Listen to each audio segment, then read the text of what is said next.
Introduction. Jian Xun is a wild boar, serving the whims of humanity in this world.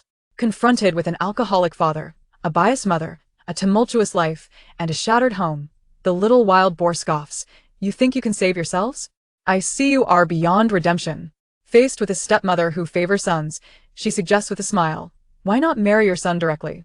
You can be both wife and mother, who wouldn't commend your ability to manage a household? Encountering a pretentious male lead obsessed with his sickly beloved, she dismisses him. Let her deal with her own issues. Let her urine serve as a reflection of your worth. In a bid to escape her scripted fate, she joins a reality show. Thus, the long-anticipated arrival of a true ruler on the perilous island survival show begins. Chapter 1. Being both wife and mother, who wouldn't praise your domestic skills. University. In a dilapidated old apartment building, a middle-aged woman stands with one hand on her hip, glaring and berating the beautiful girl on the sofa dressed like a student. The girl, seemingly accustomed to this, displays no emotion on her young, unadorned face. Yang Yujuan. Pausing, she meets the fierce expression of the middle-aged woman and speaks softly. What did you call me? This seemingly light question renders the previously aggressive woman speechless, as if grasped by an invisible hand around her throat. After much hesitation, she stammers out, Jian Xun. Jian Xun nods with a smile, addressing the now sweat-drenched woman cheerfully, Mother. Jian Xun, recently graduated from high school, is a once famous child star. The woman before her is her nominal adoptive mother. Despite being labeled as such, since Jian was adopted at the age of 5, Yang Yujuan and her husband have never fulfilled their parental duties. In the words of her adoptive father, Wu Dafu, raising a half-grown girl is hardly worth the trouble. She eats little, cleans, serves tea, and when she gets older, we can send her out to earn money. Once she's of age, well, marry her off for a handsome bride price. Perhaps we can even benefit from her husband's wealth. It's a win-win. Who could hear such words and refrain from cursing these two? By chance, Jian Xun can endure it. For not only are her adoptive parents unworthy, she herself is not without flaws. She is a wild boar. Indeed, you read that correctly, a wild boar, belonging to the family Suidae of the order Artiodactyla. This tale is lengthy. She was originally an enlightened wild boar spirit, but met her demise through a mishap and was bound to a system. The curse system did not seek her consent and transformed the innocent little wild boar into an abandoned human infant in a hospital. The abrupt change in identity left Jian Xun bewildered, and before she could comprehend her newfound existence, the system began to malfunction, leaving her with a message about a binding error before vanishing from her life entirely. At the age of 0, she was sent to an orphanage at 5. She was adopted at 5.5. She was abandoned again, only to be noticed by a director and swiftly readopted. By 6, she debuted in films, and by 7, she faded into obscurity. Thus began her tumultuous journey through mediocrity. Once, the media harshly critiqued her as a female counterpart to the tragic figure of Zhang Zhongying, mocking her for returning as an unknown after 10 years in the industry. Jian Xun found their words utterly absurd. Over the years, she has become accustomed to the vast and chaotic world of human society, familiar with its numerous oddities.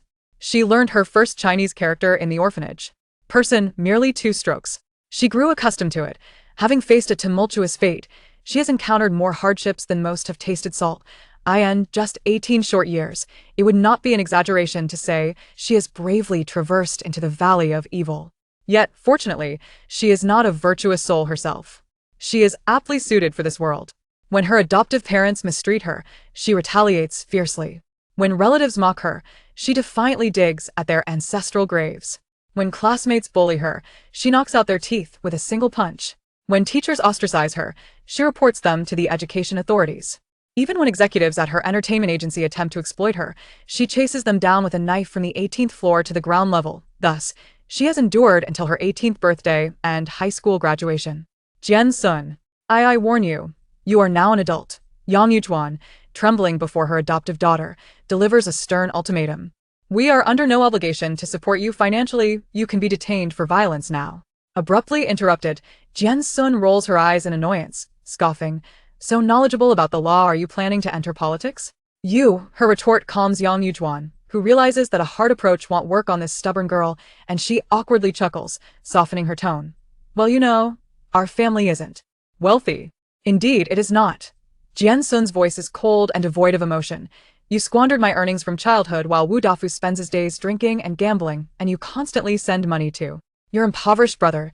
Wu Tianxi is more interested in get-rich-quick schemes than working diligently. You all dream of prosperity.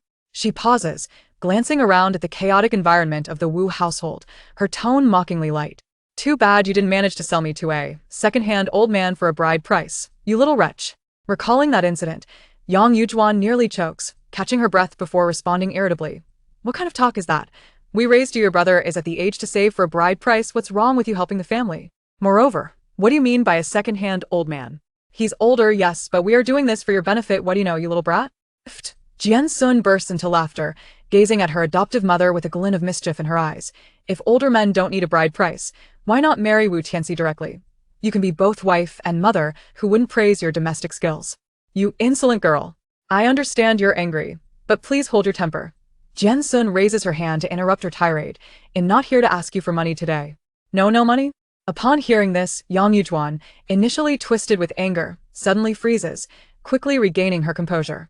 Furrowing her brow, she mutters, you should have said so earlier. Jian Xun, knowing the Wu family is practically penniless, leisurely pulls out a neatly bound contract from her pocket and places it on the table before her. Sign this, and we shall part ways amicably.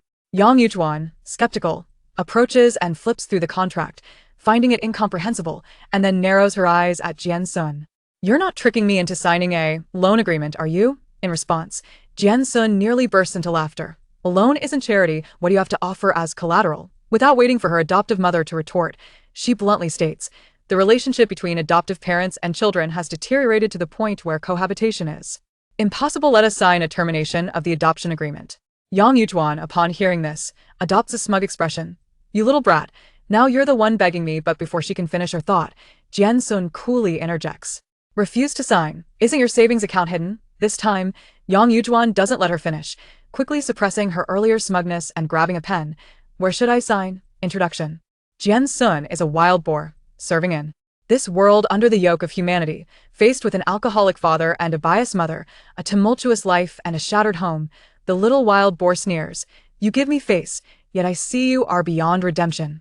When confronted with a stepmother who favors sons over daughters, she cheekily suggests, why not marry your son directly? You could be both wife and mother who wouldn't praise your housekeeping skills. To the pretentious male lead, who is enamored with a woman suffering from kidney disease, she scoffs. Let her urinate, that should give you a good look. In an effort to evade the unfolding plot, she takes on a reality show. Thus, the perilous island survival reality show, where everyone is on edge, finally welcomes its true queen. Chapter 1. Being both a wife and a mother who wouldn't commend your domesticity. University.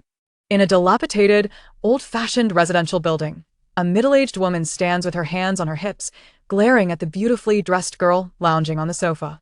Unleashing a torrent of curses, the girl, seemingly accustomed to such treatment, maintains an expression devoid of emotion on her pure and unadorned face. Yang Yujun. She pauses, looking up into the fierce expression of the middle-aged woman, her tone softening. What did you call me? This seemingly casual question renders the previously aggressive woman as defenseless as a chicken with its neck grasped. After much hesitation, she stammers out, Jian Xun. Jian Xun responds with a smile, addressing the now sweat-soaked woman cheerily. Mother, she is Jian Xun, a recent high school graduate and a once celebrated child star now faded into obscurity. The woman before her, in name her adoptive mother, has never fulfilled parental duties since she was adopted at the age of 5, as her adoptive father Wu Dafu puts it. Raising a teenage girl costs little when she was young. She did chores around the house, and as she grew older, we sent her out to earn money. Once she comes of age and marries, we could pocket a hefty bride price. Who knows? She might even send us some money from her in-laws. Who could hear such words without cursing these two? Coincidentally, Jian Xun can withstand it. For not only are her adoptive parents unworthy, but she herself is not innocent either. She is a wild boar. Indeed, you read that correctly, a wild boar. A member of the order Artiodactyla, family Suidae. This tale is rather convoluted. She was originally a sentient wild boar spirit who, through a mishap, was bound to a system after her untimely demise. The insidious system did not seek her consent, but rather transformed a naive and innocent little wild boar into an abandoned human infant in a hospital. The identity shift was so abrupt that Jian Xun barely had time to process the influx of new information before the wretched system began malfunctioning, leaving behind a message about a binding error before vanishing from her life altogether. At 0 years old, she was sent to an orphanage at 5, she was adopted at 5 and a half, she was abandoned again, only to be swiftly adopted by a director. At 6, she debuted in a film, and by 7, she faded into obscurity. From then on, she galloped down the path of mediocrity, leaving behind her former glory. Media outlets once harshly criticized her as a female version of the tragic character Zhang Zhongying, mocking her for returning to obscurity after a decade in the industry. Jian Xun found their remarks utterly laughable. Over the years, she had grown accustomed to the vast human society, a colossal market of novice experiences, and had seen all manners of goods, both large and small. She understood the first Chinese character while learning in the orphanage. Human. Just 2 strokes. She had grown used to it. Her life had been fraught with misfortune and turbulence, encountering more trials than others have seen salt in their meals. In her brief 18 years, it would not be an exaggeration to say she had bravely navigated through the valley of malevolence. Fortunately, she was not a virtuous being either. In a way, she was well suited for the environment. When her adoptive parents mistreated her, she retaliated with a sharp tongue. When relatives mocked her, she would defile their ancestral graves under the cover of night. When classmates bullied her, she retaliated with a fist that knocked out 2 teeth. When teachers ostracized her, she reported them to the Education Bureau director. Even when executives from her entertainment company sought to exploit her, she brandished a knife and chased them down from the 18th floor to the ground. Thus, she endured the chaos and violence until she finally graduated high school at 18. Jian Xun. I warn you, you are now an adult. Yang Yujun, her adoptive mother, trembles as she issues a stern warning. We have no obligation to give you money. You can be detained for hitting someone now. Interrupted mid-rant, Jian Xun rolls her eyes in annoyance and scoffs. With such legal knowledge, are you planning to enter politics? Her retort brings Yang Yujun back to her senses. Realizing that being aggressive with this stubborn girl would yield no results, she can only force a laugh and soften her tone. Well, you know our family isn't wealthy. Indeed, it is not wealthy. Jian Xun's voice is cold, devoid of emotion. You squandered my performance fees from my childhood Wu Dafu drinks and gambles, working odd jobs, while you send money to your impoverished brother. Wu Tianqi is obsessed with getting rich quick instead of working diligently. You aspire for wealth. As she speaks, she takes a moment to survey the disordered environment of the Wu household, her tone mocking. Too bad you didn't succeed in selling me off to a remarried old cripple for a bride price, you wretched girl. Recalling that incident, Yang Yujun struggles to catch her breath, finally managing to retort. What kind of talk is that? We raised you. Your brother is at the age to save up for a bride price. What's wrong with you helping the family out? Besides, what do you mean by remarried old cripple? He may be older, but we are doing this for your own good. What do you know, you little brat? Uffed. This statement sends Jian Xun into fits of laughter. She looks at her self-righteous adoptive mother, her eyes gleaming with mischief. If age brings pain but no bride price, why not marry Wu Tianqi directly? You could be both wife and mother, who wouldn't commend your domesticity. You wretched girl. I know you are angry, but please don't be. Jian Xun raises a hand to interrupt her tirade. I did not come here to ask you for money today. Not. Asking for money? Upon hearing this, Yang Yujun's twisted face, marred by anger, suddenly freezes in surprise before quickly returning to normal. Furrowing her brows, she mutters. If you weren't asking for money, why not say so earlier? Jian Xun, fully aware that the Wu family is nearly penniless, leisurely pulls out a neatly bound paper contract from her pocket and places it on the table before her. Sign this, and we shall be free of ties. Yang Yujun approaches the contract with skepticism, flipping through its pages only to find it incomprehensible, her gaze now suspiciously fixed on Jian Xun. You wouldn't be tricking me into signing a loan agreement, would you? At this, Jian Xun nearly bursts into laughter. A loan shark isn't a charity. What do you have to mortgage? Before her adoptive mother can retort, she bluntly states, the relationship between adoptive parents and children has soured, making cohabitation impossible. Sign a termination of the adoption agreement. Yang Yujun, hearing this, cannot help but adopt a smug expression. You wretched girl, you have come to seek me out. However, halfway through her bravado, Jian Xun shoots her a cool glance. Refuse to sign? Is your bank book hidden in? This time, Yang Yujun doesn't let her finish, quickly suppressing her smug demeanor and hastily grabbing a pen. Where do I sign? Chapter 2. My name is Jian Xun, a name that truly embodies the essence of hyperbole. Where to sign? Yang Yujun is no fool. This unfortunate girl is hardly making any money in the entertainment industry now, and the earnings from her childhood acting and advertisements have long been squandered by her family.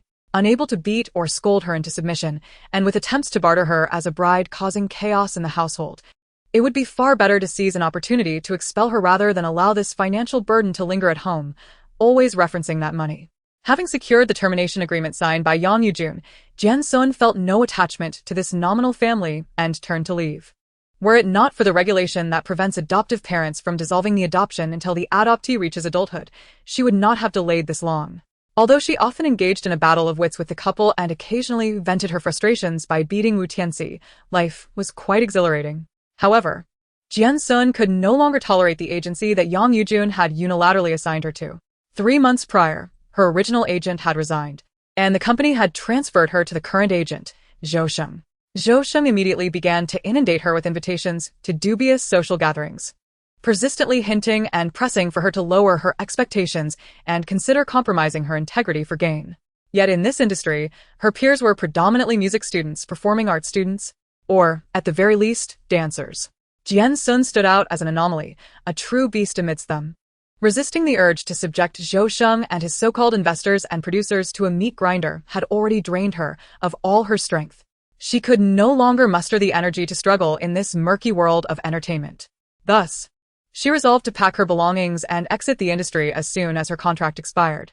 With university on the horizon and Peking University's tuition notoriously high, she found herself financially destitute and needing to earn some funds over the 3-month summer break. Yet to her dismay, Zhou Sheng insisted on placing her in a survival reality show set on a deserted island for the final 3 months of her contract. Good heavens! Do you know what it means to send a wild boar to survive on an island? As Jian Xun contemplated the most effective means of eliminating someone without facing legal repercussions, she unconsciously wandered to the edge of the artificial lake in the park. "Young lady, come here." Upon approaching, she recognized the familiar figure of Chen Bo, the seasoned fisherman who visited daily to fish in secret. At his feet lay something that appeared to be a person, though she couldn't be certain. "Chen Bo, have you caught something big?" "Oh, it's little Jian," he replied, gesturing with his chin toward the figure. "A live one just drifted over from the river. I was worried it might scare off the fish I just baited, so I pulled him up." Jian Xun then discerned that Chen Bo was indeed referring to a soaking wet individual lying motionless on the ground. "Alive?" "For now," Chen Bo said, his gaze fixated on the bobbing fishing float. "But it might not be for long. Little Jian, be a good person and take this fellow to the hospital." "I can't leave right now." Jian Xun fell into silence. Yet, considering how Chen Bo had helped her in her youth, she begrudgingly flipped the man over, whose face was now down against the ground and whose fate was uncertain. As a wild boar transformed into a human, her primal strength was not to be underestimated. "Chen Bo, I'm off," she casually remarked, effortlessly dragging the tall man by his legs, heedless of the branches and undergrowth that might mar his face. In a rather bizarre manner, she dragged the unconscious man from the concealed fishing spot to the riverbank. Yet, as fate would have it, she collided head-on with 2 passers-by. The moment their eyes met, silence enveloped the 3 parties. After a prolonged pause, Jian Xun broke the stillness. "I swear, I didn't kill him. Do you believe me?"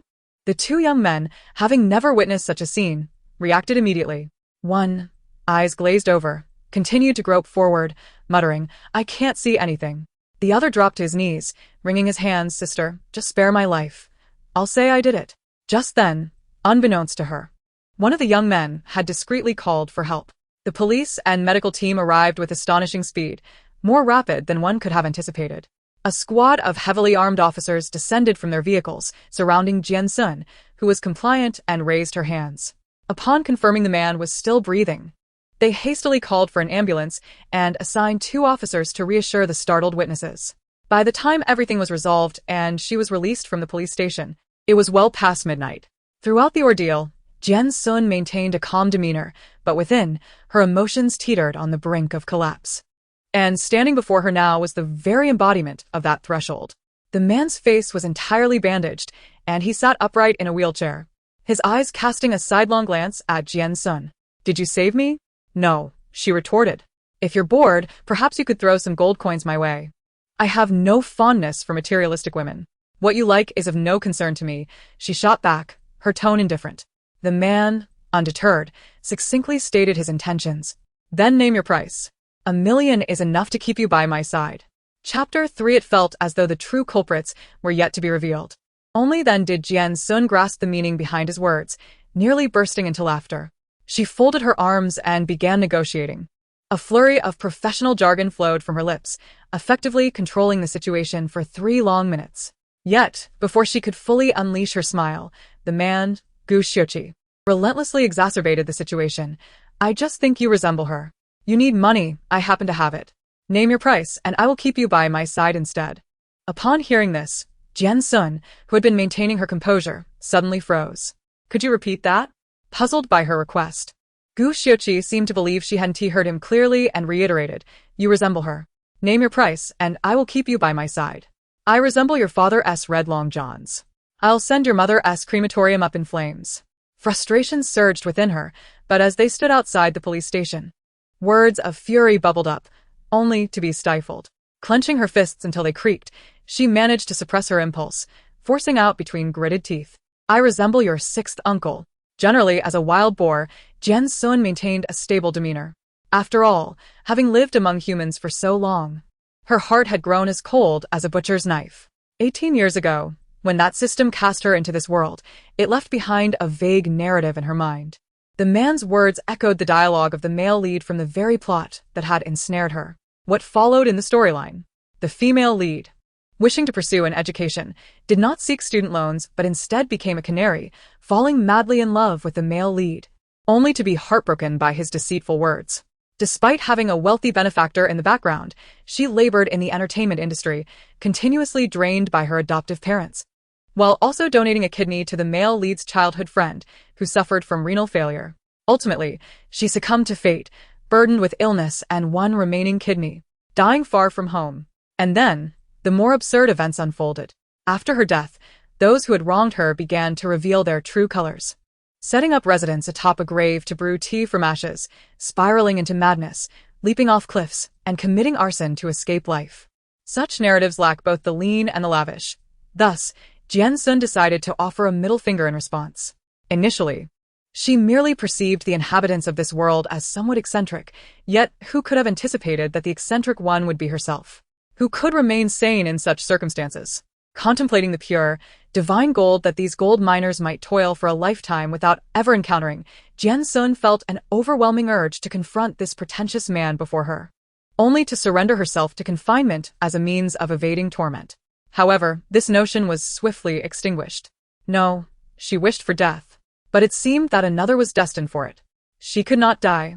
With this thought, Jian Xun turned her gaze back to the man before her, who, despite being bandaged like a pig, exuded an air of regal authority. Gu Xiuqi. She raised her hand, gently adjusting her silver-framed glasses, her smile not quite reaching her eyes. Sir, if you're truly itching for relief, you might as well use a steel wool pad for a thorough scrub. What are you attempting to achieve? Before he could respond, she swiftly pivoted around to his wheelchair's rear, carefully gauging the direction and force before delivering a swift kick. Observing the wheelchair propelled forward into the police station's entrance. Alongside the assistant dashing in pursuit while shouting for President Gu, Jian Xun had, by the following day, contacted Zhou Sheng, the agent whose primary occupation was managing affairs with a secondary role of pimping. With alacrity, she signed on for the deserted island survival reality show he had proposed.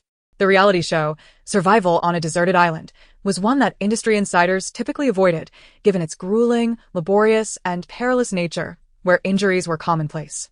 For an ordinary person to endure an entire season was akin to peeling away layers of skin, even if they survived. Without the glamour of makeup and styling, female artists were judged more harshly than their male counterparts, making it a thankless endeavor. It was evident that assigning a washed-up film actress like Jian Xun to such a program was a personal vendetta. Yet, despite this, she signed the contract without hesitation. Zhou Sheng was taken aback by her forthrightness. Seeing his most rebellious subordinate acquiesce made him feel a surge of dominance. I recall warning you previously not to find yourself in my grasp, he remarked with a condescending tone, reminiscent of a eunuch wielding a feather as a command. Jian Xun merely blinked, a small dimple appearing at her cheek. No need, I have a restroom at home. I'd hate to tempt you. At that moment, had Jian Xun's former agent, now resigned, been present, he would have wholeheartedly supported Zhou Sheng's approach, having previously remarked that everyone ought to provoke Jian Xun, for everyone deserved retribution. Unbeknownst to the naive Zhou Sheng, who reveled in his heavy-handed tactics, danger was quietly encroaching. A week later, the entertainment industry erupted with gossip. It was said that a senior executive from the agency had strayed, and the original spouse, accompanied by numerous bodyguards, had attempted to catch the act live, only to inadvertently uncover her husband's cabinet. The The male mistress was not some fair-skinned, beautiful artist but rather Zhou Sheng, a renowned socialite agent. The original spouse, flanked by a dozen bodyguards, turned what was meant to be a scandalous confrontation into an act of heroism. Reports indicated that upon entering, the entire bed was soaked in blood, resembling a crime scene. After the bodyguards hastily transported the two individuals to the hospital, it was discovered that the situation had been exaggerated. Zhou Sheng and the executive had merely engaged too exuberantly, resulting in a severe hemorrhage from a rectal issue. He was promptly transferred to the proctology department for surgery, while the executive seized the opportunity to flee, with the original spouse covering the medical expenses. This explosive new scandal was fervently discussed across various gossip groups, and footage of Zhou Sheng being caught in the act was fervently circulated on multiple short video platforms, achieving a level of notoriety nearly rivaling that of the classic husband, Say Something. However, none of this fell within Jian Xun's sphere of concern, for at that moment, she was en route to the deserted island. Chapter 4. Your Strength Has Arrived. The recording location designated by the program was on a secluded island, marked on the map as not open to the public. Typically, high-profile stars would have company-arranged transportation, but Jian Xun, being a lesser-known figure, was not afforded such luxury. Consequently, she had to travel from one city to another by flight, then take a high-speed train, switch to a bus, then a motorcycle, and finally walk to the port, where she would embark on a 2-hour boat ride to reach the assembly point. Jian Xun proceeded without suspicion, only to be greeted by an exhilarating soundtrack that blared from her phone, which she had forgotten to silence, accompanied by a standard announcer's voice. Word has it that you are quite ambitious? Word has it that you are very self-reliant? From now on, there's no need to be strong, because your strength has arrived. The immersive survival game reality show Your Strength Has Arrived is about to commence. In a matter of seconds, the brief trailer captivated Jian Xun for a full minute. Running Man is called Run Brothers, Extreme Challenge is known as Extreme Trials. Celebrity Detective is referred to as Star Sleuths, and Escape Room is termed Escape from Mystery. So, what would Your Strength Has Arrived be called? Is strength coming? Your Strength Has Arrived is an immersive survival reality show set on a deserted island, inviting 7 artists to band together on an undeveloped, mysterious isle. Through a series of survival trials and challenges, they seek to find harmony with nature, achieve personal growth and breakthroughs, and progress toward becoming true champions in both physical and spiritual realms. Yet, it also presented Jian Xun with an opportunity to escape the entanglements of narrative tropes. Forget the canary-white moonlight love story. She was simply off to enjoy a retreat in the mountains. It wasn't until she had traversed countless modes of transport, nearly emptying her stomach of bile, that she finally set foot on the island. Jian Xun remained filled with anticipation for her new life on the deserted isle. However, this anticipation swiftly dissipated upon witnessing a man in a tailored suit being respectfully escorted off a luxurious yacht, who then cast her a confident smile from afar. At that moment, Jian Xun felt akin to an elderly individual, laboriously carrying water under the scorching sun, only to find herself watering a neighbor's field instead of her own. Who could explain to her why, in a place devoid of cell service, Gu Xiuqi, that persistent specter, was still lurking? How dare he toy with her? Almost instinctively, she turned to leave, but before she could take a step, someone grasped her arm. Teacher Jian, is it? Why have you only just arrived? The individual, clad in staff attire, pulled her along without further ado, exclaiming, "Hurry, we need to get to the preliminary live broadcast before we set foot on the island." Inside, after enduring a grueling 10-hour journey, Jian Xun, covered in dust and grime, was met by a group of impeccably groomed men and women. Among them stood Gu Xiuqi, impeccably dressed, naturally basking in the adulation of the artists. Her heart, which had been suspended in uncertainty, finally sank, meeting the man's unabashedly assertive gaze. She narrowed her eyes slightly, her silver-framed glasses concealing the barely perceptible emotions swirling within. Oh, how delightful, a parasite that clings to the bone. Jian Xun was not self-absorbed. She could assure herself that Gu Xiuqi's presence here was likely intended to vex her. Yet, she had already signed the contract for the reality show, and the penalty for breach was far beyond her means. Although the compensation for the show was meager, it would at least cover her university tuition. Furthermore, she had initially intended to conclude her career in the entertainment industry with this final endeavor, since someone wished to obstruct her path to peace. Then let it be a struggle for all involved. At this moment, she suddenly experienced an epiphany. To merely exist is to embody a vast realm of possibilities. For the essence of life is encapsulated in this truth. Rather than allowing oneself to be tormented by others, One ought to take up the whip and strike down those despicable souls. With this realization, Jian Xun managed to subdue the unnatural expression on her face and shifted her focus away from Gu Xiuqi, allowing the staff to affix a miniature recorder to her attire.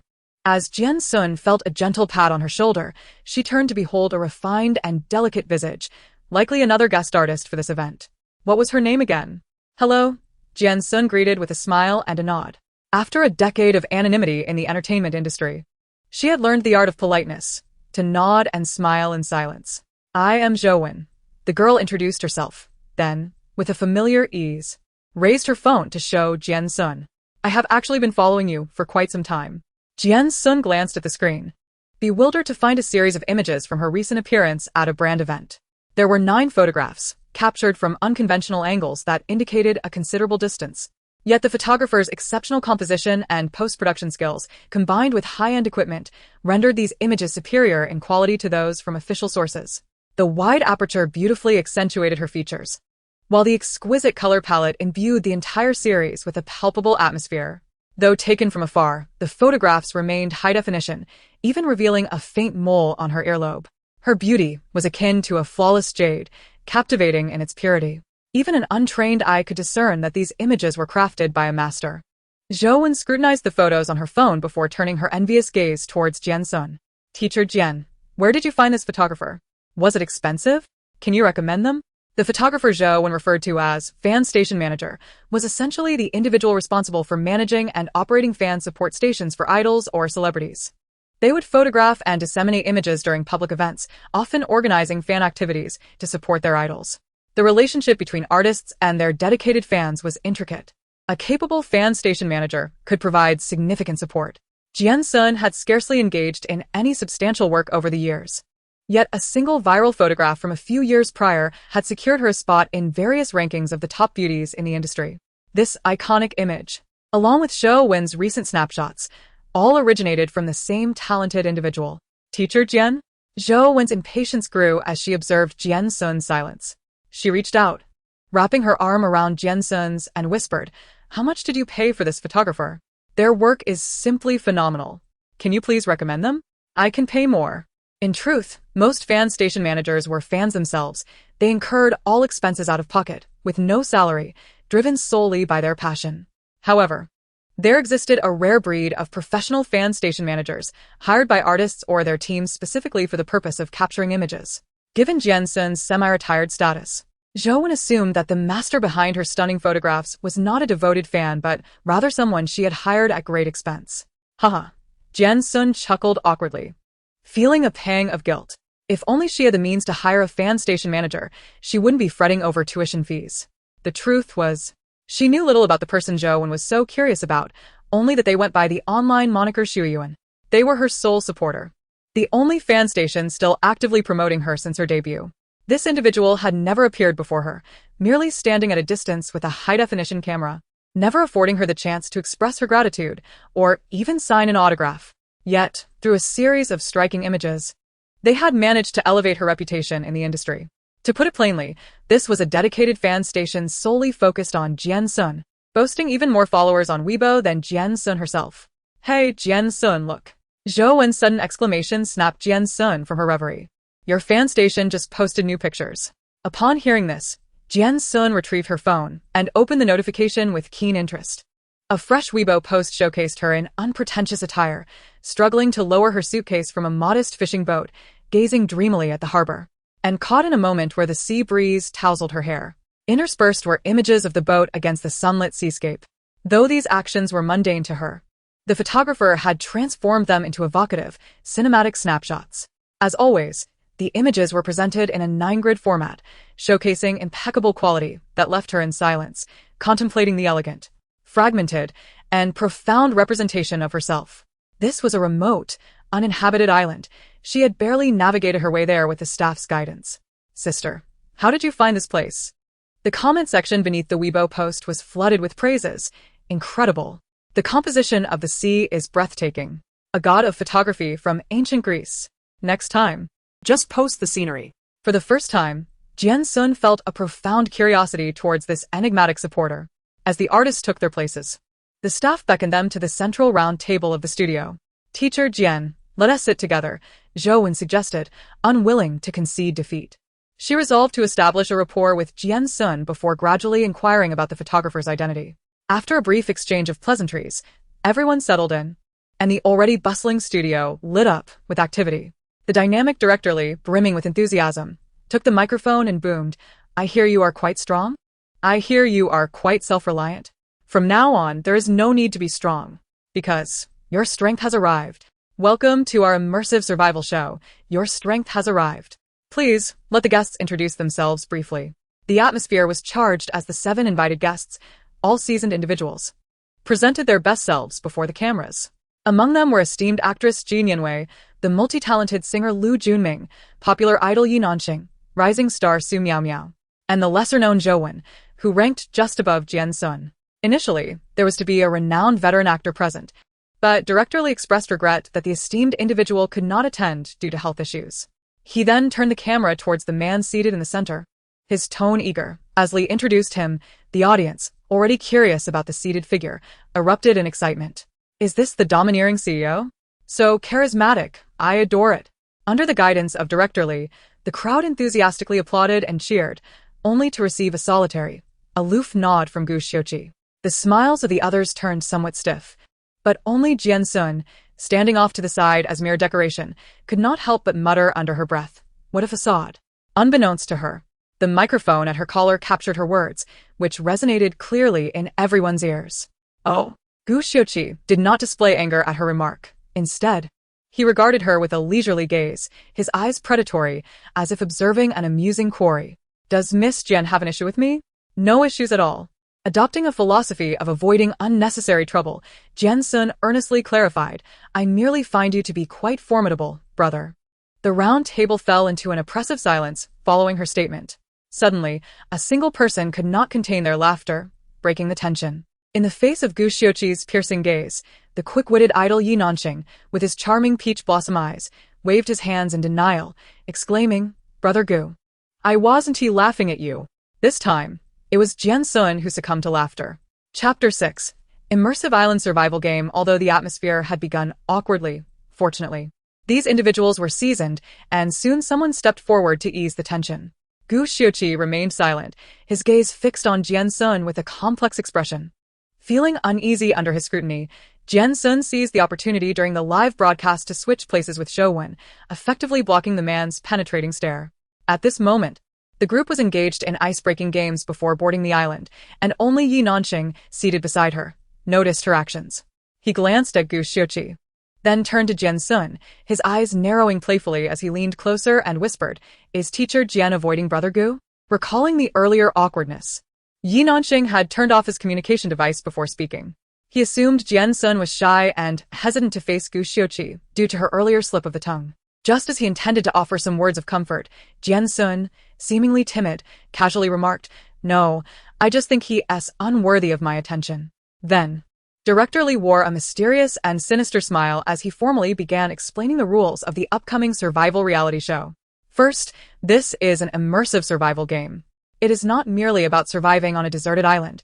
It is a realistic scenario featuring a survival battle royale with over 100 participants. Second, the production team will confiscate all players' mobile phones and distribute a solar-powered electronic wristband to each person. This wristband enables internal communication in the island's weak signal areas, includes satellite positioning, and allows for point exchange or trading. Third, the island survival journey will last for 1 month. Ultimately, the guests who endure until the end will secure roles in a film focused on survival on a deserted island, prepared by a renowned international director. Upon concluding these rules, the guests had yet to react before the live stream's audience erupted in excitement. The entertainment industry has its own gladiatorial arena. If the guests refuse to leave, will starving to death count as elimination? How dare you? Our Nanxing is still a minor, I'll report you. Sister Nianwei, must we have a female lead for this film? Am I the only one curious to see Jian Xun transformed into a wild person? Can the great Xue Yuan still make her look good?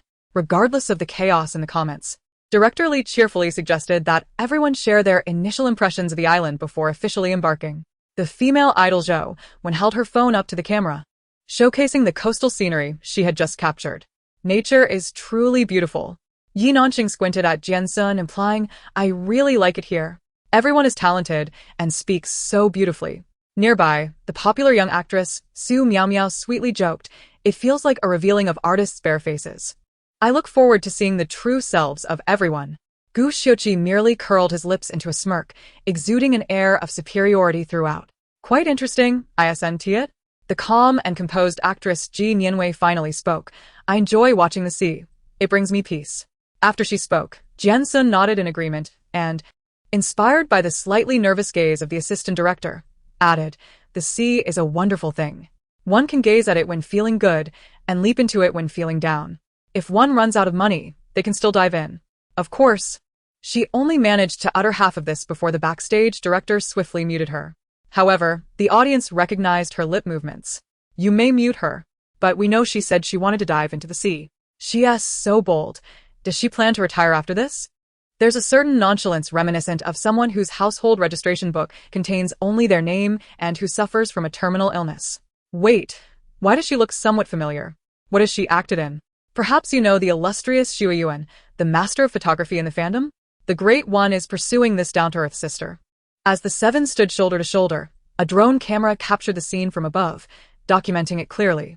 The enthusiasm in the live stream comments surged once more. Suddenly, a resonant male voice echoed, "Welcome to the island." Simultaneously, three figures clad in camouflage uniforms approached the group with disciplined strides. The leading man, a robust figure with dark skin, stepped forward and, flashing a broad smile that revealed gleaming white teeth, declared, "Nice to meet you all. I am Wang Duo, your special training instructor for this island survival journey." Following his introduction, the two individuals behind him chimed in with their names, Lu Ping, Meng Zhixue. At this moment, Director Li, observing the island's activities from the studio, issued the first task through the electronic wristbands. "These three instructors will be responsible for your physical training. Those who complete the training will earn points that can be exchanged for desired supplies on their wristbands." As soon as he finished speaking, nearly everyone immediately straightened their posture, brimming with anticipation. Chapter 7. Bring Me 5. This is the physical training before officially embarking on the island, and it is where you will earn your first fortune on Strong Island. The instructor's stern expression and booming voice seemed capable of shattering eardrums. "Now, are you all ready?" "Ready." The first endurance challenge on the deserted island. On the golden, soft beach, each contestant was bound by a massive, thick rope around their waist, with the other end attached to a steel carabiner used for climbing. Instructor Wang Duo surveyed the various weighted tires placed before the participants and proclaimed, "Listen carefully. The rules for the weighted shuttle run are as follows. Each person may freely choose the weight and number of tires to attach to their waists for the run. Tires must not be stood upright, nor pushed along." After announcing the rules, a chorus of groans erupted among the lined-up contestants. The exuberant Yi Nanxing was the first to pout, casually finding a camera and loudly complaining, "Director Li, starting off with a 1,000-meter weighted run seems a bit inhumane. Doesn't it?" His words were relatively mild, but the comments from fans exploded with fervor. "It feels like the person who devised this task has a mind brimming with madness. Have you all tried it yourselves? Running on such a soft beach is inherently inconvenient, and carrying a weight of one adds even more resistance for just a single point. If you want my baby to starve, just say it outright. This cursed place, where is it?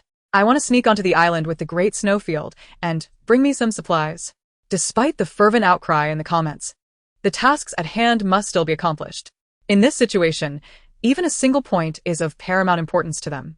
A few individuals stepped forward to select tires that matched their weight. As the oldest among them, Lu Junming took the lead.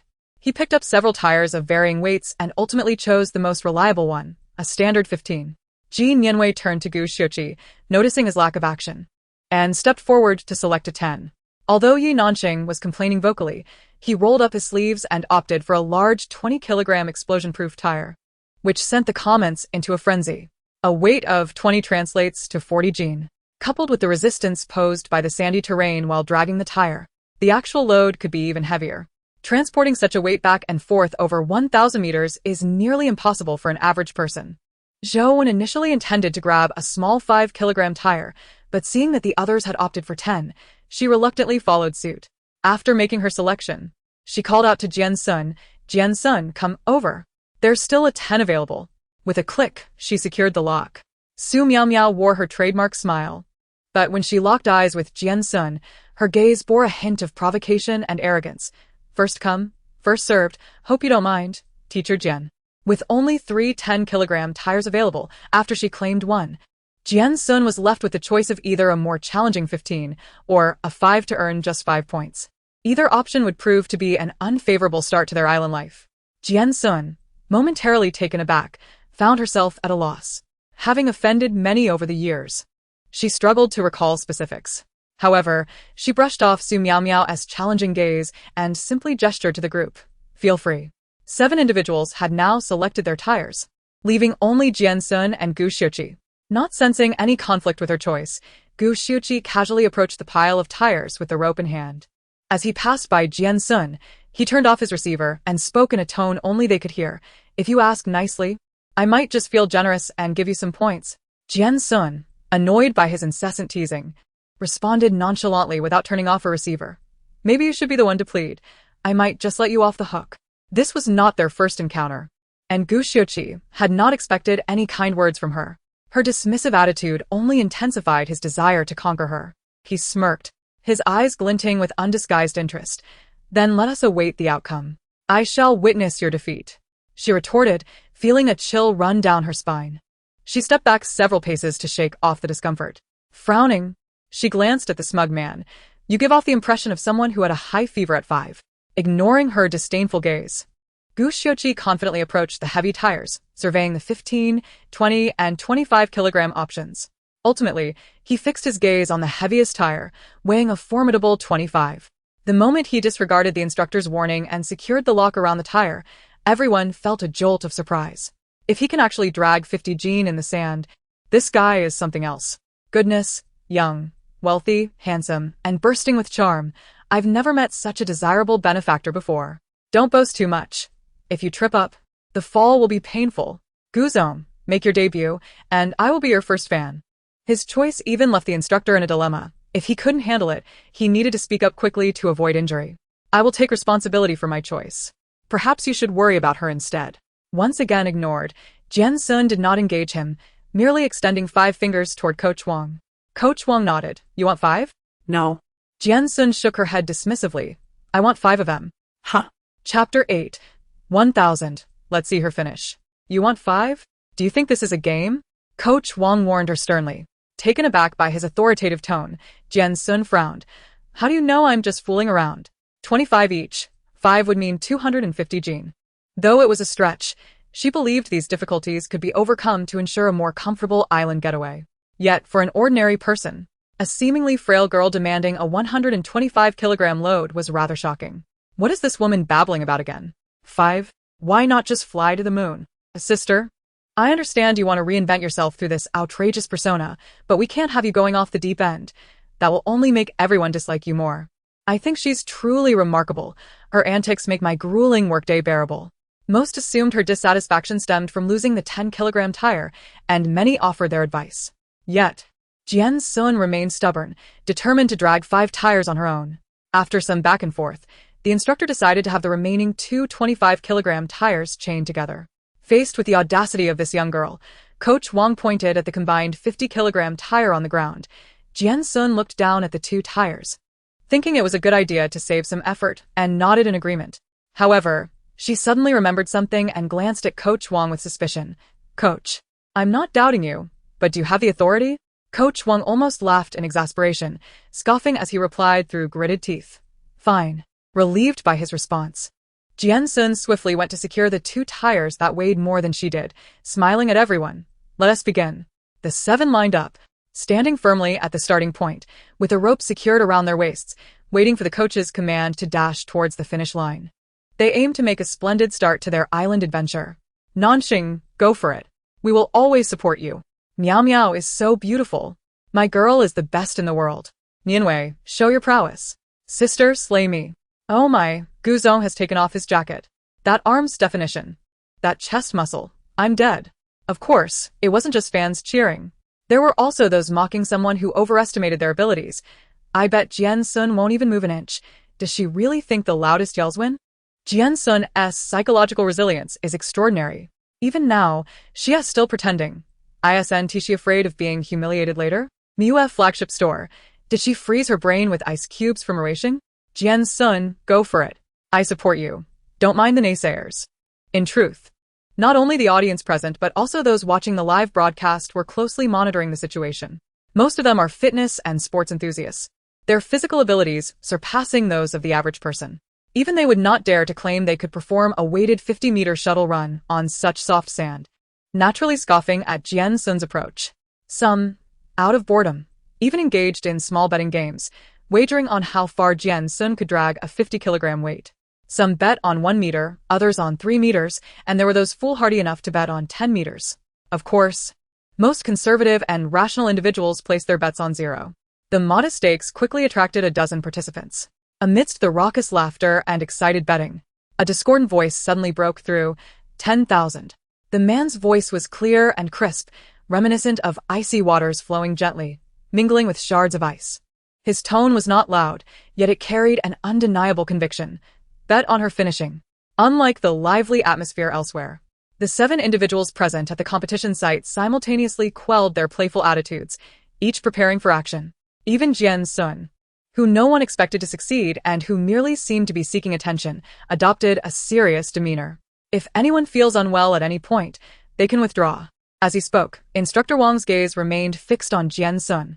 Upon seeing her earnest expression, seemingly brimming with confidence in her ability to drag a 100-pound weight, he shook his head and ceased his discouragement. With one hand gripping the stopwatch and the other raised high, he declared, "Ready." As his left hand fell, the timer began. Start. At his command, Yi Nanqing, burdened with 20 kilograms, dashed ahead like a bolt of lightning. As he ran, he seemed to be scanning the surroundings, shouting loudly, "Sister Jian Xun, wait for me to finish before you help." Hearing this, Zhou Wen, who was struggling under her own weight, panicked, thinking Yi Nanqing shared her intentions. To prevent him from winning favor with Jian Xun and consequently connecting with that mysterious fan, she quickly called out, "Me too." Ahead, 5 individuals surged toward the finish line, with only Gu Xiuqi and Jian Xun remaining still. He frowned slightly, his gaze directed at Jian Xun, clearly disapproving. "You don't need to act out just to provoke me." His confidence nearly amused Jian Xun. She tightened the strap on her shoulder, turned to him, and flashed a radiant smile. "You, if tossed into a pressure cooker for 2 hours, would become a mushy mess." With that, she summoned the strength of her shoulder, dragging the full 50 kilograms behind her, and sprinted toward the turning point. "Slow down. Be careful." Observing her slender figure, akin to a fierce tiger descending a mountain or a dragon soaring through the skies, charging through the clouds of dust kicked up by the heavy tires, Gu Xiuqi found his unspoken words lodged in his throat, choking him uncomfortably.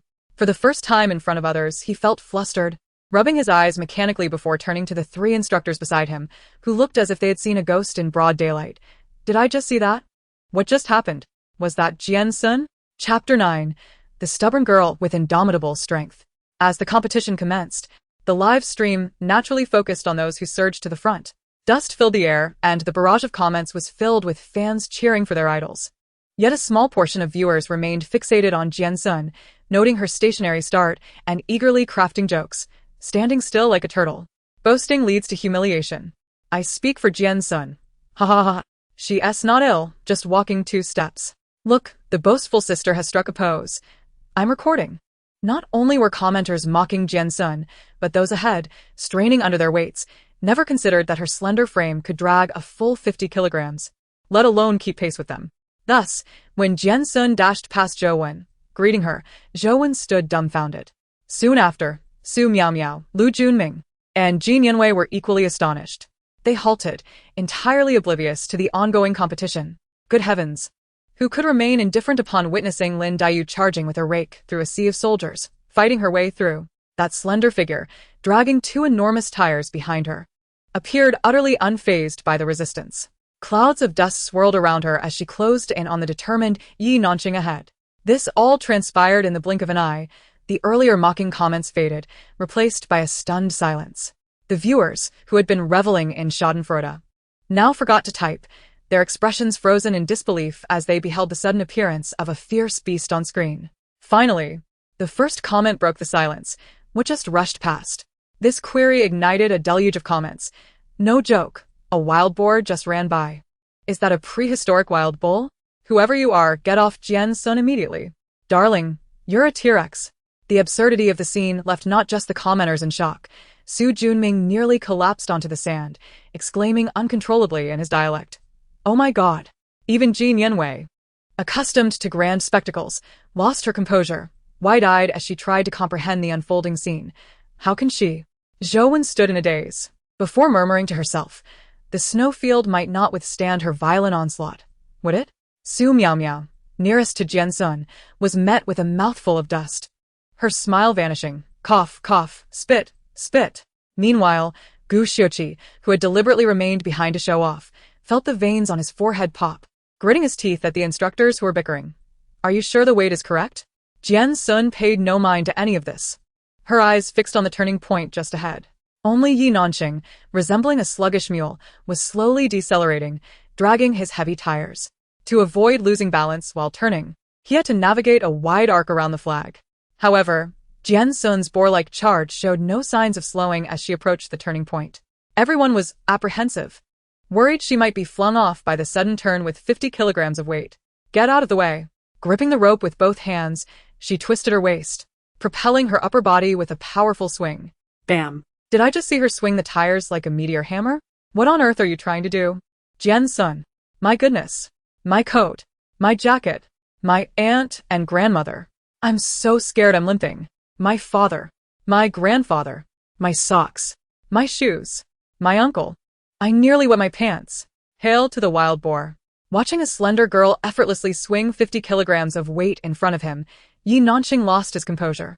This surreal scene, one that could only be achieved through cinematic effects, unfolded before his eyes, evoking a sense of absurdity akin to the apocalypse.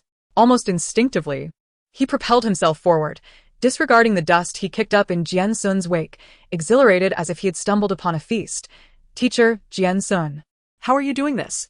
Upon hearing someone chasing from behind, Jian Xun eased her pace slightly, after he finally caught up, panting and exhausted, to walk alongside himself. He leisurely began to speak. Are you familiar with Zhang Li? Huh. I am not very good at physics. He was my classmate in elementary school. With that, he mischievously accelerated, the tires grinding against the sand, sending a cloud of dust into the air. The initial Yi Nanqing, giggling. The current Yi Nanqing, no longer giggling. That wretched girl Xuanzi is full of vigor. Tomorrow she'll come to my house to plow 20 acres.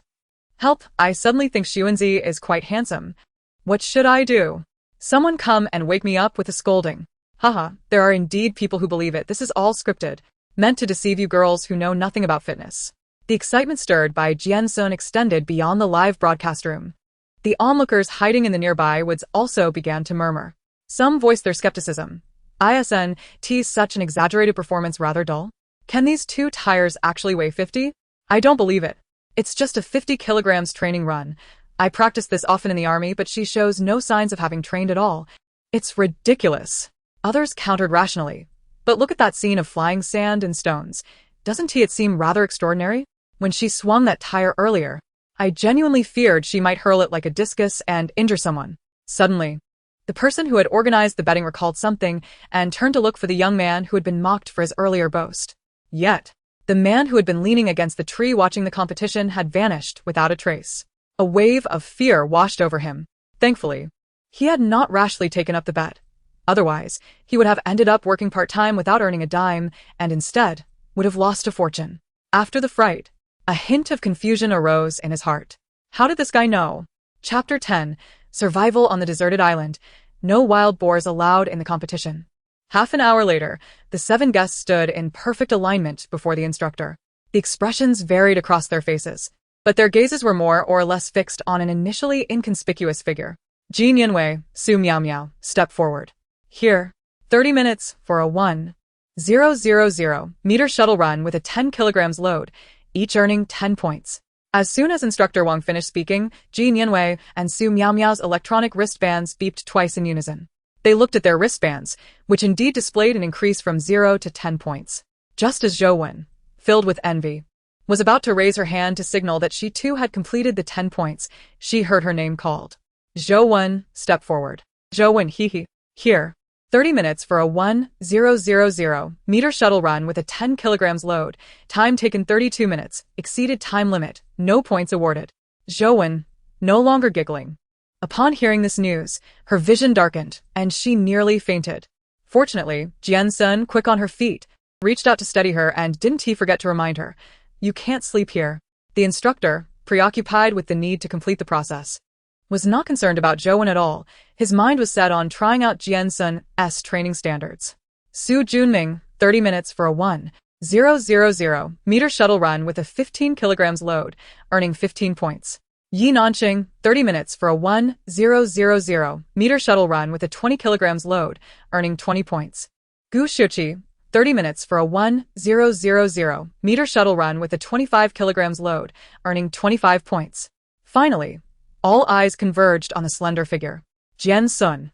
Jian Xun, hee. 30 minutes for a 1,000 meter shuttle run with a 5 kilograms load, scoring double points at 100 for a 50 kilograms load. Jian Xun, hee. Watching her first reward since arriving on the island, Jian Xun beamed with joy like a 300-pound piglet. However, without a phone to connect with the outside world, she remained oblivious to the fact that various platforms were already buzzing with excitement due to her earlier wild boar antics. Simultaneously, a noticeable trending topic emerged: no wild boars allowed in the island survival competition. Many netizens who watched the entire live broadcast flocked to the topic, only to be astonished to find that the most discussed content was not the humorous edits by viewers. Instead, it was a set of photographs posted by a photography blogger on a Weibo account dedicated to Jian Xun, which had previously received little attention. From her unwavering stance against the instructor's skepticism, to her calm demeanor amid the crowd's ridicule before the competition, to her professional starting posture, and even the flying strands of hair as she sprinted with the load, showcasing her determined and confident gaze while turning corners. The final image captured her triumphantly raising her hands in celebration as she effortlessly surpassed everyone while completing the shuttle run with a 50 kilograms load. The photographs were nothing short of masterful. Even those unversed in photography could sense the protagonist's vibrant vitality, stirring a yearning within viewers. Dark, cynical hermit. Queen, you're so rebellious. Colorful paramecium. Wait a minute, when I watched the live broadcast, Sister Xuanzi was clearly a prehistoric wild boar. Why does the photo taken by Xu Yuan appear so lively? Cold young master, a bitter fate. Haha, the live broadcast just ended, and these photos are already out. If it's not staged, what is it? Grass on the wall? Xu Yuan, you're mistaken. If your transformative skills were applied to shooting someone like Ji Mianwei or Su Miao, the top beauties, it would be a masterpiece. 90-year-old seductive stepmother, still charming, please? Wild boar teacher, kindly return the title of the #1 sister in the entertainment industry. Muscle warrior, just 50, most serious female athletes train with loads over 100. Why all the fuss? Regardless of the internet's uproar, tranquility gradually returned to the deserted island. Although the crowd was initially astonished by Jian Xun's formidable strength that contradicted her appearance, 50 kilograms was hardly an extraordinary feat for those accustomed to physical training. Even though Jian Xun's slender limbs did not suggest a history of rigorous training, the evidence was irrefutable, silencing any doubts. Subsequently, the instructor hastily announced the second task of the island training: judgment. In essence, it required everyone to utilize their judgment to redeem supplies from the wristband's system store using the points they had just earned. They would then use these supplies to find a suitable campsite. The production team did not dictate that the participants must act alone, thus allowing them to form teams and pool their resources. Unbeknownst to them, the time had slipped into the afternoon. As the sun began to set, the 7 of them had not eaten or even had a sip of water since arriving on the island. Exhausted, they contemplated redeeming some food to replenish their energy. However, staring at the list of items in the point exchange store on their wristbands, they fell into silence. A pack of compressed biscuits cost 3 points, while a bottle of water required 5 points. Having just arrived on the island, they possessed no supplies, and even staying warm at night posed a challenge. A camping tent was priced at 50 points, and among them, only Jian Xun could afford it. Yet, a single tent could hardly accommodate all 7. After a long silence, the already famished Su Junming could no longer contain himself and redeemed a bottle of water and a pack of compressed biscuits with the 15 points he had earned through hard work. Suddenly, the distant sound of a dirt bike engine echoed. Watching him hold a compressed biscuit, barely larger than half a palm and costing 5 points, Jian Xun bit her lip and couldn't resist commenting, "After I starve to death on this island, you can send me a pack. I estimate we could set up over 800 tables for a feast, inviting the entire village, and if there's anything left over, We do need to call a 9-meter semi-trailer to take it away. Chapter 11. Where I am not welcomed, there shall be a place for me. Several individuals exchanged glances, none opting to redeem any food. Instead, they meticulously flipped through the options, comparing tools for better value. Lu Junming gnawed on a compressed biscuit, harder than tree bark, his face betraying no emotions while tears silently welled in his heart. Finally, after enduring the relentless sun and the humid sea breeze of the island, Su Miao Miao, the first to break the silence, addressed Jian Xun with a hesitant gaze. Teacher Jian, perhaps you could redeem a tent first? It would benefit everyone. However, before she could finish, Jian Xun, who had been silently fiddling with her wristband, gestured for her to be quiet. She then abruptly turned her gaze towards the drone overhead, exclaiming with fervor, "The heavens did not birth me, wild boar son. The desolate island is as eternal as the night. Bring forth the guns." Before anyone could grasp the reason behind her sudden outburst, the distant sound of a motorcycle echoed, heralding the arrival of the supply courier, who presented Jian Xun with a sleek, all-black submachine gun. Su Miao Miao frowned deeply, her expression rife with disapproval. "Why didn't you consult with everyone?" Jian Xun, stroking the remarkably realistic prop gun, replied nonchalantly, "It cost exactly 100 points. All present wore expressions of astonishment. Had she truly spent her freshly acquired points on this? Zhou, who could do nothing but fidget without the option to redeem anything, looked equally baffled. "Did you really just spend all your points?" "Of course," Jian Xun nodded, raising the gun in a mock aiming position. "With this, how can I resist going up and wreaking havoc? It will be so much fun." Her words, though seemingly innocent, darkened Gu Xiuqi's expression, who had been seething since the beginning. His innate tendency to dominate compelled him to chastise her softly. "Why are you so reckless? You think this is amusing? Without a tent, are we all expected to sleep under the stars tonight?" Immediately, Su Miao Miao seized the opportunity to chime in. "Teacher Jian, we will be living here for a month." She crossed her arms, her gaze laced with a barely concealed hostility, implying, "I believe we need some sense of teamwork." Seeing the two collaborate in their moralizing, Jian Xun, perplexed, inquired, "Is it not possible that if you wish to stay in a tent, you should purchase one yourself?" Su Miao Miao retorted confidently, "But our points are insufficient to exchange for a tent." Upon hearing this, Jian Xun burst into laughter, noting how refreshing it was to encounter such rhetoric.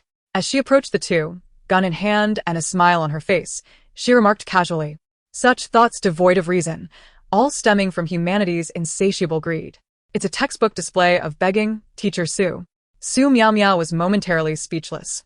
While Gu Xiuqi struggled to contain his anger, Jian Xun, just half a day on the island, and already discord had arisen over resource allocation, igniting a heated debate in the live stream.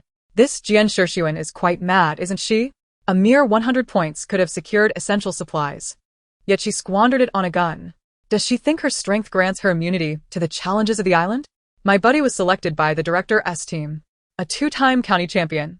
What use is a toy gun to her? There's zero sense of teamwork." Miao Miao offered a kind suggestion, and she responded so rudely. Does she believe herself superior? Truly disgusting. Are the comments serious? I find myself agreeing with Wild Boar. If she desires a gun, let her have it. If Miao Miao wants a tent, she should redeem it herself. Looks like you've been morally cornered. Who would have thought you'd hit a wall this time? Our Wild Boar teacher isn't a people pleaser, but a genuine rebel. As the situation escalated towards a potential conflict, the production team convened urgently, ultimately deciding to offer Jian Xun another chance. Director Li, through the electronic wristbands, inquired if she wished to cancel her redemption.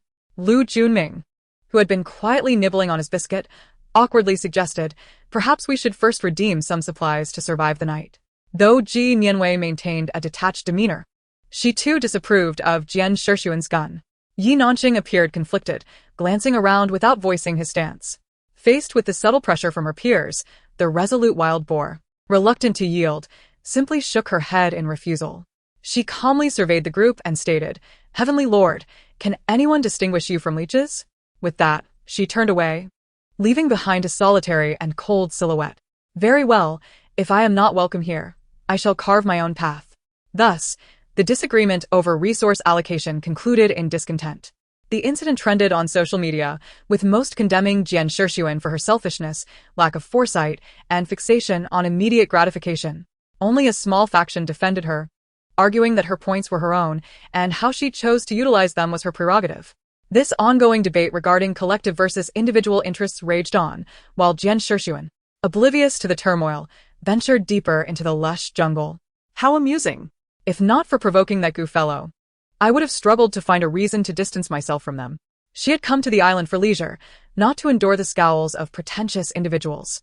Earlier, she had noticed a multitude of spectators concealed within the nearby trees during the competition. These individuals would undoubtedly be seeking refuge on the island. Rather than waiting for them to establish their hiding spots, she preferred to act swiftly while the majority were still unprepared. Suddenly, the realistic prop gun fired a blank round without warning, the infrared sensor locking onto the signal receivers each person wore. Ding! Jian Xun glanced at her wristband as her points increased from 0 to 10, a smile creeping across her lips. Since I'm here, I might as well unleash some coins before I depart. Chapter 12. A strong wind blows through the doorframe. What a striking figure.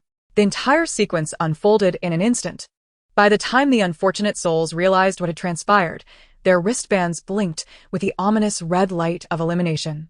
Following her separation from the group, Jian Xun found herself in a sparsely populated live stream, yet her earlier audacious antics had drawn more viewers than anticipated. Once again, you've outdone yourself. Oh my. Who understands the value of teacher wild boar? That sense of freedom and nonchalance. Truly magnificent. Honestly, I was never fond of Jian Xun's delicate demeanor. But now I find myself somewhat drawn to her. Who stands in support and who opposes. What an extraordinary name for my newly adopted electronic pet, the ferocious wild boar. Just the thought of the great snowfield master lurking in some hidden corner, stealthily providing images for this live-streaming father, brings a smile to my face. The audience in the live-stream room is reveling, yet the first victim of Jian Xun's onslaught wears a grimace. Emerging from the bushes, his face dirted and adorned with leaves. He looks at Jian Xun with frustration. How did you find me hiding here? His attitude is hardly surprising. After all, he had just been selected to the island and finally found a blind spot to conceal himself. Before he could even catch a glimpse of his beloved goddess, Jian Yanwei, he was eliminated, leaving him understandably dejected. Jian Xun, upon hearing this, merely smiled at the bushes where he had hidden, showing no intention of clarifying his query, and waved her hand to depart. However, just as she turned her back, she heard the man deliberately shout behind her, "Wang Jun, you'd better be well hidden in that tree. Such a rascal, dragging someone down with him even in death, isn't he?" Her legs, which were about to stride forward, halted abruptly as she looked up and, indeed, spotted a protruding foot beneath the dense foliage. Realizing his position was compromised, the man scrambled out from the leaves, pleading for mercy. Wait. Bang. Points credited, 10. Damn you, Lu Ming. Stop hitting, stop hitting. You can't kill anyone this way. Watching the spectacle of these two brothers-turned-enemies fiercely brawling, she made a half-hearted attempt to advise them before contemplating her departure. Yet, in an instant, inspiration struck. Jian Xun stepped back, granting the two bloodthirsty combatants ample space, before silently slipping into a more distant thicket. Adjusting her stance to prepare for a surprise attack, she cautiously peered out. It is human nature, besides greed and jealousy, to revel in chaos. Instead of searching individually, it is more prudent to lie in wait. Sure enough, soon enough, movement emerged from the distant bushes. Rustling through the leaves of the thicket, she discerned several figures stealthily advancing while holding a large cluster of plant leaves. As they approached cautiously, craning their necks to catch a glimpse of the commotion, Jian Xun held her breath, and when they gradually came into view, she wasted no time in raising her gun and shooting decisively. Bang, bang, bang. Her instinct as a beast allowed her to strike each target with remarkable precision. Damn. It's that Jian Xun. Only she has a gun. Amidst the rising wails, the sound of a dry branch snapping beneath her feet suddenly amplified in her ears. Having already tasted the thrill of the hunt, Jian Xun did not hesitate. She swung her gun around, aiming directly at the source of the noise behind her. Yet, in contrast to her earlier resolve against the 5 assailants, her finger hovered hesitantly over the trigger, frozen in place. Before her stood an exceedingly ordinary young man, clad in an unassuming black mountaineering outfit and matching mask. Despite the lack of an elaborate hairstyle or fashionable accessories, he stood there with effortless charm, strikingly handsome, with an air of nonchalance. As she scrutinized him, it was clear that, in terms of height, build, and demeanor, he was undeniably captivating. Yet his understated appearance suggested a desire to remain hidden from view. His specially designed dark jacket blending seamlessly into the encroaching shadows, rendering him almost invisible against the backdrop. Meanwhile, the drone's camera would not remain fixated solely on the brawl. As the lens shifted to follow Jian Xun's gaze, the livestream viewers became agitated. Oh my, the masked handsome guy has appeared. Having been deceived by the ambience of handsome masked men too many times, I thought I would be wary of such traps again. Sister, I'm a betting person. I'm calling this husband first. Unless there's a gaping abyss beneath that mask, he's undoubtedly a top-tier, handsome guy. A husband is a feeling. I feel you resemble mine greatly. In 3 minutes, I want all the details on this man. In truth, Jian Xun had encountered many attractive men before. Although this one was undeniably impressive, it did not compel her to refrain from action. What genuinely piqued her curiosity was the fleeting glance they had exchanged earlier. The young man's high cheekbones and deep-set eyes, with long, thick lashes casting shadows beneath them, were captivating. When he lifted his gaze, the gentle arc of his eyes accentuated the upward tilt at their corners.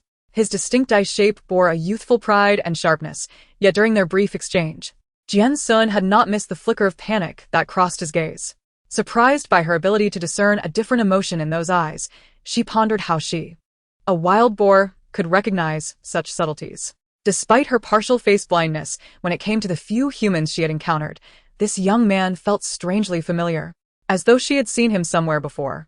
Just as she was lost in thought, he cast her one last penetrating look before turning decisively and walking away without a word. Sigh. Chapter 13. Wildlife Photographer. The young man, tall and long-legged, took strides that threatened to vanish into the dense forest. Jian Xun, unsure of why she felt compelled to chase after him, hefted her gun and pursued him swiftly, reminiscent of a hunter. Logically, the distance between them coupled with the surrounding thickets should have caused her to lose him after a few steps. But Jian Xun was no ordinary creature, she was a wild boar. Had it not been for her early immersion in the entertainment industry, she would have long ago been drafted into the national team for various competitive sports. With determination, she pressed on, her teeth clenched, pursuing him for nearly 2 miles.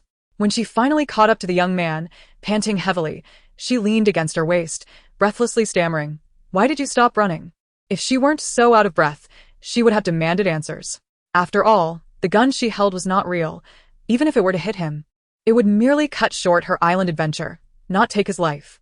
Why the desperate sprint? The young man, equally breathless, glistened with a light sheen of sweat, his dark eyes shimmering with moisture. Had there been others present, they would have undoubtedly found him endearing. Yet Jian Xun remained oblivious, firmly gripping his sleeve as though she were determined to confront him. The young man, gasping for air, found himself slightly hunched over under the relentless hold of the diminutive wild boar, his eyes cast down, lost in thought, while his chest rose and fell rapidly. As twilight descended, engulfing the island in darkness, the atmosphere around them fell eerily silent, save for the gentle rustle of leaves stirred by the breeze. The scene seemed to be at an impasse. However, as the cool wind brushed against her, Jian Xun's mind began to clear. Noticing the young man's continued silence, she grew bored and released her grip on his sleeve, recocking her gun. It's pointless to scream now. With no intention of showing mercy, she prepared to give him a swift end. In the next moment, a man's clean, slightly breathless, hoarse voice was carried to her ears by the cool breeze. "I know where their stronghold is." Suddenly, it became useful. Jian Xun gazed at the man before her, whose refined features were accentuated by his sharp eyes, still holding the submachine gun that could easily eliminate him. He resembled a bandit forcing a girl to lead him in a surprise attack on a village. "You lead the way and get to work." This handsome fellow had a way with words, effortlessly calming the wild boar's murderous intent with just a few sentences. It could be said, he had a talent for taming beasts. However, just as Jian Xun was preparing to seize him and take down the walking points, her wristband suddenly emitted a series of urgent beeps. Then came the slightly anxious voice of Director Li. "Jian Xun, why are you running? Stay right there. Don't move." At that moment, she realized that the drone that had been hovering and filming them was now nowhere in sight. It seemed the sudden mountain chase they had embarked upon had not left her behind, but had instead left the viewers in the live stream behind. With no other choice, Jian Xun had to remain in place and wait. Of course, she did not forget to keep a close watch on the young man before her. fearing he might dart off like a startled rabbit at any moment. Noticing her apprehensive expression, the man let out a barely perceptible sigh. I want to run. To demonstrate his sincerity, he found a nearby stone and sat down right in front of her. He then gestured to another stone a short distance away. You should sit too. Seeing that he had no intention of fleeing, Jian Xun decided to lower her guard. However, she did not comply with his suggestion to sit 3 meters away on another stone. Instead, she boldly approached him and plopped down right beside him. Noticing his momentary stiffness, she took advantage of the lull and initiated a conversation with a handsome stranger. My name is Jian Xun.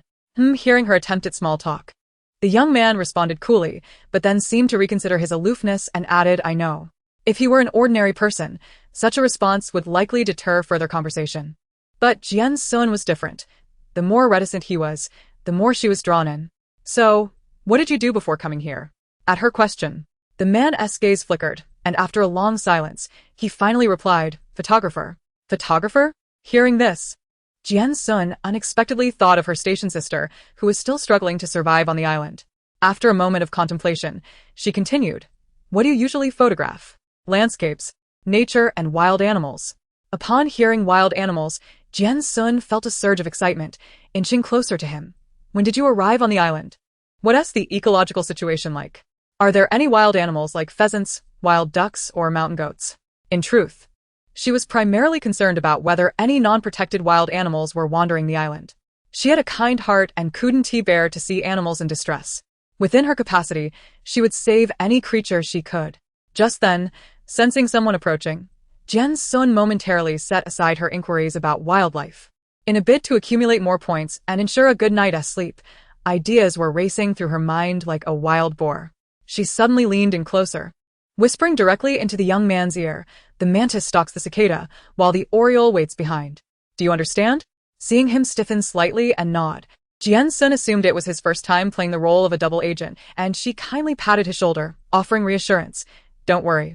I can tell you're a prime candidate for an insider. Without waiting for his reaction, she swiftly darted into the nearby thicket, stealthily taking cover. It wasn't long before she spotted a figure approaching stealthily.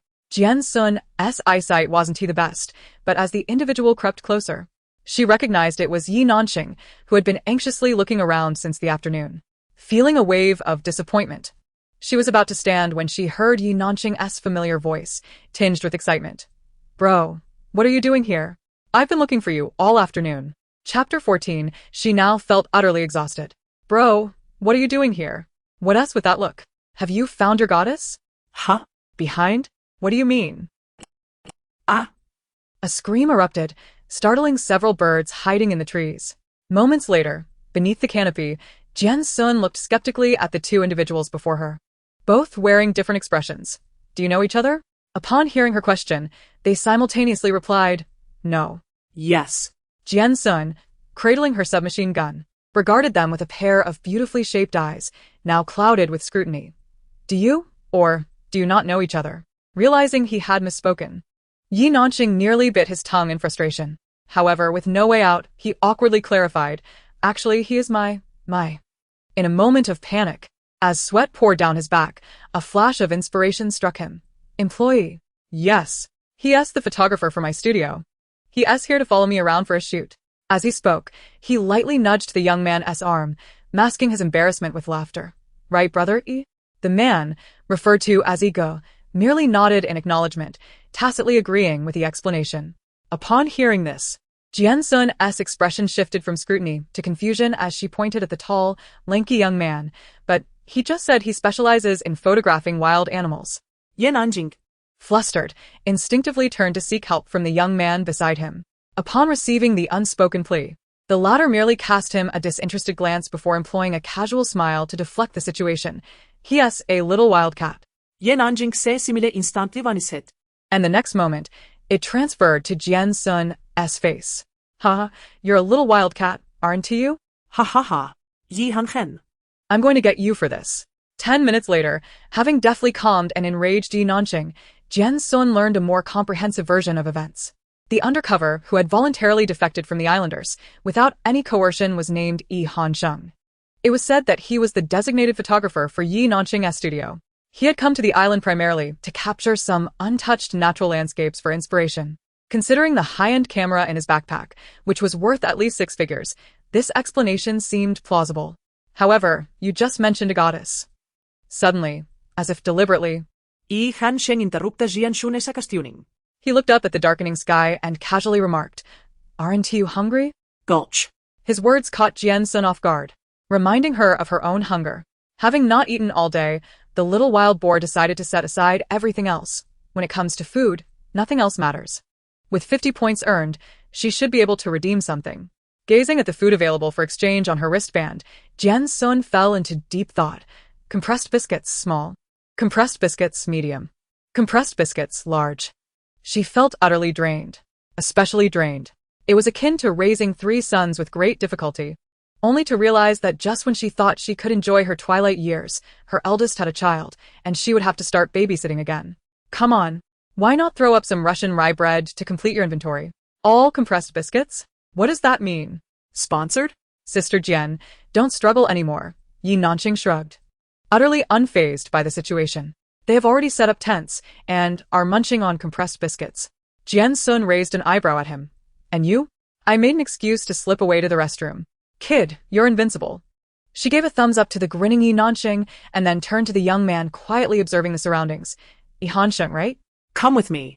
Ha. As soon as she finished speaking, the main party showed no immediate reaction, but Yi Nanqing's eyes widened in shock. You two got close so quickly. Receiving a cold glare, he shrank back and quickly fell silent, yet soon raised his hand excitedly. I want to join you. Jian Xun merely glanced at him, her expression tinged with disdain. On what grounds? Just because I have 20 points. I have 50, but I'm still EGE's boss. They're all my captives. What good does that do you? Then I beg you to take me along. I eat very little, work efficiently, and am always ready to jump in. All right. Thus, the trio temporarily formed a group. Although Jian Xun appeared to be leading, it was not quite the case. Yi Nanqing looked at the point store. Let's trade for a different tent. This sea breeze is strong, and we might wake up with crooked mouths and squinty eyes. Yi han hen directed. Windproof canvas. Hemprope. Jian Xun scrolled through her wristband. This windproof lighter only costs 20 points. Let's get one. Yi Nanqing shook his head. A knife, a magnesium strip. Initially, the two were skeptical. But later, when he successfully erected a makeshift tent with 3 windbreaks using supplies exchanged for a minimal number of points, and effortlessly ignited a fire with the magnesium strip and a dagger, silence enveloped them. After completing these tasks, Yi Nanqing did not pause. Instead, he swiftly sharpened the ends of some branches he had casually collected with the dagger and then turned to Jian Xun. Do you eat fish? 10 minutes later, the campfire blazed brightly in front of the tent, its flickering light dancing in the eyes of the two. They exchanged glances for a long while before Jian Xun finally spoke. Is he just bragging? Uncle Chen spent a fortune on fishing gear, and he sat by the riverbank for years without catching many fish. Yi Nanqing just has a broken branch. Can he really catch anything? In truth, Yi Nanqing felt uncertain as well. However, she glanced at the handsome face beside her, which had always been striking since childhood, and nodded firmly. Since my brother said so, he must be able to. Sure enough, just when Jian Xun thought the young man had abandoned Yi Nanqing, a tall figure appeared, holding a fish that had been cleanly gutted and skewered on a branch. I am impressed, Dad. Is this guy a wild man? How can he be so skilled? 3 hours have passed. Have they found him or not? I am genuinely anxious. Those legs, that waist, that wingspan, that silhouette. He is simply my dream husband. I'm begging him to weld that mask onto his face. As the figure drew closer, the comments began to spiral into uncontrollable excitement. Wait, did I just see him take off his mask? Chapter 15. As long as you give the order, I would give my life for you. As the man gradually approached the light source, the drone camera hovering at low altitude zoomed in. The image momentarily blurred before gradually coming into focus on his unobscured face. His damp black hair fell in disarray across his forehead, and his deep-set eyes remained as piercing as ever. With the mask removed, his prominent nose and perfect lip line appeared naturally striking, softening some of the coldness emanating from his eyes. The contours of his face were clear and smooth, entirely devoid of the death by exposure some netizens had speculated. Rather, his face was even more breathtaking without the mask. His front was likely damp from the river, and to facilitate matters, he had unzipped his jacket slightly. revealing a hint of his collarbone and the toned lines of his chest, making it hard not to wonder what lay beneath. 2 words, exquisite. I genuinely adore this. Family. I bet right, this is my biological husband. Honey, be gentle with that handsomeness. As soon as Hansheng speaks, all the women in the world swoon. In a rush to open my clipboard, I found it empty. My love for Ge is simply beyond words. Teacher. We are a match made in heaven, earth, and beyond. Jian Xun was completely unaware of the fervor in the live stream, yet her emotions were somewhat peculiar. If she were an ordinary high school girl, she would blush, smile shyly, and tuck a loose strand of hair behind her ear, while stealing glances at him.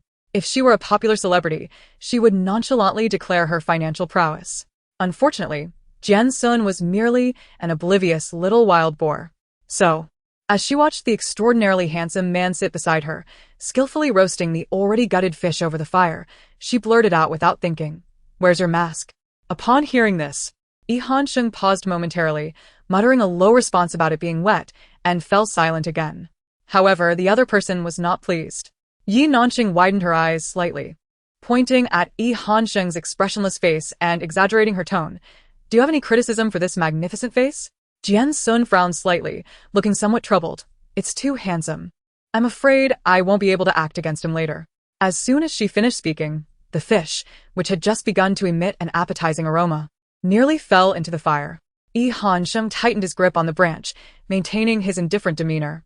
Yet, the one who had expressed dissent, Nanqing, seemed utterly satisfied upon hearing this, glancing at Hansheng, who was focused on roasting the fish and then gleefully touching her own face. Although Jian Xun said so, she could not genuinely expect him to put the wet mask back on. She had to force herself to accept his stunning looks and began to scrutinize his face without reserve. Yet, as she continued to gaze, she suddenly noticed something amiss. She looked at Hansheng, then back at the smug Nanqing. "How come you two look a bit?" Upon closer inspection, she noticed some similarities between their features. It was just that their vastly different temperaments, one lively and the other calm, highlighted 2 distinct styles of handsomeness. Upon hearing this, Nanqing perked up, leaning in with his sunny, handsome face. "Then tell me, who is more handsome between us?" "Him," Jian Xun replied without hesitation. "Why?" Seeing the discontent on his face, she simply cast a casual glance at the man who was attentively tending to the fish over the fire and thoughtfully replied, "Because a mute is the best cosmetic surgery for a man." "It's okay." Jian Xun patted Nanqing's shoulder, suddenly offering kind consolation. "But you're a bit cuter than him." "Really?" "Yes. You resemble a little animal experiencing its first reincarnation as a human." Receiving such high praise, Nanqing was thoroughly appeased. Yet the viewers who caught the subtext in her words were in stitches. High emotional intelligence, like a little animal reincarnating as a human. Low emotional intelligence, as silly as a livestock. Haha, Nanqing is indeed adorably foolish. "Baby, you're a silly little puppy." Meanwhile, the aroma of the roasted fish grew increasingly enticing. Jian Xun and Nanqing flanked Hansheng, each blinking every 10 seconds and asking, "Is it done yet?" "Not yet." This heartwarming scene elicited a chorus of cheers from the viewers in the live stream. What a touching scene of a single dad raising his intellectually challenged children. I'm about to cry. It feels warm, and the livor mortis has faded significantly. The scene felt utterly discordant. I suggest adding my presence to harmonize it. That cursed husband, Hansheng. What right does he have to be a photographer? He should be my life mentor. It wasn't until Jian Xun, nearly starving to the point of gnawing on tree roots, unearthed a packet of seasoning that Master finally regained his composure.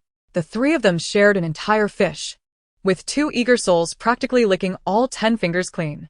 How to evaluate Hansheng's grilling skills? Jian Xun remarked, "Too much talk only leads to saliva." After feasting, the trio gathered to exchange some essentials for the following day. Just as they were about to settle down for the night in the modest tent that could accommodate 5 or 6 people, Jian Xun's keen ears perked up. Someone's coming. Before Nanqing could react, a disheveled figure tumbled into their midst. Clearly, Zhou had just arrived on the island that morning. Yet she appeared as if she had been stranded for 3 years. She seemed equally surprised to encounter familiar faces. Upon recognizing Jian Xun, she disregarded any celebrity demeanor and plopped down, patting her thighs and wailing, "Oh, I've finally found you." After 10 minutes of her wide-mouthed sobbing, Jian Xun, observing the transformation in Zhou when after only a few hours, asked, "What do you want from us?" Wiping her tears, Zhou earnestly replied, "Don't worry. I'm not here to disrupt you. I want to join you. Teacher Jian Xun, please let me join your group." Jian Xun, somewhat bewildered by the sudden allegiance, echoed her earlier sentiment directed at Yi Nanxing. "Why should I?" Zhou struggled to articulate her worth, but ultimately resorted to her most proficient skill, flattery. "Rest assured, Teacher Jian, at your command, I would give my life for you." Jian Xun, barely able to contain herself, retorted, "Your life is hardly valuable." Chapter 16. You really can flatter. Although Zhou lacked the 20 points of Yi Nanxing or Yi Hanqing's survival skills, she certainly excelled at flattery. After keenly observing Jian Xun's demeanor, she successfully altered her praise from beautiful and kind to strong and robust, thereby securing a temporary opportunity to remain. However, with the grilled fish already consumed, Yi Hanqing showed no inclination to catch another for her. Zhou could only gulp down half a bottle of water. Listening to Yi Nanxing and Jian Xun rave about the delicious fish, her mouth watering as she drifted into slumber. After a long day, she finally dozed off, only to be awakened shortly by the incessant buzzing of mosquitoes. Annoyed, she scratched at the welts on her arms. Squinting through her sleepiness to observe the scene around her, the group was huddled together in the small temporary tent, resting on hay and clothing.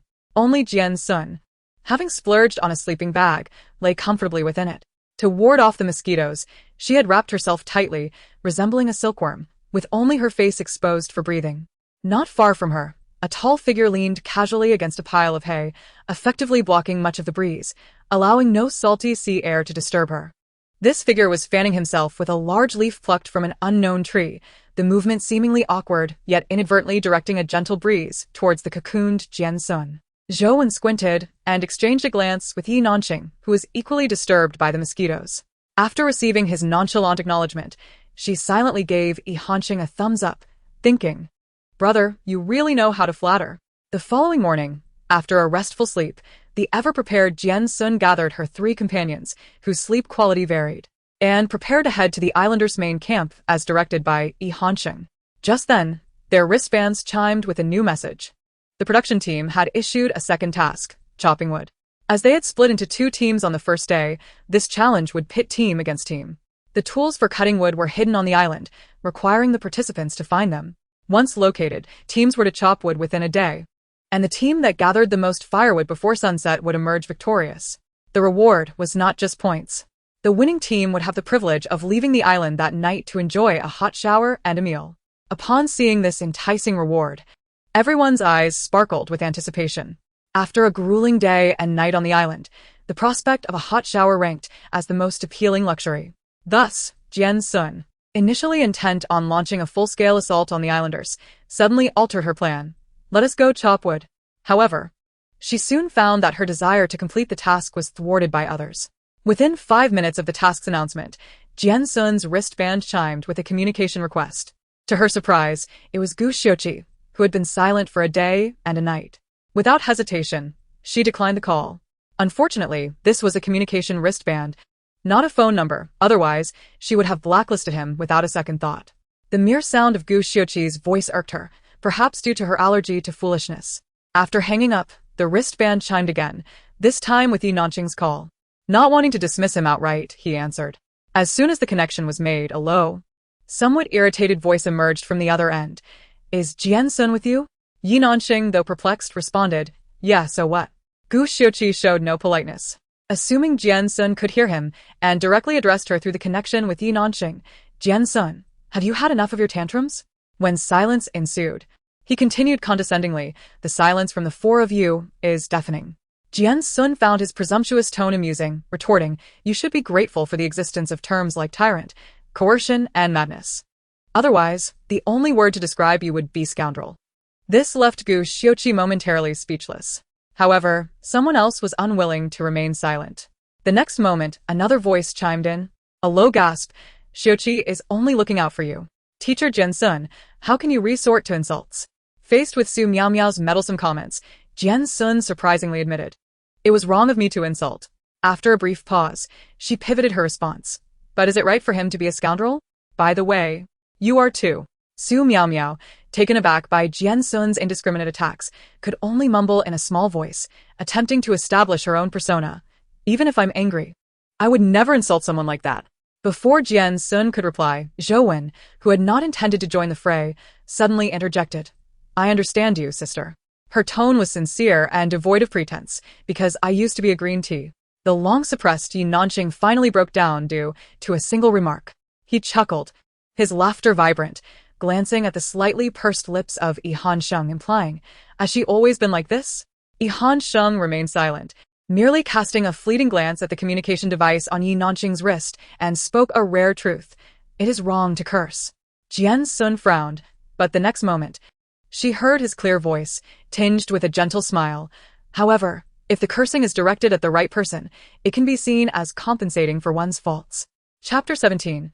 Concealed blades do not hinder the woodcutter. Meanwhile, the comments on the live stream surged as usual. I think Yi Hansheng is right. Wait, teacher wild boar. You're a hexagonal warrior. Strong in physical attacks and magic too? Don't call her wild boar. She is my goddess. Seriously, big sister, is this a live broadcast? What if your words mislead the children? What children? You mean those low-fat kids who don't meet the average IQ? After a moment of silence, the device emitted a voice from Gu Xiuqi, laced with anger. Jian Xun, who is he? He asked that guy. Don't you recognize him? He even hugged you when you were little. After saying this, he quickly signaled Yi Nanqing, who was still chuckling, to hang up. Just as Yi Nanqing was about to comply, Su Miao Miao's voice chimed in. Teacher Jian Xun, where are you? Should we come find you? Thank you for your concern. Senior Miao Miao. Yet, before she could finish her sentence, Zhou Wen stepped forward, seizing Yi Nanqing's wrist before Jian Xun could express any displeasure. Hearing Zhou Wen's voice, Su Miao Miao froze for a moment, then her tone turned icy. Zhou Wen, I'm speaking with teacher Jian Xun. Zhou Wen, unfazed by her condescending tone, merely smiled sweetly, softly yielding, but teacher Jian has already left. Sorry, Senior Miao Miao. We'll catch up later. Bye. Without waiting for any further antics from the other side, she promptly pressed the button to end the call. Having swiftly completed her task, she turned to Jian Xun, her eyes gleaming with anticipation. Yet Jian Xun appeared dissatisfied with her overly diplomatic approach, frowning. You're too magnanimous. Doesn't this person ever get angry? Zhou Wen seemed taken aback by her words but then grinned sweetly, stating plainly, I usually don't get angry, not because I'm magnanimous, but because I can be a bit spineless. For the first time, Jian Xun was left speechless, silently giving her a thumbs up. You're impressive. The viewers in the live stream were equally surprised to discover her talent for humor, instantly flooding the comments with laughter. Pissing off Zhou Wen? You've just kicked the air. Enough. I feel sorry for her. Oh my, such an adorable idol. I'm smitten. Thus, the four of them decided to team up and set out together. One was tempestuous like an emperor, another was quietly attentive like a palace maid. One was smooth yet weak, and the last was a bumbling fool. Each person had their quirks, yet they strangely harmonized. Like mismatched parts from different machines, they astonishingly operated together as if they were a functioning whole. However, a call from Gu Xiuqi reminded her of their objective. Hence, the de facto leader, Jian Xun, waved her hand decisively. Based on Yi Nanqing's experience in recording variety shows, they need not search aimlessly. They only needed to observe areas devoid of people, yet still monitored by drones or fixed cameras. Such places likely concealed hidden treasures. As expected, following this discovery, they soon found 2 axes and a saw. Logically, once they had sufficient tools, they should begin their task of chopping wood, but Jian Xun remained relentless. After leading the group to find the tools, she continued searching the island until they uncovered 2 more axes. Eyeing the 4 axes before her, Jian Xun unhesitatingly buried the excess 2 beside the campsite. Only then did she confidently lead the others to chop wood, asserting, concealed blades do not hinder the woodcutter. While Gu Xiuqi and the others were oblivious to her intentions, the viewers in the live stream were acutely aware. Some praised her crafty strategy as indicative of a natural leader, while others accused her of exploiting loopholes and disregarding the rules in a personal vendetta disguised as gameplay. They had no choice but to accept their fate, carrying the soul saw to the designated logging area dictated by the director. The unified logging area was not extensive, so it was no surprise when the 2 teams eventually crossed paths. Upon encountering each other, Gu Xiuqi fixed his gaze intensely on the silent man trailing behind Jian Xun, who effortlessly managed the minor tasks without drawing attention. The more he observed, the more discomfort brewed within him, yet he could not pinpoint the source of his emotions. Gnashing his teeth inwardly, Xiuqi, Su Miao noted this tension, opting not to provoke Jian Xun further, instead standing behind Gu Xiuqi, seemingly casually remarking, "It's surprising you were worried about teacher Jian Xun. She seems to have slept well last night." Upon hearing this, the man immediately tore his gaze away from the two in the distance, turning to Su Miao with a grave expression, his tone laden with unspoken implications. Really? While the two on this side engaged in their subtle maneuvering, the other team was determined to claim victory. Yi Nanqing employed his core strength to swing the axe, each motion causing the tree, thicker than a wash basin, to tremble as it gradually formed a notch. His slender arms quivered from exertion, yet he gritted his teeth, striving not to lag behind. Jian Xun, however, was even more astonishing. She resembled a vengeful spirit risen from the depths of hell, single-handedly wielding an axe and approaching a tree that would be challenging for even two to embrace. Chapter 18. Darling. You are a mighty wild boar king, as she stood before a tree that appeared almost twice her size. Some viewers in the live stream could no longer contain their skepticism. I admit Jian Xun's leg training surpasses that of many men, but she is still a girl. Does she really dare to test her limits against such a thick tree without any special training? She's not afraid of straining her back. Just because she has a bit of strength, does she think she is the Hulk? Stop talking. She believes herself to be a natural strongman, dismissing all challenges until she hits a wall. Yet, following yesterday's experience with weighted sand, some genuinely believe Jian Xun was indeed possessed by the spirit of a wild boar, endowed with immense strength. You're all mistaken. Our teacher Wild Boar is not like you mere mortals. Do you even understand what it means to be fierce? You know nothing.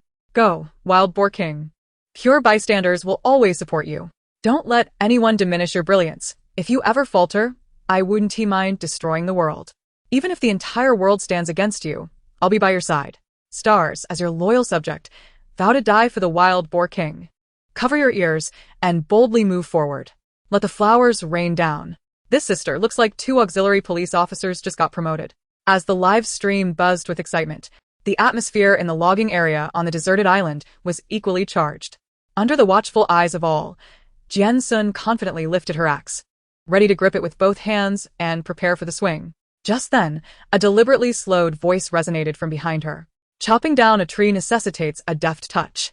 Brute strength may lead to harm. Unsurprisingly, it was Gu Xiuqi once more. This time, however, his tone was not as condescending as usual.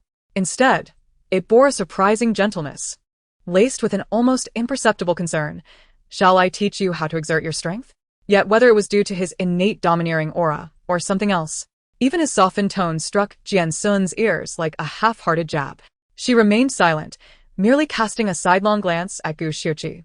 In the next moment, her slender fingers, which had been loosely gripping the axe handle, tightened abruptly. The petite girl's frame sank low, her legs firmly planted on the ground. Her center of gravity lowered as she summoned an inexhaustible reserve of strength, swinging the axe in a wide arc upward. After a slight adjustment of angle and force, she unleashed her arm with a swift motion. Fast, precise, ruthless. The axe struck down with a resounding crack. As countless leaves fell like rain above the crowd, the anticipated scene did not unfold. Jian Xun did not injure her back with her lack of finesse, nor did she effortlessly fell the tree that could be embraced by a single person. As the drone's camera zoomed in, the audience in the live stream fell into silence, mirroring the spectators on site. The tree still stood resolutely in place, while the axe, which a typical girl could scarcely wield, was now embedded deep within the trunk, leaving only the wooden handle protruding a few inches into the wood. Yi Nanqing's eyes widened in disbelief. Sister, did you just drive the axe into the tree? Jian Zhouwen's tone shifted dramatically. Jian the Great, please retract your miraculous abilities. Amidst their astonishment, the viewers in the live stream remained unfazed. Did I see that correctly? She drove the axe directly into the tree? I work in construction and see workers all day. Her technique shows she's used to physical labor. Good heavens, this is unbelievable. How does she possess such strength? What is the principle behind it? Do you know about tension? She's my classmate from elementary school. Baby, you're a mighty wild boar king. Meanwhile, the one who had showcased absolute control over immense strength slowly released the axe handle, which had been nearly embedded in the tree trunk, while all eyes were on her in astonishment. After executing that powerful swing, Jian Xun unexpectedly stepped back, offering her previous position to the astonished Gu Xiuqi with a smiling invitation. All right then, why don't you teach me how to exert my strength? She was straightforward, relishing in the spectacle of a reversal. The stage was set for a confrontation. Gu Xiuqi glanced at the axe handle firmly lodged in the notch, then turned to the amused Jian Xun. Just as he was about to speak, the previously silent youth, Han Sheng, interjected calmly. Let me help you pull it out. No need. Gu Xiuqi abruptly interrupted, stepping forward to occupy Jian Xun's previous spot, standing before the axe handle embedded in the tree. As he uttered those words, he felt the weight of many gazes upon him, amplifying his pressure. Thus, even though he felt uncertain, he could only approach slowly, gripping the axe handle firmly, stating, I'll do it myself. With that, he maintained his stance and turned to the enigmatic Jian Xun, applying his knowledge of strength theory from his private gym to instruct her. Now, observe closely. The grip distance between your hands should be the length of your forearm. The frequency of swinging the tool should not be too frequent. Like this, you're exerting too much force. Just use finesse to move it gently back and forth. Then pull. Pull. 1. Standing a short distance away, watching Gu Xiuqi strain and grunt as he attempted to pull the axe handle down, Jian Xun could hardly suppress a laugh. Hey buddy, are you sure you're not going to end up with sticky pants? As she struggled to contain her amusement, she caught sight of Zhou, who was torn between laughter and restraint. Fearing that a shared glance with this inept performer would shatter her composure, she quickly redirected her gaze to the ever-calm Han Sheng. Just as their eyes met, he lowered his head, concealing his eyes beneath his lashes. Seemingly indifferent as he explained, Actually, I can't pull it out either. Jian Xun paused, not fully registering his words. From her vantage point, she caught a glimpse of the man's fleeting glance away from her, his slightly disheveled hair cascading over his brow, casting small shadows with his long lashes. His eyes were like a serene lake, undisturbed by wind, yet perpetually rippling with unseen currents. Have we met somewhere before? Chapter 19. Don't get too carried away. As Jian Xun posed her question, it was akin to tossing a small stone into a tranquil pond, sending ripples across Han Sheng's gaze. Yet he merely pressed his lips together, responding with calmness, perhaps.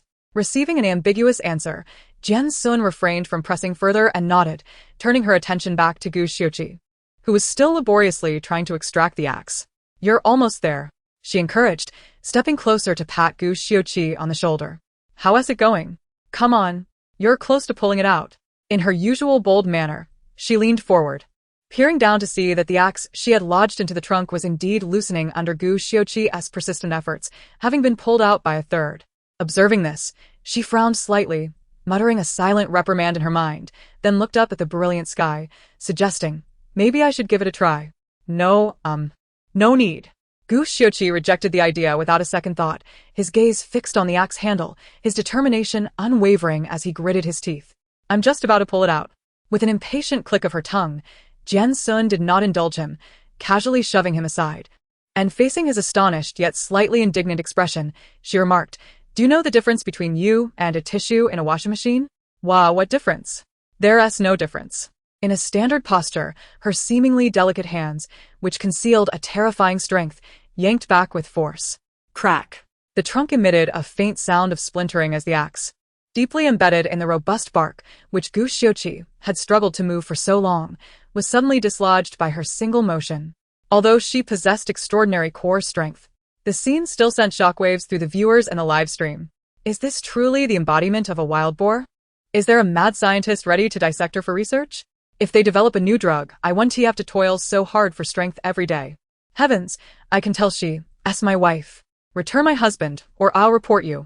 Amidst the chaos of the live stream, Jian Xun remained oblivious to the external noise, wholly absorbed in her task of felling the tree. Crack, crack, crack. With each swing of the axe, a deep notch appeared in the sturdy trunk.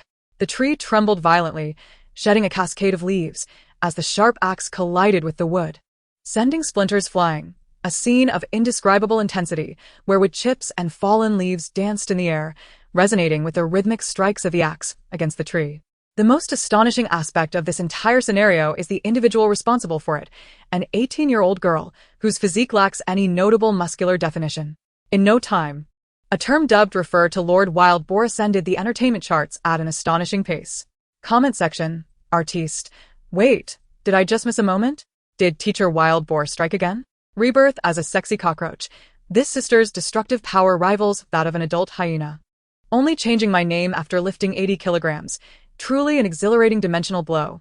I'm heading downstairs, neither via stairs nor elevator. Refer to Lord Wildboar. No words needed. Lord Wildboar is indeed a deity. Is anyone interested in learning about our beautiful yet fierce and sharp-tongued wild boar sect leader? Meowing fairy. Wow, too adorable. From black to carbon. Regardless of the netizens' opinions about Jian Xun, this day marked the highest level of discussion surrounding her career since its inception over a decade ago. With her final axe swing, she refrained from withdrawing it but instead embedded the axe into the tree's gash, turning to the now self-dispersed crowd and commanding, "Stay back." She stood firm, bracing against the tree as she awaited everyone's retreat to a safe distance. However, Gu Xiuqi, who had been pulled away by Lu Junming, suddenly began to act erratically. "No, I'm not leaving." He forcefully shook off Lu Junming's grasp and approached Jian Xun, locking his hands on her shoulders and gazing at her with fervor, his eyes aflame. His tone carried a blend of affection, determination, and an undeniable insistence. "Silly girl, listen. It's too dangerous for you to be alone. Let me stay with you." Jian Xun, taken aback and momentarily at a loss for words, eventually regained her composure. She turned to Yihansheng, who was preparing to intervene and halt Gu Xiuqi's reckless behavior, and whispered with irritation, "Don't hold him back. Let me cleave this insufferable wretch." After a brief commotion, Yihansheng managed to restrain the enraged Jian Xun. He leaned down and whispered something in her ear, and in an instant, the tempestuous Lord Wild Boar fell silent, obediently nodding as she squinted, allowing Yihansheng and Lu Junming to escort Gu Xiuqi away. What is Gu Xiuqi, this giant baby, trying to achieve? Can his father not produce another child to inherit the family business? Otherwise, I might just sell Gu's financial stocks at a low price. You sell, I sell. It seems this heir is not the sharpest tool in the shed.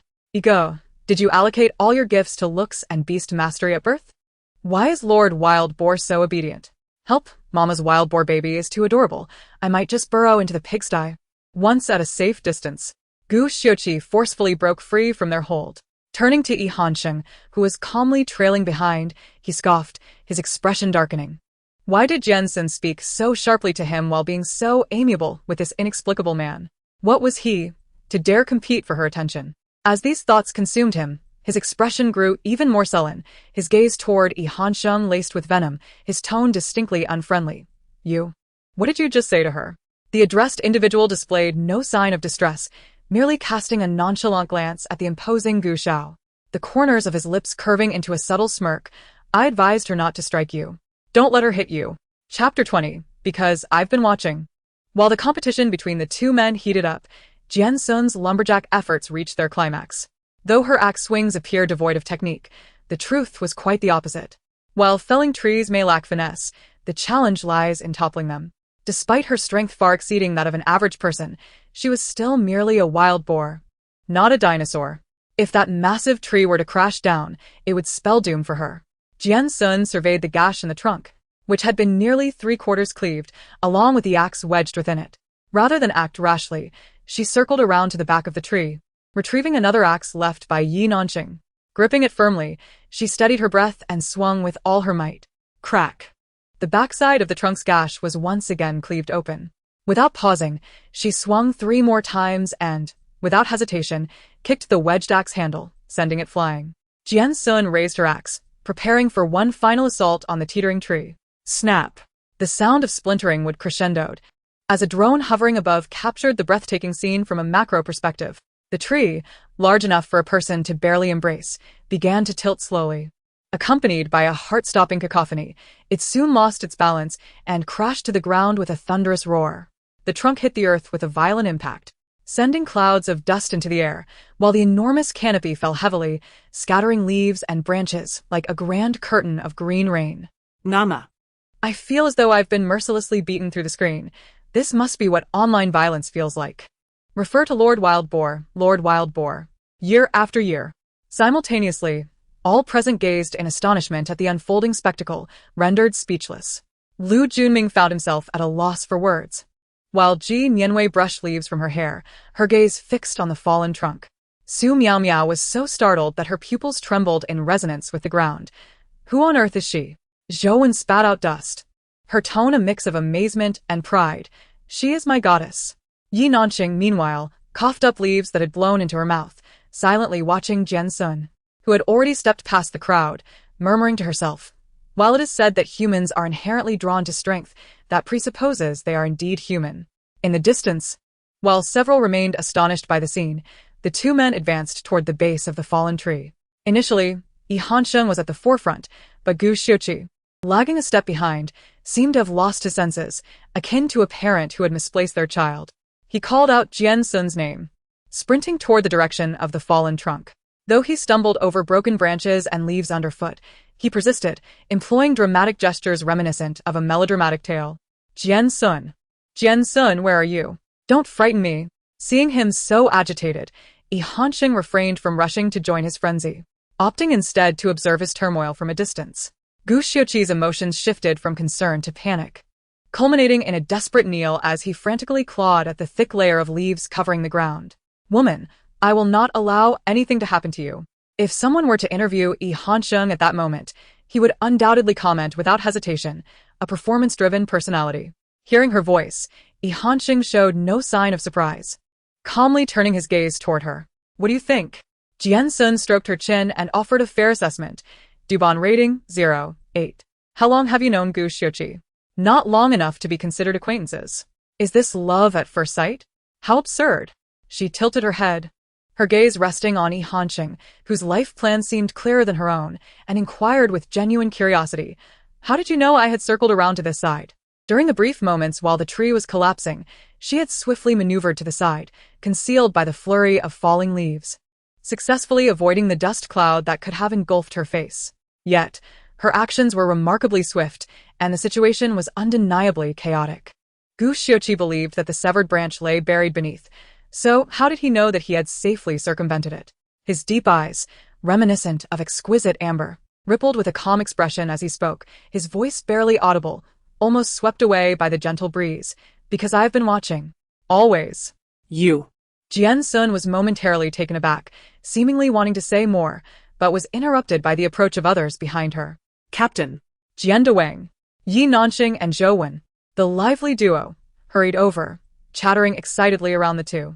Meanwhile, Gu Xiuqi spotted Jian Xun unharmed. Jian Xun. He disregarded everything else and quickly walked up to her, ready to envelop her in a bear hug. Mr. Gu. Thankfully, Yi Hansheng acted swiftly to block him, narrowly saving Gu Xiuqi from potential embarrassment. Gu Xiuqi felt no gratitude. He raised his hand, attempting to shove Yi Hansheng aside. Step aside. Unfortunately, he could not push him away. His anxiety overshadowed any irritation, and he could only gaze at Jian Xun, who had just clenched her fist and was slowly relaxing it, scanning her from head to toe like a police dog at airport security. Seeing that she was indeed unharmed, he finally felt a sense of relief, though suppressed anger began to surface. Do you not realize how dangerous this is? What if something had happened to you? Rest assured, I am quite resilient. Jian Xun replied with a smile, her tone inadvertently revealing disdain. You shouldn't say that. Chapter 21. Her skin bore marks of deep crimson. Ultimately, the tree that Jian Xun felled was tackled by Yi Nanxing and Yi Hansheng. With the experience gained from the first tree, the group of four, who initially had zero logging experience, gradually discovered some tricks of the trade. The task of chopping wood was entirely entrusted to Jian Xun, while the other three handled the cutting and stacking. Jian Xun's seamless chopping was nothing short of astonishing to the onlookers. Although they recognized her exceptional skill, they were consistently awed by the deftness of her technique. It's like watching a crazed wild boar crash through a whole forest. Sister, please stop, I'm scared.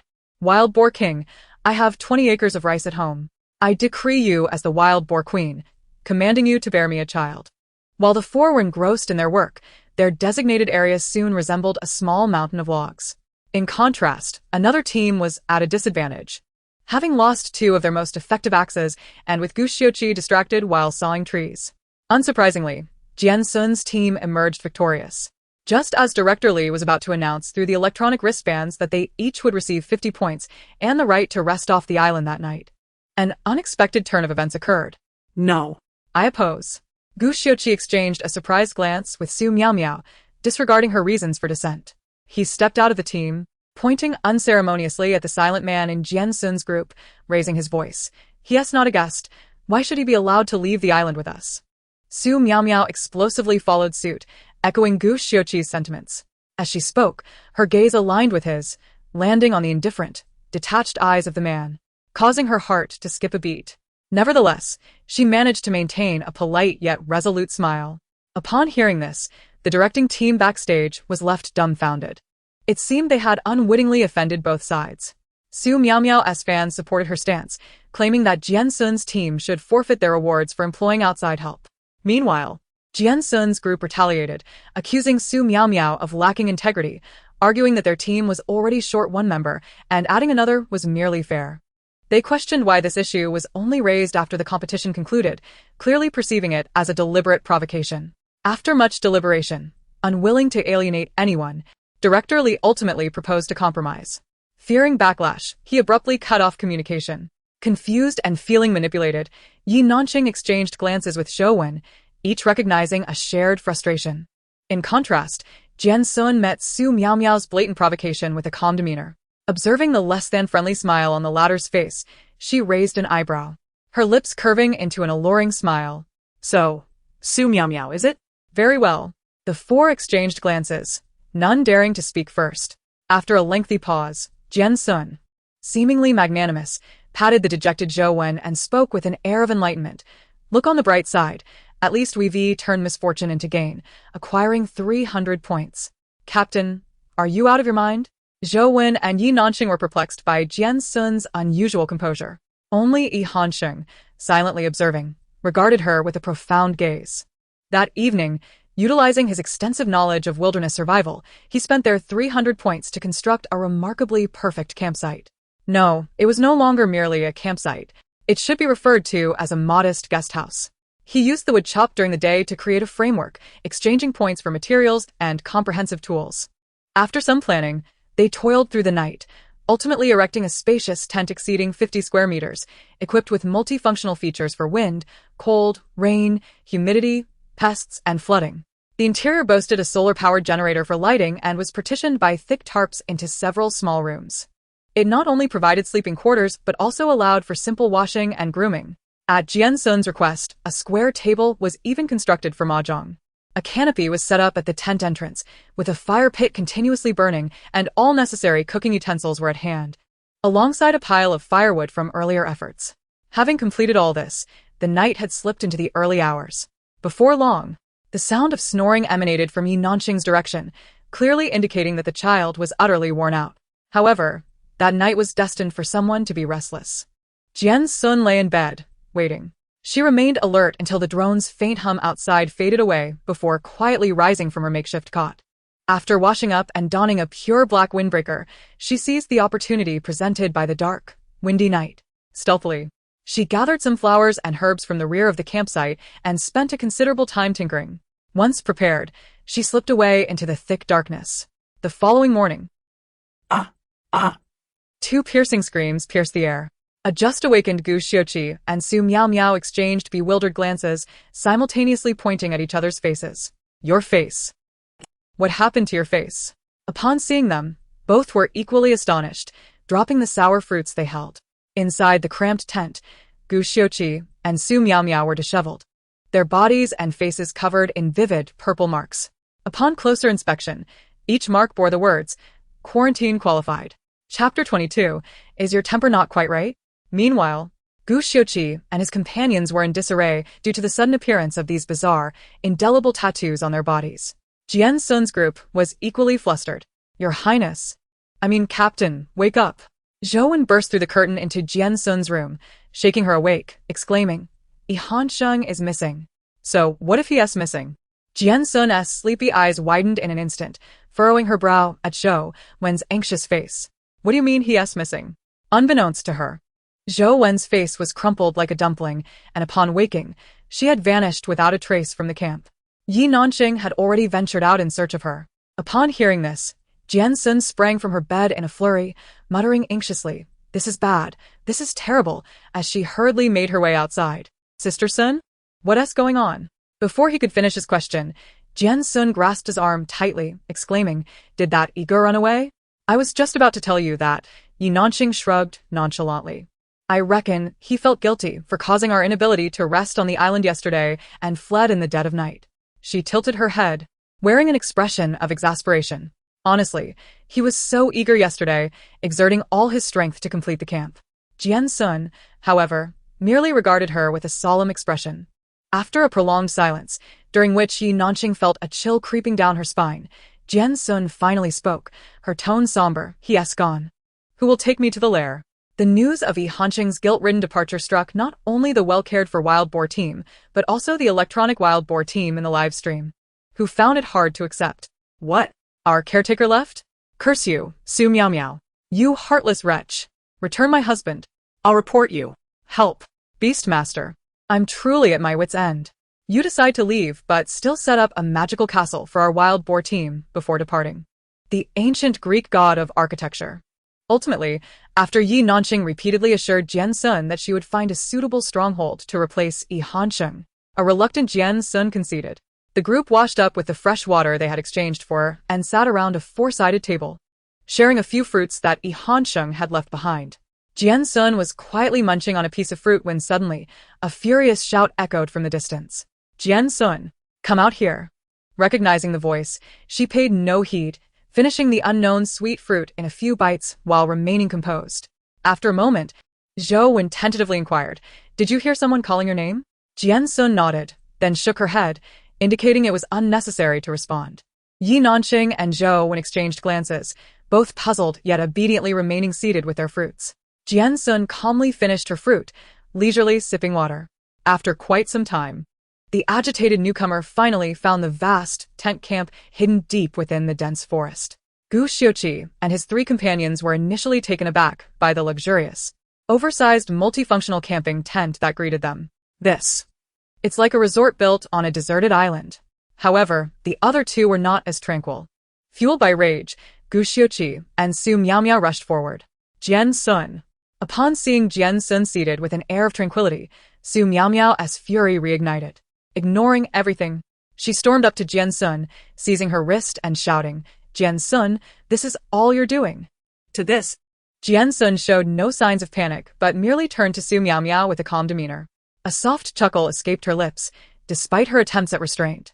Su Miaomiao had completely wrapped her head with her coat, leaving only her eyes visible, yet the exposed part of her face bore a faint, unmistakable purple bruise.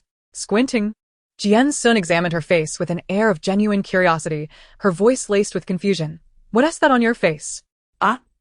At the mention of this, Su Miaomiao, who had been ready to confront Jian Xun, let out a panic scream, quickly releasing Jian Xun's arm and retreating hastily. She clutched her coat over her head, desperately avoiding any cameras. As a rising star, she feared that such an appearance would jeopardize her future in the entertainment industry. Observing Su Miaomiao's frantic retreat, another victim, Gu Xiuqi, also flared with anger. Unlike Su Miaomiao, he had not covered his entire face, but wore a mask that did little to conceal the glaring words "quarantine" approved emblazoned across his forehead. He stepped forward, looking down at Jian Xun with an expression of indignation. "Jian Xun, is this amusing to you?" "Huh?"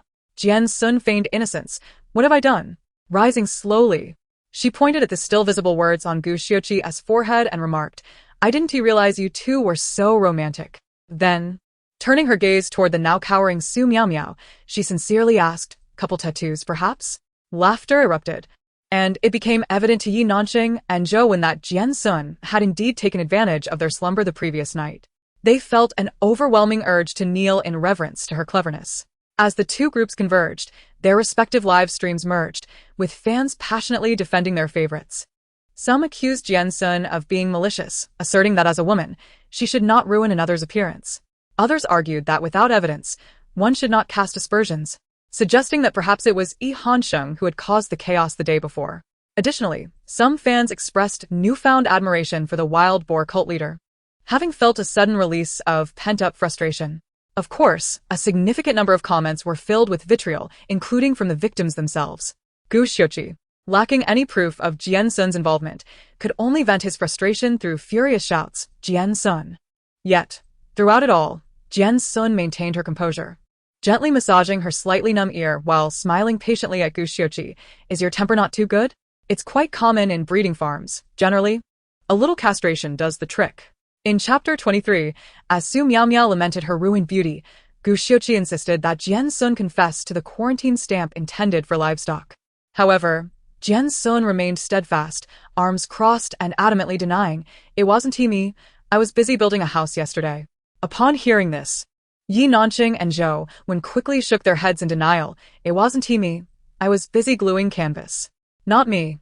I was setting up tents." At that moment, a realization struck Su Miao, her hands shielding her flamboyant face as she peered through her fingers at Jian Xun. "Where's Mr. E? Where did he go?" Gu Xiuqi, catching on, scanned the surroundings and, indeed, did not see the bothersome man. For reasons unknown, his anxious heart calmed slightly as he regarded Jian Xun with a gentler gaze. "Did you send him away?" Ignoring her incredulous look, Gu Xiuqi smiled at Jian Xun, the quarantine notice still prominently displayed on his forehead. "Let us call this one a pass. I forgive you, but do refrain from causing any more mischief." Faced with his unwavering confidence, which never faltered in any situation, Jian Xun felt a pang of inferiority and could only helplessly wave her hand. "Perhaps it's the result of too much subpar milk powder in childhood. It's a condition that's hard to remedy." Gu Xiuqi, momentarily dazed by her words, found himself at a loss, while Su Miao continued her unpredictable tirade. Suddenly claiming to feel unwell, possibly due to poisoning, Su Miao insisted on leaving the island for medical attention. However, she continued to maintain that she was dizzy, expressing that the purple-red marks on her body were painful and itchy, adamantly demanding to be taken off the island for treatment. While she was in a standoff with the doctor, Director Li's voice unexpectedly resonated through everyone's electronic bracelets. "Does contestant Su Miao still insist on withdrawing from the island challenge to seek medical care?" Su Miao was momentarily taken aback, then silently buried her head in her coat, appearing fragile and helpless. Zhou Wen, watching this unfold, couldn't help but chuckle inwardly and gently suggested, "Give her a hug. It seems she might shatter." However, this was overheard by Lu Junming, who, with a puzzled expression, blurted out, "Are you that sleepy? Why do you want to sleep right after waking up?" Zhou Wen and Yi Nanqing stifled their laughter, while the fans in the live stream expressed their sympathy for the sister. Yet, this group of spectators soon found themselves overshadowed by the righteous outrage of netizens. "Stop jumping around. What if the director's team, in a fit of anger, live streams your sister's trip to the hospital, only to find out she has nothing wrong but constipation?" how embarrassing would that be? To be fair, if Su Miao hadn't deliberately tripped others yesterday, would there be this mess today? Isn't it all her own doing? Protect the world's greatest wild boar king. If you sever her tusks, you shall surely ruin your glory. Whoever stands against the wild boar king stands against countless wild boar guardians. As for who the wild boar guardians are, I don't know, but I certainly am not one of them. Amidst the mixed reactions of netizens, Su Miao finally fell silent, still covering her face and refusing to show herself, completely devoid of the arrogance she had displayed when she suddenly emerged to confront Jian Xun the day before. The team with the highest accumulated points from hunting would still enjoy the privilege of leaving the island for rest tonight. Just after Director Li announced the rules, Yi Nanqing suddenly stood up, raising his hand towards the camera. "I object." He pointed at the 4 individuals on the opposing team and then back at his own trio. "They have 4 people, and we only have 3. This is unfair." He merely sought to gain some advantage for his team, but unexpectedly, Director Li chuckled knowingly. It seemed he had been waiting for this moment, responding, "Special guest?" Upon hearing this, Yi Nanqing immediately realized something, squinting at the camera. "Who is it?" Huh? At this juncture, Director Li in the backstage control room was nearly ecstatic. He pulled out an introduction card he had prepared overnight, cleared his throat, and grandly proclaimed, "He is a member of the National Photography Association, a 3-time winner of the Golden Camera Award, recipient of the International Photography Center Infinite Award, and a winner in international photography competitions, celebrated as a natural beauty capturing master, wildlife photography artist, and the youngest genius photographer of visual China." After this long string of titles, he paused dramatically before continuing. Upon hearing his passionate introduction, Jian Xun, who knew little about this field, merely frowned and waved her hand dismissively. "No way, there isn't enough space for so many people." Chapter 24, Shigue Fei. Is this returning to the palace? After saying this, the surroundings fell into a deathly silence, only to be suddenly shattered by Yi Nanqing's loud laughter. "Help! Who understands my humor that echoes through history?" However, his boisterous laughter did not last long, as he sensed a familiar icy gaze sweep over him. Observing Yi Nanqing's sudden retreat, Jian Xun was about to inquire when her peripheral vision caught a glimpse of a pure black garment at the tent's entrance. Turning her head, she saw the man who had vanished less than half an hour ago reappearing, now clad in a different outfit. Hey, brother. Yi Nanqing approached with a sly expression, nudging the man's shoulder. The man merely cast a cool glance at him before turning his steady gaze toward Jian Xun. His tone remained calm as always, yet beneath it lay a deeply hidden undercurrent. I am Yi Nanqing, applying to join your team. What? Is it the one I am thinking of? The one hailed as the youngest master of landscape photography, who last year had a piece called Roar Auction for a sky-high price, and he is said to be under 20. Help. I was still shamelessly asking my roommate to bring me food at 20, while he already has pieces worth a fortune. I have a bold idea. He can't possibly have come to this deserted island to shoot something, can he? I know. He has turned down numerous collaboration invitations from Hollywood stars and never photographs portraits. He must find something on the island that captivates him, be it scenery or wildlife. Darling, do you still remember me? We played together often as children. You at your home, and I at mine. The discussions about Yi Nanqing flooded the bullet screen, yet Jian Xun merely wrinkled her nose at his statement. She glanced at Yi Nanqing and then toward the direction behind him. It's just you? What about the other 6? Aren't they coming? Before Yi Nanqing could respond, Yi Nanqing, who was chummy with him, jumped in. Captain, I forgot to tell you, my brother Yi is quite a prominent figure in the photography world with numerous titles. Having him on our team is worth at least 8 people. He gestured and ate with his fingers, clearly praising the person beside him while appearing like a proud rooster, strutting about in delight. Jian Xun merely raised an eyebrow at the calm and composed young man and replied evenly, although you are. She paused. I've forgotten the beginning and the end, but I am also a reader of the Nobel Prize in Literature, a citizen of the nation where Tsinghua University is located, a resume submitter to Fortune 500 companies, a seasoned buyer for a billion-dollar lottery project, and a person moved by the figures of touching China, a user of a certain platform, and a former esteemed member of a music service. So, in the astonished gazes of those present, Jian Xun spoke earnestly. You must listen to me from now on, understand? Even Yi Nanqing was nearly entangled in her lengthy yet astonishing self-introduction. However, upon hearing her last statement, he softened his gaze and nodded without hesitation. Understood. His agreement left those in the live stream, who were aware of the historical anecdotes and rumors, feeling as though they had plunged into a magical world. Oh, understood. Why are you being timid? I won't allow it. Just because she has a bit more strength, you're an artist. Where is your rebellious spirit? What's so impressive? Who doesn't have an English name nowadays, right? Stop talking. The wild boar king deserves it. She is younger. This is a victory. 1 victory to 0. This is 2 victories. 2 victories to 0. This is 3 victories. 3 to 3 victories. Is that not enough to make him bow down? Just a hard win? Thus, the journey of 7 on the deserted island transformed into a gathering of 4. With balanced numbers of men and women, no one could find fault. As for the matter of the couple's tattoo, Jian Xun refused to acknowledge Gu Xiuqi, and Su Miaomia had no way to confront her, leaving with a face full of indignation. Once they departed, Yi Nanqing and Zhou when exchanged a discreet thumbs-up behind the camera. It was likely that these two would not dare to emerge and act foolishly again before their faces regained their color. In this way, the newly formed quartet soon packed their gear and ventured deeper into the dense forest. Under Yi Nanqing's guidance, they skillfully navigated through the thick underbrush, stepping cautiously until they arrived at a well-concealed multi-person campsite. Although access was inconvenient, it was indeed the optimal hiding place. Surrounded by a ring of shrubs serving as a natural barrier, with thorny bushes lining the necessary paths. Without a guiding presence, it is nearly impossible for the average person to locate this place. Yet, in the realm of unpredictability, 4 unforeseen occurrences have silently approached their stronghold while the people remain blissfully unaware. Jian Xun crouched behind a concealed thicket, cautiously observing the makeshift tent ahead. Upon noticing the group inside engaged in idle chatter, she turned to the young man beside her, her tone betraying a hint of astonishment. How did you know they were hiding here? In response to her query, Yi Nanqing did not conceal the truth. He gently brushed aside a branch that nearly grazed her hair and nonchalantly replied, because I helped them find this place. Chapter 25. Let us have roasted chicken for lunch. Upon hearing Yi Nanqing's proclamation, the comment section erupted with excitement, and even Jian Xun could not help but commend him. You're quite clever. He remained unfazed by the teasing, maintaining his composure as he kept the branch at a respectful distance. Nearby, Yi Nanqing sheltered himself behind 2 leaves. Peering curiously while suggesting, Yi Nanqing looked at him and continued, the director has likely informed them of my inclusion. Zhou Wen, puzzled, asked. Then why haven't the others fled? Before Yi Nanqing could respond, The four heard the islanders' conversation from within.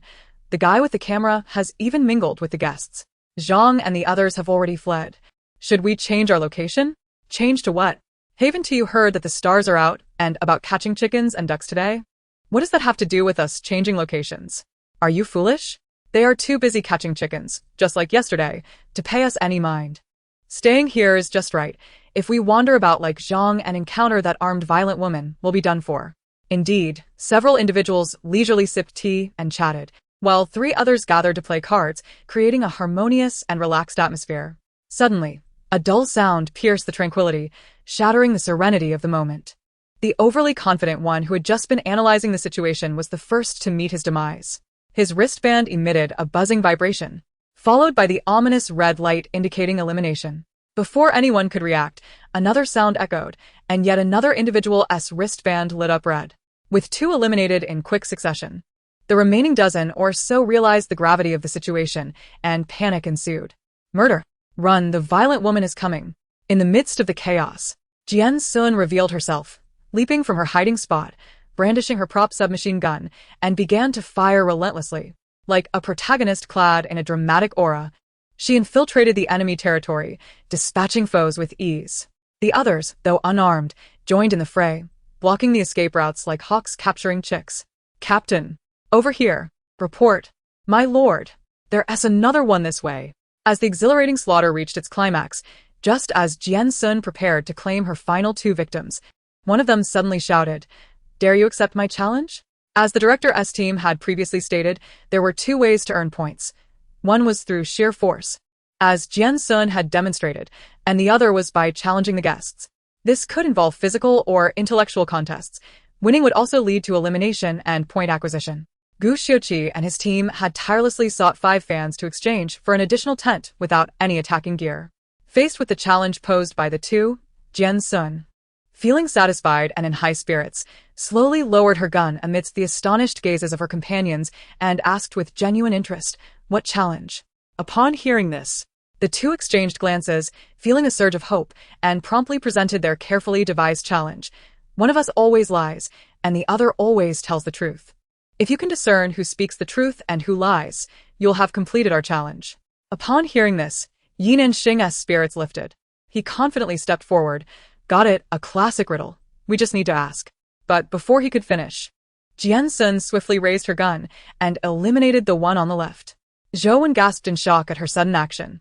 Weren't we supposed to complete the challenge? The one who had been so certain merely looked down, pointing at the eliminated figure whose wristband flashed red, glancing at the equally stunned other. Was he eliminated? No. All right. Jian Xun smiled, satisfied. He was the one lying. Amidst the cries of despair from the two, the Boar King cheerfully secured an additional 20 points. Given the time spent searching for the camp, they amassed over 200 points in less than 2 hours. The points that had just been exhausted the previous day were now replenished. To streamline the process, Jian Xun transferred the points to Yi Hansheng, who managed the team's finances, as he had previously utilized all the points, making distribution more convenient. Nonetheless, she reserved a portion for herself as pocket money for unforeseen circumstances. Although the outpost was not densely populated, it was far more efficient than scouring the wilderness one by one. The group emerged from their secret stronghold and, wandering aimlessly, soon found the sun high in the sky. Yin and Xing suggested they catch fish for roasting, but Jian Xun swiftly dismissed the idea. We've had fish for 2 consecutive days. Let us try something new. Without waiting for any objections, she tossed the submachine gun to Yi Hansheng and fixated her gaze on a specific spot, slowly crouching down. Jian Shu. Yi Hansheng instinctively took the gun, signaling Yin and Xing to be quiet. Observing Jian Xun's focused expression, he motioned for the others to retreat with him. Zhou Wen and Yin and Xing held their breath, following Jian Xun's gaze. However, the area remained eerily silent, save for the rustling leaves stirred by the gentle breeze. Behind the two bewildered individuals, no one noticed the sudden glimmer in Yi Hansheng's previously serene eyes, akin to a winter lake. With remarkable speed, he retrieved a camera from his bag slung at his side, adjusted the settings, and held his breath in anticipation. The scene seemed to freeze in time as everyone awaited a moment. Suddenly, as Yi and Zhou noticed a slight disturbance in the grass, Jian Xun, poised like a ravenous tiger, lunged forward. Before they could react, her slender yet powerful hands had firmly grasped a bright feathered rooster that was flapping wildly. Got it. With fluidity, she lifted the rooster by its wings, her smile radiant as she displayed her prize to the three behind her. We're having roasted chicken for lunch. Click. The sound of the camera shutter captured the moment. Chapter 26. Let it go. Click. Hearing the click of the camera, Jian Xun merely raised an eyebrow at the person behind the lens, her expression noncommittal. Before she could speak, Zhou Wen, standing between them, suddenly lit up with realization. Her eyes widened, and a half-formed hypothesis surged within her. You can't possibly before Yi Nanxing could intervene. She darted towards Yi Hansheng like a hyena that had spotted its prey. In the tranquil gaze of the youth, a subtle curve of understanding graced his lips. Mastery, would you mind if I take a moment to appreciate your recent work? If she had not been mistaken, Yi Hansheng was indeed capturing images. Zhou Wen's speculation had just begun to take form when it was abruptly interrupted by the unabashed youth. She was taken aback, still processing the moment, when a slender hand gently held out the camera, presenting the display screen with casual ease. On the screen of the high-end camera, which was rare and precious in the domestic market, was a stunning high-definition image, meticulously composed, vibrantly colored, and expertly utilizing light and shadow, of a rooster. Even without seeing the final product, the vividness of the rooster's feathers and the glint of defiance and fear in its eyes were palpable. Oh my... What a master of light and shadow. I could call you my father. You are my idol. Please hold a class. I would kneel to learn. How dull. I thought I had finally encountered my muse, the one who breaks the principle of avoiding portraits, only to discover it was a chicken. Yi Hansheng. I hope you are indeed photographing a chicken. What was undeniably a perfect animal documentary image, in terms of light and composition, immediately dulled Zhou Wen's bright eyes. Haha. This chicken has quite a bit of fluff. Hearing her remark, Yi Nanxing joined in the merriment, squinting his eyes with a grin as he gazed at the rooster in the camera, adding with a knowing look, "Brother, your photography skills have truly improved." Among all present, only Jian Xun exhibited no interest in photography. With a chicken in one hand and a duck in the other, she strode ahead, turning back to wave energetically at those who lagged behind. "Hurry up, let us go catch a rabbit." Thus, they continued their way, Jian Xun capturing animals along the path. With so many creatures, how many points will we need to exchange? Yi Nanxing chuckled. We will surely make it off this island tonight. However, his remark earned him a disdainful look from the wild boar king, who regarded him as if he were a fool. Jian Xun shot him a glance, her left hand clutching a chicken and her right a duck, resembling a protective pup as she retorted fiercely, "Points? Dream on." Upon hearing her words, Zhou Wen, holding a large goose, looked at Yi Nanxing with incredulity. "Have you lost your mind?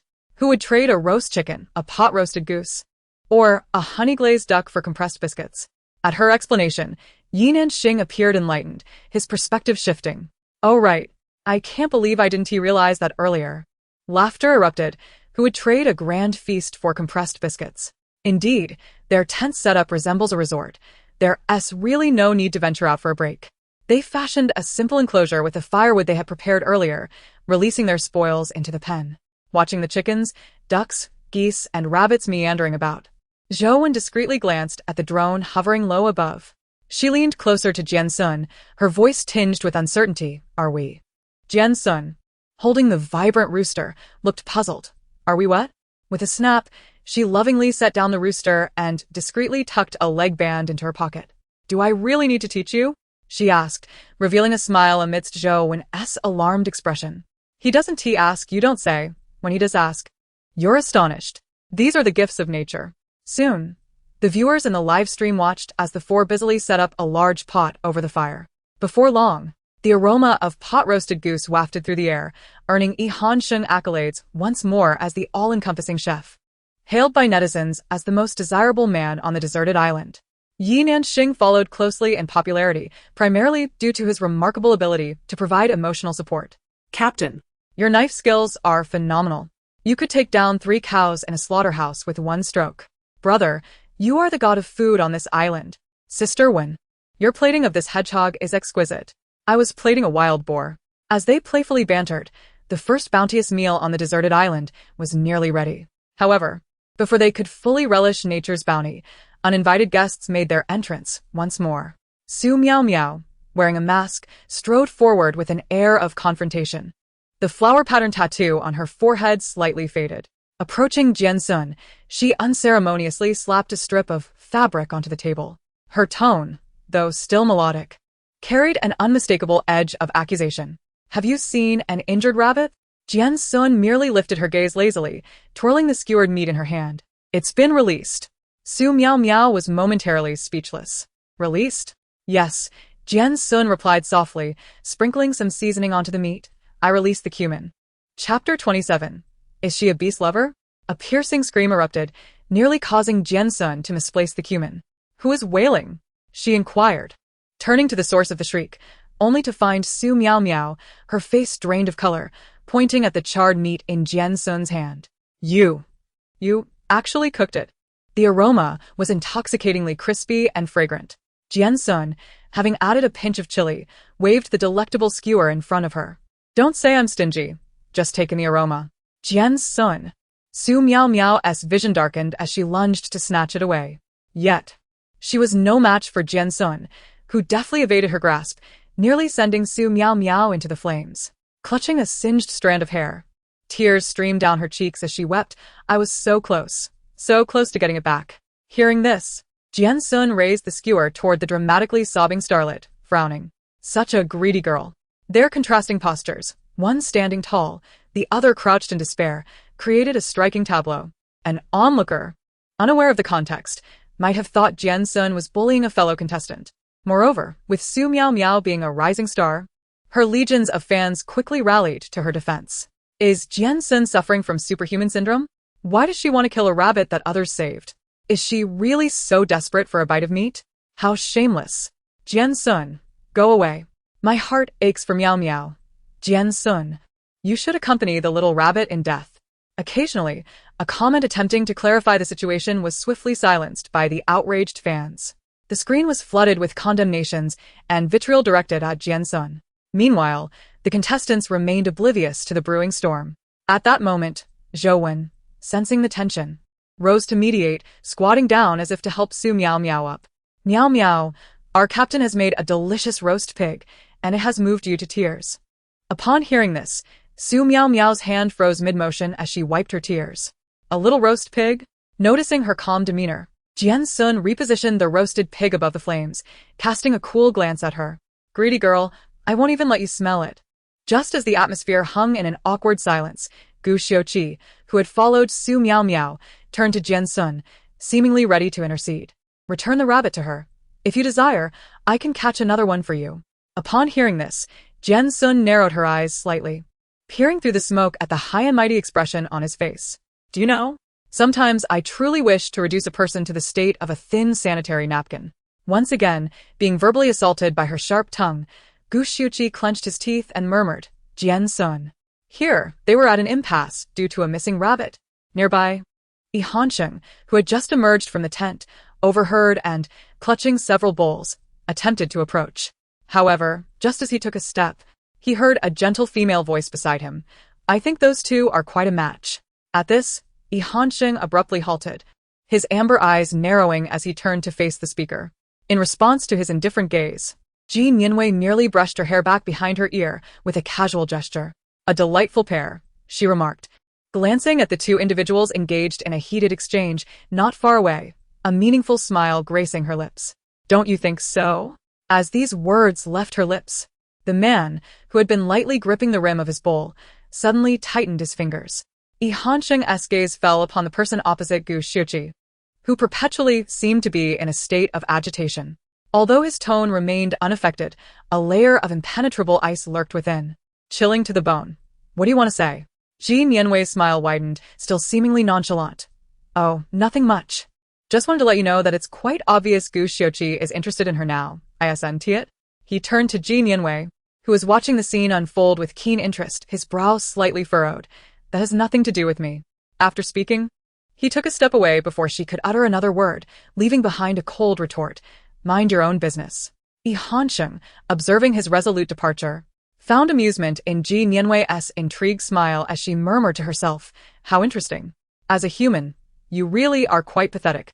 Meanwhile, Jian Xun could no longer tolerate the situation and was about to slap Gu Xiuqi even in front of the cameras when suddenly Lu Junming's excited voice rang out from a distance. Found it. Found it. He came running, his expression animated, holding a rabbit of moderate size. Unaware of the earlier chaos, he assumed Su Miao Miao was anxious about the missing rabbit. He grabbed the struggling creature by the ears and presented it to her. It turns out it crawled into the sleeping bag, and we didn't see it. Ah! Startled by the lively rabbit, Su Miao Miao gasped, quickly forcing herself to regain composure. Observing the rabbit kicking its legs in Lu Junming's grasp, she frowned and softly admonished. You shouldn't pull it by the ears. It must hurt.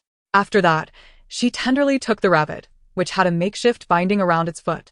Overwhelmed with joy, she gently rubbed her nose against its fur, whispering, Thank goodness, you're all right.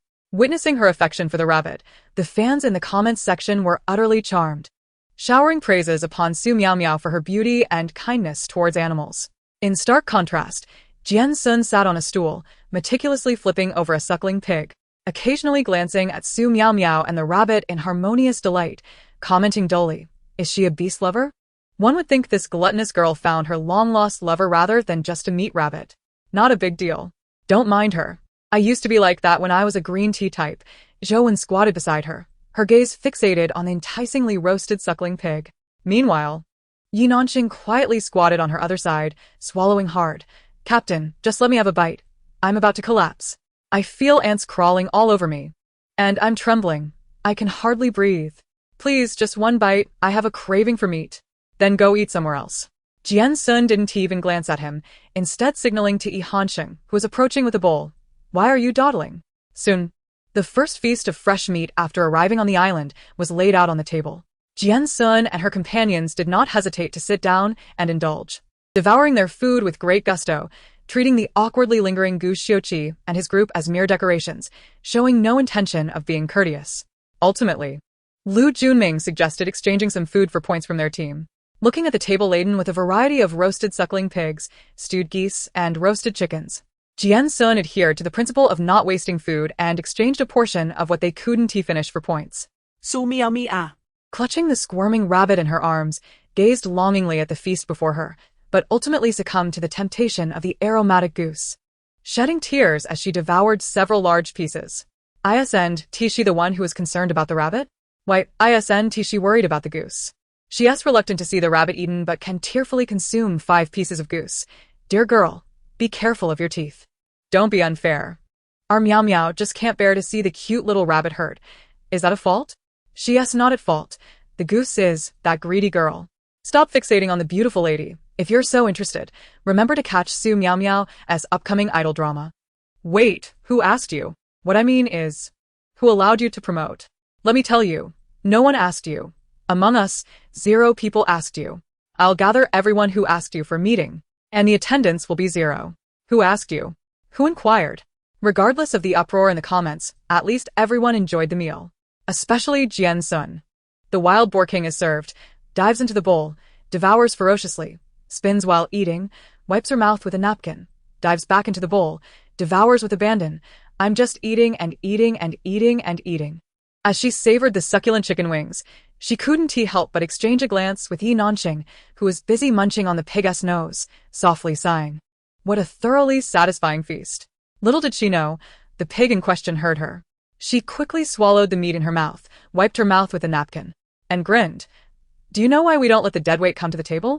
Because I'm afraid my aim is off, and I might accidentally stab him in the face with my chopsticks while reaching for the pig's head. Her tone was not particularly muted, and Gu Xiuqi, squatting beside the makeshift table, heard her loud and clear. He slammed his chopsticks down heavily, his brow furrowed tight enough to crush a fly. Jian Xun, watching the deadweight get roasted, 3 out of the 4 at the small table snickered, reveling in his discomfort.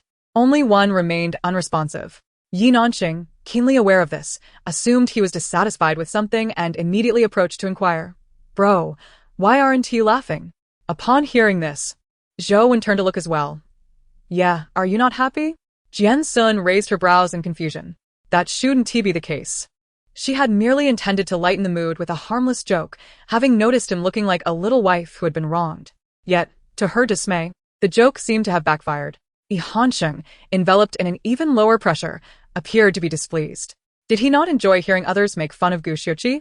As Jian Xun pondered this, the suddenly spotlighted Yi Hansheng, faced with the concerned gazes of his companions, merely smiled faintly. His eyes curved slightly, and the oppressive atmosphere around him dissipated in an instant, akin to a winter spring being caressed by an unwitting spring breeze, melting the ice and allowing the water to flow gently towards the rejuvenating light of spring. It's nothing. The young man shook his head, then turned to the person sitting opposite him. Are we heading out again this afternoon? Upon hearing these words, the gradually sated individuals exchanged glances.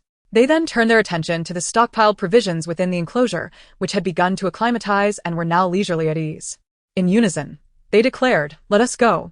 Thus, the group tidied up the remnants and issued an unceremonious eviction order to another team.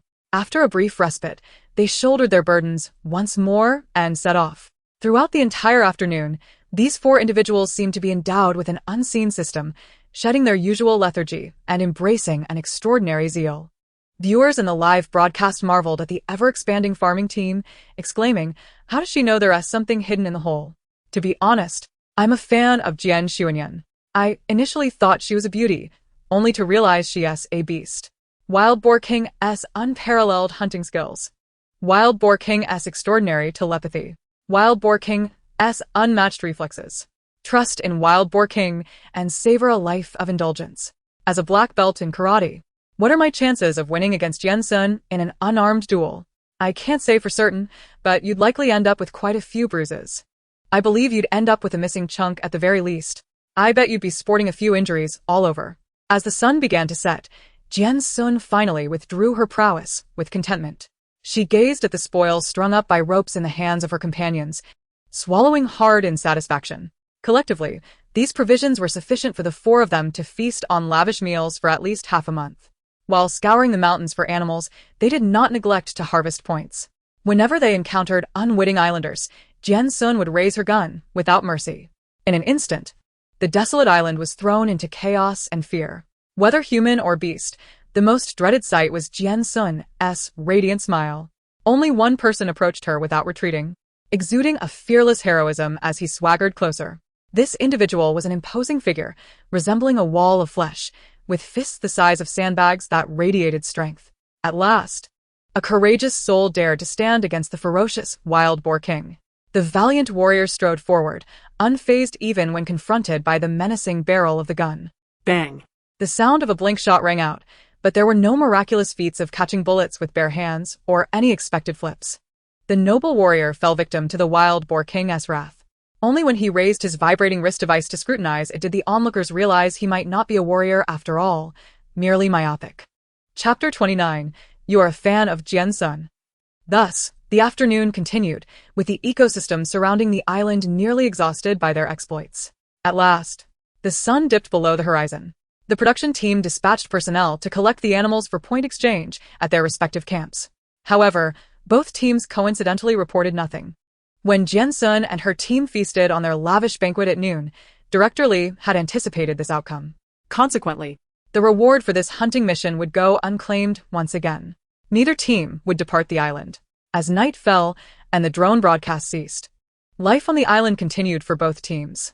Gu Xiuqi, drenched in sweat and frazzled, attempted to construct a nest for the chickens and ducks caught earlier. Following Yi Hansheng's guidance, Su Miao Miao, unable to bear the thought of harming the small creatures, wept upon seeing the bound chickens awaiting slaughter. Thus, it fell to Ji Nianwei and Lu Junming to cooperate in dispatching the chickens and plucking their feathers. Alas, in a moment of carelessness, chicken blood sprayed across their faces. Lu Junming, holding onto the chicken, lost his grip, and the resilient creature flapped its wings, heading straight for the timid Su Miao Miao, who was cowering nearby. In that moment, she forgot all about the little rabbit she had been holding, instinctively flinging it towards the chicken and bolting away. Ah! Don't come near. Help! If the chaos on that side of the island could be described as a mess, then Jian Xun and her trio could be deemed leisurely and unperturbed. After yet another sumptuous dinner, they took turns bathing and changing clothes. Zhou Wen, having finished washing up after Jian Xun, intended to step outside for a breath of fresh air and gaze at the stars above the island. However, upon emerging from the tent, she spotted a slender figure curled up alone in a corner. Jian Xun, with her head bowed nearly to her knees, was lost in thought. Out of curiosity, Zhou approached, only to find her fixated on a swarm of ants, pondering something unknown. Fearing to disturb the queen's reverie, Zhou sat beside her, joining in the silent observation of the ants, hoping to glean some insight. Soon, Jian emerged from his wash, and upon witnessing the scene, he too squatted down beside Jian Xun. The trio stared at the ants as they scurried about, increasingly captivated by the profoundness of their actions. After a lengthy silence, Jian suddenly slapped his forehead in realization. Captain, are you suggesting that we should be as industrious as ants, tirelessly working to gather food and build our nest, without a trace of laziness? Jian Xun remained silent. Zhou shook her head disapprovingly, voicing her perspective while also flattering. The queen likely wishes for us to learn from the ants' spirit of unity, to work collaboratively towards mutual success. Jian, our queen ant, leads us to greatness. Jian Xun still did not respond. Just as the two were left in confusion, a calm voice echoed from behind them, "You've just washed up. Don't play with ants, it's dirty." At this, Jian Xun finally stirred. She rolled her eyes, a hint of embarrassment crossing her features.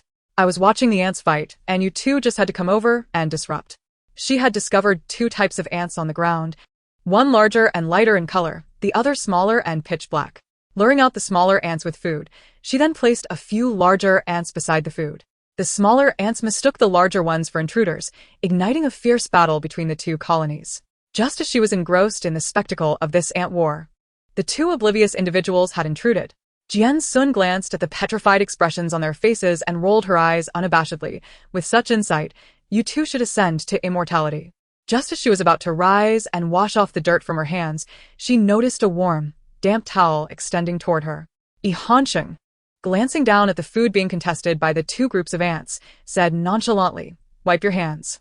At that moment, Jian Xun felt an inexplicable sense of embarrassment, akin to a husband caught sneaking off to fish after claiming he was out buying groceries. Accepting the towel from his hand, she awkwardly wiped her fingers and chuckled lightly. "Haha, I didn't think you'd catch me." It seemed somewhat unbecoming for the formidable wild boar king, who dominated the island, to be secretly playing with ants in a corner. Hearing her words, Jian merely lowered his gaze, lips curving slightly, but he made no move to respond. However, someone else was not so discreet. Jian, witnessing the interaction, grinned broadly and blurted out, "What is there that he wouldn't notice?" The moment those words left his mouth, aside from Jian's momentary surprise, the other two were filled with curiosity. "What do you mean?" Zhou, having spent years in the entertainment industry with minimal fame or notable works, was particularly sensitive to gossip. Upon hearing this, her dormant curiosity was reignited. "What does that mean? Why is it said that Jian and Iga can uncover the matter regarding Jian? Could it be that they were acquainted previously?" Upon her reminder, Jian Xun suddenly seemed to recall something, casting a puzzled glance at Jian. "Indeed, you even know that I have a penchant for sweet potatoes. Even my mother is unaware." Of course, the mother she referred to was her adoptive one, so it was understandable that she was oblivious. Yet, why would Jian be aware of such a niche preference of hers that only a handful knew? Whether intentional or not, Jian's single statement had a remarkable effect, akin to a stone creating ripples upon the surface of water. He caught the icy gaze of someone, ultimately realizing he had spoken too much. Not daring to meet Jian's eyes, he decided to abandon all pretense and declared, "I don't know anything. I just feel that this Iga is usually cold towards everyone, yet he is exceptionally attentive to Captain Jian, always inquiring after her well-being." Jian's voice dwindled, yet it was sufficient for Jian Xun and Zhou to catch the last remark. "Those in the know would understand. Those unaware might think you are her fan." "What?" As soon as these words were uttered, the involved parties had yet to express their thoughts, but Zhou was the first to erupt with excitement. Her eyes sparkled as she gazed intently at the young man, who remained silent with his eyes downcast. "You are Jian Xun's fan." "What?" Jian Xun followed suit, her astonishment rivaling Zhou's. "I actually have a fan." Chapter 30, Trouble. A bear is coming down the mountain to steal chickens. Under the incessant questioning from the two, Jian neither confirmed nor denied it, retaining his composed and aloof demeanor. The tall and handsome youth sat on a low folding stool, his long legs bent in a somewhat constrained position, yet his nonchalant expression concealed any sense of discomfort. He glanced at Jian Xun and spoke casually, as though discussing the weather. "Last month, there was a half-page interview with you in Admiration magazine." "Interview?" Although it had only been a few months, Jian Xun's muddled memory failed to recall whether she had mentioned her fondness for sweet potatoes during the interview. However, it was highly probable she had. After all, wild boars do delight in such treats. Why did you specifically read my magazine interview? Perhaps you don't quite remember. In response to her skepticism and inquiry, Yi Hansheng remained unfazed, his poised and handsome face devoid of any embarrassment. I was the one conducting that interview. Now, The tables had turned, and it was Jian Xun's turn to feel awkward. What a coincidence. His statement dispelled her doubts, yet Zhou remained insistent, leaning closer to Yi Hansheng with a scrutinizing gaze. You really aren't her fan. Achoo. However, before she could finish her sentence, the comically alarming sound of a loud sneeze erupted from the side, startling the atmosphere. The topic was lightly broached and swiftly dismissed, ultimately planting seeds of doubt within one person's heart. In the dead of night, Jian Xun lay soundly asleep. Suddenly, the previously quiet curtain stirred, and in the pitch-black room, a hand crept in from behind the curtain. Soon after, a rather clumsy shadow stealthily entered, tiptoeing towards the sleeping Jian Xun. Just as the shadow was about to reach the bedside, the instincts of a wild beast awakened the slumbering figure. In the darkness, she abruptly opened her eyes. Illuminated by the faint moonlight filtering through the translucent ceiling, she locked eyes with the intruder. ah, Jian Xun sat up lazily, glancing down at the person who had startled themselves onto the floor. Zhou, what are you doing awake in the middle of the night? Dwang. Zhou, grinning sheepishly, climbed back to her feet, dusting off her clothes. She hesitated to sit on Jian Xun's bed, fearing she might be kicked off. Instead, she squatted beside the bed, conspiratorially leaning closer to Jian Xun, whispering in her ear, "Don't you think Yi Hansheng is rather peculiar?" At her words, Jian Xun leaned back slightly, sizing her up in the moonlight. "Compared to you, who do you think is stranger?" Left speechless by her retort, Zhou decided to abandon any subtleties and directly voice the doubts that had been nagging her for the past couple of days. "De Wang, don't you think Yi Hansheng seems to be heading your way?" Jian Xun, battling sleepiness, yawned while dismissively replying, "Perhaps he has a crush on me." "That's impossible." Zhou quickly refuted without a second thought, but as she sensed Jian Xun's suddenly dangerous gaze, she quickly added, "What I mean is, based on his attitude, it doesn't seem like he has a crush on you. Rather, it resembles that of an old friend." "Old friend?" Jian Xun's interest was piqued, and she pressed on. "Have you considered that perhaps the Snowfield Grand Conference's fan isn't your staunch supporter at all?" Jian Xun frowned. "Then whose fan is she?" "That's not what I meant." "Then what do you mean?" "I mean," Zhou began but abruptly halted, her lips pinched tightly between two fingers. Just as she was about to plead for mercy, Jian Xun's teasing voice echoed in her ear. "Someone's coming, stay quiet." The two crept out of the room, positioning themselves on either side of the tent's entrance. After holding their breath for what felt like an eternity, Zhou gradually began to hear rustling sounds from outside. Instinctively sensing trouble, she looked pleadingly at Jian Xun, only to catch sight of Yi Hansheng, who seemed to have also heard the noises and was checking the situation. The three stood in silence, and Jian Xun, noticing his hesitation, reached out and pulled him behind her. Sure. She turned to him, signaling for silence, then focused intently on the source of the commotion. Before long, a vague shadow stealthily emerged from a thicket outside the tent. The shadow crouched low, taking advantage of the dim moonlight overhead, inching closer to the makeshift food paradise they had constructed earlier that day. Initially, Zhou felt a pang of anxiety, but upon recognizing it was a person, her anger flared. Just as she prepared to charge out to catch the thief red-handed, a slender arm blocked her path. Wait. Confused, Zhou watched as Jian Xun gestured to the two of them, quietly outlining her plan through a mix of speech and gestures. Without waiting to see if they understood, she turned and slipped away.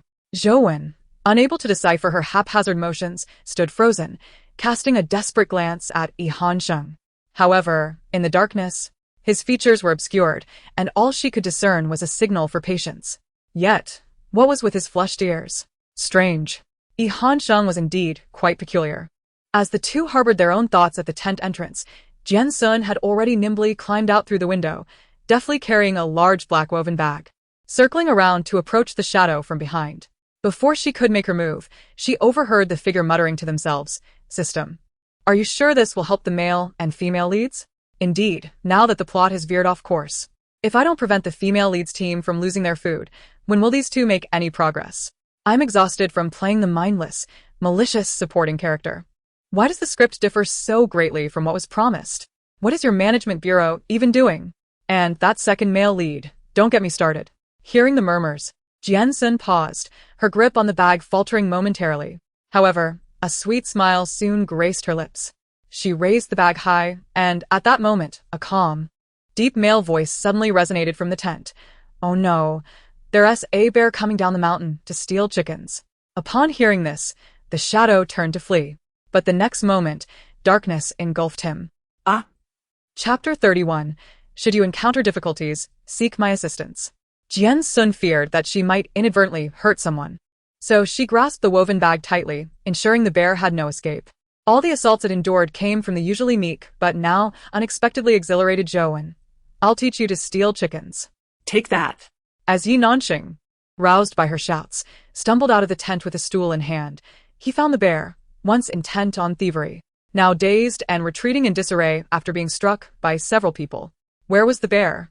Throughout, only Yi Nanxing, prompted by Zhu, let out a cough to mask his own presence, then turned his gaze toward the dense fog that was gradually encroaching from the forest, his brow slightly furrowed.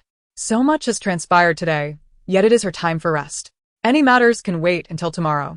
Seeing her depart, Zhou, who had inadvertently twisted her wrist in the excitement of the bear incident, retreated reluctantly but cast a lingering, probing glance at Yi Nanxing.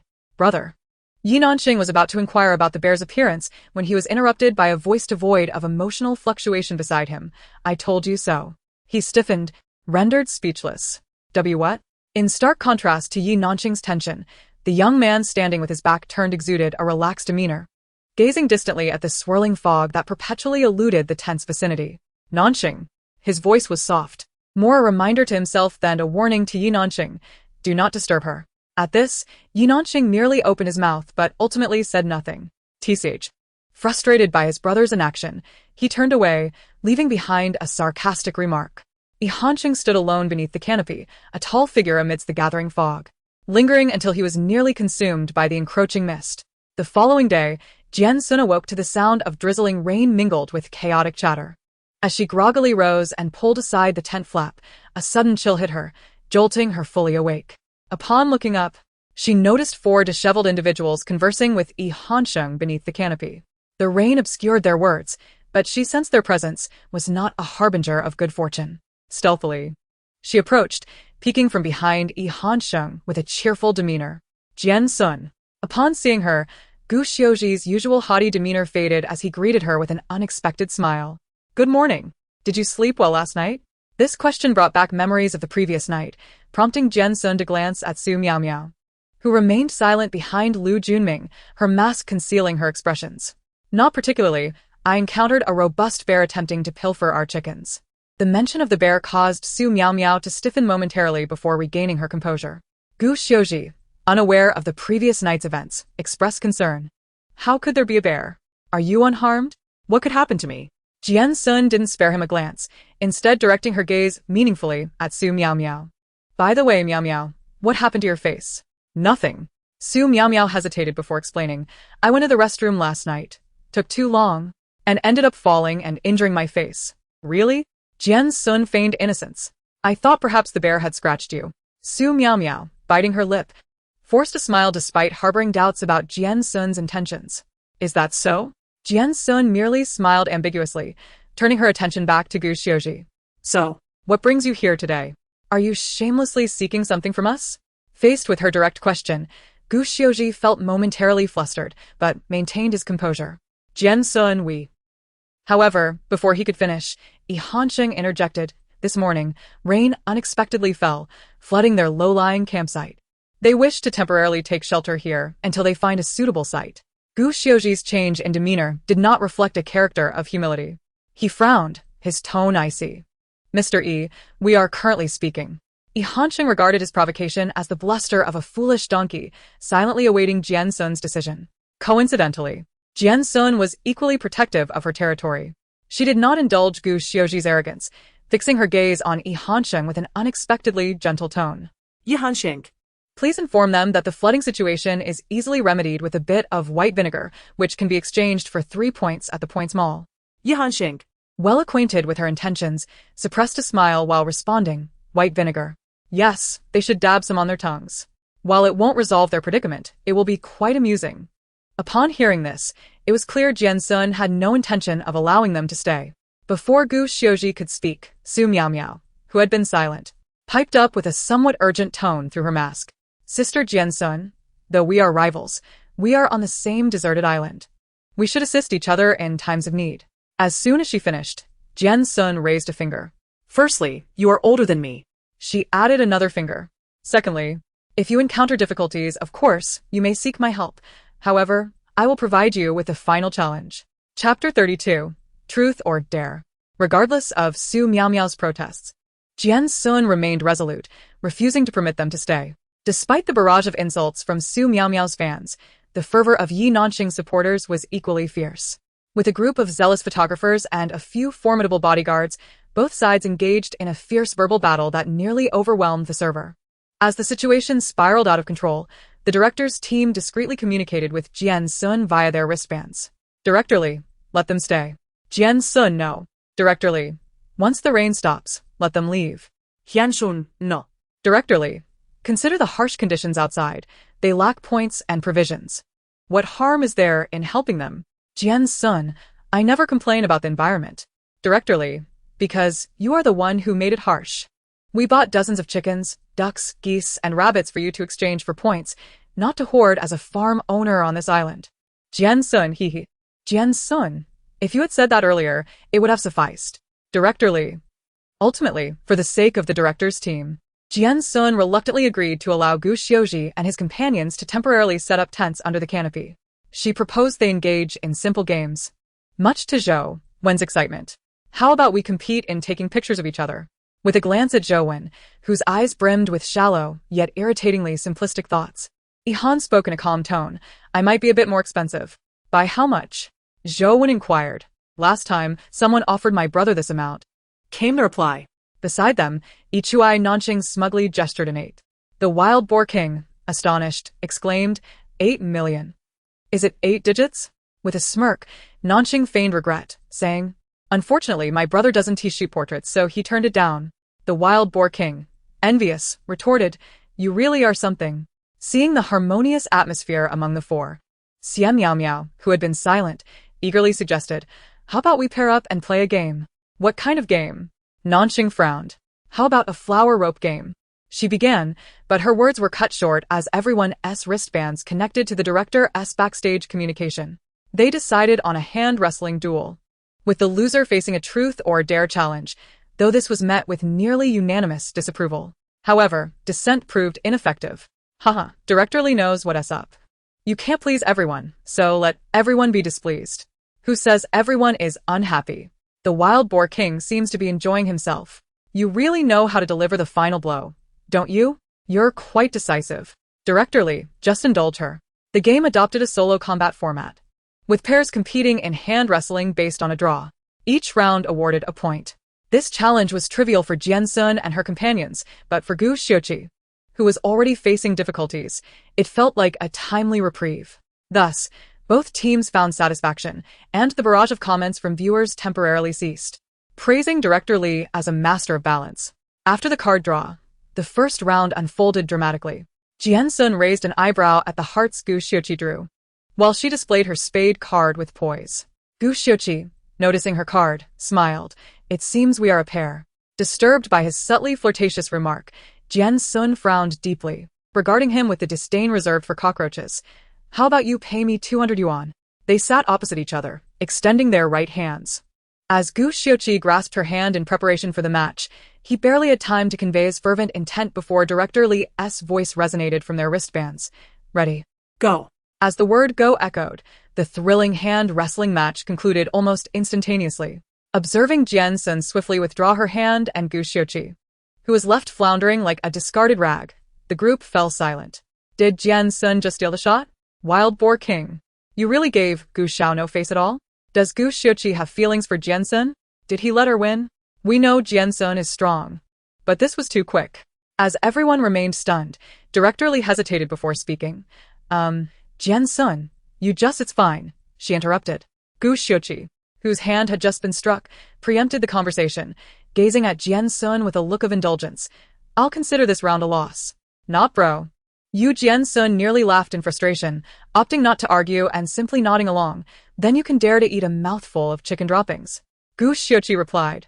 I choose truth. Jian Xun fell silent. You may ask me anything about myself, and I will answer, he anticipated, hoping for a question imbued with the usual romantic undertones. Yet, after a moment of contemplation, she firmly stated, no lies. If you tell a lie, you'll be a turtle for life. The color drained from Gu Xiuqi's face, shifting from pale to green, and finally to a deep shade of liver as he struggled to speak through clenched teeth. I have. Chapter 33. He was lured by the abyss. Gu Xiuqi gritted his teeth. I have. Jian Xun, Zhou Wen, and Nanqing exclaimed in unison. Oh. Oh. Ha ha ha. I actually learned something new from the Wild Boar King. Next time, we'll go for it. For the first time, I've seen a true palette on the face of a domineering CEO. Romance novels do not deceive me. Jian Xun is odd. What is the point of making the game difficult? I'm not sure what she means, but it seems quite entertaining to me. In the first round, Jian Xun faced Gu Xiuqi, Yi Han faced Nanqing, Lu Junming faced Ye Miao Miao, and Ji Nianwei faced Zhou Wen, with little suspense. Jian Xun, Yi Han, Lu Junming, and Ji Nianwei each earned a point. In the second round, a dramatic twist occurred. Ji Nianwei faced Lu Junming, Gu Xiuqi faced Zhou Wen, while Xie Miao Miao went up against Nanqing. Only Jian Xun, holding her spade card, raised an eyebrow at Yi Han, who displayed a glaring red heart. Seeing this, Xie Miao Miao, unsure of what to think, playfully covered her mouth, giggling sweetly. Sun, as girls, we should show some weakness in front of men. Being too assertive can be unappealing. Her seemingly charming jest appeared to bridge their relationship, yet it simultaneously implicated the two men from the previous and current rounds. Hearing this, Gu Xiuqi exchanged glances with her. Concealing his subtly pained wrist, he smiled indulgently at Jian Xun. I actually think that a girl being a bit assertive can be quite endearing. Shushed by the two, Jian Xun first motioned for Gu Xiuqi to be quiet before turning to Xie Miao Miao. Caring too much about others' opinions makes you a mere undergarment. You'll have to catch every whim they emit. After saying this, she ignored Xie Miao Miao's suddenly pale expression and turned her attention to the stunned Gu Xiuqi. Enunciating each word, you want to eat chicken droppings. This smooth retort left both men in stunned silence as Jian Xun sat contentedly at the table's edge. Raising her chin to Yi Han, who had remained silent nearby, preparing for the hand-wrestling match, her lips curving slightly. Come on. Only when their hands, large and small, perfectly interlocked, did Yi Han remain oblivious to the gravity of the situation. Calmly, he faced her as if she were just another ordinary opponent. He no longer habitually lowered his gaze. There was no screen, no lens separating them. Their eyes met directly. His hands, capable of enduring harsh conditions for hours to capture a fleeting moment, trembled imperceptibly just before their palms met. Yet, at the moment their hands connected, his breath strangely steadied. Yi Han maintained his usual calm demeanor, but no one knew that, at that moment, he was teetering on the edge of an abyss. Yet, he had been lured by that abyss long ago. There was no retreat. Chapter 34. Do you truly never shoot portraits? Jian Xun held his slightly cold hand, not rushing to begin as she had with Gu Xiuqi. Finally, her gaze lingered on his tranquil eyes, which had left a deep impression on her since their first encounter. Realizing that her scrutiny made him slightly uncomfortable, Jian Xun spoke slowly and softly. Yi Han, would you prefer to play truth or dare? This question, posed at such a moment, carried a subtle hint of provocation, particularly for Su Miao Miao. She felt that her strategy of retreating to advance had succeeded, reveling in her own cleverness. Similarly, Gu Xiuqi believed that the relationship between Jian Xun and Yi Han was not as harmonious as it appeared, filling him with delight. The audience in the live stream, too, perceived that the Wild Boar King would show no mercy, even to allies, and would certainly mock them in the process. Yet, only Yi Han, who locked eyes with Jian Xun at that moment, understood. Her gaze was pure and clear, devoid of disdain or challenge. It seemed merely a casual question, with no expectation of an answer.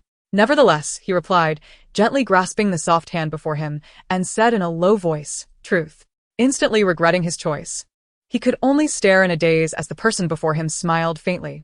All right. Get ready. At the director's command, Jian Xun felt the long fingers clasping her own tighten, exerting strength. Yi Han showed no signs of holding back.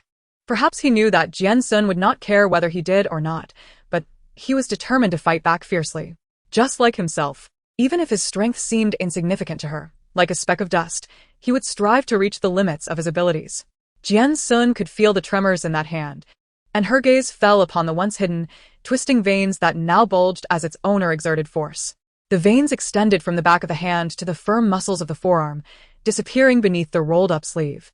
What's the wild boar king doing? Just twist it. Take him down. Captain Jian, hold back. That's the divine right hand insured for billions. What's Jian Xun up to? Teasing a little boy? Where did that decisiveness against Gu Xiuqi go? Could there be a twist in this match? The wild boar king might unexpectedly lose to the dark horse prince? At this moment, no one knew what Jian Xun was thinking. Instead of swiftly ending the match as she had with Gu Xiuqi, she seemed obstructed by her opponent's strength. Their hands, one large and one small, appeared tender, yet concealed a tumultuous undercurrent, a clash of power and absolute strength.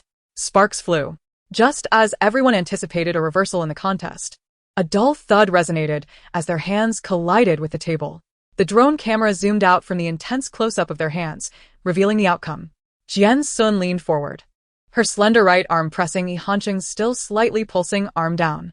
Yi Hanqing gasped for breath, his arm yielding under her grip, gradually surrendering. As expected, Jian Xun emerged victorious. Once the director announced the result, Su Miao eagerly continued to sow discord. Didn't it seem like Iga had a chance to win against Xiao Sun? Were you too embarrassed to defeat a girl and intentionally let her win? Upon hearing this, Yi Hanqing, who had already risen from the table, merely turned to glance at her, his demeanor calm and composed. First, she won by her own merit. Second, she is not just a girl. Third, you're older than I am. Su Miao's silence was deafening. Ha ha ha. Jian Xun's laughter echoed. Thus, having triumphed yet again, Jian Xun earned the right to pose a question to Yi Hanqing. Before she could speak, Zhou Wen suddenly pulled her aside, nervously whispering in her ear, "Great King, I propose you ask him about his celebrity crush." Before Zhou Wen could elaborate, Yi Nanqing, who had quietly approached, interjected, "Captain, why not ask him about his first love?" Casting a glance at the two who were vying for her attention, Jian Xun obligingly turned to Yi Hanqing and, catching him off guard, asked with a smile, "Do you truly never photograph portraits?" Upon hearing this question, Yi Hanqing momentarily froze, followed by an extended silence. Time seemed to stretch. Then, in a tone neither cold nor serious, he replied, "I can only photograph one person. Not just anyone, but only one." "Only one?" Jian Xun instinctively retorted. "What do you mean by only one?" Yi Hanqing merely offered a faint smile and playfully winked at her. "Is this your second question?" While she had no issue continuing, the barrage of comments exploded. "What? I thought avoiding portraits was the shortcut to photographic greatness, which caused my girlfriend to break up with me. And now you're telling me you take portraits? Wait, what do you mean by you can only photograph one person? Is your hand being held down? What does this flirtatious tension between you two mean? Wild Boar King, this is sacred. Do not blaspheme." I wonder what it would be like if Yi Hanqing photographed Jian Xun. Does anyone remember Shu Yuan Dada? That amazing Jian Xun's fan. How does her skill compare to Yi Hanqing's? That's like asking who is stronger, Wang Li or Jian Xun. If you don't know who Wang Li is, that's me. Am I the only one who desperately wants to know who this only one is? Is it a girlfriend? Did you promise to only photograph her? How romantic. While discussions about this mysterious only one surged in the comments, the competition on stage grew fiercer. Su Miao faced off against Zhou Wen, engaging in the most evenly matched round of the event. Their slender arms strained against each other in a back-and-forth contest. Just as everyone was engrossed in this clash, Su Miao suddenly relinquished her strength, prompting the fervent Zhou Wen to seize the moment and slam her hand down onto the table. Thud. The dull sound signaled the director's announcement of Zhou Wen's victory. "I won!" Zhou Wen exclaimed, her face brimming with excitement, ready to celebrate with her teammates. However, her gaze shifted to the defeated Su Miao, who was struggling to hold back tears. Zhou Wen froze, her mind racing. Without thinking, she instinctively lunged forward before anyone could notice Su Miao's distress. Miao. She cradled Su Miao's hand, as if mourning a child lost before birth. Her eyes filled with sorrow, her tone laced with pity. "How could you be so careless?" "I'm not," Su Miao countered, mimicking the frown of a certain domineering character in the room, deliberately lowering her voice. "It wasn't me. You were reckless. This time, you owe me 200. Don't let it happen again. In this playful exchange, the villainous role Su Miao had been portraying was dismantled, and her fans, unable to voice their grievances, were drowned out by the laughter of numerous viewers. After a round of rewards and penalties, new draws commenced. To everyone's astonishment, Jian Xun found herself matched against Gu Xiuqi once more. True to form, she dismissed his hand to the table with ease, intent on not granting him any satisfaction. Upon his subsequent choice of truth, she casually inquired, "What S11 plus?" "I don't know." "Then it counts." Gu Xiuqi glared at her in annoyance, searching her face for a hint of jest or mischief. Finding none, he expressed his displeasure. "Isn't it obvious that you should ask him a sincere question, while asking me is just trivial?" Jian Xun nodded naturally. Right? "Are you dissatisfied? What's your take?" He gritted his teeth. "Can't you ask something normal, something everyone asks, about personal or emotional matters?" Normal? Rarely fulfilling his wish, she altered the inquiry to the type of intimate emotional question he desired. She pondered momentarily before swiftly turning to the obstinate man akin to a stubborn mule. "Gu Xiuqi, in your family, do you prefer your father or your mother? This should suffice as a personal question, right?" Gu Xiuqi was nearly driven to the brink of fury, pointing at the unexpressive Yi Hanxing nearby with eyes aflame. His tone laced with jealousy and resentment. "Jian Xun, what did your earlier question mean?" "What do you mean?" Jian Xun was bewildered. "I just wanted to know, what's the significance?" Jian Xun, ask him if he doesn't take portraits. Don't tell me you intend to pay him to take your pictures. Do you have that kind of money? Gu Xiuqi regretted his words immediately after they left his mouth. He recalled Su Miao's previous remarks and was about to suppress his temper and clarify that he didn't mean it that way.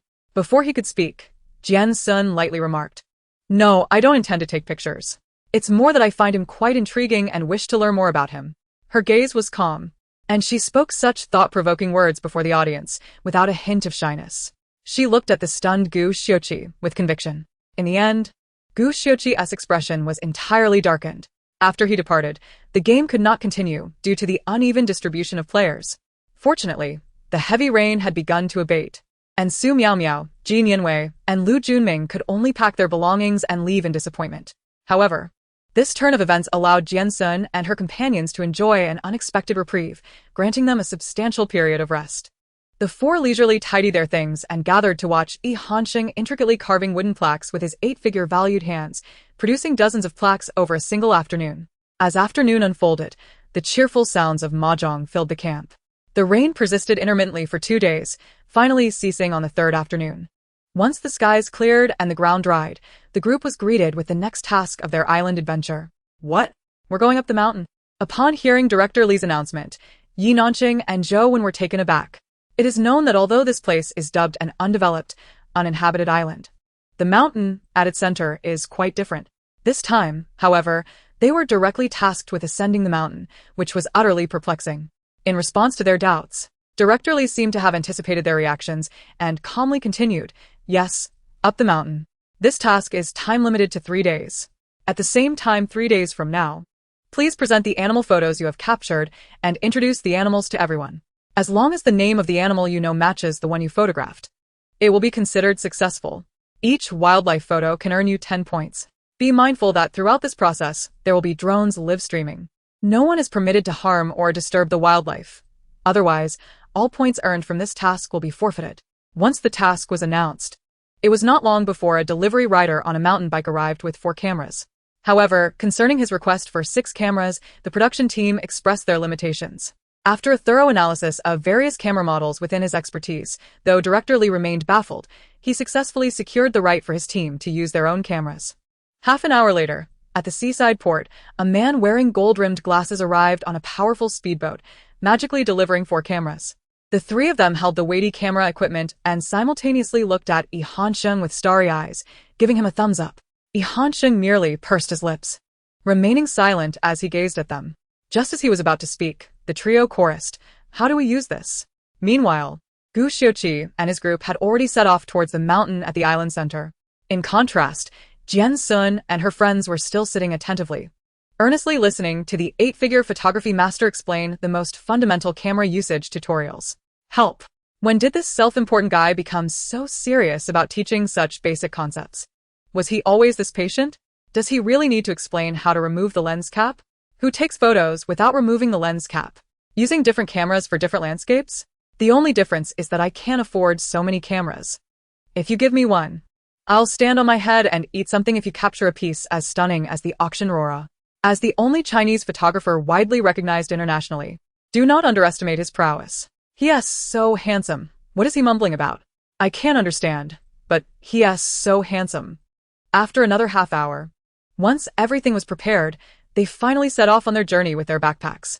However, following the seasoned Jian, they meandered for quite some time without truly ascending the mountain. At the foot of the mountain, they encountered their first wild animal. To be precise, it was a group. On the small path before them, dozens of wild monkeys appeared amid the grass and branches, all eyeing Jian Xun and her group with keen interest, occasionally emitting sharp howls. Several small monkeys were stuffing bits of compressed biscuits into their mouths. Among them, a noticeably larger monkey was fiddling with a black circular plastic piece. Look, monkeys! Zhou exclaimed joyfully, grabbing the camera hanging from her neck to take a picture. However, as she opened the lens cap, Jian raised a hand to stop her. His gaze was fixed intensely on the group of monkeys, his normally calm and indifferent face displaying an unusual seriousness. He frowned slightly, his voice striving to remain calm. They are hunting. Zhou gasped. Hunting? Who are they hunting? Only Jian Xun maintained a relaxed demeanor, her bright, beautiful eyes narrowing as she approached the central monkey, the apparent leader. She slowly concealed her camera behind her, speaking in a nonchalant tone. Observing this, Jian moved closer, standing half a step behind her, projecting an aura of leadership to the monkeys. He turned his back to Zhou and Jian, whispering a warning, "Hide the camera well." The two complied, and Jian, puzzled, quietly asked, "Can't we give them something to eat?" No. Jian Xun's eyes grew increasingly dangerous, her tone resolute. "There are two types of animals I detest most in my life, and one of them is monkeys." Two types? Zhou asked, confused. What is the other one? Evolved monkeys. Chapter 37. The Battle of Man and Monkey. The three evolved monkeys present fell silent. Meanwhile, Jian, with a lingering smile in his eyes, suddenly noticed the leader monkey nimbly leaping into the middle of the path. Hissing, it glared at Jian Xun, brandishing the black plastic piece and baring its sharp teeth, making threatening sounds. "Be careful, it seems to be." Just as he was about to warn her that the leader monkey was challenging them, he felt a gust of wind suddenly whip up in front of him. Before the three could react, Jian Xun, standing at the forefront, moved without warning. Like a frenzied wild boar, she charged forward with great momentum.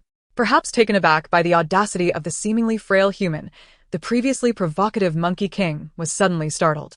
Dropping the plastic piece in its hand, it swiftly swung to a nearby tree, using all four limbs. The other monkeys, witnessing this, also scampered up the trees, hiding in the shadows to observe the unfolding scene.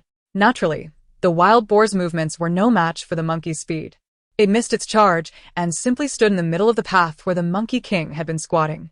Bending down, it picked up the grayish-black plastic disc that had been discarded. Holding it in her hand, she glanced at the camera she had hidden behind her. Finally confirming the origin of the item, someone had likely been robbed. Jian Xun revealed the object, and the three trailing behind finally discerned that she was holding a camera lens cap. Aside from the dust, it was also marked with numerous uneven monkey bite marks. It was not difficult to imagine the torment the camera body had endured. Upon seeing the remnants of the lens cap, Zhou felt a fleeting sense of schadenfreude. But more prominently, concern filled her heart. She turned to the monkey group still perched in the trees, unwilling to leave, and shivered at the thought. Could they also be after our camera? What do you think?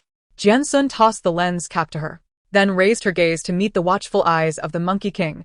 Upon hearing her words, not only Jian and Zhou found it reasonable, but even the barrage of comments echoed a similar sentiment.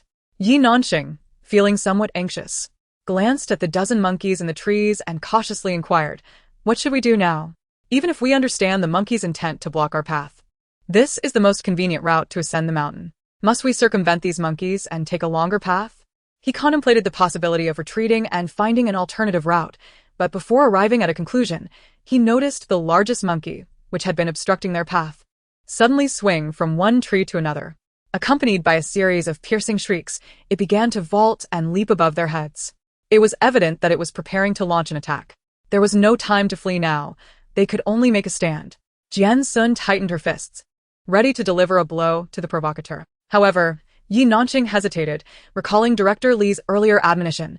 Director Li said we should not disturb or harm wild animals. Hearing this, Yi Nanqing spoke calmly. What Director Li meant was that we should not initiate harm, therefore. His sentence remained unfinished as Jian Xun interjected. Therefore, we must let them strike first. Without waiting for Yi Nanqing or Zhou Wen to react, she slowly reached into Yi Nanqing's backpack and pulled out a yellowish-green banana. Just at that electrifying moment, the Monkey King emitted a sharp cry and lunged directly at Jian Xun from the tree. In an instant, Jian Xun, with one hand gripping the banana and the other clenched into a fist, charged toward the Monkey King. Unexpectedly, the monkey executed an agile roll in midair to evade her attack. Not missing a beat, Jian Xun pursued the Monkey King, aiming a kick at it. With a powerful whoosh, her foot narrowly grazed the side of the Monkey King. The fierce gust of wind startled the once confident monkey, which now frantically dodged her attacks while still screeching warnings to its comrades. Be careful. Yi Nanqing, with his back to Jian Xun, swung his backpack to fend off a monkey that was launching itself toward her from the trees. Seeing this, Yi Nanqing and Zhou, when exchanged glances and, gritting their teeth, were compelled to join the fray. Ah, you filthy monkeys, let's go. Don't pull my hair. This is my last clean shirt. And thus, to avoid the drone camera soaring above capturing the scene, the live stream audience was filled with fervor. Maluo. Oh no, we've encountered tough opponents today. Monkeys are truly troublesome. When I went to the mountains, they stole my food, sunglasses, hat, and even my headphones. Listen to me, do not provoke monkeys. They have a strong sense of revenge. There was once an emperor who captured a monkey, and it retaliated by destroying his home with a stick. Quite terrifying. These are protected animals. If we lose, we end up in the hospital, and if we win, we go to jail. Observing the four individuals either deftly maneuvering, fiercely attacking, or panicking in their desperate battle against the monkeys, the atmosphere in the live stream was unprecedentedly exhilarating.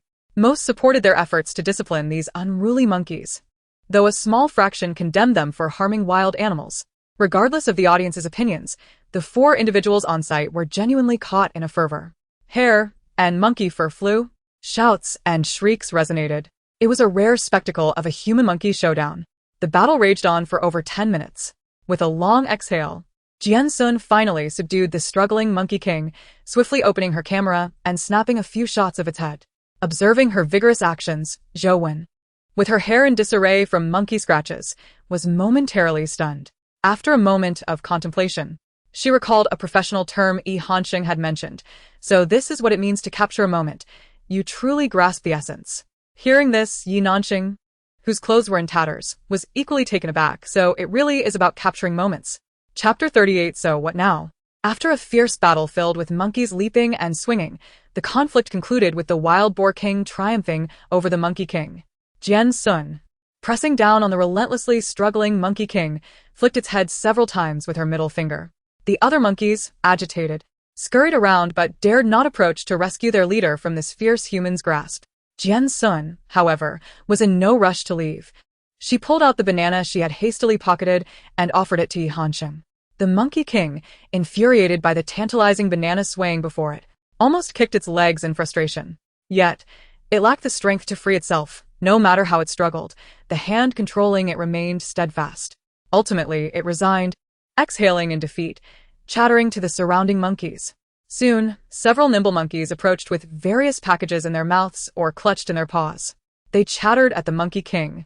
Then, while hesitantly standing on the trees, dropped the items at the feet of the humans. Yi Nanqing's heart raced, but he cautiously opened the tightly sealed packages. To his astonishment, they contained a mini convenience store, fruits, biscuits, instant noodles, fresh water, sausages, and cookies. At this point, the audience in the live stream could no longer contain their excitement. Maluo. There's no way we could eat all this. The monkeys are providing food for humans. Humans are good, monkeys are bad. The kind human versus the wicked monkey. I support the wild boar king in delivering justice. The hilarity of encountering monkeys on an island. 10. The hilarity of brawling with monkeys. 100. The hilarity of capturing the Monkey King and turning the tables. 100000000. In reality, the four of them hadn't truly harmed the monkeys. Both parties sustained injuries. Yet they are, after all, members of a society cognizant of the law. When confronting the monkeys, they were mindful of their strength despite the apparent chaos. Nevertheless, this was sufficient to provide a good scare to the unruly monkeys. After rummaging through the spoils presented by the monkeys, the quartet selected a few items to stow away in their bags. In a moment of warmth, Jian Xun delivered several firm slaps to the Monkey King to instill a lasting lesson before releasing it back into the wild. As she watched the Monkey King swiftly disappear among the trees, she brushed the clumps of monkey fur off her hands and remarked nonchalantly, "What a formidable bear. I now feel incredibly powerful." "Hey, are you considering taking on a job?" "I have a colleague who could help me deal with it," one of them inquired. "Jian Xun, tell me the truth. What did you do before?" Another pressed. "Wild Boar King, feast to your heart's content without concern for others' opinions. If anyone dares to mock you, consume them as well, love," she quipped. Following this rather amusing interlude, unbeknownst to them, perhaps due to a few wild monkeys alerting their kin, the remainder of their ascent was remarkably smooth. Along the way, they encountered numerous wild animals and, under Han Sheng's guidance, gathered several sweet fruits. Their fortunate journey continued until dusk. Before long, the four uninvited guests returned. "Jian Xun, are you alright?" Gu Xiuqi was the first to rush forward, anxiously surveying Jian Xun from head to toe. Upon noticing her apparent lack of visible injuries, he felt a slight relief and, rather presumptuously, began to remove his jacket to drape over her shoulders. Jian Xun, however, was not inclined to accept his gesture and waved him off impatiently, stating it stinks. Ignoring the man's momentary stiffness, she furrowed her brow and glanced at the four unexpected visitors. "Did you all get caught stealing?" It was no wonder Jian Xun described them in such a manner. At that moment, Gu Xiuqi and Su Miao looked as if they had been pursued for 3 days and nights, their clothes tattered and their hair in disarray, with some even sporting bruises on their faces. Upon hearing her words, Lu Junming immediately jumped in, fear evident on his face as he gestured animatedly. "You have no idea. The moment we reached the mountain, we encountered a group of monkeys. Not only did Miao lose her camera, but we couldn't even keep our backpack safe."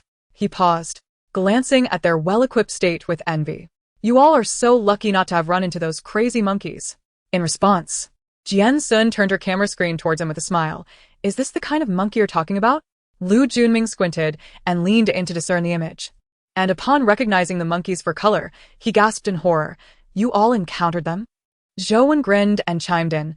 "Not only did we encounter them, but we also managed to capture some shots." She proceeded to mimic an exaggerated grappling move. "We caught them just like this." Ah. Seeing this, Yi Nanqing, who had been longing for someone to boast to, perked up and joined Zhou when in dramatically recounting the thrilling scene of their monkey brawl.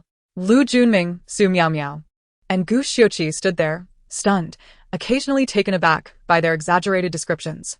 Glancing at Jian Xun, whose demeanor remained unfazed, they couldn't help but be intimidated by her formidable prowess, especially when observing the scratches on her skin inflicted by the monkeys. Gu Xiuqi's gaze towards her gradually shifted from casual interest to a complex seriousness. People are inherently drawn to strength. Initially, his attraction to Jian Xun was merely superficial, coupled with a fading desire to conquer her after rejection. Yet, as he got to know her better, he found her to possess a unique wild charm unlike anyone he had encountered before. While the others were engrossed in their animated exchange, two individuals remained detached from the conversation. Jian Yanwei stood behind Han Sheng, observing him as he sat on a low stool, methodically adjusting his camera. Her lips formed a subtle smile as she approached him, taking a seat beside him and speaking softly, her voice slightly husky. "Do you believe me now?" Yi Han. "Do not resist me. I am here specifically for your redemption. The narrative is set in such a way that you will never see her, no matter what you sacrifice." After stating this, Jian Yanwei kept her gaze fixed on the stern-faced young man. Noticing his continued silence, she was about to speak again when he suddenly broke the quiet with a low, chilling voice. "I understand, and so." Chapter 39. I can help you reclaim Jian Xun from Gu Xiuqi. In truth, Han Sheng had already interacted with the so-called first sister of the entertainment industry, Jian Yanwei, half a month prior. However, at that time he was in a different capacity.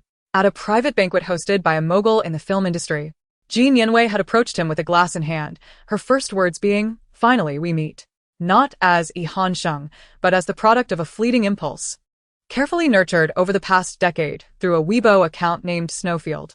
He believed he had concealed this matter well. Or perhaps Han Sheng had simply grown accustomed to keeping his affairs hidden from all eyes. This was why, upon Ji Nianwei addressing him as Snowfield, he chose to remain and listen to what she had to say. That day, Ji Nianwei spoke at length. She revealed that the world they inhabited was, in fact, a vast narrative framework where every individual was a character with a predetermined role. For instance, Jian Xun was cast as the pitiful, dependent flower, destined to seek love throughout her life. Gu Xiuqi, on the other hand, was portrayed as the arrogant, domineering CEO, who would only awaken to the truth after losing what he held dear due to his hubris. As for Yi Hansheng, he was merely a shadow trailing behind Jian Xun, a classic trope of a melodramatic love triangle. Such a premise was absurd enough that even a fool would not believe it. Upon hearing this, Yi Hansheng merely cast a fleeting glance at Ji Nianwei, swirling the remaining liquid in his glass, and coldly retorted, "Seek medical attention." He then walked away without a backward glance. Their second encounter occurred on the island. A few days prior, Ji Nianwei had sought him out again and elaborated further on matters concerning him. She stated, "In the future, you'll injure your right hand while rescuing Jian Xun, rendering you unable to hold a camera again. Gu Xiuqi will leverage Jian Xun to bring down the Yi family. Are you content with that? I am here to assist you. You can trust me unconditionally. I will not cause you harm." Despite her attempts to provoke him with images of Jian Xun interacting with Gu Xiuqi, Yi Hansheng merely responded with a dismissive, "Understood, and so? So? Is that all?" Her brow furrowed slightly as she lost her composure and revealed her true intentions. "So, consider whether you wish to collaborate with me. I can help you." Yi Hansheng did not even spare her a glance, continuing to examine his camera. "Help me?" His fingers paused momentarily on the camera dial. Then he lazily lifted his gaze to meet the eager woman's eyes, clarity evident within. "That may disappoint you. I have no such desire." "Are you really going to do nothing? Aren't you afraid that what I said might come to pass, just like the rain from a few days ago?" Seeing him remain unresponsive, she pressed on, believing she could sway him. "My mission here is to redeem you. You can trust me. After pursuing her for so many years, have you never thought of making her entirely yours?" No. With the click of the shutter, it seemed he instinctively sensed something, and his gaze suddenly darted toward her. Through the lens, he met the gaze of her eyes concealed behind the camera. Click. This fleeting moment was eternally captured. Yi Hansheng raised his eyes and lowered the camera, only to realize that Jian Xun did not seem to be looking his way. The brief moment of eye contact in the viewfinder appeared to be merely a calm glance she cast over the area, devoid of any subjective awareness. That was sufficient. Naturally transferring the two photographs to the backup card, he set the camera down and fixed his gaze on the perplexed Ji Nianwei. Though his tone remained as tranquil as ever, it concealed a chilling threat. "Regardless of your intentions, do not harbor any thoughts about her." As he spoke, the young man suddenly stood up. His tall and slender figure compelled Ji Nianwei, who had been gazing up at him from a slight elevation, to strain her neck to look up. Before she could discern the expression on his face, his clear voice, akin to a spring or a pine, resonated. "Moreover, I do not believe she would choose Gu Xiuqi, nor do I think she ought to belong to anyone other than herself. After all, the new China has long since abolished slavery. There should be no ownership between individuals, should there?" Yi Hansheng. Yes. Come here. "I'm coming." Watching the young man stride purposefully toward Jian Xun, Ji Nianwei couldn't help but furrow her brow. Is ownership truly non-existent? Chapter 40. I have my own rhythm. Their conversation was brief, hardly drawing the attention of anyone nearby, except for the king. After satisfying her hunger and tidying up, Zhou Wen, who was crammed into the same tent as Jian Xun, could no longer contain herself. "There's something I don't know whether to say or not." Jian Xun, on the verge of sleep with her eyes closed, merely mumbled in response. "Then don't say it." After a prolonged silence, Zhou Wen, with a furrowed brow, spoke again. "I still won't say it." "Then go ahead." Upon hearing this, Zhou Wen immediately flipped over and sat up, her eyes sparkling in the darkness. "In fact, I've been quietly observing Yi Hansheng lately." Jian Xun was at a loss for words and simply turned to sit up and look at her. "Are you sure it was quiet?" That scrutinizing gaze of hers, fixated on Yi Hansheng as if he were a criminal, made it hard for anyone not to notice. "Rest assured," Zhou Wen patted her chest, "I was very discreet. He won't find out." Lacking the energy to correct her bizarre confidence, Jian Xun continued to inquire. "So, what have you observed?" At her question, Zhou Wen's expression seemed to brighten, leaning in mysteriously. "My king, do you trust me? We chat. If I were to say that Yi Hansheng is the only support station you have beneath your skin, would you believe it?" How so? Seeing her interest piqued, Zhou Wen immediately shared her recent findings with enthusiasm. You know, I've been following Mixue Dada since before arriving on the island. His photography skills are extraordinary, not like those of an obscure personal photographer, and it just fits perfectly. Is that the only reason? Don't you think it's too coincidental? The day you posted your pictures from the island, Yihanqing appeared. He just so happens to be an internationally renowned photography master who also publicly claims he doesn't shoot portraits. Not to mention that during the arm wrestling incident, he told you he could only photograph one person. After hearing her analysis, Jian Xun's eyes flickered slightly, containing emotions that others could not fathom. Are you suggesting that the person he meant by only one was me? Noticing her seriousness, Zhou Wen became even more earnest, lowering her eyes in an attempt to create a tense atmosphere. Regardless of whether it was you before, it's very likely it won't be you afterward. Jian Xun raised an eyebrow. What do you mean? Zhou Wen immediately leaned closer, whispering softly in her ear. Resembling a sycophant, I suspect Ji Nianwei has been getting particularly close to Yihanqing lately. I've seen them several times whispering behind our backs. I suspect he is trying to switch sides. It's hard to imagine how she jumped from observing Yihanqing to concluding he was switching sides. However, Zhou Wen claimed the reason he persistently pursued her must be the same as other fans. He fell for her pure and innocent face and the resilient roles she portrayed. Hence, when he learned she was going on a survival show, he couldn't let go, even lowering his status to secretly protect her. Yet, Jian Xun's performance on Survival was entirely different from her usual self. Not only did it lack any semblance of innocence, but she transformed from a delicate flower into a wild boar. This drastic change in character, while initially evoking a sense of contrast, would eventually alienate those who had been drawn to her by her previous persona. If Yihanqing truly was in a state of indecision and Ji Nianwei managed to intercept him, then the top idol would essentially be snatched away by someone else. My king, Zhou Wen exclaimed, her expression a mix of exasperation and urgency. You must understand that while the relationship between fans and idols is symbiotic, you are different. How am I different? Others may lose a fan but still have countless others, yet if you lose Mixue Dada, who else will help you secure a place among the most beautiful in the entertainment industry with just a few photographs? Jian Xun touched her face. Isn't it because I'm inherently good-looking? She couldn't help but roll her eyes but persisted in her counsel. Do you truly wish to let your only fan be taken away by someone else? Zhou Wen gritted her teeth, nearly bruising her thigh. You have no possessiveness over your fan at all? Seeing her so agitated, Jian Xun felt fatigued for her. Given your anxiety, why not go and claim him for yourself? I'm a bit tired. I think I'll sleep now. However, upon hearing this, Zhou Wen suddenly quieted down, her lips trembling as she murmured, I'm somewhat inconvenienced. Inconvenienced in what way? She glanced at Jian Xun with a hint of embarrassment, awkwardly scratching the back of her head and chuckling. In truth, Zhou Wen had long suspected that Yihanqing was Xue Yuan and had even tried to engage him in conversation, extending an olive branch, implying that she would make a competent idol, enthusiastically courting fans without any loss. Yet that individual had an exceptional composure, speaking in a way that left no room for error, making it impossible to find a flaw. She promptly decided to retreat. Perhaps she was not destined to be the top idol. However, Zhou Wen, this mischievous and timid girl, could not stand the thought of anyone else taking away this coveted position from her. This evening, observing Ji Nianwei actively speaking to Yihanqing, she could not wait to drag Jian Xun into devising a plan to protect their idol. Unfortunately, before they could even set their plan in motion, it faltered. Despite her countless strategies, the main character remained unyielding. As Jian Xun began to doze off again mid-conversation, Zhou Wen had a sudden idea and launched her final attack. What if your only idol gets snatched away on the deserted island? If he were to join Ji Nianwei's team? She paused, and Jian Xun, who had been nodding off, slowly stretched, yawning as she patted Zhou Wen's shoulder. Her tone light and airy.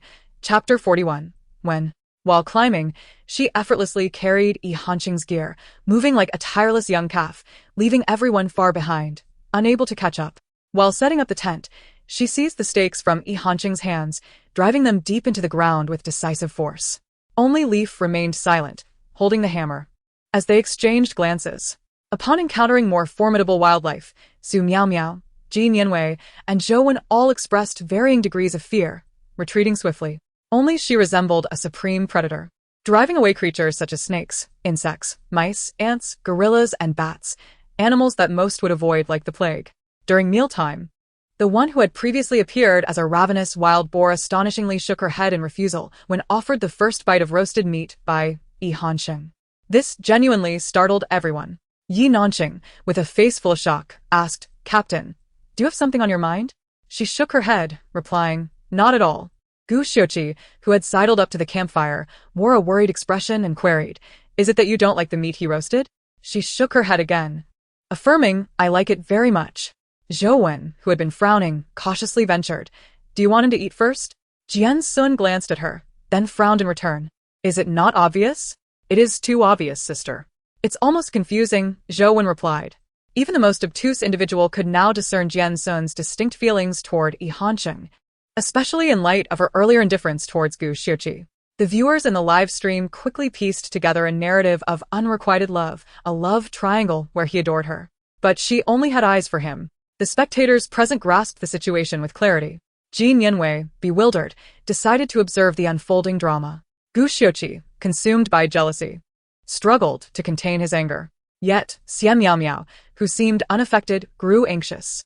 Displaying cleverness, she refrained from directly provoking Jian Xun and instead opted to engage with the seemingly more amiable Jian. Having had her camera snatched by a monkey, she had a ready excuse to linger by his side. "Han Sheng, why is your camera different from mine?" "Han Sheng, what are you doing?" "Han Sheng, you're amazing. You captured a hummingbird, show me." However, she appeared somewhat oblivious to his significance. As he was once again thwarted by Jian Xun in retrieving his backpack, he watched her figure swiftly disappear into the dense foliage. In that moment, his previously gentle demeanor shifted to one of piercing intensity, casting a disdainful glance at Xian Miao, as if regarding her as refuse. The temperature around him plummeted, his voice chillingly devoid of warmth, in stark contrast to Gu Xiuqi's deliberate deep tone. "Leave." With that, he disregarded the stunned woman, striding forward in pursuit of Jian Xun. All of this was keenly observed by the two women nearby. Zhou Wen shrank back, muttering softly, "Does this guy really have two faces?" The last to arrive, Jin Yanwei, with a glint of amusement in her eyes, murmured, "I've said it before. Everything is predetermined. I eagerly await your transformation." After dinner, they successfully evaded another group that had been encircling them. Yi Nanqing, who had been hesitating, finally spoke up, "Captain, I'll be frank. If you have any issues with my brother, you can address them directly instead of treating him differently." Hearing this, Jian Xun frowned at Yi Nanqing. "What do you mean by that way?" "You know," Yi Nanqing glanced at the watchful Jian Xun, then at the innocent Yi Hansheng, and gritted his teeth to voice his support for him. "You always treat him differently. It's strange and unsettling." "You don't understand anything," Jian Xun retorted. Only for Zhou Wen to interject, "Exactly, you don't understand." Under the impression that she had seen through Yi Hanqing's decade-long devotion, she scoffed at Yi Nanqing, as if holding court with the authority of a powerful eunuch, implying, "The blessings of the sovereign are not easily bestowed. Perhaps someone seeks them in vain." Seeing her demeanor, Yi Nanqing regarded her thoughtfully and remarked, "You should be grateful someone coined the term emotional value. Otherwise, people like you would simply be labeled as sycophants or bootlickers. You have a keen eye." Just as the two were about to engage in a verbal duel, Yi Hansheng, who had been silent and contemplative, suddenly spoke. "Can I have a word with you?" Of course, his inquiry was clearly not directed at the two sparring individuals. Upon hearing this, all three turned their attention to Jian Xun, who merely raised an eyebrow, her eyes sparkling with amusement as she cast a calm gaze at the two interlopers, signaling them to leave. Zhou Wen, embodying the role of the astute eunuch, immediately grasped the hint, tugging Yi Nanqing away to a secluded spot 500 meters away to stargaze. Once the atmosphere returned to tranquility, the world seemed to narrow down to just the two of them. Jian Xun sat casually on a camping chair, unhurriedly awaiting his words. Her gaze lifted to the deepening night sky, her expression serene.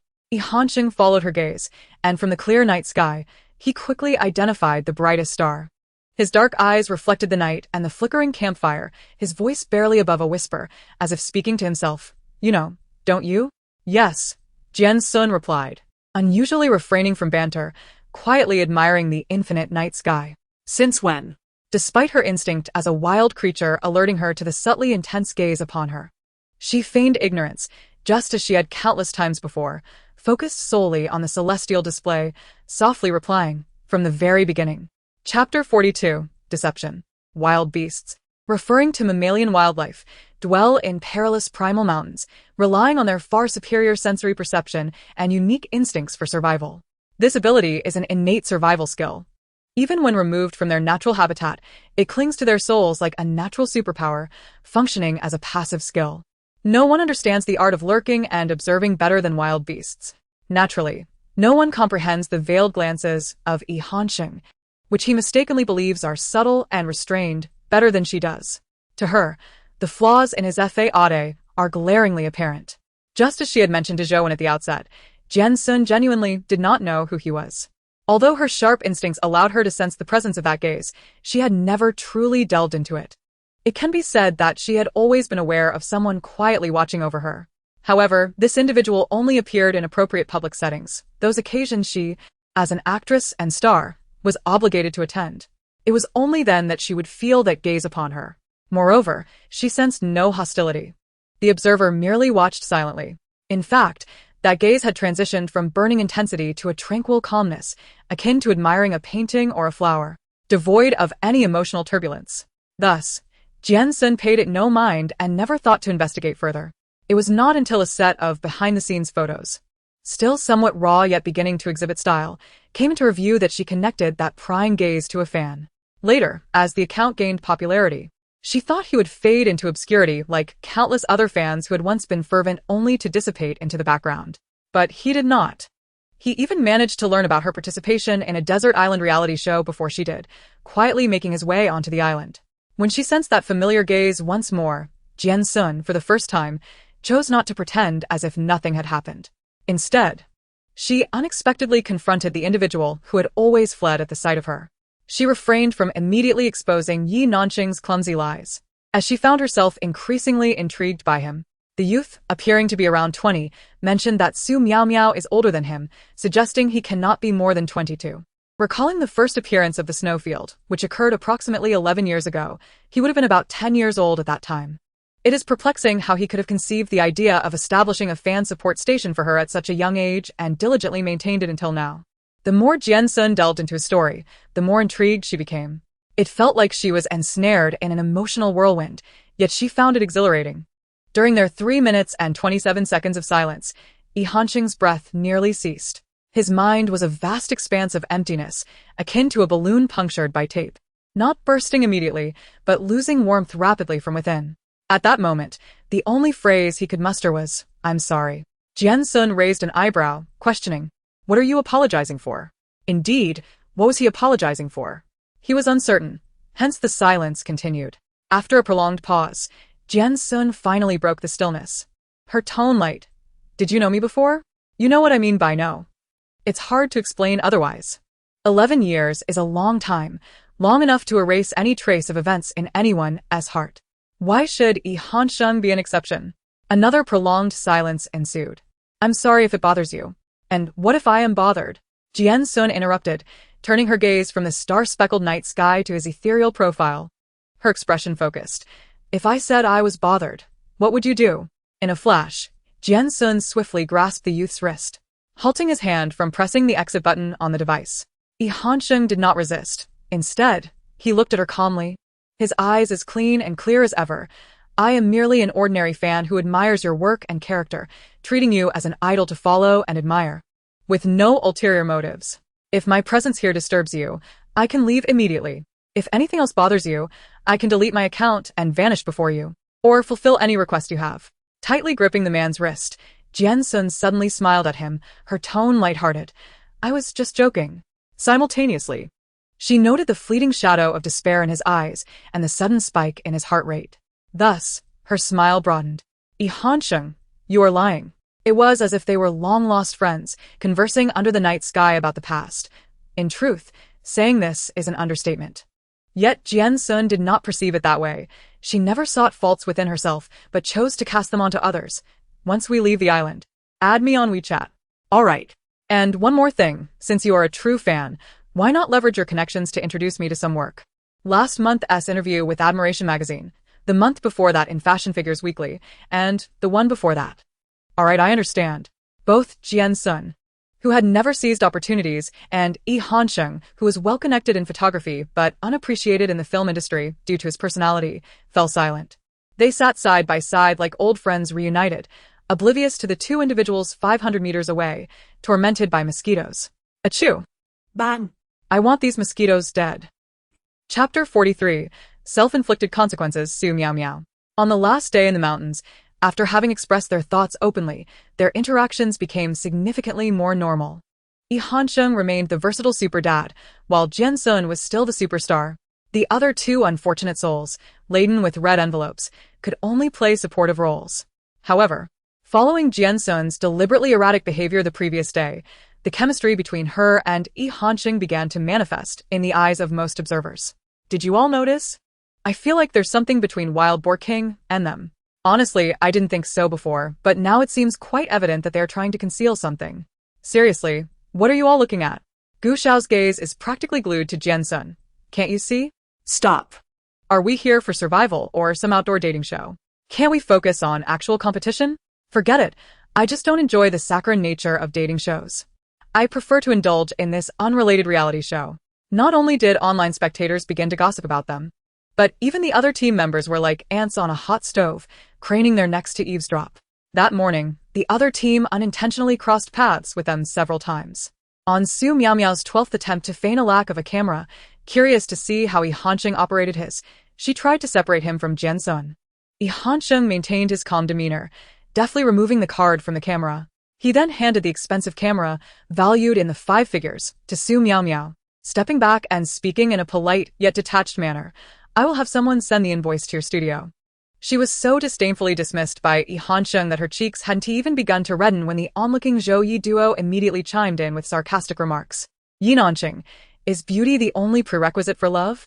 Zhou Wen, it doesn't have to be stunning, just a defined jawline, retracted cheekbones, jaw angle reduction, chin advancement, shortened philtrum, teeth alignment, lip enhancement, jawline lifting, forehead augmentation, nose base enhancement, temple filling, double eyelid surgery, egiosal creation, cheek lifting, liposuction, breast augmentation, periodic facial treatments, and skin management will suffice. Aside from Su Miao Miao, who clung like a dogskin plaster, Gu Xiuqi was not far behind. Jian Xun spotted a pheasant and bravely chased it, only to scare away a flock of beautifully feathered birds. Jian Xun noticed a chameleon and was about to press the shutter when she unwittingly picked a handful of wildflowers, obscuring much of the lens. Jian Xun pursued a remarkably swift civet cat, insisting on following to ensure her safety. However, Jian Xun's quick reflexes allowed her to spot a slope hidden in the grass, while Gu Xiuqi did not possess such agility. Ah! As he slipped, he tumbled down the slope. On the densely forested island, Gu Xiuqi vanished behind the thick foliage after rolling down the slope. Gu Xiuqi, brother Xiuqi. Lu Junming called out repeatedly, peering downwards. Xiuqi, Xiuqi, be careful, the terrain is dangerous. Yi Nanqing waved vigorously at the drone hovering low, signaling for immediate rescue. Su Miao Miao then turned to the seemingly indifferent Jian Xun, her tone urgent. Jian Xun, you're so capable. Why not go down and check on him? Upon hearing this, Jian Xun nearly tumbled down herself, her face a mask of shock as she pointed at herself and stared at the utterly serious Su Miao Miao. You want me to go down? Yes, Su Miao Miao replied, nodding with conviction. Brother Xiuqi fell while trying to protect you. If you're scared, you can use a rope to lower yourself first. What if he loses consciousness? Hearing this, not only was Jian Xun shocked, but the others could not remain composed either. In the face of their retorts, Su Miao Miao maintained a troubled expression. Alas, if I were as capable as Jian Xun, I would naturally feel obliged to save him, but unfortunately, I am powerless. Zhou Wen, upon hearing this, raised her thumb in approval. Sister, if you were tossed into Westlake, the whole of Hangzhou would be able to sip Longjing tea. Her commotion caused the originally concerned viewers in the live broadcast room to become polarized. With such capability comes the responsibility and obligation to rescue those in peril. Some argued that without professional training, no one should recklessly attempt a rescue when the situation below remains unclear. This not only disregards personal safety, but also complicates the efforts of professional rescuers. Conversely, a faction believed that as long as the Wild Boar King acted immorally, no one could impose moral obligations upon her. Regardless of the diverse opinions held by the audience, the individual at the center of the moral debate unexpectedly smiled at Su Miao Miao and declared, "Sure, I will go down." This proclamation sent shockwaves through the crowd. No one, including Su Miao, who initiated the request, anticipated her genuine agreement to descend and save Gu Xiuqi. Instantly, the triangle drama that the viewers had mentally constructed began to shift. What does this mean? Could it be that she has taken a liking to Gu Fei? She isn't moved. She seems intent on going down to assassinate him instead. I refuse to believe that the wild boar king would act out of kindness. How absurd. Why is she going down to save another man, and you're providing the rope? Is she going to navigate her own precarious path while you support her from below? Wait, Jian Xun should be tying the rope to a tree. How is she? 10 minutes later, amidst Su Miao's pig-like wails, Jian Xun successfully bound her up like a zongzi. Tugging at the other end of the rope, which was securely fastened to a tree, she smiled menacingly at the frantic figure shaking her head. Since you are so worried, how could I leave you up there alone? As Jian Xun lifted her and prepared to plunge down the steep slope, Su Miao nearly fainted. Unable to move her hands, she kicked her legs frantically, babbling no, I'm scared. I can't go down. It's all right, Jian Xun reassured her, holding up the convenient knot tied by Yihansheng, smiling brightly at Su Miao, who was in tears. No matter what, we will survive. If we can't live, we will die. If we don't die, there will always be a way to live. If there's a path, we can walk it, and if enough people walk it, it becomes a thoroughfare. All paths eventually lead to the grave. Before Su Miao could respond, Jian Xun abruptly dove down, carrying her like a silkworm cocoon. Chapter 44. You arrived as I departed. In truth, Jian Xun had not intended to descend. However, upon witnessing Su Miao's antics, her curiosity piqued. She wondered if the system bore any resemblance to the one that had initially ensnared her. If so, what were its intentions? Yet, asking such questions in front of the drone's camera seemed unwise, and under ordinary circumstances, it would be inappropriate to inquire. The dense foliage slapped against her face as they plunged downward, the sensation of free fall eliciting frantic screams from Su Miao. At this moment, she could not concern herself with facial expressions or muscle control. Uncertain whether Jian Xun could genuinely bear the weight of an adult with one hand, she squeezed her eyes shut, bracing for the impending pain. However, this was precisely the effect Jian Xun desired. As the ancients said, in the face of death, one speaks wisely. Indeed, damn system. What a terrible suggestion. The male and female leads couldn't face adversity together. I'm the one in peril. Suddenly, the ropes binding her tightened, and the sensation of free fall vanished. Stunned and teary-eyed, Su Miao stood frozen, only to hear a voice from above, tinged with amusement. Are you referring to Jian Xun and Yihansheng as the leads? The male lead is, of course, Gu Xiu. Realizing she had inadvertently revealed too much, she gazed up, astonished at the person above her. How do you know? You want to know how I know, right? Jian Xun found it somewhat strenuous to hold her, so she jostled Su Miao slightly, leading to a shriek before she casually continued, because my system informed me of an intruder in this world, instructing me to eliminate her. She then leaned down, smiling gently at the wide-eyed Su Miao. This intruder wouldn't happen to be you, would it? No, it's not. Su Miao at Galim. Panic overtaking her as she shook her head vigorously. I'm not an intruder. I'm an official employee sent by headquarters to repair this world. I am a formal employee. Oh. Jian Xun feigned indifference, though her mind raced with questions. Headquarters sent you to repair only the relationship between me and Gu Xiuqi? Not just that, there are also violations for entering the world prematurely. It was only at this moment that Su Miao grasped the implications. Her brows knitted tightly, she gazed sternly at the smiling figure above her. Are you trying to trick me? Even when exposed, Jian Xun maintained her smile, her voice calm as she regarded the bound Su Miao. Can formal employees die in this world? With that, she unexpectedly released her grip on the knot behind Su Miao.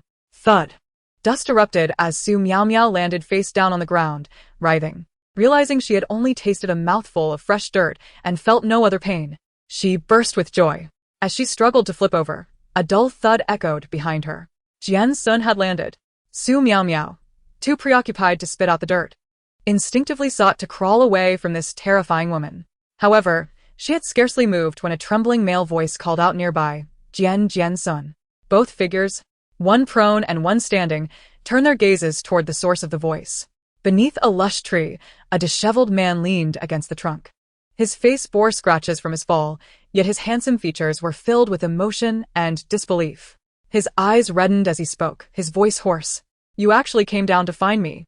The moment these words escaped his lips, both women felt a pang of anxiety. Su Miao Miao, lying on the ground, was overjoyed. It worked. Meanwhile, Jian Xun's heart sank. It's over. Caught up in avoiding Su Miao Miao's impending interrogation, she had forgotten about Gu Xiuqi below. This man, already confident, now had every reason to believe her intentions were suspect.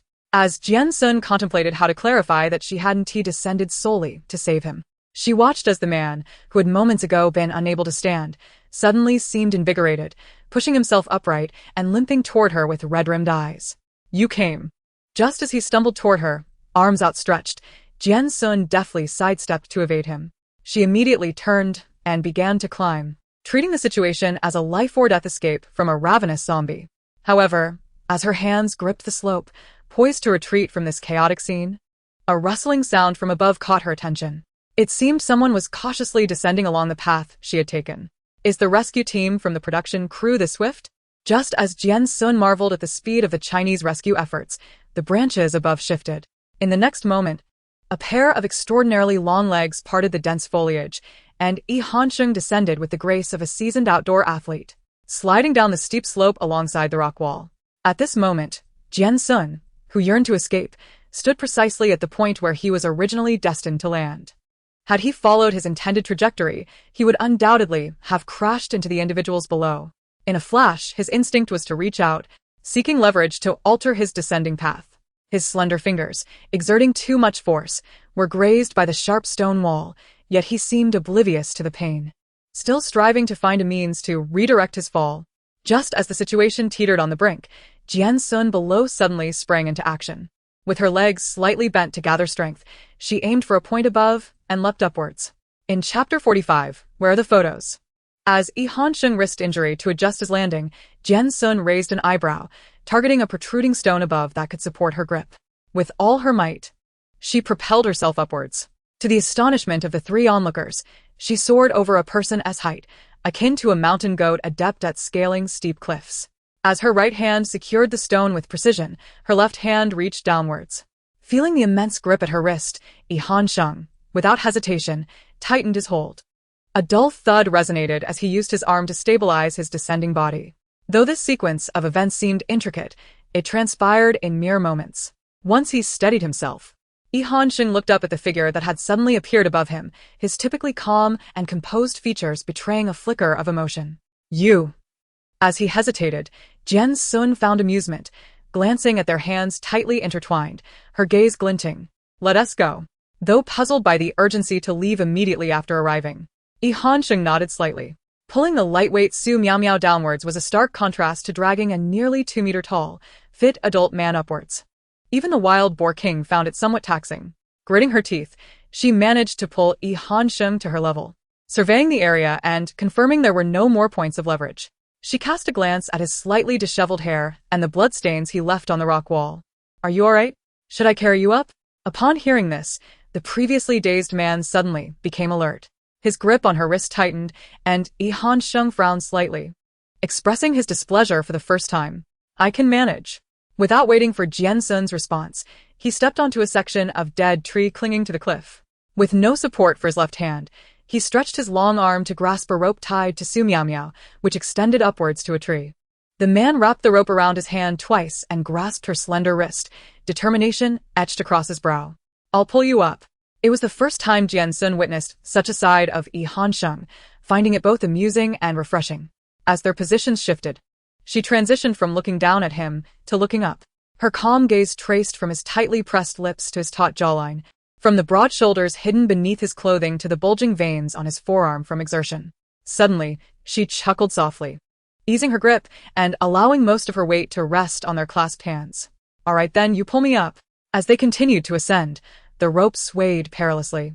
The end tied to the tree remained unaffected, but the other end Jian Xun, Su Miao Miao, bound like a caterpillar, could only helplessly drag on the ground as the rope swung from side to side, occasionally shifting left and right. Though the distance dragged was minimal, and her body bore no significant injuries, she felt dizzy. Heavens! At this moment, the world spun around her, as if she were caught in a continuous 720-degree roll. I'll compete with you. The professional rescue team, witnessing the two ascend without any safety gear, emitted sharp warnings. The safety personnel hurriedly secured safety ropes for them mid-climb before rushing down to assist the other two. With the professional safety gear, the pair finally conserved their strength, being gently pulled upwards by the staff above. Once their feet were finally back on solid ground, Jian noticed their hands still tightly clasped. He jolted, instinctively releasing her grip. What a pity. Jian's eyes flickered. What do you mean, what a pity? Jian Xun, without any intention of making further bold moves, released his hand and casually shrugged, half-jokingly stating, it's a pity such an expensive hand might leave a scar. Before Jian could respond, Jian, who had been overlooked until now, abruptly interjected, don't worry, a little cut like this is nothing for a man like my brother. Zhou sighed, stepping forward to pat his shoulder, genuinely remarking, little brother, your life is as useless as the bow on the front of your underwear. At this moment, Lu Junming, who had been anxiously pacing, finally found an opportunity to ask, Jian Xun, weren't you going down to find Xiuqi with Miao Miao? What happened to them? Oh. You mean him? You all asked me to check on his condition and I did. You checked on him? So you saw him? Yes, I looked and then came back. She flashed a grin at the hesitant Lu Junming. Would you like to go down and see for yourself? No. Upon hearing this, Lu Junming quickly waved his hands. No need, no need. What a joke. The last person who stirred trouble had already been tied up and thrown down, and their fate remained uncertain. He merely asked out of curiosity, not wanting to court disaster. Due to Jian's injury, the four decided to leave Lu Junming and Jin Yanwei behind as they awaited the others still below, opting to descend the mountain. Before long, dusk approached. After washing up and changing clothes, the four gathered under the rain shelter in front of their camp, exchanging and perusing the wildlife photographs they had taken. Jian Xun, unabashedly direct, reached out to Jian, curious. May I see your photos? Jian, graciously obliging, handed her a stack of photographs noticeably thicker than the others, wrapped in bandages. Jian Xun leafed through them thoroughly. Not possessing a refined palette for the artistry of light and composition, she simply inquired in a hushed tone as she returned the photos, I know you were photographing me. Where are those pictures? In chapter 46, they now share images of animals. Although she had initially hinted at her knowledge, being confronted so openly by the subject of his admiration momentarily bewildered Jian, a decade-long fan.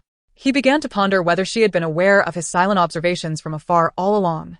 If that were the case the next moment, he heard her voice, almost too faint to discern. There on another card. Jian Xun, persistent, instinctively leaned toward him. Show me. Jian instinctively recoiled but nodded slightly, avoiding her gaze. I'll show you tonight. Though their conversation went unrecorded, the drone captured the moment without reservation. The recently emboldened Jian fans basked in the sweet taste of success. Mom and Dad, I'm born. Oh my gosh, am I naturally jealous? It's all your fault. It's all your fault. You make me jealous every day. Is it just about wanting my share of money? Take it. You can all have it. I don't want to see you again. Sharp explosion of noise. You are a match made in heaven, a perfect pairing, and a harmonious union. The strength of their bond was evident when Jian Xun decisively stated, I will go down. What on earth? Your Majesty. How can the state master be so brazenly disrespected? Have you forgotten Gu Yuha by the Daming Lake? Their relationship clearly resembled that of friends. Yet I find myself more enamored by the volatile yet charming dynamic between Gu Xiuqi, the tempestuous little wolf dog, and the emotionally stable wild boar. Undeniably, it was her ruthless and unflinching personality that captivated the wild boar guards. Your Majesty, I'm not your niece. I am. Suyunde. He choked out. A husband is not merely a gender. It is an emotion. Jian Xun is my electronic spouse. Two mere passers-by. Both fleeting moments in the life of the wild boar king, who is an emperor. What is wrong with a king having multiple lovers? However, due to his insistence on participating despite his illness, and after the accompanying physician confirmed it was merely a sprain, he was permitted to continue with the group. Gu Xiuqi produced a photograph. Though blurred, it vaguely depicted a reddish-brown furry-tailed squirrel. He brimmed with confidence only to be met with a sharp rebuttal. The Eurasian red squirrel, as the image revealed, was presented against a backdrop of blurred foliage, showcasing a clear view of the squirrel's white underbelly. Jian showcased the photograph, his gaze unwavering as he stated, the Eurasian red squirrel, also known as the red squirrel, belongs to the order of rodents and the family of squirrels. Its fur varies significantly, typically with a bright red or black hue on its head and back, contrasting with a creamy white belly. Upon hearing this, Director Li's voice rang with delight. Gu Xiuqi narrowed his eyes at him, remaining silent. Meanwhile, Su Miao quickly produced a second image. Is this a golden monkey? It was their turn again. Jian Xun confidently unveiled a photo she had previously coordinated with Yi Hansheng, declaring, a Eurasian hoopoe. After a moment of silence, Su Miao scrutinized the image and couldn't help but comment sarcastically, isn't it obvious that this is a woodpecker? It seems brawn does not equate to brains. The Eurasian hoopoe, part of the hoopoe family, is a medium-sized bird with vibrant coloration and a notably elongated curved bill, unlike the robust bill of a woodpecker. The subsequent wildlife sharing session morphed into Yi Hansheng's enlightening lecture on wildlife. Zhou Wen, curious, inquired, brother, how do you know so much? Yi Nanqing seized the moment to boast. Just look at who my brother is, a wildlife photography artist. He once camped in the northern Tibetan wilderness for a week just to photograph a pack of wolf cubs. Zhou Wen smirked, adding, you're aware that Xu Yuan is also known for surviving on a deserted island for a month just to capture our king on film, right? While the two continued their playful banter, the main characters remained composed. Jian Xun slightly turned her body, tilting her head as she whispered, you didn't come to the island just to photograph animals, did you? Perhaps to capture me as well? In response, Yi Hansheng's eyes flickered. Yet he maintained his calm demeanor, sidestepping her question. I was supposed to be filming a documentary on wild yaks in the Western Plateau at this time. It seems there are no yaks on this island, right? She teased, intending to tease out his embarrassment, but was unexpectedly met with his penetrating gaze. Without warning, Yi Hansheng turned to face her directly. His eyes, rippling with a tranquil surface, concealed an intense undercurrent that was difficult to fathom. He stated, because you are here. Jian Xun fell silent, merely maintaining her gaze on him, the deep chestnut of her irises reflecting his dark depths. Although Yi Hansheng always appeared gentle and harmless in her presence, an instinctual feeling told her that he was not as safe as he seemed. He resembled not a clear stream but a tumultuous sea. One wrong move could lead to being swept away, leaving no chance of escape. Despite the danger, there was an almost fatal allure that drew her deeper into his depths, yearning to uncover his true secrets. Chapter 47. Departing the island. After 2 hours, the wildlife sharing conference concluded, having reviewed all the photographs taken by the group. Thanks to Yi Hansheng, the living embodiment of expertise, Director Li shamelessly requested him to share all the techniques involved in wildlife documentary filming. Yi Hansheng succinctly summarized 5 key points. First, concealment. Animals possess keen senses of smell, so photographers must remain downwind to mask their scent. Second, silence. Avoid wearing nylon clothing. Movements and breathing should be subdued. Third, proximity. If the photographs are unsatisfactory, it's likely due to being too far away. Fourth, patience. Gradually familiarizing oneself with the animals may take weeks or longer. Fifth, courage. Nature is fraught with unpredictability and potential danger. One must not rush blindly ahead, yet neither should one be overly timid. After his sharing, Director Li proposed that others also express their wildlife photography experiences from the past 3 days. Amidst the careful and cautious contributions of the others, Jian Xun presented her 5 no's to photography. First, if it can be captured, I want to take it, as it lacks challenge. Second, if it cannot be captured, I want to take it, as it is unattainable. Third, if someone else has captured it, I want to take it, as it is too commonplace. Fourth, if no one else has captured it, I definitely want to, for if they can't, neither can I. Fifth, it's not that I don't wish to photograph, but I genuinely forgot to remove the lens cap and captured nothing. To save face for Jian Xun, who ended up with a collection of entirely black images, Zhou Wen and Yi Nanqing each contributed a few of their own photographs, ensuring she wouldn't feel embarrassed during the summary session. However, Jian Xun, maintaining her integrity, ultimately confessed to her fruitless endeavors over the 3-day wildlife adventure, attributing it to that wretched lens cap. Yet, she skillfully justified her absent-mindedness, stating, Yi Nanqing couldn't help but defend her, saying, my brother mentioned that if the exposure was underwhelming, it's not a problem. It doesn't mean you should cover the lens and shoot. Zhou Wen, with a knowing expression, smirked at Yi Hansheng, asking, what do you think, Iga? Yi Hansheng did not disappoint, remaining as unremarkable as ever. I didn't make myself clear. The first place, Yi Hansheng, and the last place, Jian Xun, both belonged to their team. Everyone enjoyed a day of rest at a 5-star hotel off the island. This was primarily because they had been on the island for nearly half a month. and previous attempts at descent had been thwarted by unforeseen circumstances. If they did not descend soon for a proper rest, the toll of prolonged separation from civilization was becoming evident in everyone's demeanor, except for one. Upon hearing the news of their descent, everyone erupted in excitement. Even Jian Xun, who usually maintained a stoic facade, appeared considerably more relaxed. Only Jian Xun remained detached. While everyone hurried to pack their belongings, she was busy providing bedding for the chickens, ducks, geese, and rabbits. While others eagerly awaited to board the ship to leave the island, she was covering the neatly stacked firewood with a tarp to shield it from rain. While everyone lamented their departure from this wretched place, she gazed longingly at the lush greenery surrounding her. In the end, Jian Xun casually remarked, "Going out allows for the enjoyment of candied sweet potatoes," which effectively cured her of her Stockholm syndrome regarding her living environment. After disembarking, before she could even take a moment to reflect, she was whisked away by 2 vans directly to the 5-star hotel that had been reserved for them. However, given the limitations of their surroundings, the atmosphere could not be as refined as it once was, from the meticulous care of their hair to the tips of their toes. Arriving at the luxurious hotel, which had once felt familiar, they all experienced a sense of unease, akin to a group of farmers who had spent years rolling in the mud suddenly finding themselves at a royal banquet in the Burj Al Arab, feeling somewhat out of place. Nevertheless, this feeling would soon dissipate. Each artist's team received immediate notifications and was already lined up in the underground parking lot. After a bath and changing into comfortable attire, Jian Xun found herself engaged in a silent standoff with her haughty manager, Zhou Sheng. "What did you just say I should cook?" "Cook," Zhou Sheng replied, lounging with his legs crossed on the hotel room sofa, embodying the demeanor of a cruel mother-in-law rather than a manager. "Me and Gu Xiuqi?" Jian Xun frowned. "Have you consulted my wishes?" "Humph." Zhou Sheng nonchalantly blew on his nails, exuding an air of a sophisticated matron. "Let me tell you, you've struck gold. The higher-ups have already contacted Gu Xiao, and he surprisingly agreed to cooperate. If you manage to climb this money tree, you could soar to great heights." As Jian Xun pointed to herself with patience and said, "It's mine," Zhou Sheng, incredulous as if he had heard the grandest joke, leaped from the sofa. "You think you have a say in this? Whether you agree or not, it's decided. And what if I disagree?" Jian Xun.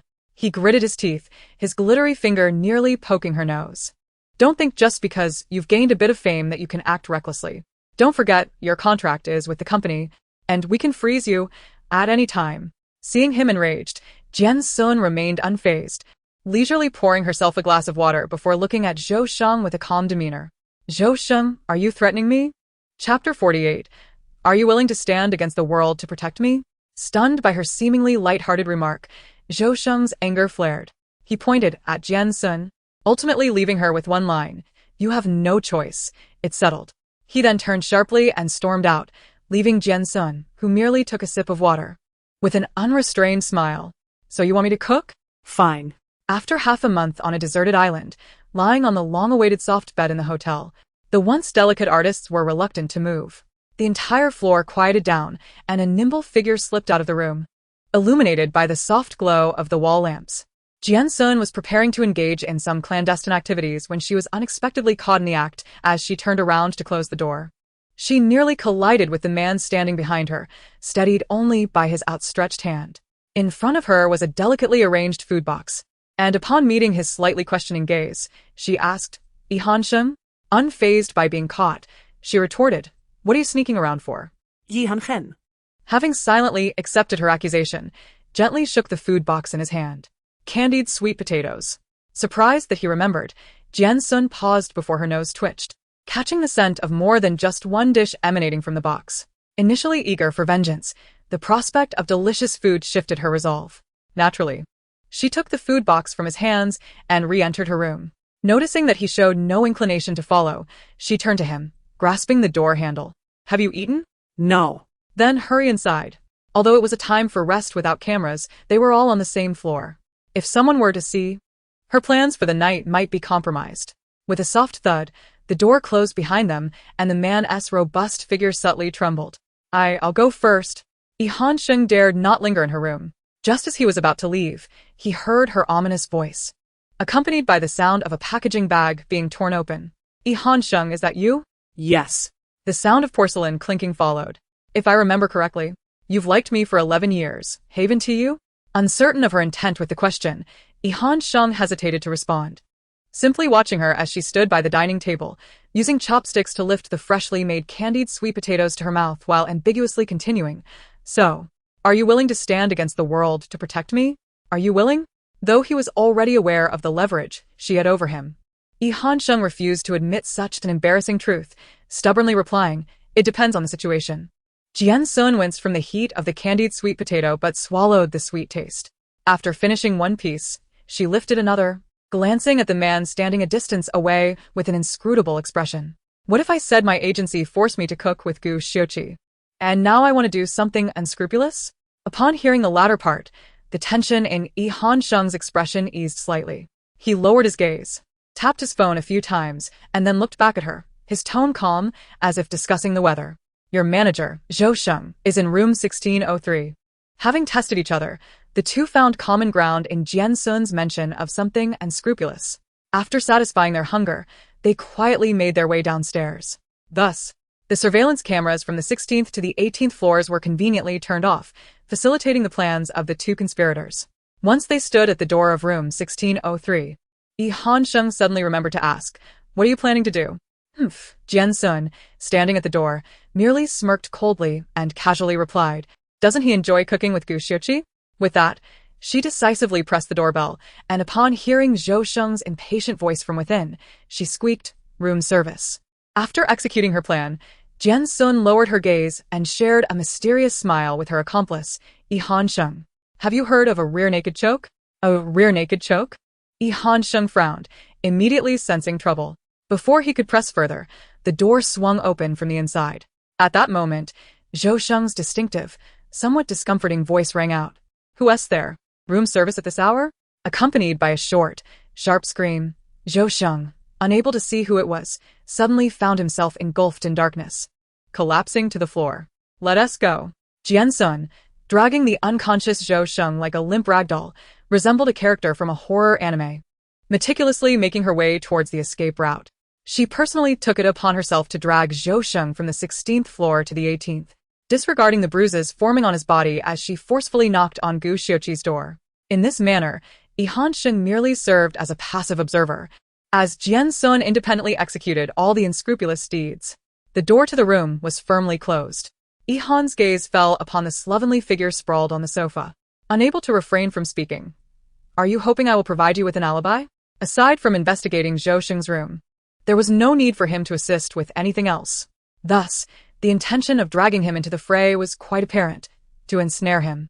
Despite the obviousness of the objective, Jian Xun remained unfazed, lazily stretching her limbs and responding nonchalantly. "Will you testify on my behalf?" "I will." Chapter 49. President Gu. Say something. It became evident that Jian would not only testify for her, but also assist in obliterating evidence.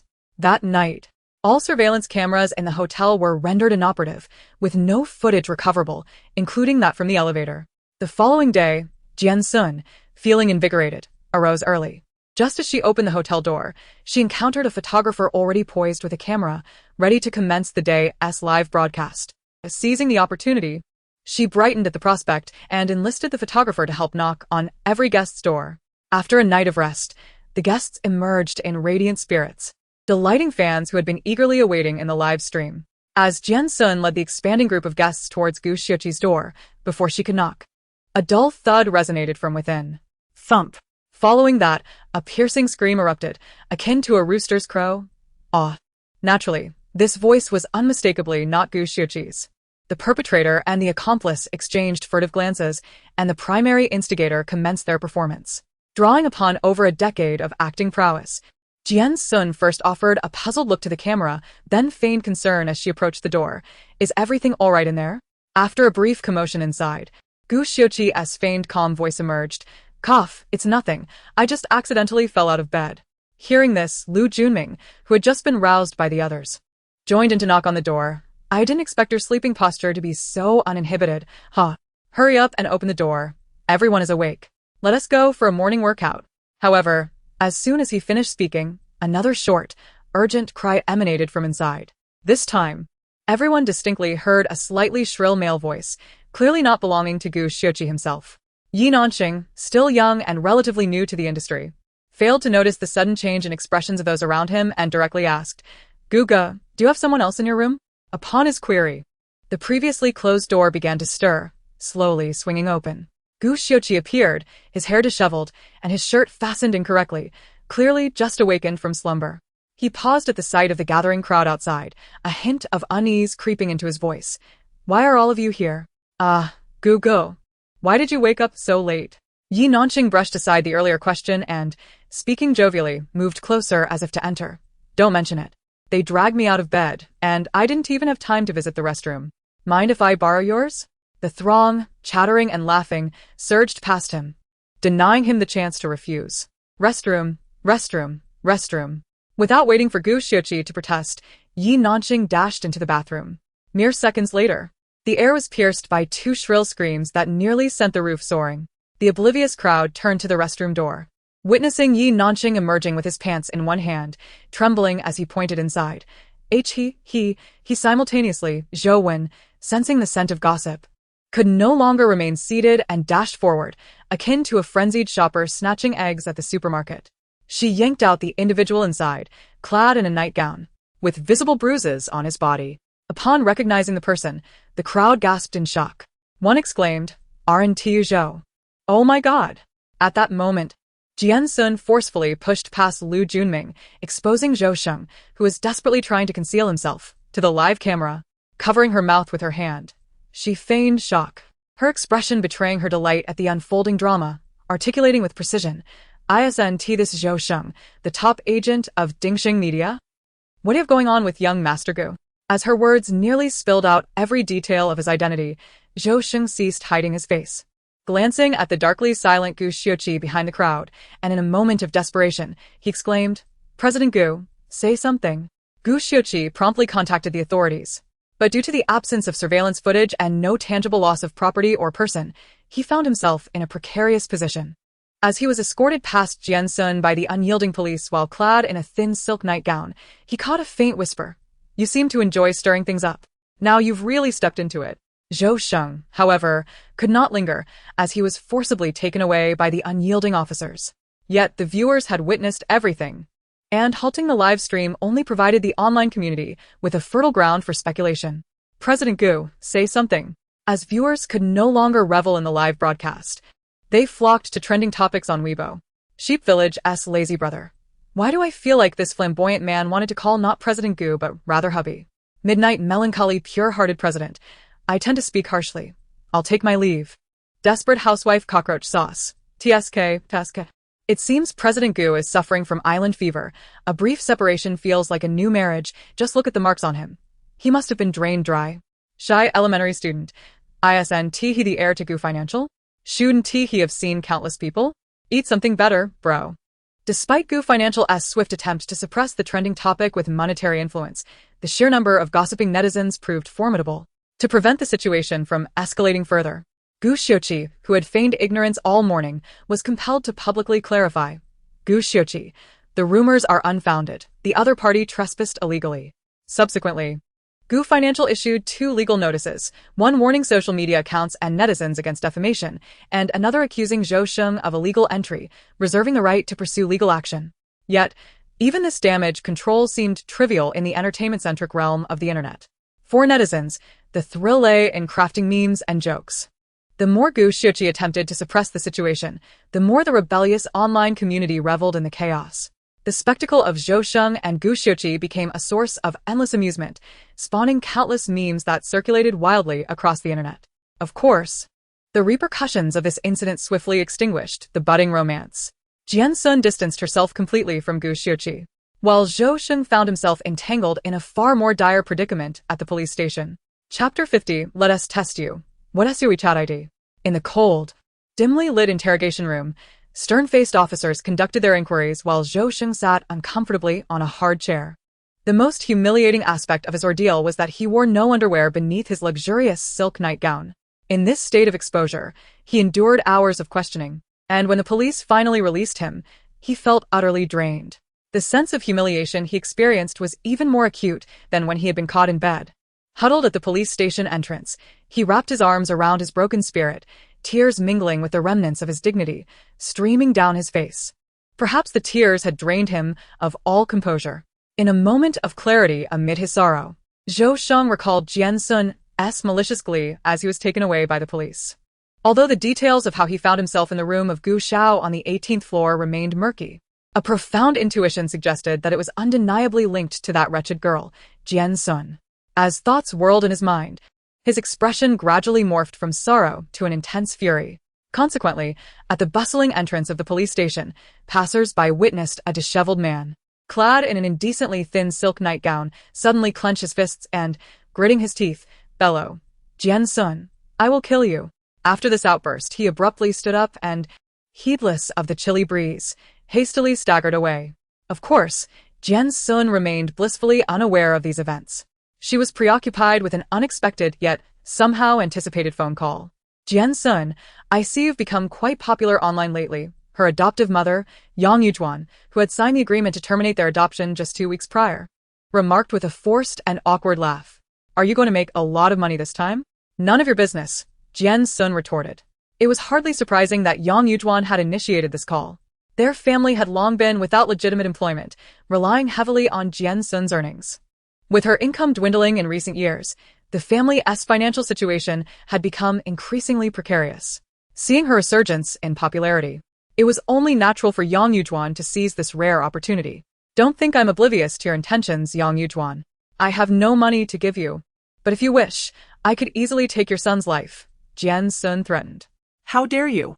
Yang Yujuan, insulated from physical confrontation by the phone, grew incensed. "You ungrateful wretch. Just because you think you're famous now, you want to disown your parents? Do you believe I won't expose you to the television station?" Jian Xun almost found it amusing, showing no sign of intimidation regarding her career. "Go ahead, do you need me to tell you which way to the TV station?"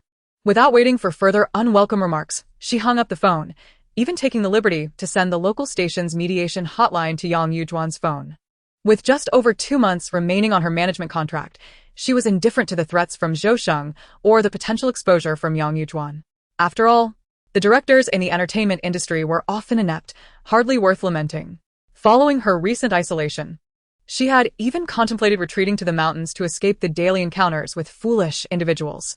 Yet, not everyone was like Zhou Sheng or Yang Yujuan. There were intriguing people too. Yihan. Upon knocking on the door opposite her, Jian Xun instinctively smiled upon seeing his handsome face. "Let me test you. What's your WeChat ID?" It dawned on Yihan that she had come to fulfill their previous agreement to connect on WeChat. Suppressing his excitement, he calmly stepped aside to let her in, but as he reached for his phone, his movement faltered. "Oh." Just as he discreetly unlocked his phone, Jian Xun's ominous voice echoed from behind him. "You're not hiding your moments, are you?" Caught off guard, he hesitated briefly before regaining composure and turning to present his QR code without hesitation. The moment they connected on WeChat, Jian Xun wasted no time in clicking on the black and white butterfly avatar to investigate. To her surprise, his moments were exceedingly sparse, devoid of personal glimpses or shared experiences. Scrolling through revealed only a single annual post, always on the same date, August 12th. Some included images of the moon or cakes, accompanied by a simple phrase, "Happy birthday." Without reservation, Jian Xun raised an eyebrow and asked, "August 12th, is that your birthday?" After a prolonged silence, she received an unexpected response, "It's yours." Her fingers froze on the screen as fragmented memories associated with that date resurfaced. In truth, she was unaware of her own birthday, as her adoptive parents had never designated a day for her arrival in their home. Thus, she had no birthday. When she registered for her identification, a random date had been inserted, lacking accuracy. Yet, when signing with her agency, she had whimsically entered that same date, August 12th, marking it as her debut day, and thereby her birthday. The reason for her forgetfulness stemmed from the absence of birthday celebrations. No one had ever acknowledged it as significant. Noticing her momentary distraction, Yihan began to feel uneasy. Regretting his mention of the subject, he tentatively attempted to amend the situation. "It was just a simple blessing. If you find it offensive, I can delete it now." She interrupted him, her tone even and unruffled. "Yihan, yes. If I invite you to my birthday this year, will you come?" "Absolutely. It would be my honor." Chapter 51. At that moment, I truly intended to end him. Naturally, everyone assumed that nothing further would transpire that day. While Jian Xun lounged on the hotel bed, enjoying the air conditioning and playing games, a sudden, urgent knocking erupted at the door. Who is it? She asked, perplexed. As she opened the door to reveal the anxious faces of Zhou Wen and Yi Nanqing. Captain, this is bad. Something has happened. Meeting their frantic gazes, she continued manipulating her game character as she stepped back into the room. What? Has someone exposed me to the television station? Taken aback by her words, both Yi and Zhou paused before rushing inside behind her. Yi Nanqing, more distressed than if it were her own scandal, had beads of sweat forming on her forehead. Captain, have you seen that video? Jian Xun executed a beautiful combo in her game and casually replied, what video? This one. Zhou Wen, who had been scrolling through her phone, quickly pulled up the video and presented it to Jian Xun. On screen, her long-absent adoptive mother appeared, clad in tattered coarse cloth, her face devoid of the typical makeup, revealing deep wrinkles that made her appear a decade older than just weeks prior. Facing the camera, Yang Yujuan lacked her customary arrogance, instead appearing timid as she glanced off camera. Though her tone was somewhat unnatural, she performed with feigned emotion. She forced me to sign the agreement to terminate our adoption a few days ago. But it was not my will. Now she has blocked all our contact methods, and in desperation, I can only seek help online. I hereby formally accuse my adoptive daughter, Jian Xun, of repeatedly assaulting me, my husband Wu Dafu, and our son Wu Tianxi during our adoption. My husband, who is Jian Xun's adoptive father, has suffered multiple broken ribs and an arm fracture due to her violence, leaving him with severe aftereffects. We have reported this to the police multiple times with no success. So we seek assistance from the public to help us demand compensation for medical expenses and emotional distress. As the video concluded, aside from Yang Yujuan feigning tears, a glimpse of her husband, Wu Dafu, disheveled and bandaged, appeared in the background. This video, characterized by a clear narrative and concise storytelling, even carries a striking visual impact. It is evident that the Wu family is guided by a marketing expert. Unsurprisingly, the video has already garnered a red trending label beneath it, with the entry reading, Wild Boar King Jian Xun Domestic Violence Parents. This indicates that the video has surged onto the trending list of short video platforms. Upon exploring the comment section, it is clear that the onlookers, eager for gossip, have gathered in droves. 185. If it were someone else, I would scoff at this. How could two men in a family not overpower a little girl? But if this person is the Wild Boar King, I shall remain silent. Midnight Sad Rose. Oh my, is this for real? Jian Xun, come out and clarify. Initially, the netizens maintained a stance of skepticism towards her unfounded accusations.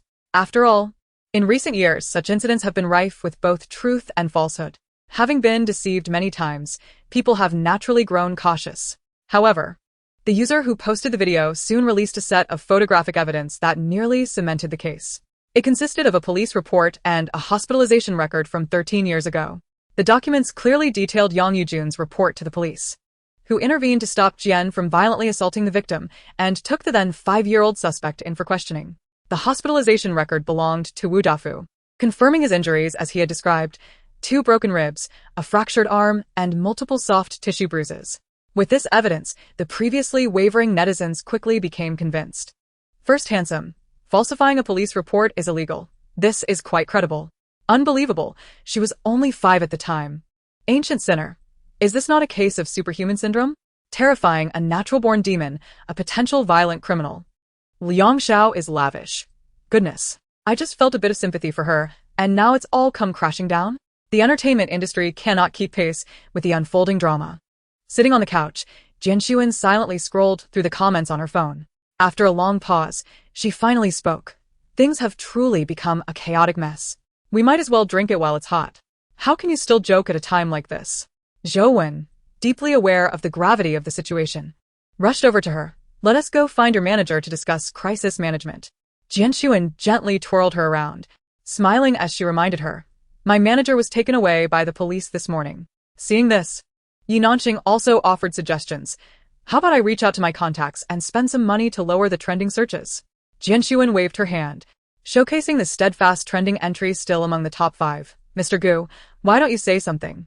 Has the Gu family spent less money? Has it been brought down? What do we do now? Zhou Wen was in a frenzy, but then suddenly had a thought and cautiously looked towards the composed figure on the couch. This wouldn't be your doing, would it? In response, Jian Xun merely lowered her gaze, her pure and lovely face revealing no hint of emotion. Yes, she replied lightly, her tone still placid, yet the words that followed were astonishing. But I did intend to kill him. Unfortunately, I was deceived. Chapter 52. The Evening Intent of the Sun, the Rising Dawn. At that time, Jian Xun was only 5 years old. Growing up in an orphanage, the little wild boar had not yet faced the harsh realities of society, believing that serving in the human world involved nothing more than hunger. Yet, she had underestimated the malice of humanity. After being adopted by the Wu family, she did experience a few days of peace. Though she disliked the name Wu Zhaodi, she initially earnestly anticipated the communal life typical of human families. However, perhaps due to the narrative arc of abuse, the true nature of the Wu couple soon emerged. When Yang Yujun instructed the 5-year-old Jian Xun to serve tea, after the third time she accidentally broke something, the couple confronted her for the first time. Naturally, this conflict was minor, culminating in her pushing Wu Dafu hard enough to send him tumbling. Yet thereafter, rather than retracting their hostility, the couple grew increasingly brazen. They often denied her food and frequently resorted to parental authority to intimidate her. But who was Jian Xun? She was no pushover. Forget about psychological suppression. Even a casual derogatory remark would ignite her fury. When Yang Yujun found an excuse to punish her by withholding food, she sneaked out in the middle of the night to find something to eat, nearly dismantling the house in the process. When Wu Dafu struck her with a rolling pin, she dodged and inadvertently knocked out the front teeth of Wu Tianxi, who had been watching with glee. When Wu Tianxi mocked her with his gap-toothed grin, she retaliated by stabbing him in the throat with a pair of chopsticks. To her, all these were merely trivial provocations, nothing more than adding spice to her otherwise perilous life in the wild. The real trouble began 6 months later. As he commanded her to pour him water, while spewing curses, she splashed a cup of water in his face. In an instant, old grudges and new grievances surged forth. Under the influence of alcohol, Wu Dafu morphed into a deranged lunatic. "You little wretch, today I will teach you how to be a good woman. Rather than allowing you to be beaten by another man after marriage, I will tame you myself." He chanted filthy words as he lunged at the 5-year-old Jian Xun. At that moment, how could one describe the situation? Why did she say she was deceived? It was because, in that urgent moment, no one could restrain the frenzied Jian Xun.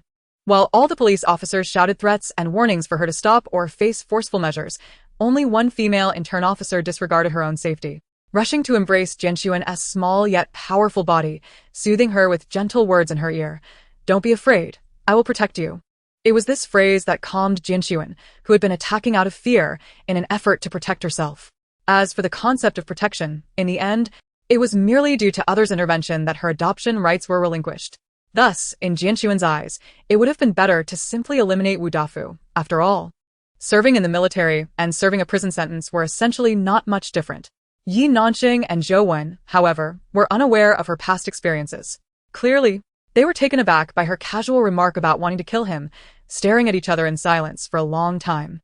As the two racked their brains for the most prudent public relations strategy, Jian Xun suddenly picked up her phone and began typing. Soon, she posted an image on her verified Weibo account that had gone viral due to the domestic violence incident, without any accompanying text. At first glance, the content seemed to be a profound piece of poetry. However, upon closer inspection, it was simply a picture. This Weibo post served to douse the already roaring fire with additional fuel, igniting it even further. Faced with what could be considered irrefutable evidence, rather than clarifying or feigning ignorance like Gu Xiuqi, she boldly stood her ground. The manner in which she confronted the situation was audacious and unapologetic. Naturally, this stirred the curiosity of netizens. Some questioned her motives. "Mother, this little girl is full of bravado. I suggest she be taken to a lab for research. People come, tea goes cold, unfaithful and unfilial. I recommend a ban." Others remained observant. In the midst of the chaos surrounding the incident, colleagues expressed their disbelief at the complexities of the situation. One remarked, "I find it hard to believe that matters are so straightforward. Perhaps the wild boar king could shed some light on this." Another chimed in, "I possess a strong sense of dullness, not ignorance. Do not assume I am oblivious to your poetic descriptions of the sunset's glow." Yet another voice lamented, "You folks truly have issues. Obsessing over a minor celebrity's personal affairs as if they are of greater significance than national matters. Have you ever shown concern for our soldiers?" In the midst of this cacophony, the comments section descended into disarray. Jian Xun, unfazed, opted to exit Weibo and immerse herself in a game instead. Observing her calm demeanor, Zhou Wen grew increasingly anxious. As the trending topic escalated beyond the scandal involving Gu Xiuqi, she muttered her frustrations about Jian Xun's seemingly inept company. Meanwhile, Yi Nanqing was desperately attempting to reach Yi Hansheng by phone, having knocked on his door earlier to find it empty. The hotel room was starkly divided into two contrasting atmospheres.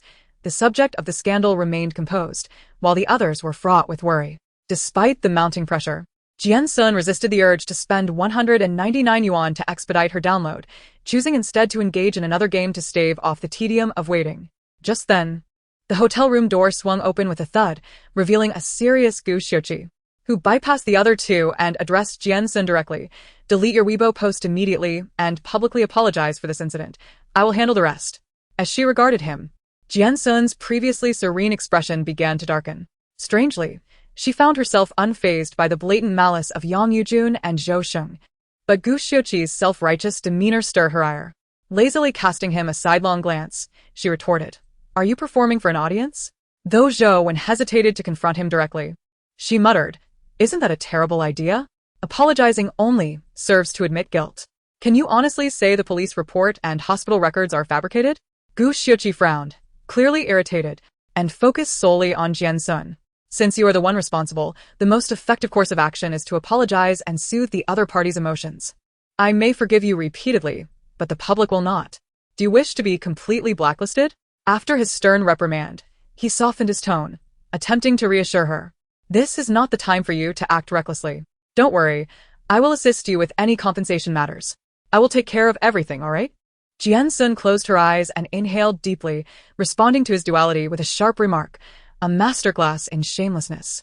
She believed she had never treated Gu Xiuqi kindly, and her words were laced with venom. Yet he remained oblivious, convinced she was merely throwing a tantrum.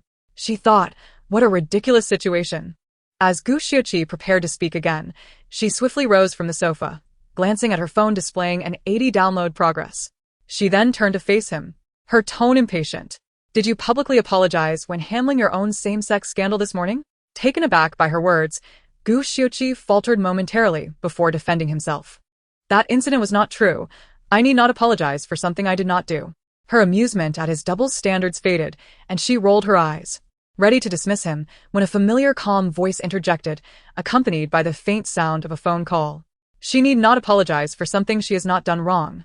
The group turned towards the source of the voice to find Yi Nanqing holding a phone, pouting as he spoke into the speaker. "Brother, where have you been?" "The captain is in trouble." A nonchalant response followed, "It's nothing." Just as Yi Hansheng's words faded, Zhou Wen, engrossed in her phone, exclaimed, "Check the trending topics. It seems there's a twist." Curiosity piqued.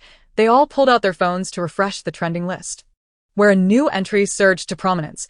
Self-defense should not be classified as domestic violence.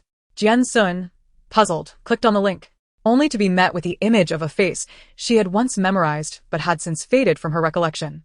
A middle-aged woman, dressed in formal police attire, addressed the camera with a serious expression. "I am Wang Xian, one of the responding officers from the domestic violence incident involving a 5-year-old girl 13 years ago.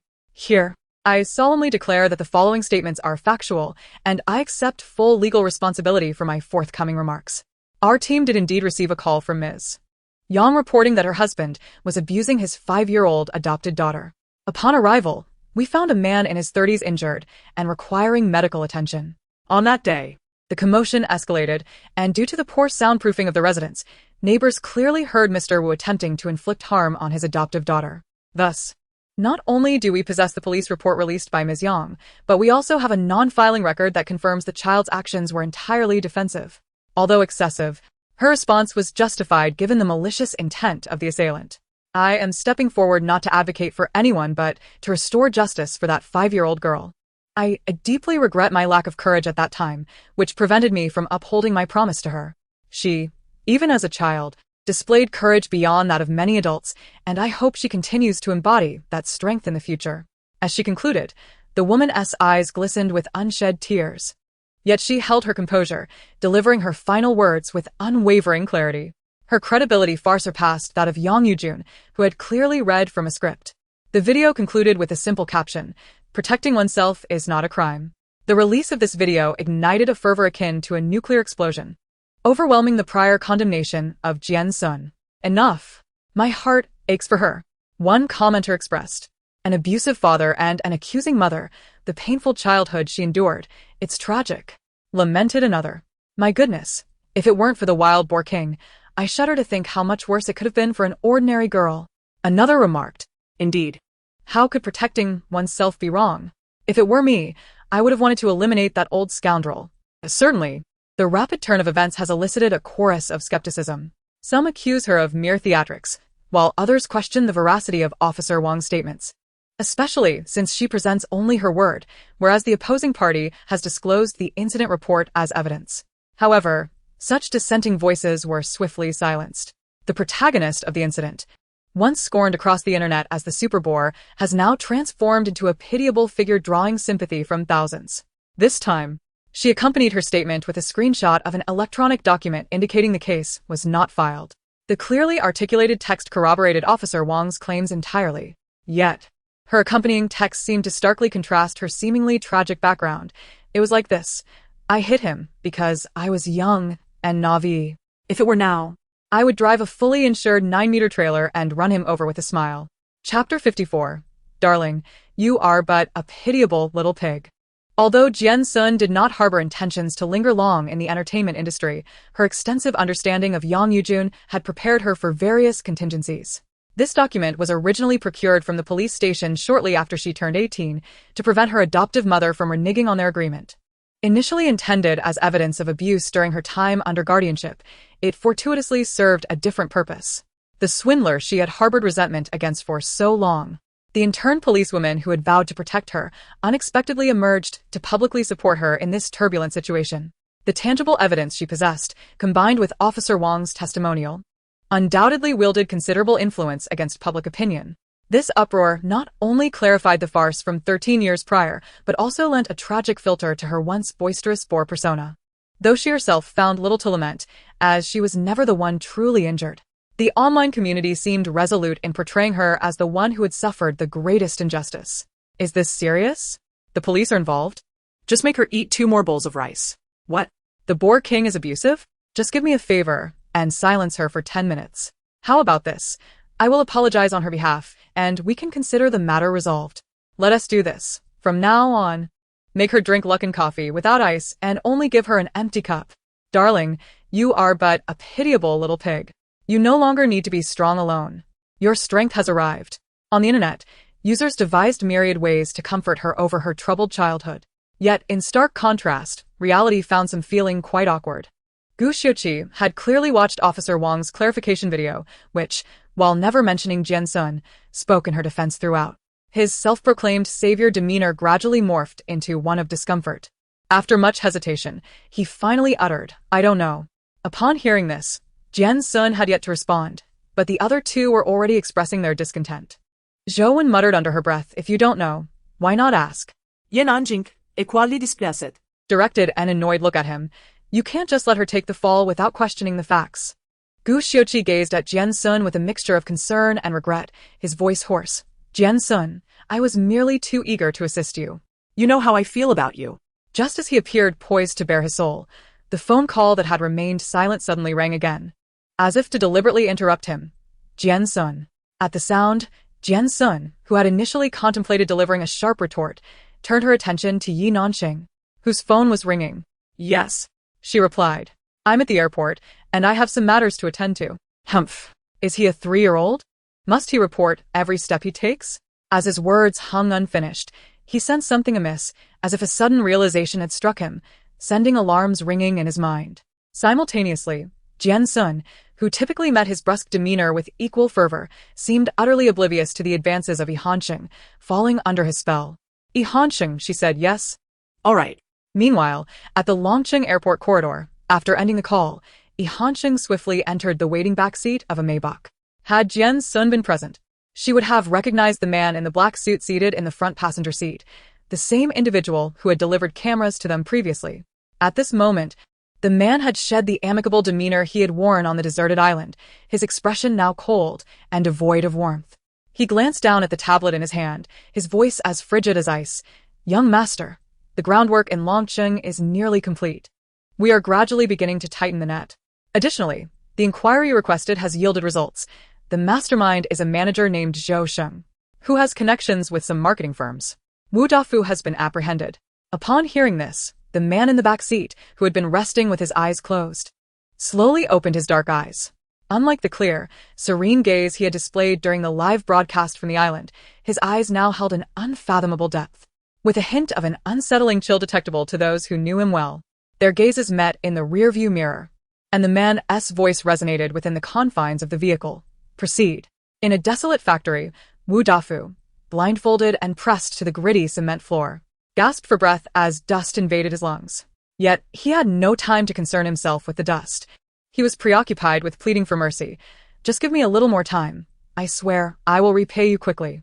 Blindfolded, he could only discern sounds, and soon a rough voice emerged from nearby. Wu Dafu, the total amount, including interest, is 3,100,000. You think you can brush it off by claiming business losses? What do you plan to use to repay the remaining amount? My daughter. I have a daughter who is a star. She is quite popular now, and she has money. You can ask her for it.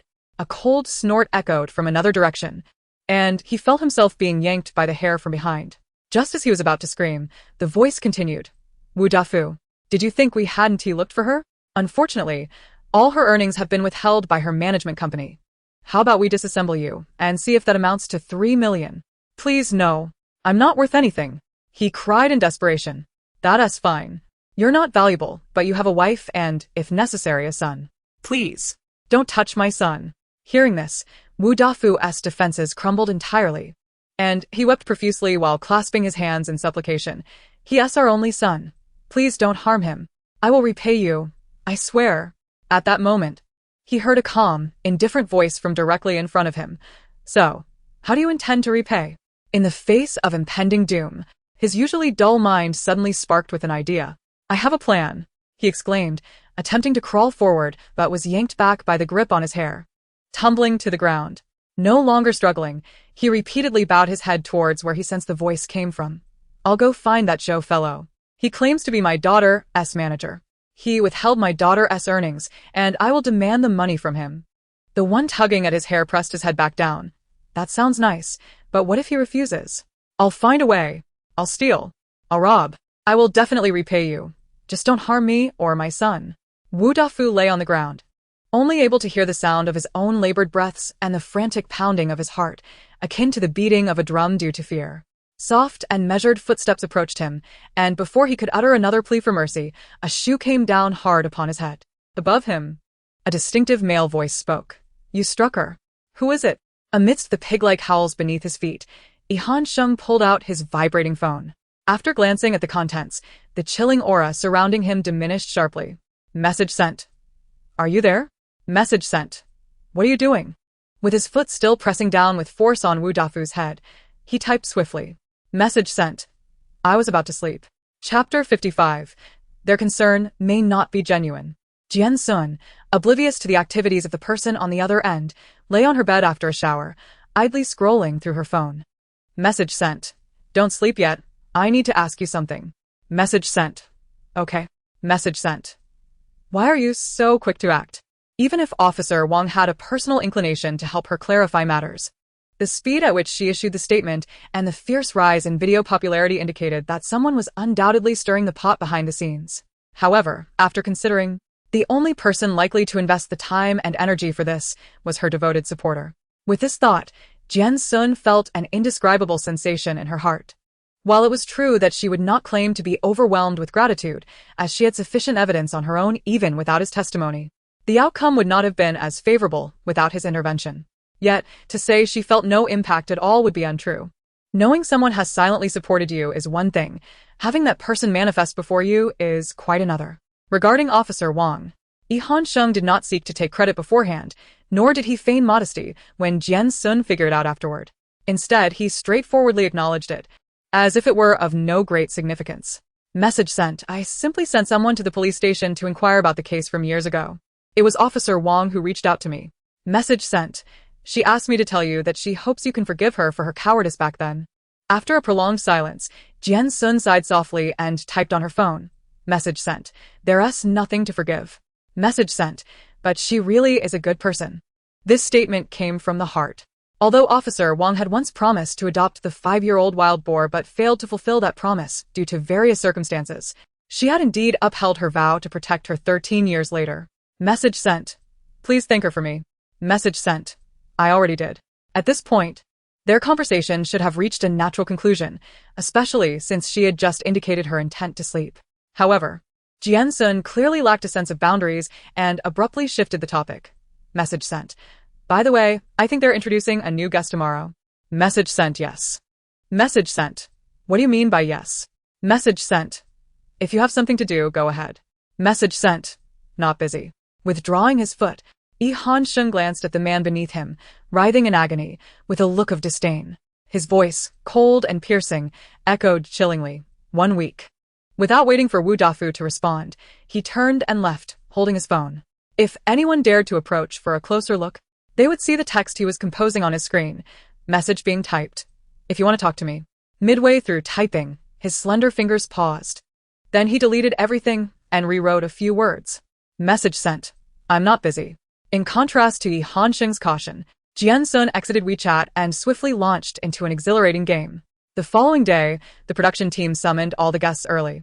Unlike the previous day as surprise wake-up call, Director Li had informed everyone the night before, ensuring no repeat of yesterday's blunder. Apart from Jian Xun, who had taken a leave of absence, the remaining guests stood before the camera, brimming with energy. However, Gu Xiuqi, who had been trending for a day and night due to rumors of a same-sex relationship, appeared particularly disheveled, as if he had not slept at all. The dark circles under his eyes were difficult to conceal even with concealer. Noticing his condition, Su Miao cast a glance at Jian Xun before stepping forward to express concern. Xiuqi, what happened to you? Though everyone understood the unspoken dynamics, they feigned concern. Lu Junming chimed in. Didn't he get enough rest? Just as she feigned ignorance, Su Miao, preoccupied with her own agenda, added sarcastically, Xiuqi must be worried about Jian Xun's Weibo post from yesterday, which is why he couldn't sleep. The production team had prohibited mentions of the incident involving Gu Xiuqi and Zhou Sheng, but had not restricted discussions about Jian Xun's family drama. By bringing it up, she turned to Jian Xun with a smirk. Jian Xun, you don't need to be afraid. Everyone is very concerned about you. Zhou Wen, witnessing this, stepped in to counter. Miao, you're so kind. Gu Xiao is lucky to have someone care so much for him. We're all envious. The spotlight on him made Gu Xiuqi glance at Jian Xun, who had remained silent. He managed a bitter smile, his eyes revealing a hint of desolation. Ah, it's a pity that the one I care about doesn't seem to care for me. With his pointed remark, Jian Xun could no longer feign ignorance. Unfazed, she met Gu Xiuqi's mournful gaze with sincerity, her smile warm. Their concern may not be genuine, but my indifference towards you is undoubtedly real. Just as Gu Xiuqi felt increasingly wounded, Su Miao, anxious to maintain her malicious persona while trying to orchestrate a connection between the two, was interrupted by a gentle, melodious voice from the back. What's this? Are you so happy to know I'm coming that you couldn't sleep? Chapter 56, The Gluttonous Girl. Hearing this voice, everyone turned to look. The newcomer wore an elegant cream-colored gown, her fair skin and delicate features captivating. Her waist-length hair flowed gracefully behind her, brushing against her slender shoulders with each measured step. Just one glance evoked a strong desire to protect her. The woman approached amidst curious and astonished gazes, standing beside the somewhat haggard Gu Xiuqi. Her serene smile and affectionate tone revealed a hint of playful intimacy. Brother. Before Gu Xiuqi could respond, Yi Nanqing exclaimed in surprise. Gu, when did you get a sister? At this, Gu Xiuqi did not meet his gaze, but instinctively glanced at Jian Xun, then furrowed his brow at the unexpected girl. Wan, what are you doing here? Despite his evident displeasure, the girl named Wan did not shrink away. Instead, she cheerfully took his hand. It was so boring abroad. I came to find you for some fun. She then turned to the bewildered Yi Nanqing, her smile unwavering. You must be Xiao Nanqing, right? Hello, I'm Gu Luowan, but you can call me Wan. She greeted kindly, and despite her confusion, Yi Nanqing obediently nodded. Hello. Gu Luowan smiled lightly, not paying much attention, then turned to greet everyone present with a graceful smile.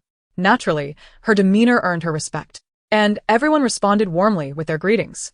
Even Jian Xun waved, adhering to the principle of not striking a smiling face.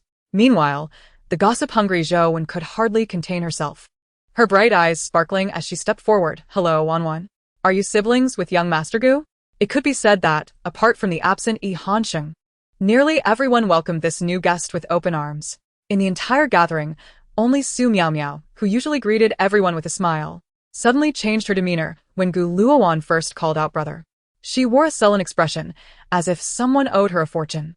Hearing Zhou Wen's words, Gu Luowan merely smiled without retorting, which further baffled Su Miao, who crossed her arms coolly. Xiuqigo, aren't you going to introduce her? I've never heard of your family having a little daughter. Gu Luowan remained unfazed by her insinuation, her face, like a blooming lotus, maintained a poised smile as she gazed at Su Miao's disgruntled expression. With a gentle tone, barely concealing her embarrassment, she replied, "How does Sister Miao know?" Then, she turned to the crowd and explained warmly, "Actually, I am the adopted child of Gu Mama and Gu Papa." The audience displayed a mixture of pity and awkwardness, while Su Miao continued to regard her with hostility, calling her so affectionately when she's not even biological. Su Miao. Before she could finish, Gu Xiuqi, protective of his sister, interrupted. He took Gu Luowan's hand, asserting his claim with an elevated demeanor. Wanwan is my sister, the beloved pearl of the Gu family. Their conversation was broadcasted live by a photographer who was trying to diminish his presence. Viewers eagerly tuned in. This is more awkward than a short skit from 800 years ago. I found it. Gu Luowan, a prodigious teenage pianist, has been receiving treatment abroad due to health issues. She even made headlines for winning an international piano competition. Who would have thought she is Gu Xiuqi's sister? This pair are definitely winners in life. Winners? With that hand-holding, it looks more like a child bride situation. Child bride? Wasn't he Gu Xiuqi just with his little wife yesterday? Seems like he has quite the appetite. Why does Su Miao seem so hostile towards Wanwan? Is she planning some kind of rivalry? Beauty with beauty is a delightful sight. We won't let anyone take our stunning Miao. What about the wild boar king? What's his role in this? As netizens focused their attention on the so-called skit actors, Jian Xun quietly stepped aside, discreetly pulling out her phone and starting to delete. As for why Su Miao harbored animosity towards Gu Luowan, she naturally suspected that the latter had embarked on some malicious female antagonist mission. Suddenly, Su Miao, who had been stealthily following her, ominously spoke, "You should start to develop a sense of crisis." Upon hearing this, Jian Xun raised an eyebrow and calmly replied, "It's not that urgent, is it? Not urgent?" Su Miao's eyes widened in disbelief, her face betraying her impatience. The second female lead has appeared early. The plot has gone awry. If you occupy the lead role, why aren't you advancing with the male lead and instead mingling with the second male lead? Second male lead? Hearing this, Su Miao, who had been fixated on Gu Luowan and Gu Xiuqi's animated conversation, suddenly grew alert. You don't know the plot? Jian Xun remained unperturbed, shrugging lightly. Just a general idea. Just as she was about to say more, she turned and caught sight of Zhou Wen, who had been straining to eavesdrop. Once Jian Xun departed, Zhou Wen, who had heard nothing, immediately approached. What did she say to you? Jian Xun merely glanced at her and sighed softly, watching Su Miao, who was incessantly interrupting Gu Xiuqi and Gu Luowan's conversation. She said that at the most helpless age, she encountered the person she desired the most. Who? Zhou Wen was momentarily taken aback, but suddenly realized something and turned to look at the three seated at the front of the bus, her expression morphing into one of excitement. Gu Xiuqi? Lower your voice. Is it really that glamorous? Jian Xun nodded, even as she feigned nonchalance, both of them observing the seemingly harmonious, yet tumultuous trio. She lamented about Su Miao's eagerness to disrupt their relationship. That greedy little girl really is insatiable. Chapter 57. Remember this. Throughout the journey, Jian Xun contemplated the fragments of information conveyed by Su Miao. It was known that beyond this world existed a systematic organization, of which Su Miao was a formal employee. Her task was to uphold the main storyline. This deviated storyline likely involved Jian Xun, the innocent little wild boar drawn into the fray. According to Su Miao, Gu Xiuqi was the male lead, Jian Xun the second male lead, and the recently introduced Gu Luowan was the second female lead. Based on her vague understanding of the plot, Jian Xun quickly identified Gu Luowan with the original white moonlight who would take one of her kidneys after developing kidney disease. Very well. Am I not the protagonist? Not only does the world not revolve around me, but now I'm being treated like a mere puppet? Is this reasonable? Jian Xun mused, unintentionally voicing her thoughts aloud. Zhou, who had been straining to listen to the trio's conversation, didn't he catch her words, but Yi Nanxing, seated in front, did. He immediately leaned over, twisting his body to look at her. What protagonist? What monkey? What secret conversation are you two having? Is there a script for you to play the lead? Looking into their curious eyes, Jian Xun let out a long sigh, feeling somewhat gratified. Thank goodness for people like you. Zhou was momentarily stunned, her mind slow to process. What? The slow-witted Zhou failed to grasp the concept. But the male high school student in the front row suddenly interjected. It means non-player controlled character. After he spoke, he awaited praise. But Jian Xun's next words left him without a smile. No, it means no one cares. Yi Nanxing chuckled. Ha, you really are something. Zhou giggled. What are you so happy about? She's talking about us. After this commotion among the three, Gu Xiuqi finally seized the chance to glance back at them after being engaged in conversation with Gu Luowan. Their eyes met across several rows, and Jian Xun silently prepared to move aside, wishing not to intrude. However, Gu Xiuqi, who had been listening intently, initiated the conversation first. A rare smile gracing his face as he addressed Jian Xun warmly. I think you're not. Jian Xun felt a chill run down her spine. Just as she was about to say something, Gu Luowan beside him suddenly let out a soft laugh. She glanced at Gu Xiuqi and then turned to Jian Xun. Her tone gentle. I grew up abroad, so even though I've always heard this phrase, it's my first time hearing it expressed in such a Chinese way. Grew up abroad? Noting Jian Xun squinting her eyes, Gu Luowan promptly stuck out her tongue, displaying a charming innocence. My Mandarin isn't very good. I didn't mean to imply your spoken language was poor, just thought it was quite amusing how you said it.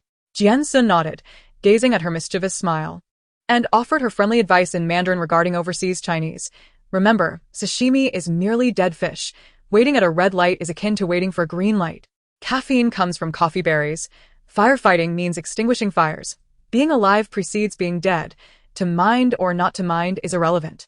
Taking the elevator is the same as standing in it. In principle, it may be permissible, and in principle, it may not be. A great victory over the enemy can also mean a great defeat. Nightclubs are for drinking, while hotels are for overnight stays. Gu Luowan was utterly bewildered by her long string of complex Chinese phrases. Before she could react, she felt the bus come to an abrupt stop, and the central door swung open. All discipline teachers, please disembark. Today, assist all students of Guangming No. 1 Middle School in maintaining discipline. All guests assumed the role of discipline teachers. The production team brought them to a middle school campus named Guangming No. 1, where they were to identify and discipline students violating regulations. It was a campus version of a survival game, and players were tasked with capturing others. With such innovative rules, most netizens naturally welcomed the change. This is murder. However, regardless of public opinion, the 8 individuals lined up in dark-colored vests stood at the entrance of Guangming No. 1. Gazing up at the vintage sign bearing the school's name, Zhou frowned. From kindergarten to university, I feel as if my entire life is a long lament for school. Yi Nanxing sincerely lamented. Lu Junming called out, Friends, can we not forgive our younger selves? Gu Xiuqi held an opposing view. High school is crucial. Militarized management is essential. Jian Xun couldn't help but scoff. Elementary school is critical, middle school is critical, high school is critical, and university is critical. Was school created merely to confine important individuals? Wild Boar King is right. Am I such a worthless person? Li San. You may not love us, but please don't harm us. We, the students, have done nothing wrong. This is elementary school math. I grasp it effortlessly. This is middle school math. I manage it with difficulty. This is high school math. I am utterly perplexed. I am at a loss. I am bewildered. I am on the verge of collapse. I am fading away. I am unconscious. I am on the brink of death. I am departing this world. I am nearing my end. I am living a life between death and life. I am in the twilight of my days. I am mentally unhinged. Completely mad. Completely mad. Completely mad. Completely mad. Completely mad. Completely mad. Just as the student faction was about to elevate the righteous Wild Boar King to idol status, they witnessed a chilling scene unfold. All actors portraying students were ready. And at the director's command, one figure dashed into the campus like a frenzied wild boar. You're not wearing a uniform. You're wearing makeup, right? Dyeing your hair. You dyed your hair. Someone catch him. He dyed his hair. At that moment, The remaining 7 at the entrance watched as the very person who had just offended the students suddenly turned into a raging tiger, chasing the offending students who scattered in panic. Yi Nanqing remarked. Zhou added. She tore down others' umbrellas because she got caught in the rain. I understand her. Chapter 58. Which class are you from? Netizens were utterly captivated. You little brat, did you enjoy acting so much? Let me star in 2 episodes. As a teacher, I can confirm that tearing umbrellas is indeed exhilarating. It's fun and I love it. Support. When I run out of books, I confiscate novels students bring. Middle school selections are bound to be exquisite. They summoned nearby residents, fans, and the most enthusiastic university students to simulate being students on campus. Wah! Teacher, I beg you, I've learned my lesson. I will never dye my hair again. I repent. I am in deep pain. I have learned my lesson. I am heartbroken. I swear that if I ever dye my hair again, I will never gain weight. Faced with the sight of a frenzied student with yellow hair, Jian Xun released her grip from the back of her neck, taking a step back to avoid being bitten. You little brat, you're taking things too far. Zhou Wen joined her, standing beside her. Are today's students really in such a delightful mental state? After a moment, as if struck by inspiration, she turned to Jian Xun, who remained composed. By the way, you just graduated, right? You should have plenty in common. Observing the actress who had become immersed in her role, crawling on the ground like a shadowy creature, Jian Xun quickly waved her hand. In comparison, I still consider myself quite sunny. You do too. Noticing the light-hearted atmosphere, Yi Nanqing leaned in with a playful smile. What about me? You're sunny. Hee hee. With their harmonious interaction, Gu Xiuqi seized the opportunity to integrate himself into the group, smiling as he followed Yi Nanqing, asking, What about me? Jian Xun retorted without hesitation. You're dark. Not hee hee. Yet Su Miao Miao could not bear to see her occupying the protagonist's position without any strategic awareness, directly altering her statement. I think Jian Xun wants to say, Xiuqi, you have a striking contrast. You appear sunny and bright, yet internally you are fragile and sensitive. It's quite special. Upon hearing this, Zhou Wen immediately understood, watching Su Miao Miao, who doted on Gu Xiuqi, sighing in amusement. You glutton. You really are something. Su Miao Miao. Oblivious to Zhou Wen's thoughts, believed she and Jian Xun had formed an alliance and continued to wink. Jian Xun, don't you think so? As she spoke, nearly half the crowd turned their attention toward her. Meeting their gazes and Gu Xiuqi's intense stare, Jian Xun surprisingly nodded. Indeed. Gu Xiuqi was overjoyed, distancing himself from his clingy sister to step closer. Do you really think so? Yes, she affirmed with a determined nod, thoughtfully adding, You seem very sunny, but in reality, you are quite dark.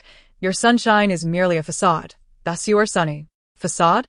That's not what I said. Realizing he had been played, Gu Xiuqi's expression turned ashen, and others, caught between maintaining decorum and laughter, found the atmosphere exceedingly awkward. Only the boldest among them enjoyed the moment first. Ha ha ha ha ha, sunny. Facade. Ha ha ha ha, sunny. Facade. Ha ha ha, cough cough cough, you're a sunny. Facade. Ha ha ha. The game continued. This time, Jian Xun did not rush in as before. Navigating through the bustling students, she meticulously observed those behaving oddly. Suddenly, a shrill class bell rang. All wandering students seemed to receive a summons, frantically rushing toward the teaching building. Hey. Where are you all running off to? Initially, they were taken aback, but soon the enthusiasm of the students was contagious, prompting everyone to dash toward the teaching building. Just as the guests were bewildered and passively following the crowd, Jian Xun, who had been lagging behind, suddenly surged forward. With a determined expression, her gaze fixed on a student riding a bicycle amidst the throng of runners. Simultaneously, Yi Nanqing spotted the unusual student and shouted, That one on the bicycle. At her words, the cyclist seemed to have heard some activation key, becoming animated as if wound up like a mechanical toy, eager to break the pedals with his frantic cycling. Seeing him accelerate, Yi Nanqing felt assured she had found the right target and quickened her pace to pursue him. However, just as she took a few steps, a whirlwind of movement zipped past her.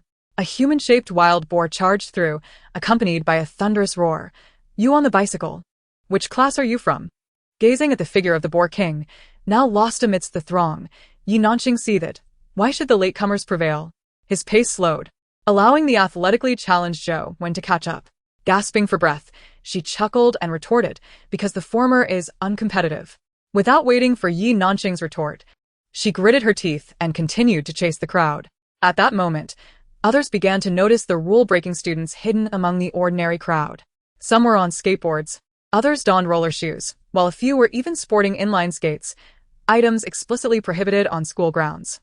Once these transgressors realized they had been spotted by the disciplinary teachers, they all inexplicably accelerated.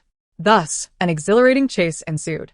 To the left, a skateboarder, clad in a baseball cap, weaved effortlessly through the crowd, maintaining his speed even when confronted with stares.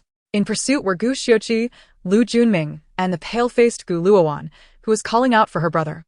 To the right, a seemingly unremarkable student in a school uniform dashed towards the teaching building, propelled by his roller shoes, creating a whirlwind effect.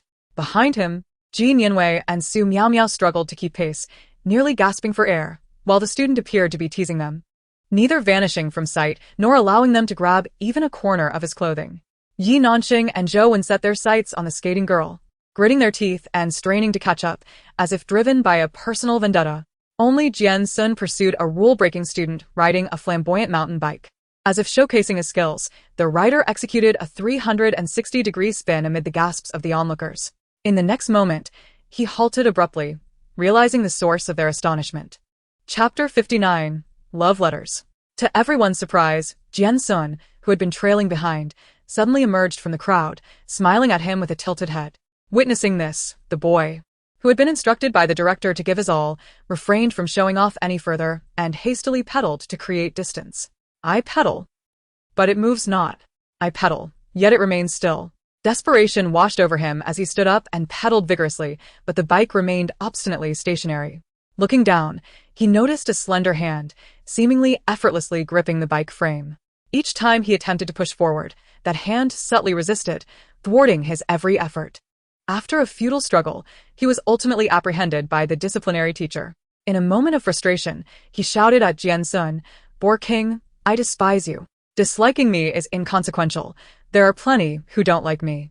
Faced with this renowned powerhouse, the defeated student, after much fruitless struggle, could only choose to simmer in his own frustration. Ultimately, as all the students rushed into the teaching building, only Jian Xun succeeded in apprehending the cycling rule-breaker. Although the others had not caught anyone, they were utterly exhausted from the intense chase, panting heavily. Yi Nanxing, devoid of composure, plopped down onto the ground. It feels like Jian Xun is the type who, after a few drinks, would go wild and vandalize shared bikes on the street. Beginning with wild, centered on boar, and ending with king, she embodies my entire youth. She is my lifelong belief. The phrase boar king possesses an unparalleled uniqueness. If you dare to break a wing of hers, I shall surely shatter your entire paradise. In an effort to promote positive energy, the production team immediately conducted a session of criticism and education for those apprehended, coupled with a dose of motivational messages for students. The scene resembled a squad of police dogs entering a room filled with the scent of criminals. After 8 individuals entered, they commenced a thorough search, as if in an uninhabited realm. Guided by hints, Jian Xun navigated through the classrooms with greater ease than her peers. Each classroom she entered yielded several pink envelopes. However, as she opened these love letters, fueled by youthful curiosity about innocent campus romances, her brows gradually furrowed. Dear, I don't want to break up. If I wanted to, why would I cheat? I could just end things outright. Well, don't say that, really don't, Han. How could I, reeking of smoke, dare to touch you, who smells of milk? This one smokes, he's in for a catch. Juan. I can't sleep without you by my side to lull me to sleep. Do I need to change your diaper? Having opened 3 letters, Jian Xun rolled her eyes at their contents, promptly dragging the 3 rule-breaking students out. Through coercion and persuasion, she managed to uncover 3 more.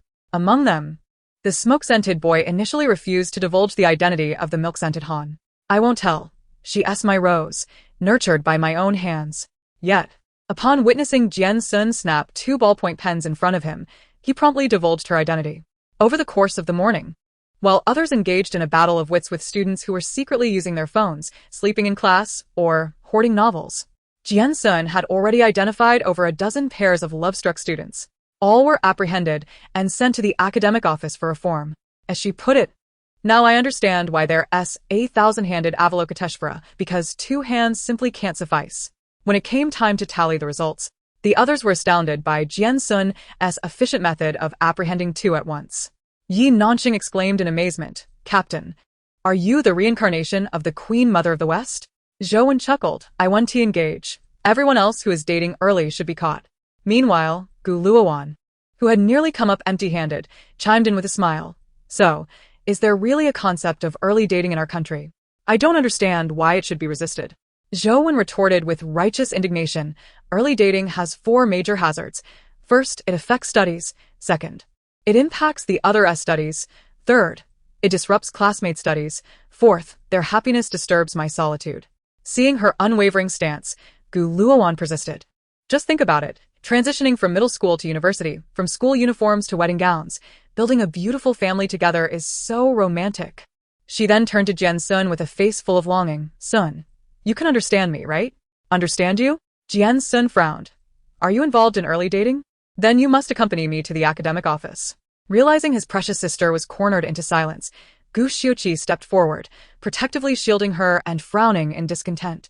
Luowan has indeed been studying abroad since childhood.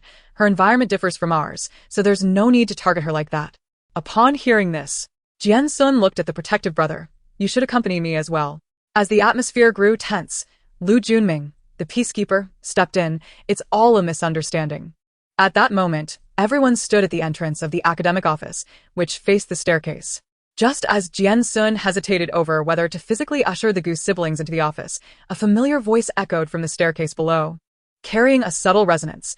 To understand is to delve deeper. When facing cognitive discrepancies, one must adapt to local customs. As the voice grew clearer, those familiar sharp brows and eyes reappeared before them. He shifted his gaze from Jian Xun to the Gu siblings, his tone indifferent. This principle something your parents failed to impart while abroad? Chapter 60. I'm almost shipping you too. After disappearing for a night and an entire morning, Yihanqing slowly ascended the steps amidst the gazes of the crowd. He eventually stood beside Jian Xun. Turning to regard the wary Gu Xiuqi with a calm tone, Jian Xun has received domestic education since childhood and harbors no ill intentions. There is no need for you to target her. He took a step forward, locking eyes with Yihanqing, who was of a similar height yet seemed slightly taller. The air crackling with tension. Just as Jian Xun was about to utter a somewhat malicious remark, Gu Xiuqi scoffed coldly, his tone icy. It seems that the esteemed photographer is too accustomed to interacting with animals to grasp the nuances of my words. I have not targeted Jian Xun. Nor will I. In response to the palpable hostility, Yihanqing merely averted his gaze casually, neither confirming nor denying. Is that so? Of course.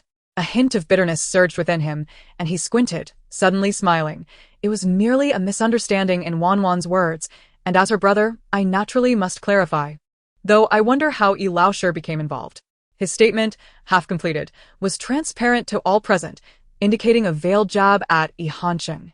He and Gu Luowan shared a sibling bond, albeit not by blood, which granted him a legitimate reason to defend her. However, Yihanqing's earlier remark in defense of Jian Xun had indeed crossed a line. Gu Xiuqi's statement served explicitly to explain this to Yihanqing, practically accusing him. What gives you the right to speak on Jian Xun's behalf? As the tension escalated, the atmosphere grew even more awkward than before. Not only the other guests, but even the photographers behind the camera and the directing team watching from backstage could not bear to witness the scene. In the midst of it all, Yihanqing suddenly turned to the direction where Jian Xun stood, his tone light. I am merely a devoted fan of teacher Jian Xun. Eager to defend my idol, surely you can understand, Gu. Upon hearing this, the expressions of those present varied, but the barrage of comments erupted online. What? I thought you two were getting married, and now you tell me you're a fan? Shush. This time I'll pretend I didn't hear that. Don't say it again next time. Huh? Jian Xun has fans? What? Jian Xun has acted in movies? What happened afterward? Why did she stop acting? Was she not fond of it? Thinking deeply, perhaps someone remembers Jian Xun's only diehard fan, the mysterious first station sister of the entertainment industry. No way. It's just talk. Don't overthink it. How old was he when Jian Xun acted in movies? A fan? Meanwhile, Gu Xiuqi's frown deepened, a strong sense of crisis swelling within him. You like her? The unexpected question hung in the air for a brief moment before being interrupted by an unforeseen voice. Ji Nianwei, who had remained uninvolved until now, suddenly chuckled softly.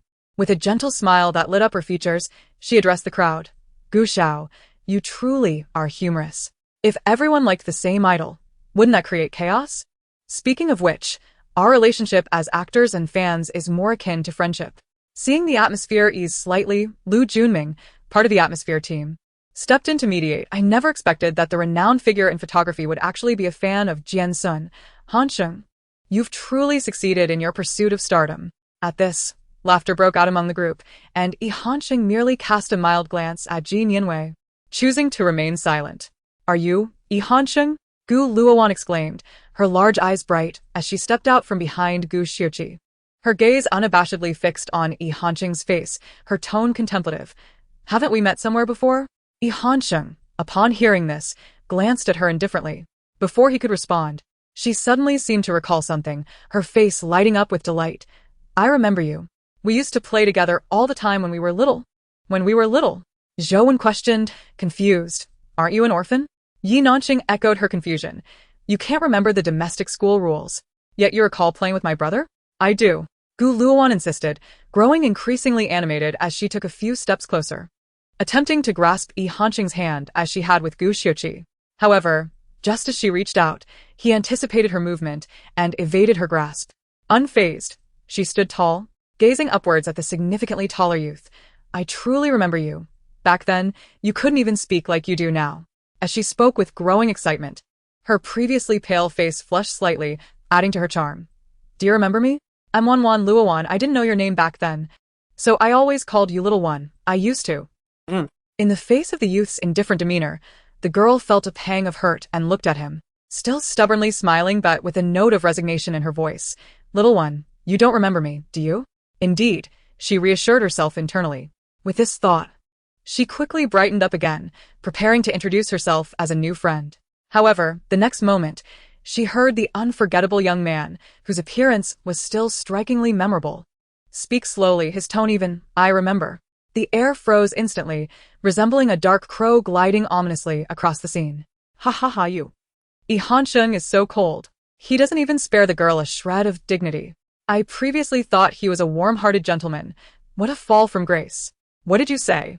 Did I hear wrong? Who did you say was an extraordinary warm-hearted gentleman? More like an extraordinary dark king. Trying to act like a gentleman in front of an idol. Huh?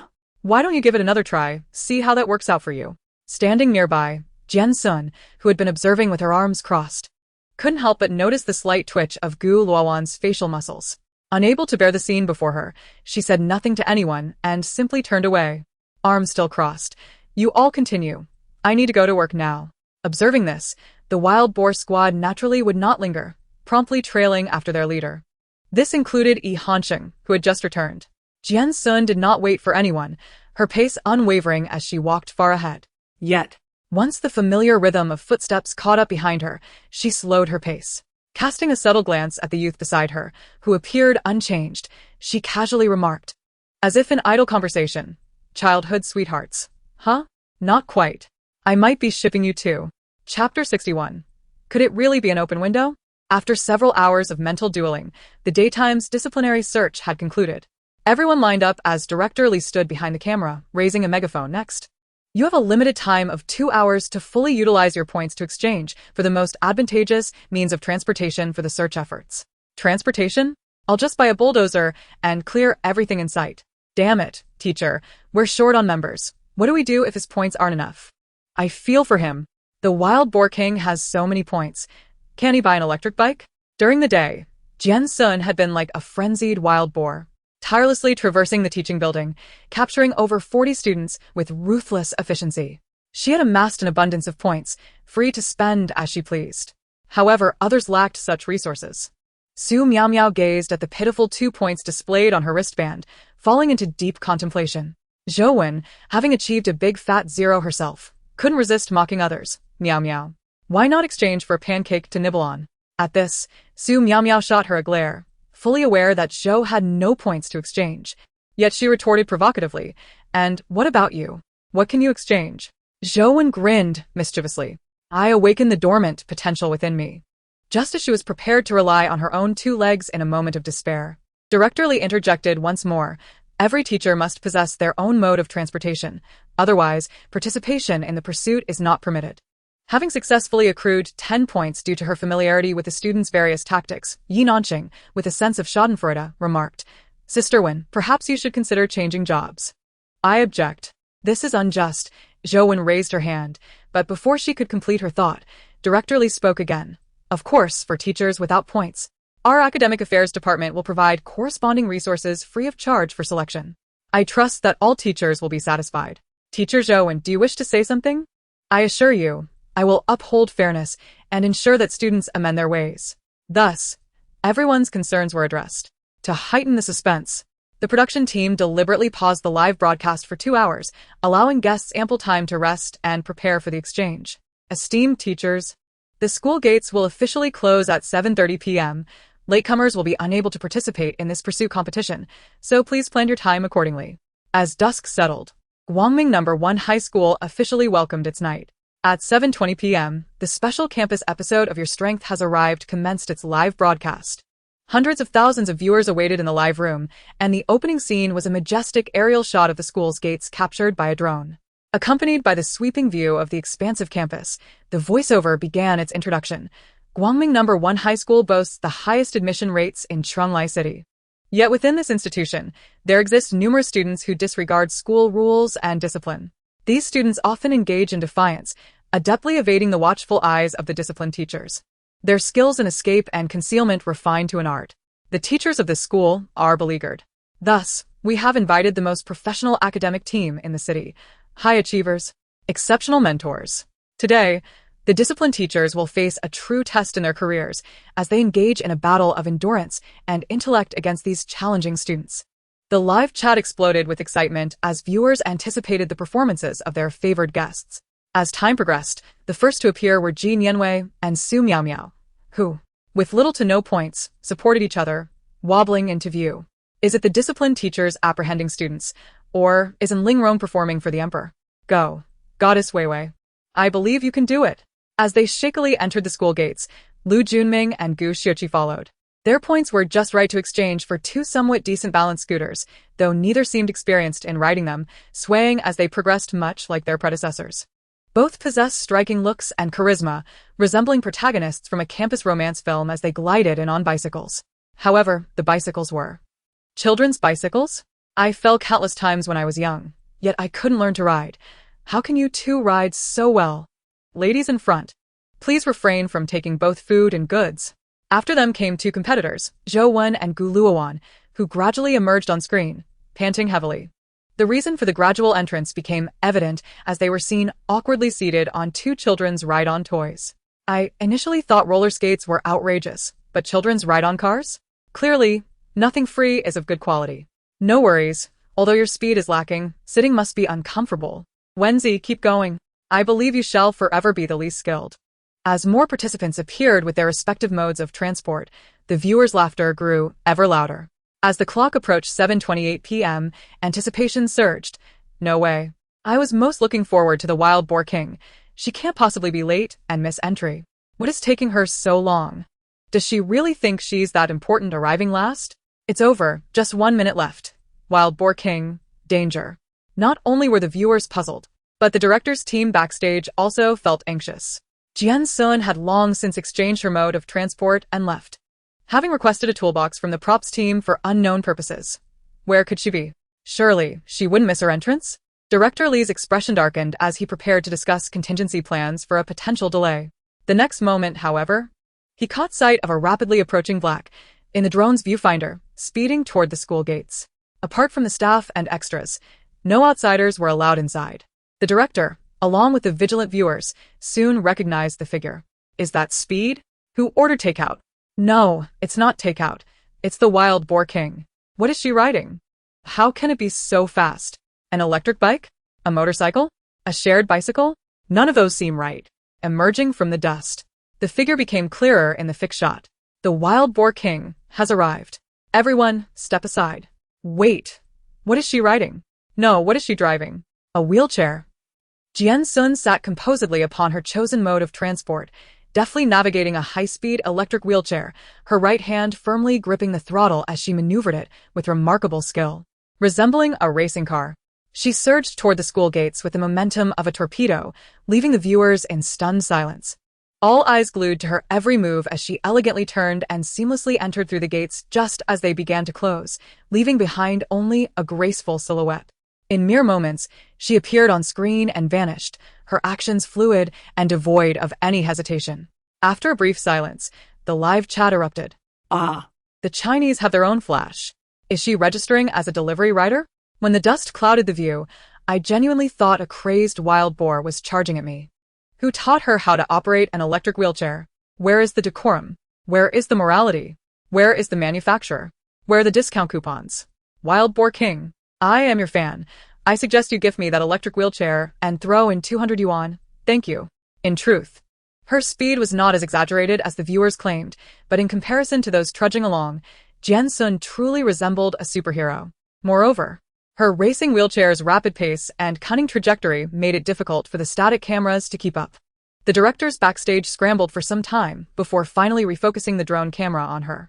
Almost as soon as she entered the school, she caught up with Zhou Wen and Gu Luowan, who were moving at a snail's pace. Shortly after, she encountered Su Miaomiao and Jin Yanwei, who were supporting each other. As she passed by Su Miaomiao, she nearly startled her, prompting Jian Xun to slow down and offer a supportive hand. In the astonished gaze of Su Miaomiao, a remark lingered. Be careful, you little brat. Subsequently, she encountered 4 men, each possessing commendable modes of transportation. As she passed by Yi Han Sheng, she whimsically whistled, akin to a rogue teasing a refined young master. Hey, handsome, care to join me? Yi Han Sheng merely cast a glance her way, remaining silent. Nearby, someone pedaling vigorously glanced over. Her electric wheelchair, both comfortable and effortless, could clearly accommodate only her. Yi Nanxing smirked. Captain, your invitation lacks sincerity. Where would my brother sit? Jian Xun chuckled lightly, playfully patting her thigh, admiring the young man's drooping eyelashes and gradually reddening earlobes.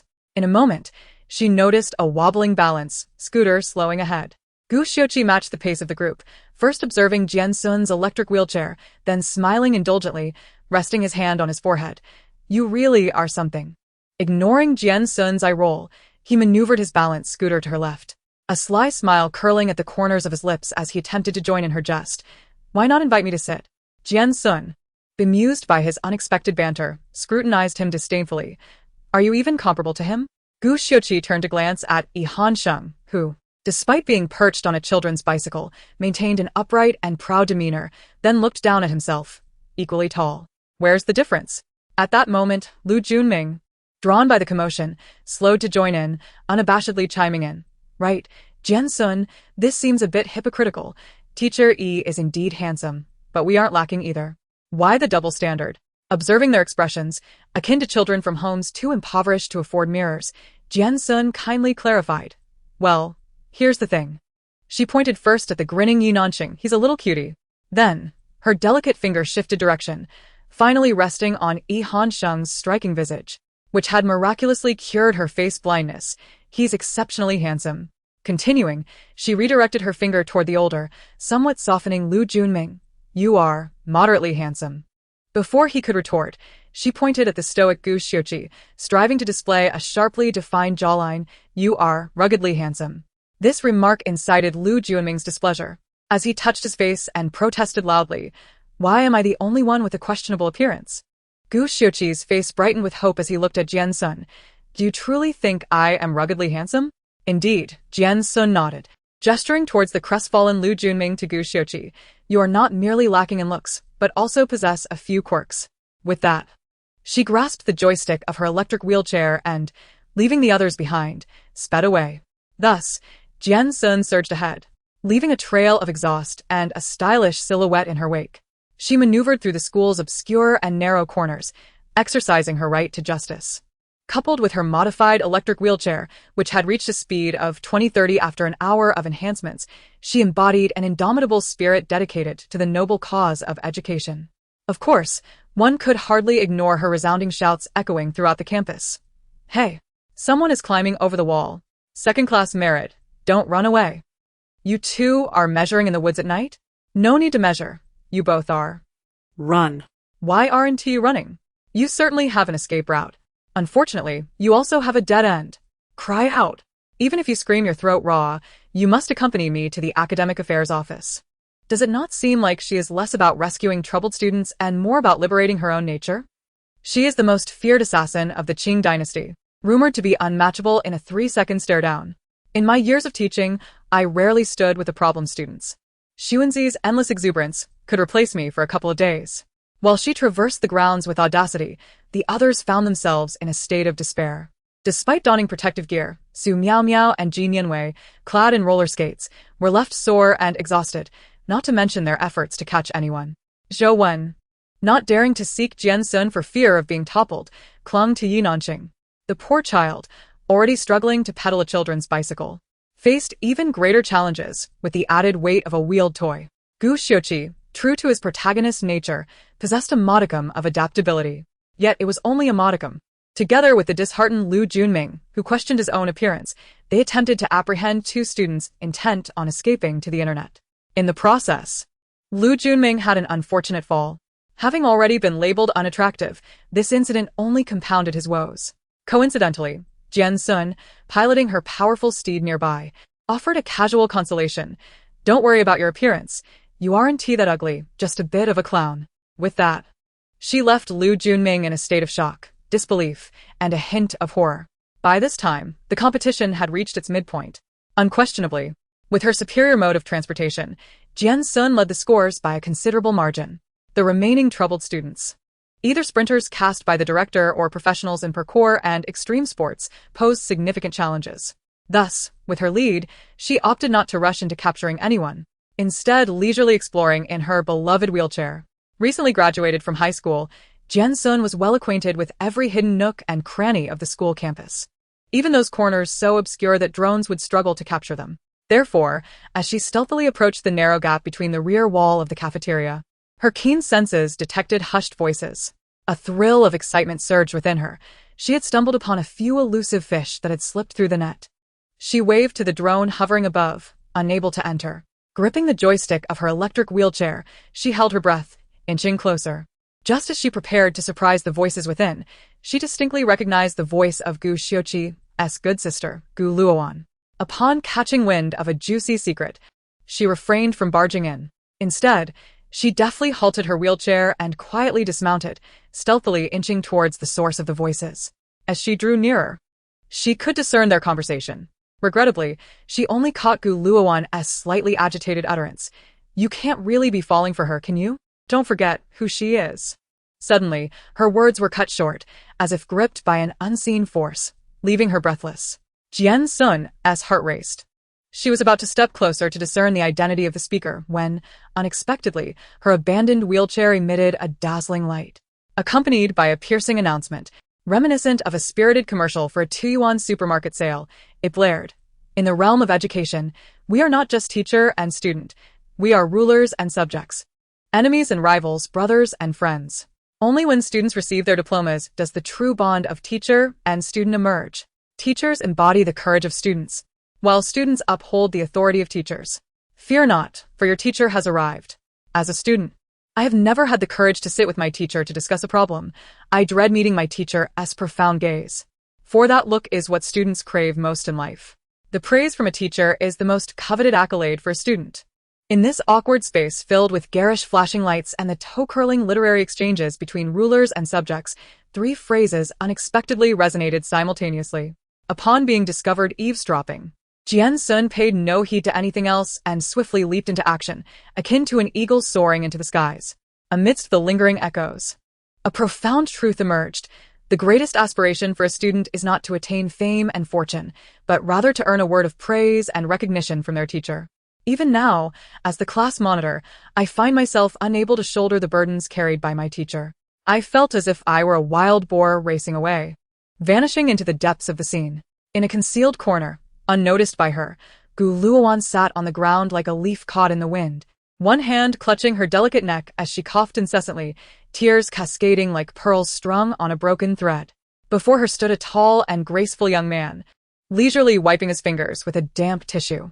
His casual tone belied the chilling effect his words had on her. You had better pray she did not hear. Chapter 64. Will you accept? Disruptions were not limited to this hidden corner. Concurrently, across the campus, deftly flashing lights illuminated the surroundings within a 5-meter radius. Accompanied by an astoundingly articulate voiceover, you claim to despise his lengthy discourses, yet you resemble his problem-solving approach the most. The relationship between teachers and students, akin to a glass of clear liquor, appears deceptively bland, while the intensity of emotions within is known only to those involved. The affection of a teacher manifests in the daunting assignments, such as 3 worksheets handed out in one go. The abruptness and shock of this transformation left the guests, who had been diligently attempting to capture errant students, momentarily stunned. A few students, seemingly foreseeing the chaos, seized the opportunity to escape, disappearing from sight in an instant. It was not just the guests who were taken aback. The online audience, straining to understand the incantation-like voiceover, was equally astonished. Isn't this voiceover a bit too ambiguous? Those who enjoy teacher-student stories are in for a treat. What nonsense is this? Rulers and subjects? There are only 30 people in a classroom. And now we're staging a palace drama? What a bizarre script. It made me chuckle unexpectedly. This must serve as an alarm. Now they can hear it from 2 miles away, making it impossible to catch anyone. Soon, the crowd ceased their pursuit, gathering on the playground, each in their respective flashy vehicles. Jian Xun took a moment to glance at Gu Luowan, who, as before, trailed behind Gu Xiuqi, her face adorned with an innocent and sweet smile, showing no signs of distress. It was as if the sorrowful figure she had been moments ago, akin to a defeated character in a palace drama, was merely a figment of imagination. Yet, the instinct of a keen observer whispered to Jian Xun that this seemingly cheerful woman was harboring fear, though the source of her trepidation remained elusive. In the midst of the spectators' conjectures and various attempts, Zhou Wen, aggravated by the incessant noise, abruptly rose from her toy vehicle. With a powerful kick, she exclaimed, "What are you still calling for?" Her anger intensified as she bent down to grasp the noisy toy, prepared to smash it to the ground. At that moment, the crowd noticed something peculiar. "Hey, why isn't tears making noise anymore?" Zhou Wen, filled with frustration, was about to hurl the plastic vehicle down when she realized that the toy she had raised was now as silent as a grave, its lights extinguished. Meanwhile, others' vehicles continued to emit unbearable sounds. Yi Nanxing, as if discovering a new continent, lifted his own children's bicycle overhead, noticing that its accompanying sounds had also ceased. Could it be that when both feet leave the ground, the noise automatically shuts off? Soon, others followed suit, raising their vehicles and discovering the same phenomenon. So that's how it is. Thankfully, my roller skates aren't heavy. With that realization, everyone paused, turning to the one still ensconced in flashing lights. Her face illuminated in a kaleidoscope of colors. Jian Xun looked at the children's bicycles, roller skates, and balance bikes in their hands before glancing down at her opulent vehicle, reminiscent of a celestial throne. The next moment, the wild boar king let out a howl. "Li San, I loathe you." Of course. Director Li's voice quickly reverberated through the electronic wristbands. "Hee hee. Ha ha. The tides have turned. Wild boar king, your day has come. How outrageous. This is blatant targeting. I stand with the wild boar king. The wild boar king has been so boastful all day, yet today, it's the wheelchair that brings her down. Heavens, that electric wheelchair must be a heavy-duty model. It's almost as heavy as a motorcycle. Jian Xun, why aren't you laughing? Is it because you lack a cheerful disposition?" Upon grasping the absurd rule, that silence ensued when the vehicles were lifted off the ground. The crowd let out a collective sigh at Li San's antics. They dispersed to resume their pursuits. Only Jian Xun rose from the still bellowing wheelchair, her expression dark as she turned to Zhou Wen and Yi Nanxing. In response, they illustrated the meaning of self-preservation, stepping back in unison. "Captain, I can't handle it." "I can't either." Seeing their reluctance, Jian Xun rolled her eyes and extended her hand. "Where's your rope?" Though puzzled, Zhou Wen handed over the rope tied to her vehicle. "Your Majesty, what do you need the rope for?" "To hang myself." Accepting the nylon rope, Jian Xun positioned herself beside the wheelchair, gesturing with determination. "Captain, are you really going to carry it while running?" Carrying such a heavy electric wheelchair is nothing like dragging a tire on a deserted island. The former requires immense stamina, and even if you manage to lift it, sustaining a pursuit is arduous. Not to mention, a careless fall could lead to injury. No one anticipated she would truly endeavor to carry such a hefty electric wheelchair in the chase. In the gaze of her companions, she turned her back to the wheelchair, crouched down, and looped the nylon rope around the chair's backrest and her shoulder. She looked up at the onlookers, her demeanor relaxed. "Who will help me tie it securely?" "Captain, you've already scored plenty in the first half. Perhaps it's best if you don't." "Your Majesty, think carefully. I want to allow you to engage in such a perilous act." Her gaze swept across the group, ultimately resting on the quiet figure of Yi Hanxin lingering at the back. "What do you think?" The warm summer breeze carried an oppressive stillness, rendering the air thick with tension. The surroundings fell silent for a considerable time, so much so that Jian Xun began to believe Shun was expressing his stance through his silence. A gentle sigh fell from above. The nylon rope was gently pulled away by a pair of hands as graceful as jade. I believe you can do it, but from now on, I will always follow you. Do you accept? Chapter 65. You are the one whom heaven has bestowed with the privilege of enduring trials. 10 minutes later, Director Lee, who had been smiling in the backstage control room, suddenly furrowed his brow. He pushed aside a nearby broadcaster and leaned closer to one of the split screens, his expression abruptly tightening. What species is this? In the wide-angle shot captured by the drone, a bizarre, unidentified creature was racing swiftly beneath the gaze of the onlookers. As the broadcaster maneuvered the drone, the view gradually closed in from above. A wheelchair, unoccupied, was speeding forward at an astonishing pace. The drone's audio system clearly picked up a voice. "Ah, the wild boar king, don't come near." It was no wonder the extras were in a frenzy. Just imagine a seemingly small and frail person whose attacking prowess rivaled that of an adult wild boar, charging at you with a massive and indistinguishable contraption on her back.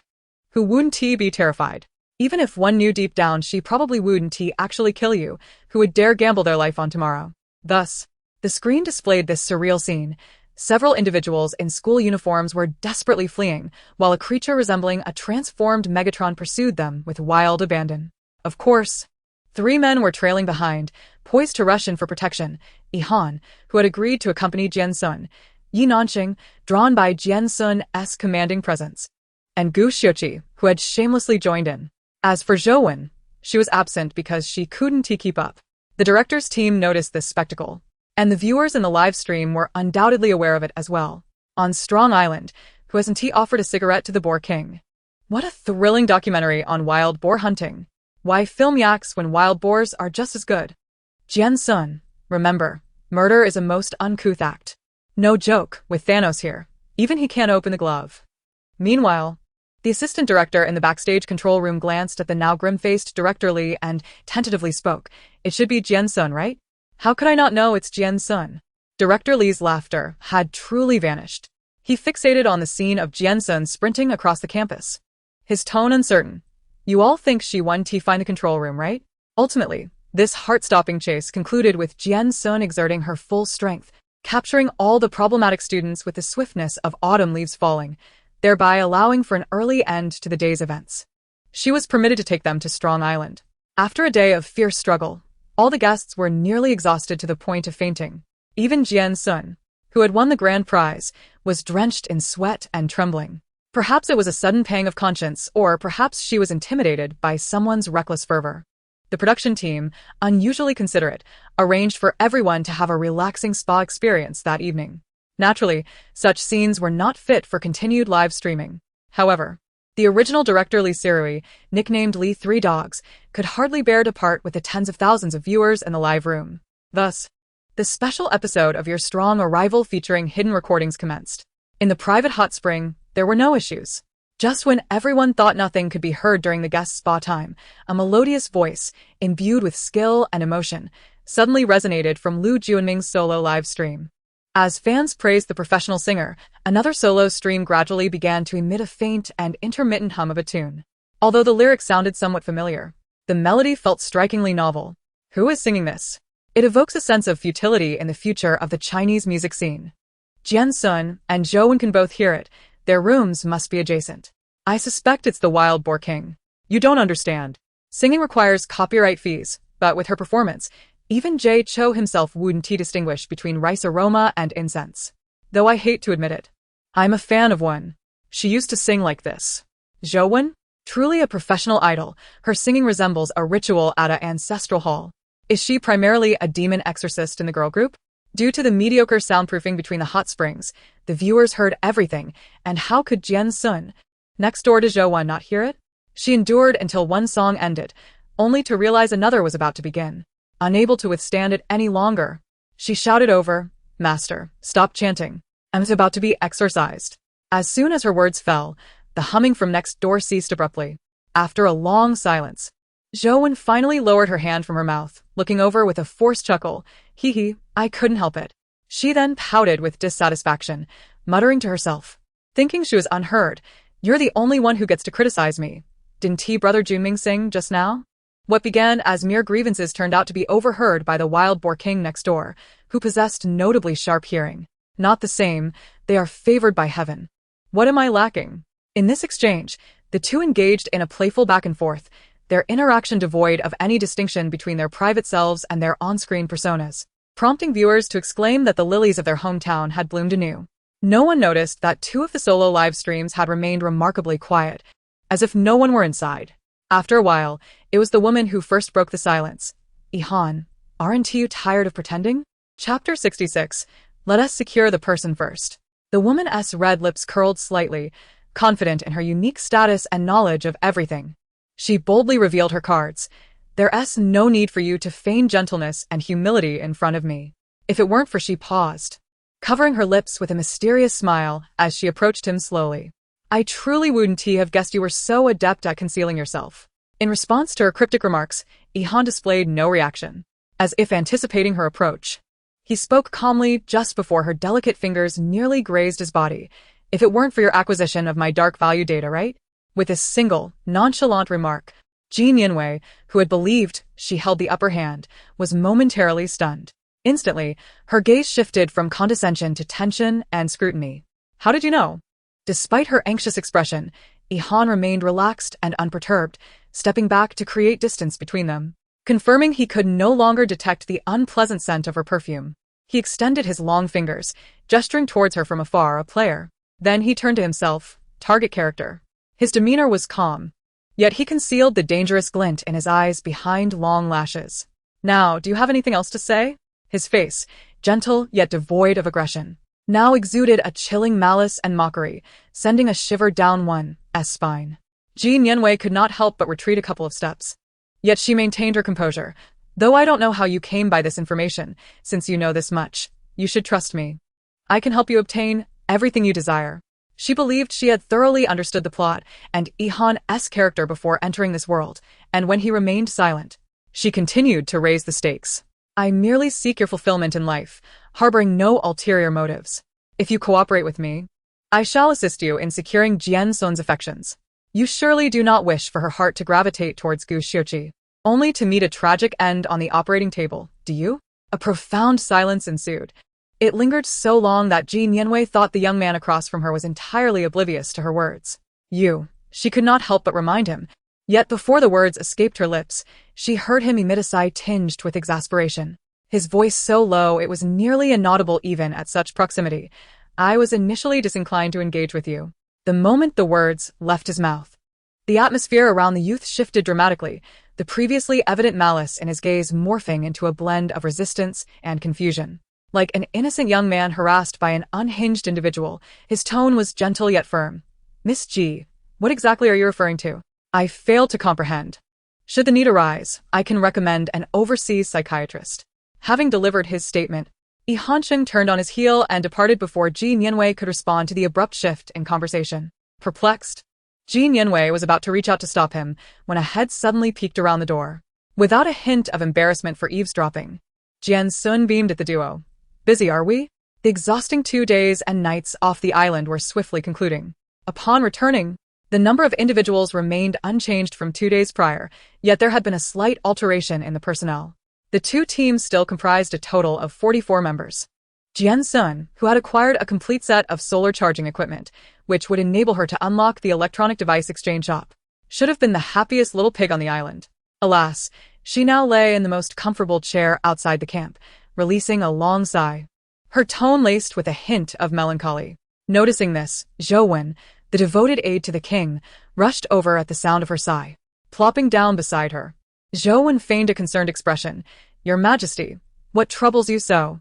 Jian Xun, unusual in her lack of disdain for Zhou Wen's appearance, suddenly sat up to face her. "If you discovered someone was concealing a secret from you, what would you do?" "This morning, Ihan prepared 5 fruits for you, and I pilfered one. Well, actually, it was 6, I took 2. Thud. 30 seconds later, Zhou Wen, clutching her aching head, lamented. "Why didn't you mention this sooner?" Immediately, she shifted the conversation. "But if I truly found out someone was hiding something from me?" Jian Xun leaned in closer. What would you do? I would kneel and implore them to confess. Oh. Please, don't resort to violence. Zhou set aside her jest and began to analyze seriously. It all depends on the specifics. First, one must determine whether it concerns you. If it doesn't relate to you, why bother knowing? But what if it might be about me? Zhou, adopting the demeanor of a mystical sage, raised 2 fingers and continued her discourse. Next, it is crucial to assess the significance of the matter to you. If it is inconsequential, then let it be. It feels somewhat important, Jian Xun interjected. Finally, the most pivotal aspect, she raised her index and middle fingers, slowly elevating her thumb. You must consider the nature of your relationship with this person. Jian Xun furrowed her brow. Relationship? Indeed. Zhou, seizing the opportunity to elaborate, continued. If the person has little connection to you, they are under no obligation to share. If they are a friend or colleague, one must cautiously inquire, as they may also be withholding information. However, if they are, she paused, recalling Jian Xun's recent sensational headlines, and altered her phrasing. If they are a romantic partner, it is an entirely different matter. A romantic partner? Jian Xun grasped this unfamiliar term, her brow furrowing. Is there really a distinction? Shouldn't there be no secrets between partners, particularly regarding one another's secrets? Upon hearing this, Jian Xun stared down in contemplation. Just as Zhou felt a pang of anxiety, fearing that Jian Xun might discern her fabrications, she suddenly witnessed the seated figure rise with determination. No interruptions. Instinctively, she covered her still sensitive head, only to hear a spirited voice above her. I have made my decision. Made your decision about what? First, I will secure the person. Ah? Zhou stood dumbfounded, watching Jian Xun excitedly dash towards the food reserves. It took her a moment to grasp the implications of her words, and she murmured to herself, Did I say something wrong? Chapter 67. Is there anyone to oversee this? What do you mean, wrong? Zhou was startled by a sudden voice behind her. Whirling around, she encountered someone displaying a prop gun with pride. He brandished a submachine gun identical to Jian Xun's, grinning broadly as he showcased it to Zhou. Sister Wen, what do you think of my weapon? It's nice, but somewhat lacking, Zhou replied, feigning indifference. Though her heart yearned for it, she maintained a dismissive facade. It's just a gun. I've amassed quite a collection of items to exchange myself. Yan Anjing, skeptical. Remarked. Quite a collection? Of course. She stood gracefully, flipping her hair. I've simply been too preoccupied gathering items to accumulate points. Having realized her previous statement referred to many items to exchange, the competitive youth muttered under his breath. What a lofty claim, yet nothing to show for it. As he spoke, he noticed Jian Xun approaching with her weapon after tending to the animals. Captain, look at the gun I just exchanged for. Isn't it impressive? He cheerfully approached her, then deliberately suggested in front of Zhou, how about we go hunting today? Faced with the enthusiastic Yi Nanqing and the envious Zhou, Jian Xun merely glanced at them and deduced the situation. Thus, she waved her hand and handed over the island's first gun to Zhou. Consider it a gift. Then, casting a look at the momentarily stunned Yi Nanqing, she remarked preferentially, What caliber is this? To use the same weapon as me? Zhou chuckled, while Yi Nanqing scowled. Once Jian Xun turned to leave, the slightly neglected Yi Nanqing sulked, resembling a drenched puppy. Sister, what did you say to the captain? Why is she suddenly so kind to you? You're still young, Zhou said, balancing the submachine gun awkwardly at her feet. Patting the young man's shoulder with a knowing air, talking to a leader is akin to conversing with a toddler. It requires not only listening but also guessing. What? Such is the wisdom of my life experience. You must learn from it. During Zhou Wen's conversation with Jian Xun, her microphone had been turned off. Yet Yi Nanqing's remained on. You're only 20. What wisdom do you possess? Did Wenzi get her brains soaked in the hot spring water while singing? Zhou Wen and Yi Nanqing resembled two children fighting over a toy, haha. The wild boar king seems to have the aura of a caretaker, resisting gender bias. Both sons and daughters are equally cherished. I've got it figured out. The 3 of you should star in a sitcom called The Wild Boar Family, and it would undoubtedly be a hit. How infuriating. I'll report you. Why weren't we included? The child is still young and cannot be without a father. Despite the apparent chaos, the group remained affectionate toward one another. Meanwhile, the other team was undeniably embroiled in turmoil. Previously, when Ji Nianwei was present, although she always carried herself with an air of an enlightened sage who had seen through it all, she was relatively agreeable when faced with matters. The 4 of them, despite occasional friction, managed to maintain a semblance of stability. However, ever since the arrival of Gu Xiuqi, the prodigious young pianist, the camp has been rife with both overt and covert conflicts. In yesterday's special episode, Lu Junming unexpectedly secured second place while racing on a balance bike. After receiving reward points upon reaching the island, he magnanimously offered to use these points for resource exchange to improve the camp. Thus, an intriguing scene unfolded early the next morning. Lu Junming raised his handband and exclaimed, "Let us see what resources we need to exchange." Gu Luowan, with a charming smile, clung to Gu Xiuqi's arm, saying, "Brother, do you remember when I used to pester you to play with building blocks? It was so much fun, just like building a little house." Observing this, Su Miao Miao stood nearby, sneering before abruptly intervening and separating the two, affectionately linking arms with Gu Luowan. "Sister Luowan, come. Let me take you to pick some fruit." Lu Junming, taken aback, inquired, "Aren't we exchanging resources?" Su Miao Miao ignored him and turned to the noncommittal Gu Xiuqi, suggesting, "Xiuqi, why don't you go over to Jian Xun and see if we can learn some of their advanced techniques? We could implement something similar." Her mission was to rectify the distorted timeline, and Gu Luowan was the secondary character who defied the narrative by stepping forward before the male and female leads united. Naturally, she aimed to disrupt the budding affection between these two. Upon hearing this, Lu Junming agreed and looked at Gu Xiuqi. "Let us go ask them what resources they need to exchange." But as the second female lead, who had successfully gained the trust of the Gu family while being cherished by Gu Xiuqi as his moonlight, Gu Luowan was not to be underestimated. The two scheming sisters, linked arm in arm, set out to gather fruit, but before they could leave Gu Xiuqi's sight, a sudden scuffle ensued. In the next moment, a delicate little white flower tumbled to the ground, landing heavily. Su Miao Miao, now a formal employee, had witnessed similar antics before, and in the blink of an eye, she too stumbled, tripping over her own feet. Their falls were so swift that it was difficult to discern the order. All that could be heard were two splashes. Luowan. Gu Luowan, the epitome of Gu Xiuqi's unattainable affection, immediately rushed to embrace the fallen girl. "Brother, please don't blame Miao Miao. Xiuqi, em fine. You should check on Luowan first." The two engaged in a magical duel of words, ensnaring Gu Xiuqi, whose inability to distinguish between the two was further complicated. How careless! Lu Junming, left in the dust by Gu Xiuqi's abrupt dismissal, found himself at a loss, unsure whether to assist. Meanwhile, Su Miao Miao, still seated on the ground, glared at Gu Luowan, who was being cradled by Gu Xiuqi, and felt an overwhelming surge of resentment, mentally cursing the couple 1,000 times. After much contemplation, she resolved to shift her focus to Jian Xun. Rising and dusting herself off, she brushed aside Lu Junming's offer for help with a curt, "No need to worry. I can handle this myself," and stubbornly walked away. Soon, the originally assembled quartet, meant to discuss how to renovate their dwelling, dwindled down to just Lu Junming, who stood bewildered, handband raised, forgotten in the midst of it all.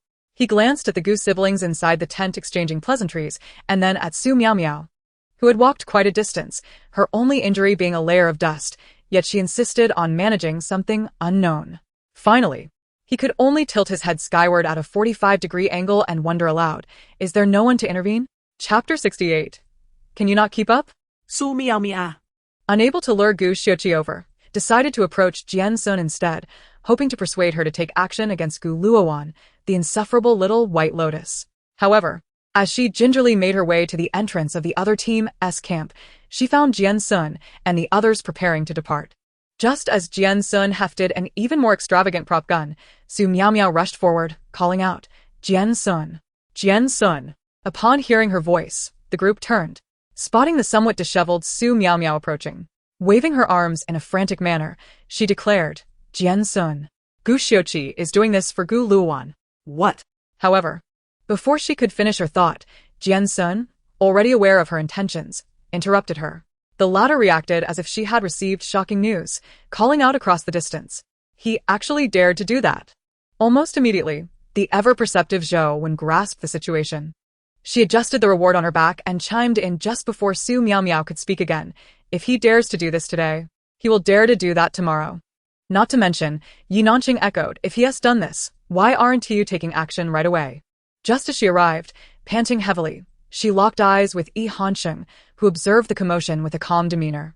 He merely glanced at Su Miao Miao and, under the expectant gazes of the others, slowly stated, "Disband." Yay! The wild boar squad exhibits exceptional teamwork. Good heavens, how did you all manage to coordinate so well? Honestly, it's all just emotion, devoid of any real value. While the others erupted in cheers and excitement, Su Miao Miao felt the pang of human sorrow as her words were repeatedly stifled. Confused, she watched as the group began to clap and cheer, feeling utterly baffled by the sudden turn of events. Wait, I was trying to say, Jian Xun suddenly raised a finger to signal silence. With her other hand motioning for the others to move ahead, she turned to the relentless Su Miao Miao and said, "No need to elaborate. I understand you. However, my hen is about to lay eggs, and I urgently need to step out to gather some wild ingredients for her." With that smooth self-dialogue concluded, she didn't wait to see if Su Miao Miao had grasped the situation before abruptly taking off in a hurry. With an impressive burst of energy, she sprinted faster than the trio who had discreetly slipped away earlier. As she passed Zhou Wen, she encouraged, "Hurry up." And as she went by Yi Nanxing, she urged, "You'll catch up soon." However, as she reached Yi Hansheng, the fastest among them, she casually took his hand, saying, "You can't keep up, can you? Let me help you run." Yi Hansheng couldn't even muster a response. He felt a soft sensation glide from his wrist to his palm, before she firmly grasped his hand, pulling him along as they hastened forward. The group dashed away, not stopping until they were certain no one was pursuing them. Panting heavily, Yi Nanxing plopped down on the ground, reflecting, "Women blinded by love are truly fearsome." Shortly after, Zhou Wen, breathless and slightly disheveled, caught up, her words tumbling out in fragments as she gasped, "Seriously, what does she see in Gu?" Before she could finish her thought, she suddenly noticed something amiss. Her gaze shifted from their entwined hands upward to meet the contrasting expressions on their faces. "You too," before she could voice her confusion, Yi Nanxing, having also noticed the anomaly, leapt forward like a gallant warrior, heedless of the mud on his hands as he covered her mouth. In the midst of Zhou Wen's piercing gaze, drenched in sweat and forced to smile apologetically, in a moment of desperation, he pointed haphazardly in a direction and exclaimed, "Sister Wen, look over there." Zhou Wen, skeptical yet curious, followed the direction of his finger and, by sheer chance, noticed an unusual rustling in the bushes. Jian Xun also caught sight of this commotion but paid it little mind, casually releasing her inappropriate grip and feigning innocence as she said, "Shall I pull you along faster?" Glancing at her still warm palm, Ihan could only nod obediently, quickly. "Not just quick," she asserted, relishing the compliment, and with a grand gesture declared, "Next time, if you can't run, just tell me, and I'll still pull you." Before he could respond, the area previously indicated by Yi Nanxing, now obscured by foliage, emitted another series of rustles. Something was concealed within. The group fell silent, exchanging glances before simultaneously gazing in that direction. Jian Xun, with her heightened senses, discerned that the creature causing the disturbance was not human, and she raised her hand, signaling the others to slow their movements. She then stealthily approached the dense thicket. Zhou Wen and Yi Nanxing followed closely, their trio gradually forming a tight encirclement as they crouched and advanced cautiously. However, just 2 steps away, Zhou Wen accidentally stepped on a brittle twig, producing a sharp crack. The previously tranquil creature became agitated. In a flash, Jian Xun, a step ahead, surged forward, forcefully parting the bushes that obstructed their view. As her movement halted abruptly, Yi Nanxing came up behind her, asking, "Did you catch it? What is it?"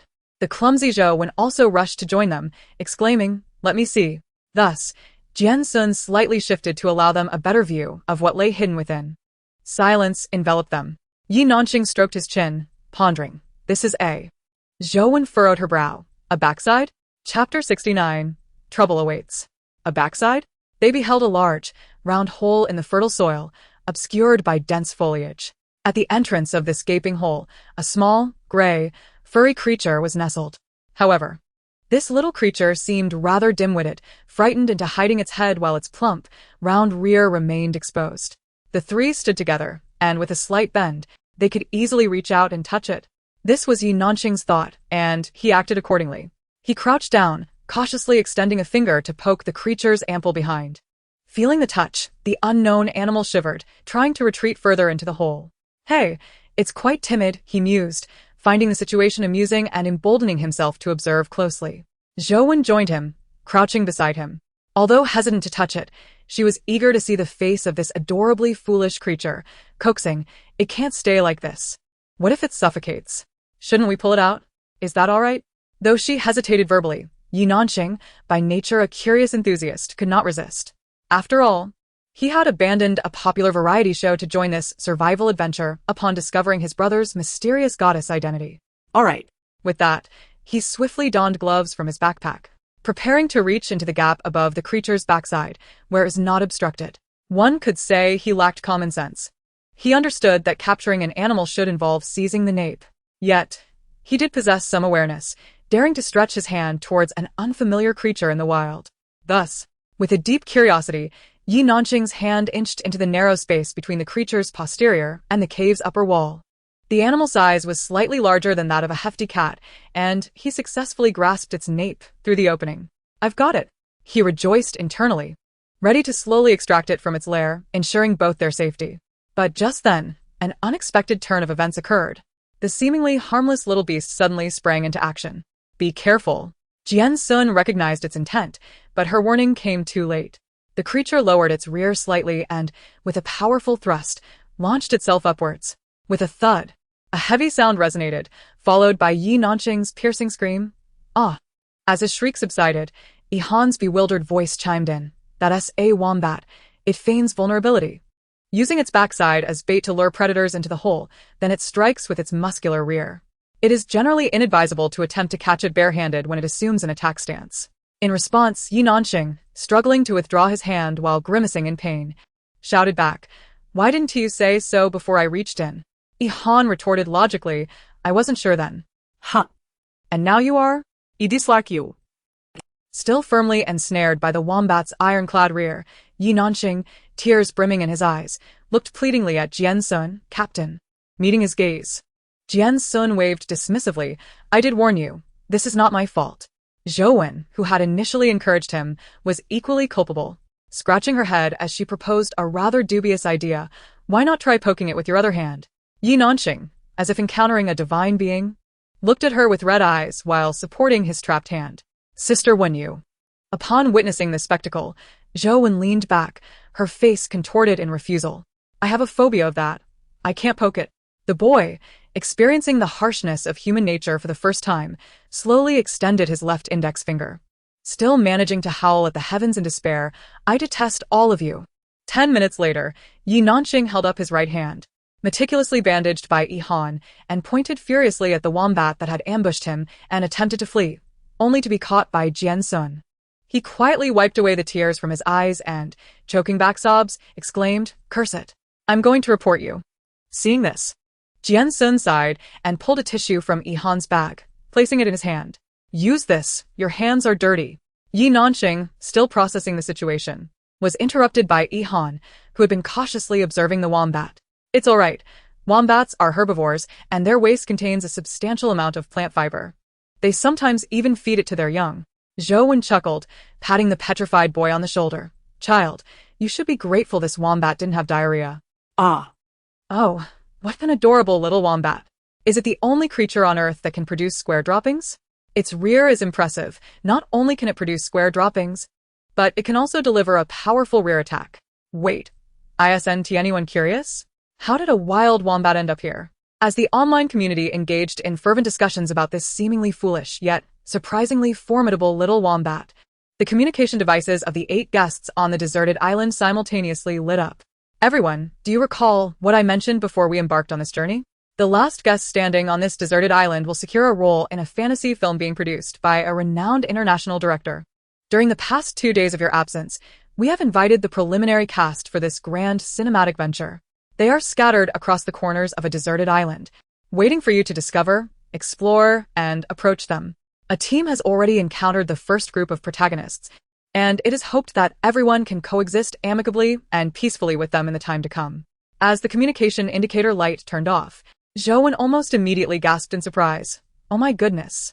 One of Hollywood's most renowned directors. Before the show, my agent advised me to seize this opportunity for a transformation. I thought it would be some low-budget special effects film, but it turns out to be this legendary director." Yi Nanqing exclaimed in astonishment, Li Sanyu, collaborating with him.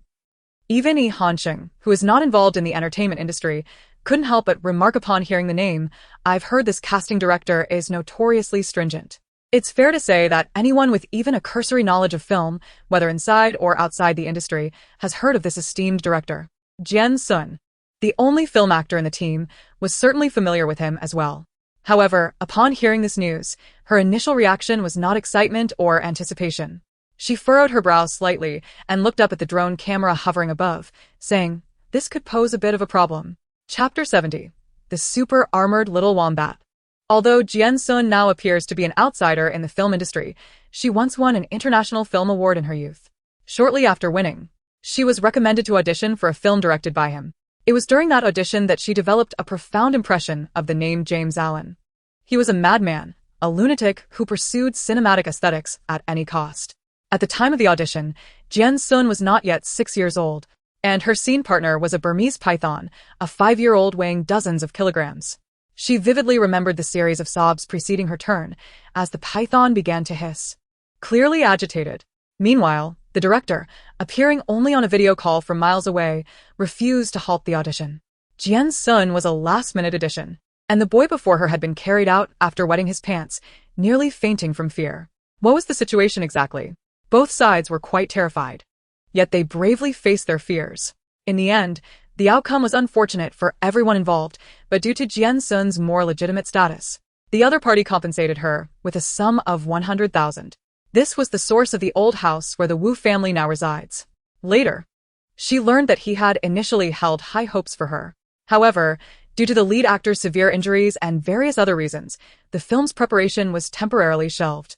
13 years later, encountering a film directed by him again, combined with director Li's grandiose promises, made Jian Xun feel that the upcoming journey on the deserted island might be fraught with challenges, perhaps even perilous. However, the other two did not share her apprehensions. Zhou Wen, who aspired for her idol to transition into the film industry, and Yi Nanjing, who had idolized him since childhood, suddenly adopted a different attitude towards the little wombat, vying for its guardianship. It was evident that lending out these typically elusive protected animals on a deserted island was a risky endeavor, facilitating casting and filming in the future. It attacked you, so it must not like you. Nonsense. It likes me, or else why would it nudge me with its backside? It doesn't nudge you because you don't provoke it. Of course, it's because I'm not reckless. Look, it's rubbing against my pant leg. It clearly likes me. It should follow me. That's hilarious. It's pooping.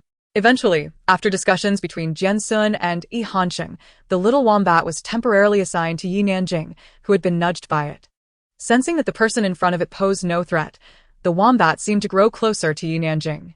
He joyfully named it Super-Armored Little Wombat, which was ultimately abbreviated to Little Wombat by the group. Thus, the few of them set off once more, accompanied by this inexplicably named Little Wombat, continuing their exploration deeper into the forest. Upon spotting a line of text, he excitedly rushed towards Zhou Wen, cradling the leisurely munching little wombat. "Sister Wen, look what it says up there." As he spoke, he displayed the image on his wristband. The wombat is the only animal in the world that produces square poop. Zhou Wen squinted and carefully read the information, her face filled with astonishment as she gazed at the adorably clueless creature in his arms. "It really is square. I thought. I've said many times, those few earlier were from Little Wombat, not me playing with clay out of boredom." Yi Nanjing finally felt vindicated, spinning around excitedly with the placid little wombat in his arms. Little wombat, who poops in squares. He continued to scroll down, his voice rising in pride. Wombats are known for their love of humans, their fondness for cuddling, and their penchant for being affectionate. Although their lifespan is around 5 years. When they are raised by humans and frequently hugged, their stress diminishes, potentially extending their lives by nearly 77 times. Hearing this, Zhou Wen immediately leaned in excitedly to extend the little wombat's lifespan. The two of them playfully chased each other at the front, while Jian Xun unusually did not join in but instead lagged behind with Yi Hansheng. With a leisurely pace, she casually remarked, "I've finally found my dream job." Yi Hansheng momentarily did not grasp her meaning. His clear, bright eyes gazed at her with a rare hint of confusion. "Wombat caretaker?" She gestured towards Yi Nanjing, who was joyfully bouncing with the little wombat ahead, her tone infused with genuine admiration. Every day there's food and drink, and when happy, they find someone to cuddle with. When upset, they feed their own feces to the child. When bored, they play with their square poop, and when angry, they use their iron bottoms to poke around. Turning to meet his gaze, she spoke sincerely. "Don't you think that sounds delightful?" Sensing she was once again rambling, Yi Hansheng, already accustomed to Jian Xun's whimsical thoughts, merely smiled faintly and replied, It does sound quite appealing. Suddenly, Jian Xun seemed to have an epiphany, signaling him to turn off the microphone attached to him. As he obediently bent down, she leaned in and whispered deliberately, "If I were to become a wombat, would I need to create an account to share knowledge about wombat habits?" Surprised by her suggestion, Yihanqing paused before shaking his head gently. Animal education requires extensive data support. It's not feasible. Why not? Because he can only film one wombat well. Chapter 71. Bring it here. Meanwhile, The four of them and the wombat leisurely strolled, not neglecting to collect residual points along the way. Jian Xun remained vigilant, surprisingly encountering no unusual creatures. Conversely, another team, after triggering Director Li's task prompt upon finding Little Wombat, naturally recognized the direction of their next task. The director's name was far too illustrious. Even the true outsider, Gu Xiuqi, found himself greatly intrigued by this film casting plan. Gu Luowan followed behind Gu Xiuqi, her expression one of innocent curiosity. "So, are you saying that our family S11 is considering a career in the entertainment industry?" With a gentle pat on her head, Gu Xiuqi smiled indulgently. "Of course. If you truly wish to act, I will support you." She blinked her eyes. "Brother, would you really support me if I wanted to act?" "Absolutely." Seemingly buoyed by this reassurance, Gu Xiuqi puffed out his chest, confident, "You will always have my backing, as well as that of the entire Gu financial group." Observing the intimate closeness of the two, who seemed oblivious to the world around them, Su Miao Miao nearly rolled her eyes into the back of her head, muttering under her breath as she trailed behind them, "You're so attached. Are you a ghost?" Witnessing Gu Xiuqi's blatant favoritism towards her, Gu Luowan's eyes flickered with a hint of concealed emotion before she quickly adorned her face with a brighter smile and took his arm. Su Miao Mia. Unable to suppress her disdain for the sibling act, scornfully remarked, "Sharing the burden, are we?" Gu Xiuqi affectionately tapped his sister's nose, chuckling, "You are a little princess. Who could possibly command you? Just stay home and keep mother company while we men handle matters in the marketplace." At his words, Gu Luowan's expression faltered for a moment, yet her smile remained sweet and innocent. "Brother, I don't want to be a wealthy young lady who only knows how to spend money. I wish to repay you both with my own abilities. You must promise me that." Su Miao Miao could no longer endure the sibling theatrics and interjected with her sharp, sardonic tone, "When one is impoverished, one grows humble. Luowan is truly fortunate to be adopted by a family like the Gus, with wealthy parents who dote on her and a brother who spoils her. At such a young age, she is already a winner in life." Constantly targeted by her veiled barbs, Gu Luowan felt a flicker of irritation and promptly retorted with a cheerful smile, "As far as I know, Sister Miao Miao also comes from a good family." Seizing the opportunity, Su Miao Miao's spirits lifted, and she hastily waved her hand. "Oh, I wasn't referring to myself. Let us not discuss that anymore. Let us hurry ahead."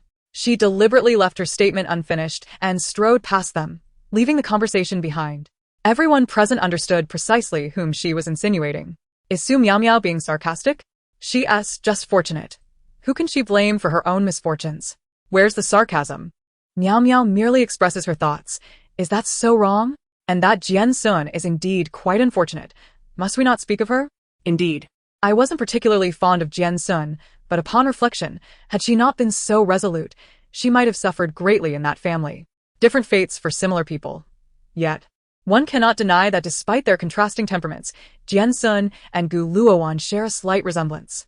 Everyone could discern that Su Miao Miao was referring to Jian Xun, and Gu Xiuqi was no exception.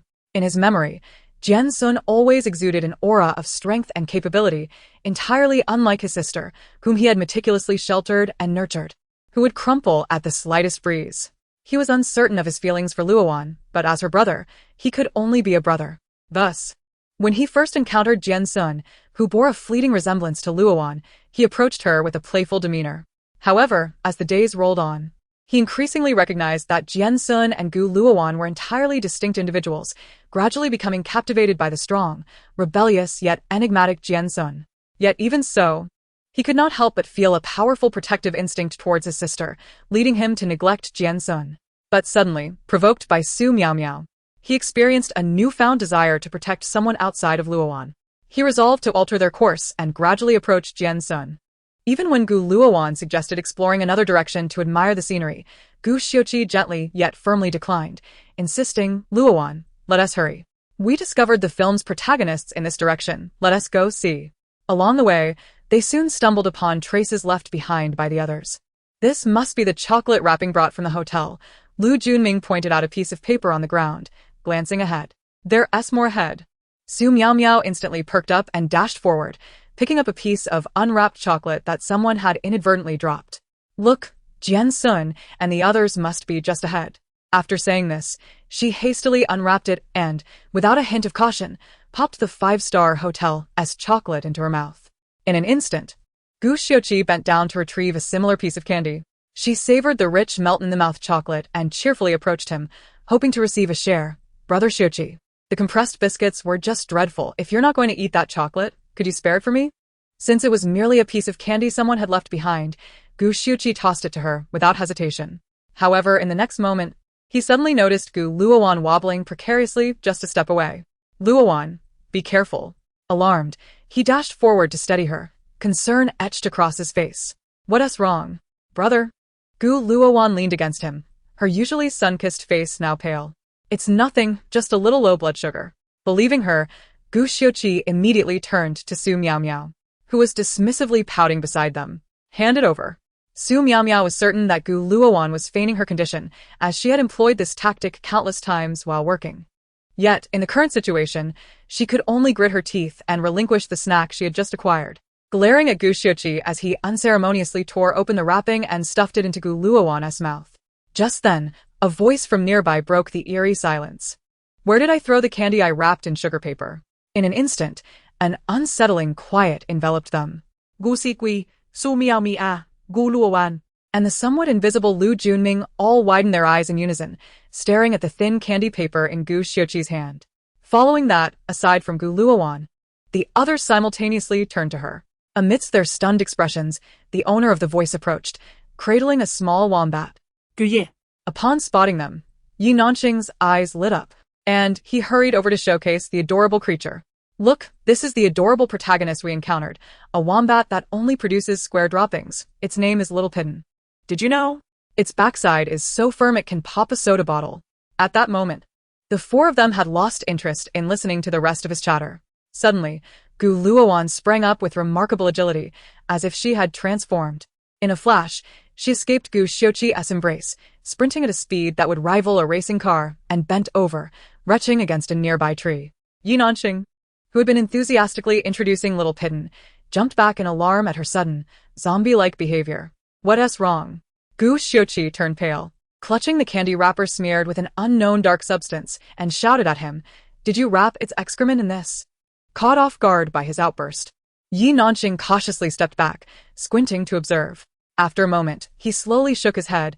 It doesn't seem to be that flavor. It's a different color. As he spoke, his gaze casually scanned around, landing on the candy wrapper Su Miao still held in her hand. That's the color. I wrapped it in that flavor of candy paper. Next, Gu Luowan found herself doubled over, retching against the tree beside her. You. Gu Xiuqi hurled the candy wrapper to the ground, about to continue his reprimand when suddenly, a few familiar figures emerged behind Yi Nanqing, the familiar voices piercing his ears. Gu Xiuqi, taking advantage of others when they're not looking, bullying someone else's child. Jian Xun stood behind Yi Nanqing, her back adorned with a stylish weapon, arms crossed, and a languid tone in her voice. Do you wish to perish? She quipped. Firstly, I am not a lesbian. Secondly, I truly am not a lesbian. And thirdly, sister, I can dunk. Officer, I swear I did not lie. My mouth is just naturally glued to the lips of the wild boar king. I had merely glimpsed the wild boar king when I heard a knock on the door. Upon opening it, the visitor was not a delivery person. Instead, he declared I had been caught. I pondered, what crime had I committed to be ensnared? Then it struck me. I had long fallen into the snare of the wild boar king's affections. The barrage of comments flew past rapidly, yet the atmosphere grew increasingly awkward. Observing Yi Nanqing's innocent distress, Jian Xun's temper flared. She prepared to roll up her sleeves and confront Gu Xiuqi. However, she was taken aback as he suddenly exhibited a bizarre demeanor, initially baring his teeth at Yi Nanqing with a predatory glint. But upon seeing Jian Xun, his demeanor softened, eyes brimming with a mix of delight, concern, and caution. I came specifically to find you, he said gently, and to scold you as well. Seeing his ridiculous expression, Jian Xun felt her irritation rise. Can you not act normally? Must you always resemble the grave of the undefeated? She then turned to Yi Nanqing. urging her to leave swiftly before turning away, as if fleeing from some impending disaster. Just then, Zhou Wen, who had finally caught up, overheard her last words and, breathless, inquired what grave. Yi Nanqing scratched her head, uncertain herself, but repeated, the grave of the undefeated. She then turned to Yi Hansheng, who also seemed ready to depart. Brother, what does that mean? Faced with their inquisitive gazes, Yi Hansheng continued walking, leaving only a cryptic remark, sword tomb. He then hurried after Jian Xun. As Yi Nanqing elaborated, the group began to understand the reason behind Gu Xiuqi's earlier ferocious demeanor. Has Gu Luowan consumed the feces of a little critter? I cannot be certain. Perhaps it was the work of Sister Miao Miao. Yi Nanqing lamented her choice of the most perfectly square and aesthetically pleasing wombat droppings, which she had learned were odorless due to the wombat's diet of leaves. Many would even craft them into keepsakes. In a moment of whimsy, she had wrapped a piece in chocolate foil, only to have her freshly made artifact consumed by someone else. With a sigh of resignation, she remarked, even if the little critter's droppings only smell of grass, how could she not distinguish between chocolate and feces? After all, they consumed chocolate. Zhou Wen, somewhat begrudgingly, reached into her pocket and produced a perfectly wrapped cube. The droppings are with me. What? Yi Nanqing exclaimed in shock. Then, what did they vomit? I feel rather guilty. Zhou Wen shrugged, returning the crafted piece to her. Perhaps they lack confidence in their taste buds. The beleaguered Yi Nanqing, having taken a beating, switched to cradling the adorably lazy little critter. No one asked me. Did you ask? Watching the two bicker, Jian Xun experienced an odd sensation akin to that of a mother of multiple children, just as she absorbed this peculiar familial atmosphere. A barely perceptible rustle caught her keen senses. Chapter 73. Stronghold Island has its own reality dating show. As Jian Xun abruptly halted, her expression serious, Yi Hansheng instinctively stopped as well, silently inquiring with his gaze. Jian Xun signaled him with her eyes and turned to the source of the disturbance. Meanwhile, both Yi and Zhou also noticed her sudden change and halted, rooted in place, hesitant to move. This was the tacit understanding they had developed while foraging for wild game like rabbits and chickens. Wild animals are notoriously alert, and a single misstep could send them fleeing in terror. What does the king have? Zhou Wen whispered, curiosity piqued, yet her feet remained firmly planted. Muminjwate. She rushed forward, quickly parting the dense underbrush. Strangely, aside from a few flattened blades of grass, nothing was there. Just as she began to doubt her instincts, a nimble, brownish-gray figure suddenly pounced from the nearby thicket. In a heartbeat, Jian Xun, ever vigilant, sidestepped as the unknown creature lunged at her. Under normal circumstances, her movements would have allowed her to evade the attack flawlessly. Yet an unexpected twist of fate occurred. Gu Xiuqi, who had been left behind, suddenly appeared, witnessing the scene unfold. From Gu Xiuqi's perspective, Jian Xun seemed destined to be ambushed by the mysterious creature. Jian Xun, he bellowed, without a second thought, abandoning the exhausted Gu Luowan to leap into action. Gu Xiuqi had envisioned embracing Jian Xun, then spinning slowly to gaze deeply into her eyes while shielding her from the impending attack. In theory, this was entirely feasible. However, Jian Xun was not adhering to the script. She had intended to execute a stylish turn, dazzling a certain admirer and decisively pulling him into her depths. Yet, unexpectedly, Gu Xiuqi intervened. As he opened his arms to envelop her, Jian Xun's eyes widened in terror. In a flash, her instinct took over. She clenched her fist, her body reacting before her mind could comprehend. Bang! Ah! Eek! In an instant, chaos erupted. Gu Xiuqi was sent flying like a rag doll, while Jian Xun stumbled, tripping over her own feet. The creature that had attempted to ambush her bolted, startled into retreat, disappearing into the foliage. The most dramatic moment unfolded a heartbeat later. Gu Xiuqi, in an unfortunate twist of fate, collided with the very Gu Luowan he had forsaken, sending them both tumbling into a heap. Simultaneously, witnessing Jian Xun fall, Yi Hansheng instinctively reached out to catch her. Although he skillfully managed to secure her, he disregarded the counterforce from her fall, losing his footing and tumbling down alongside her. Years of outdoor filming had honed his defensive instincts. Yi Hansheng, Without a moment's hesitation, gripped her wrist tightly while his other hand swiftly shielded the most vulnerable part of her anatomy, the back of her head. bang! Bang! In mere seconds, four bodies were sprawled on the ground. It has only been 3 seconds. Yet I feel as though I've witnessed an entire quadrangular romance of love and longing. That girl possesses such strength, Gu Xiuqi. To be punched away by her is one thing, but how did she end up pulling us into her embrace? No need to turn on some streaming service. Stronghold Island has its own reality dating show. Share your location. 5 kilometers for a day off, 50 kilometers to drop out of school, 500 kilometers to sever parental ties, 1,000 kilometers to erase from the family tree. Life spans merely over 30,000 days. Not for any reason, but to ensure I do not miss your wedding. Isn't anyone concerned about what just flew by? It looks incredibly dangerous. If this comment reached Jian Xun, she would undoubtedly nod in agreement. After all, 13 years ago, during the battle with the Burmese python, there were 4 or 5 keepers present. Yet although they were there, it felt as if they were not. Now, 13 years later, she was even less inclined to believe they would have changed their ways. However, at this moment, she had no time to ponder over movies, for she was sprawled on the ground, gazing up at a man whose chiseled collarbone was in plain sight, the muscles in his neck subtly highlighting as they extended down into the undulating chest beneath his shirt. A hand firmly pressed against the ground beside her, showcasing a beautifully sculpted forearm, alongside the sudden quickening of his heartbeat due to the unexpected situation. Jian Xun instinctively tilted her head back, only to realize that something soft cushioned the back of her skull.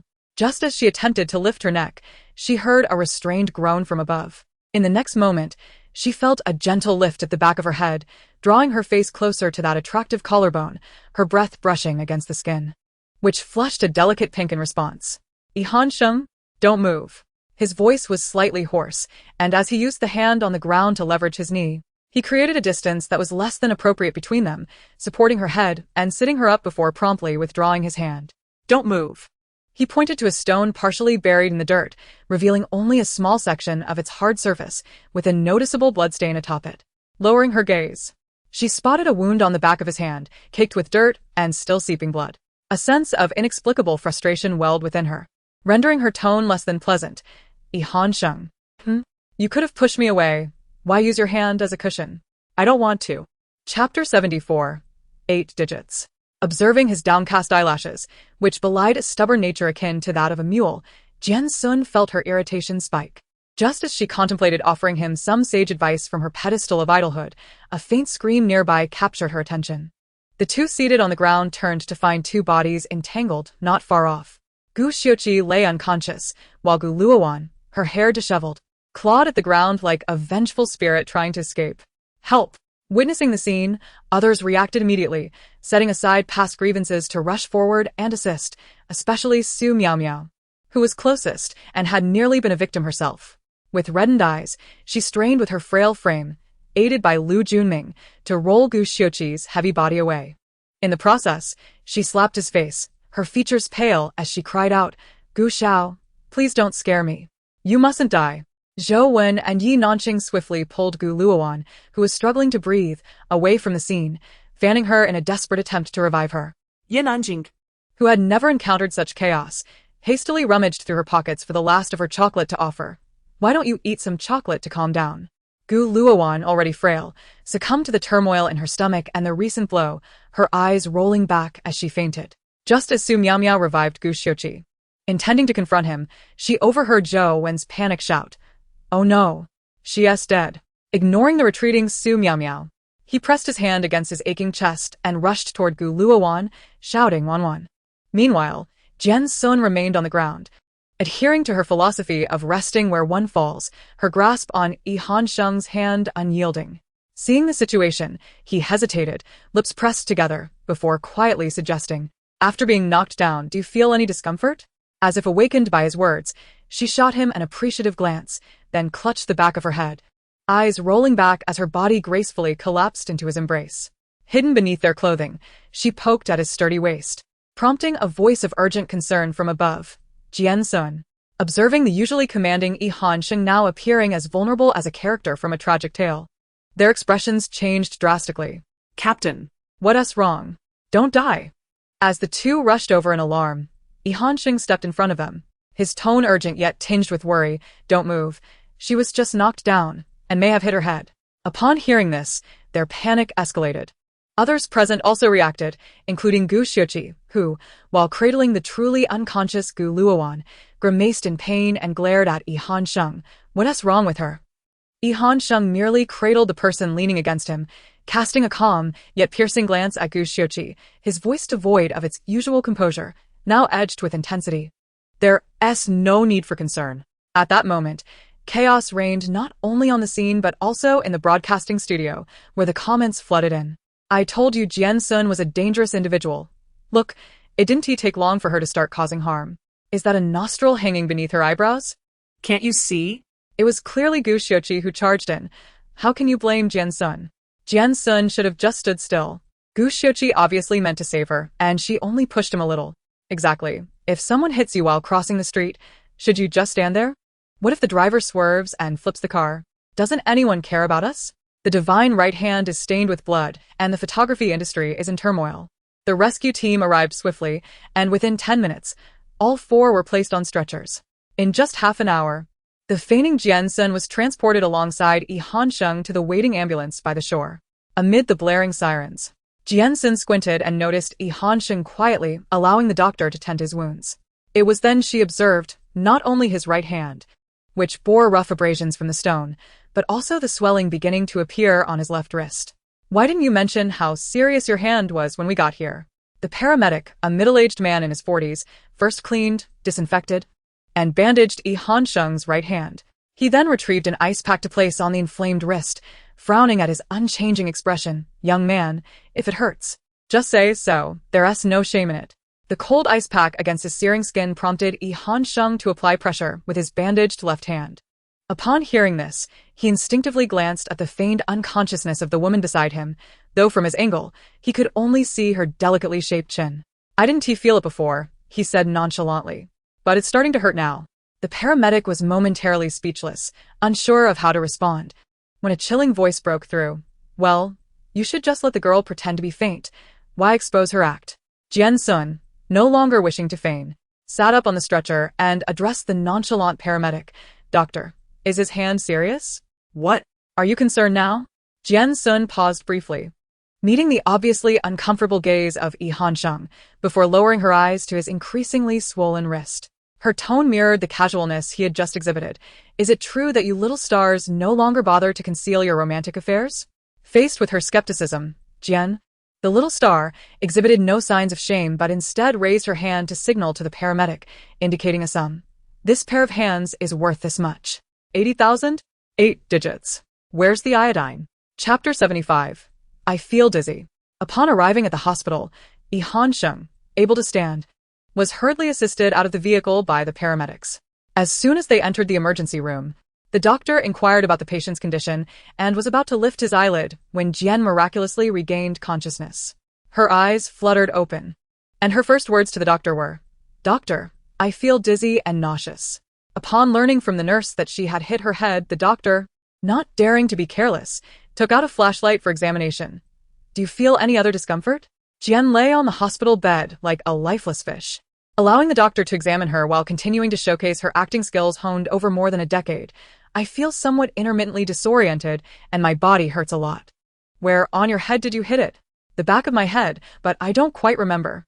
The doctor's expression grew increasingly grave as he questioned her, his previously relaxed brow furrowing into a clear frown. After a long pause, he turned to the nearby dazed nurse, immediately arranged for the patient to undergo urgent tests. Thus, Jian earned treatment commensurate with the 8-digit figure she had mentioned. As she approached the examination room, she happened upon Sheng, who had just emerged from his X-ray. Jian, constrained by her current injured persona, could only weakly support her head and stagger forward, leaning on him as if gravely ill, whispering furtively, "How are you?" Sheng, using his uninjured hand to support her, pretended to be concerned. "I'm fine, just need to get some scans." He paused momentarily before continuing. "It seems like a fractured collarbone, nothing too serious." His words referred to Gu Xiuqi, who had been inadvertently struck by Jian in a moment of reflexive defense. Earlier on the island, he had intentionally asked Jian about the meaning of her words as a cautionary reminder. If only the other party were injured, it would undoubtedly impact her reputation. But if both were hurt, the incident could be classified as an accident. His reminder was meant to prepare her for possible repercussions, encouraging her to fabricate a narrative of similar or slightly heightened injuries. After a moment's contemplation, Sheng looked down to meet her gaze, stating softly, "How about a concussion?" To his surprise, Jian slowly shook her head, responding, "A concussion is too trivial. Be more observant." With that, she stumbled away, first rushing to the women's restroom to clear her throat, then spinning in circles as if possessed. Following a series of standard examinations including MRI and EEG, she found herself in the office of the neurosurgeon, supported by Han Sheng, clutching a stack of cranial images. There are no significant external injuries at the back of your head, but there seems to be mild congestion in the brain. How do you feel? Jian, however, remained silent, staring blankly at a point in space. I feel dizzy. Did you hit the back of your head? No, not at all. I don't know. After a few rounds of questioning, the doctor's expression mirrored a growing concern as he hastily jotted down his conclusions. Intermittent dizziness, intermittent nausea, intermittent disorientation. Suspected brain stem injury. Recommend hospitalization for observation. In the hospital room, a girl, strikingly beautiful as if she had stepped out of a film, sat quietly on the bed, her soft, dark hair cascading smoothly over her shoulders. Behind her stood a young man, whose ordinary attire could not mask his extraordinary looks and demeanor, drawing the gaze of many. At that moment, his long, graceful fingers gently intertwined with the girl's soft tresses. As he moved, the ends of her hair swayed lightly, brushing against her fair neck, causing her to flinch slightly. Unable to move her head, Jian reached back to pat the thigh of the man behind her. Are you done? Han Sheng, already stiffened by the closeness, felt her soft hand touch him, causing him to quicken his movements. Almost done. In his haste, he inadvertently tugged at one of her strands of hair. Ouch. As Jian inhaled sharply, her warm palm pressed against her scalp where the hair had been pulled, gently rubbing it. For a moment, both of them paused, caught in this instinctive gesture. After a brief silence, Han Sheng withdrew his hand, taking a step back. Sorry. It's done. The fleeting sting was soon replaced by a rising warmth as Jian reached up to touch the spot he had just massaged. Then, her hand moved to feel the knot of gauze at the back of her head, turning to Han Sheng. How do I look? Seeing her turn to him, swaying slightly with her bandaged head, her bright eyes locked onto his. You look great. Knowing she couldn't see the chaotic wrap behind her, Han Sheng had no choice but to assist her. Suppressing the urge to capture this moment in a photograph, he was about to say something when, suddenly, the door to the hospital room was forcefully flung open, and a group of intimidating figures in black suits stormed in. Among them, a middle-aged woman, dressed elegantly and sitting in a wheelchair, was pushed into the room. She scanned the room with undisguised disdain and contempt, pausing momentarily at the sight of Han Sheng before quickly dismissing him. Her gaze landed squarely on Jian, who was half sitting up in bed. As the attendants brought her wheelchair closer, the woman scrutinized Jian from head to toe with an air of arrogance. With a derisive snort, she was about to speak when someone else interjected. What's the matter? Jian, unfamiliar with the middle-aged woman, nonetheless met her gaze with a scrutinizing and disdainful expression, following her established principle of engagement. Is there a problem? Chapter 76. Give me 20,000, and I'll let your son leave me. The woman had anticipated a challenge, but was unprepared for Jian's immediate retort, which left her incensed. Her expression darkened, the meticulously applied makeup failing to conceal her displeasure. Do you know who I am?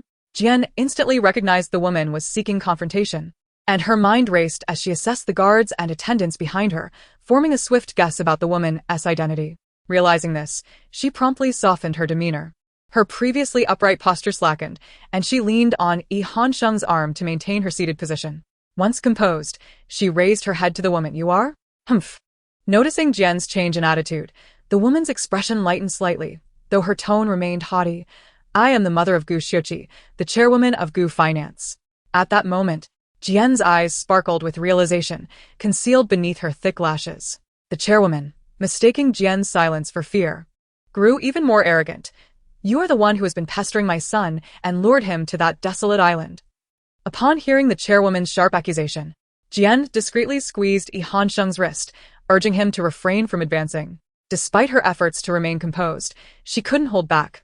Could you keep your distance, please? What do you think you're doing? As she expelled those words, Mrs. Gu felt a chill run through her body, nearly leaping from her seat. To avert any miraculous medical occurrences in the cramped hospital room, the nurse behind her hastily maneuvered her wheelchair backward. Only when they had distanced themselves adequately from the bed did Mrs. Gu manage to regain some composure, though her complexion remained as dark as the bottom of a pot. Was that intentional? Of course, Jian Xun had acted with intent, but she could not confess. merely covering her mouth and continuing.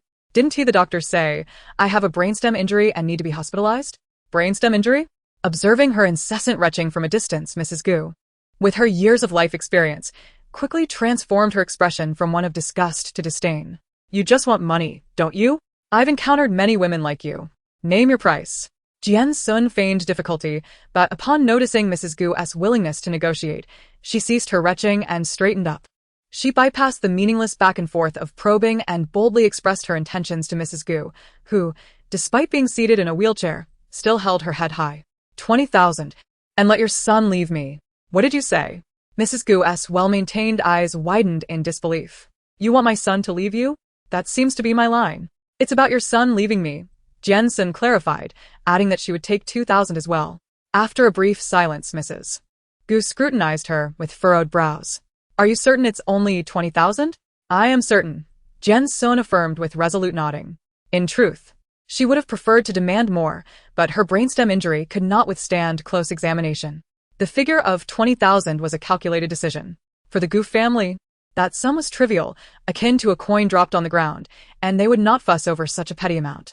Yet for her, it represented her entire 4 years of university expenses. Moreover, it was an opportunity for gain, having been wronged and now seeking compensation. Of course, there was one crucial point. Even if it came to litigation, her lost wages could be quantified at 5,000 a month. The embarrassment coupled with the financial loss would be intolerable. Seeing Mrs. Gu silent, Jian Xun was about to suggest they could negotiate further when bang. The previously closed door swung open forcefully, a raspy male voice declaring, I disagree. Almost simultaneously, a shadow swept past, accompanied by a gust of wind. Then bang. A scream echoed from outside the hospital room, and those present witnessed the patient, who moments ago had been feeble and retching on the bed, now standing spiritedly at the door. With her back to the entrance, Jian Xun leaned against the door, ignoring the frantic knocking and the anguished shouts from outside. Her eyes sparkled, and with a sincere smile, she addressed the astonished Mrs. Gu. Tell me, is it convenient to sign a settlement agreement? 5 minutes later, after hurriedly signing the settlement, Mrs. Gu retrieved 2 stacks of cash from her bag, tossing them without counting. As she departed, she glanced at the white bandage wrapped around Jian Xun's head, her tone sharp. You seem fine, no blood, no wounds.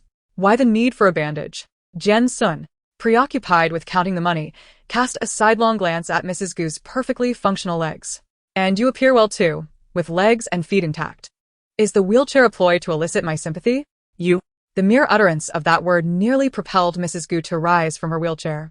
Please, Mrs. Gu, do not be angry, Jian Xun, now in a good mood after counting the cash, waved cheerfully to the concerned aide.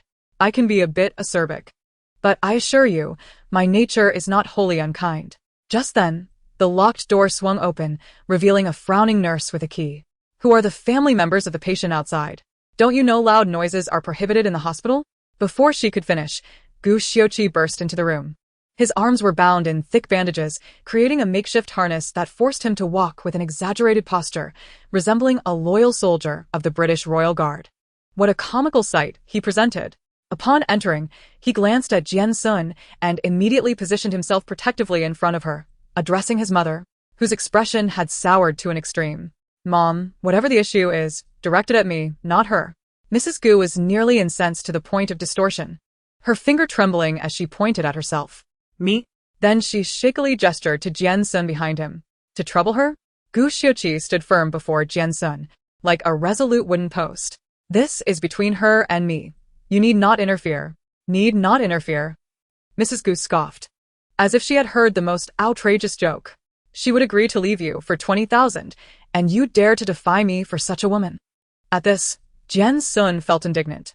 She pushed Gu Xiuqi aside, meeting Mrs. Gu's gaze. That statement is truly heartless. My lost wages and emotional distress amount to 20,200. The 200? Consider it a gift to you. Take the money, and take your foolish son away from me. Understand?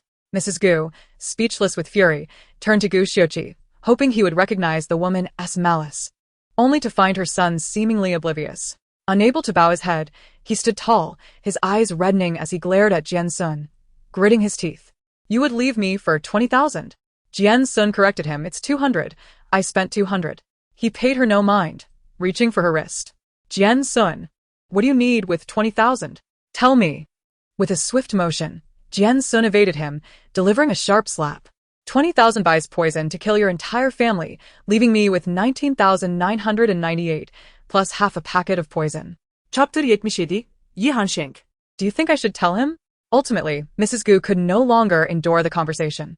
She signaled her entourage of bodyguards to carry the distraught Gu Xiuqi away, leaving Jian Xun with a warning to remember her words. With that, she departed in a grand manner. The production team covered all hospitalization and treatment expenses, allowing them to stay for 3 days of observation. Seizing this opportunity for paid leave, Jian Xun decided to use it, dismissing Director Li with a few perfunctory remarks before retrieving her phone to check on the island situation after her departure. However, just as she took out her phone, the unlocked door swung open once more, revealing an unexpected visitor. Jian Xun, are you alright? A low-key woman, adorned with sunglasses and a mask, entered, cradling a bouquet of lilies. She smiled as she approached, gently placing the flowers on Jian Xun's bedside before nonchalantly taking a seat in the accompanying chair. I came to see you. In response, Jian Xun merely cast a cursory glance, sensing that the visitor bore ill tidings, and directly stated, "Then please peel an apple for me. Thank you." Taken aback by Jian Xun's brusque demeanor, Ji Nianwei hesitated before donning a smile once more. "I prefer my apples crunchy." It's Hansheng. Jian Xun squinted slightly, her gaze assessing. "What do you wish to convey?" Yet Ji Nianwei simply shook her head, smiling. "Jian Xun, you are an astute individual. I find it hard to believe you cannot discern that he is the one who has been by your side all these years." So what? Seeing that she exhibited no hint of shock, Ji Nianwei merely raised an eyebrow and inquired, "Are you not afraid? What is there to fear?" Jian Xun responded with a puzzled look. "Is this your first day in the industry? Typically, during events, you are accustomed to being bombarded by cameras, reveling in the attention. Are you not? However, Hansheng is different." Ji Nianwei frowned and directly revealed her intentions for the day. "To my knowledge, Hansheng met Gu Luowan at the orphanage." Jian Xun scoffed. What does it matter where they met? The Fuxing orphanage. Noticing her sudden bewilderment, Ji Nianwei's smile grew more triumphant. "Jian Xun, you were also at that orphanage, were you not?" 10 minutes later, Ji Nianwei left with a beaming smile, her bag in hand. In the empty hospital room, Jian Xun sat on the bed, her head wrapped in gauze.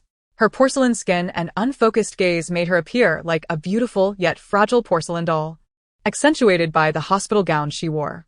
Hansheng has been lurking around you for quite some time now. Did you truly believe he viewed you merely as an idol? Did you think he was as composed and gentle as he appears? Do not be naive, Jian Xun. It is all a facade. Can you guess why he hasn't disclosed this to you? Why he doesn't pursue you openly? Because he is a possessive man, a mad dog.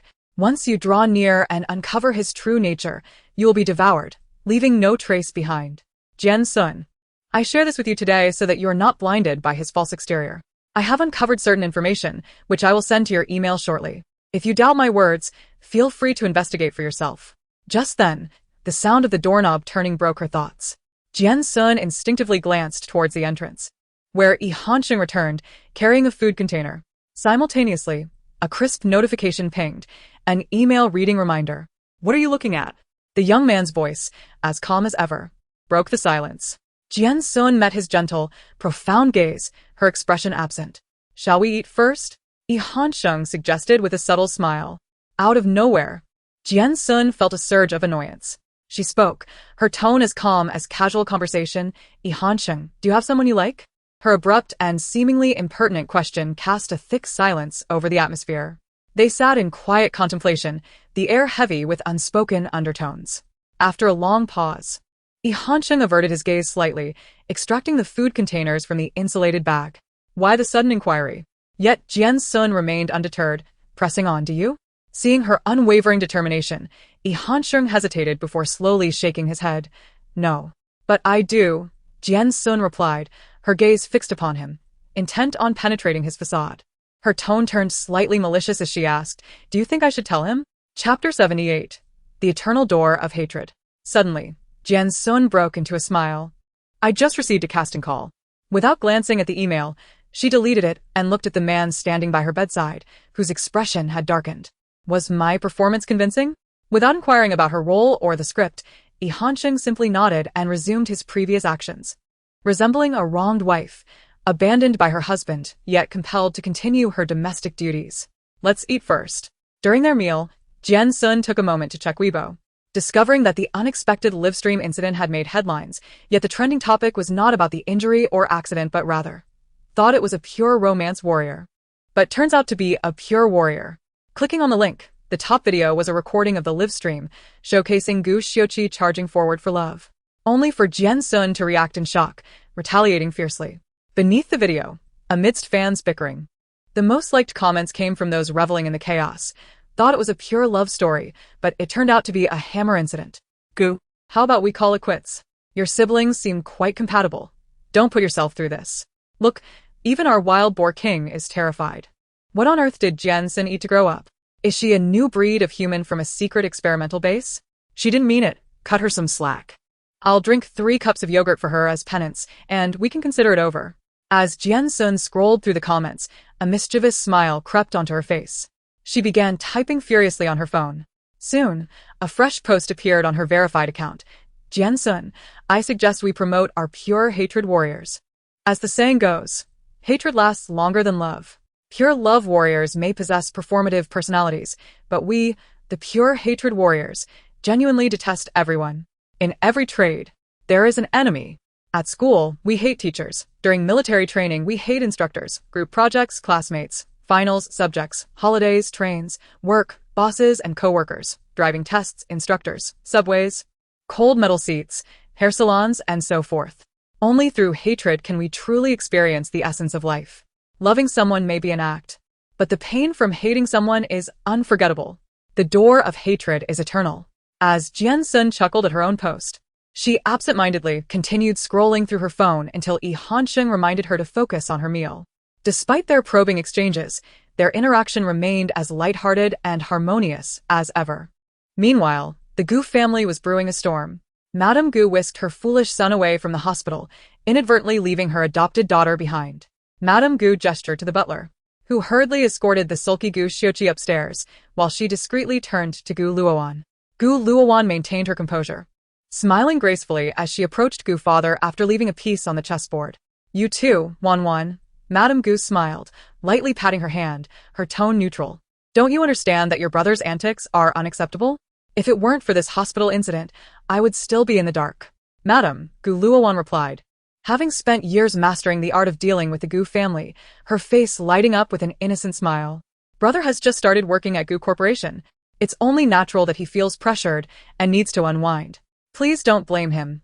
Instead, you should reprimand me for not taking better care of him, leading to his injury. She refrained from mentioning the incident where Gu Xiuqi had knocked her unconscious, instead lowering her head in a feigned apology. Wan. Madame Gu was about to speak again when Gu father, who had been silent at the chess table, interjected, he isn't a 3-year-old. Does he need you, his sister, to look after him? But enough. After years of immersion in the world of negotiation, the imposing figure of Mr. Gu suddenly rose from his seat, hurling a chess piece onto the board with disdain. He cast a cold glance at Mrs. Gu, who was eager to defend their son, and remarked, You've raised a fine son.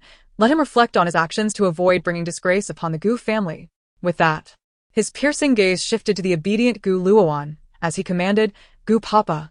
Her face brightened with surprise at first, but the next moment Mr. Gu's words plunged her into despair. No. After speaking, he left the 2 women in the living room, who wore uneasy expressions, and ascended the stairs. In an instant, the atmosphere in the Gu household turned tense. From the lady of the house to the butler and maid, everyone felt the weight of apprehension. That night, secrets lingered in everyone's hearts. Even Jian Xun, lying on her long-lost soft mattress, pondered deeply. The only 2 oblivious souls, still on the island swatting mosquitoes in their tent, slept soundly, without a care. The next day, Jian Xun rose unusually early. If someone were to ask Jian Xun whether the true nature of Yi Hansheng mattered, she would assert that the reason had been articulated previously. While others were women, she considered herself a beast. Even though she currently served under someone, her life philosophy remained steadfast. What I desire, I shall obtain. Of course, money was an exception, as that lay beyond her capabilities. Thus, even if Yi Hansheng presented a facade of kindness or gentleness before her, she could easily declare, I am well aware of his pretense. As long as he invests thought in me, that suffices. However, If someone were to inquire about her curiosity regarding Yi Hanqing's true nature, she would certainly express an insatiable curiosity. Upon hearing certain details from others, rather than developing a sense of aloofness as intended, she yearned to expose his feigned modesty on the spot, excitedly exclaiming, "How many more surprises do I remain unaware of?" Yet, she harbored a suspicion that Jian Xun had ulterior motives and chose not to trust her entirely. Nevertheless, she could rely on WeChat. Thus, the moment she stepped out of the train station, she retrieved her phone and located the WeChat account of the Fuxing orphanage. After a prolonged wait, the phone call connected. "Hello." Jian Xun spoke politely. "I would like to inquire about Director Li." Before she could finish, an apologetic voice responded, "I'm sorry. Director Li is not here." "Oh? No, Director Li has stated she is unavailable.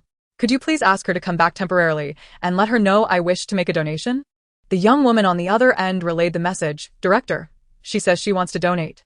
Moments later, the call was taken by a middle-aged woman, whose voice resonated with professionalism. "Hello, may I ask if this donation is made in a personal capacity or on behalf of an organization?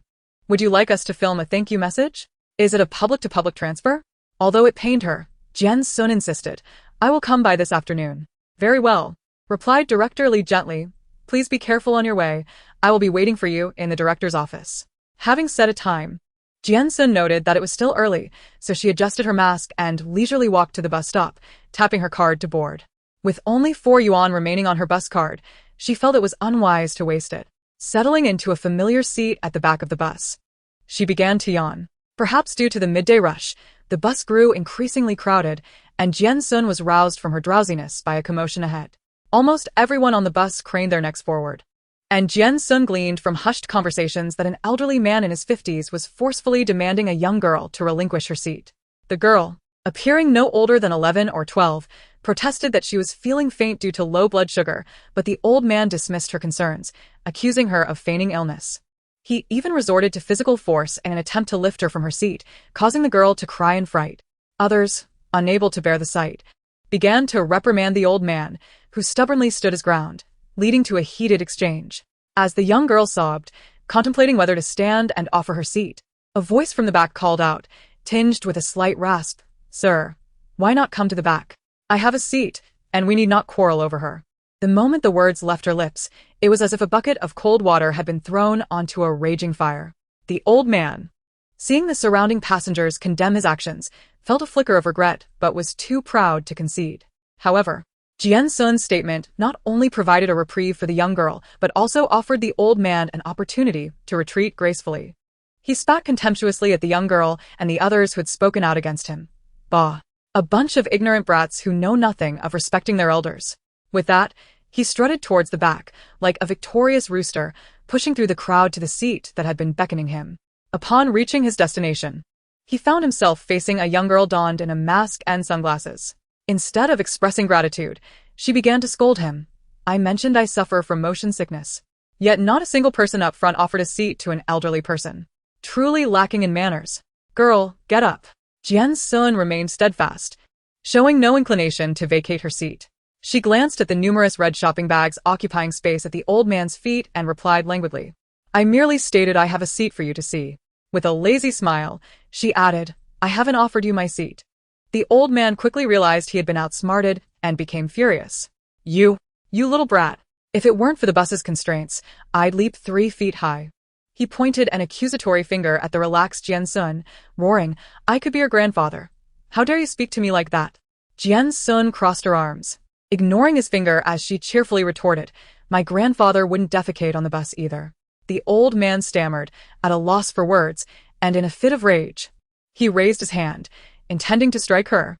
A few young people nearby, having witnessed the unfolding drama, wished to intervene but were fearful of being entangled in the old man's wrath. At that critical moment, a strong hand intervened, blocking the old man's attack before Jian Xun could react. "Who dares meddle? What business is this of yours?" The figure was a sprightly elderly woman, donned in a pristine white martial arts uniform, her countenance exuding kindness. She had boarded the bus at the previous stop and, although unaware of the preceding events, could not stand idly by in the face of injustice. Standing protectively in front of Jian Xun, she resembled a valiant deity. Yet her words were surprisingly disheartening. "You old fool. What kind of skill is it to bully a young girl? Dare you challenge me, old lady? Mind your own business, you old hag. The old man lunged at the woman, attempting to shove her aside. As it appeared he might succeed, Jian Xun sprang into action, rising swiftly to press the elderly woman back into her seat. Confronting the enraged old man, she matched his intensity. Let us settle this outside. But do not disturb the others.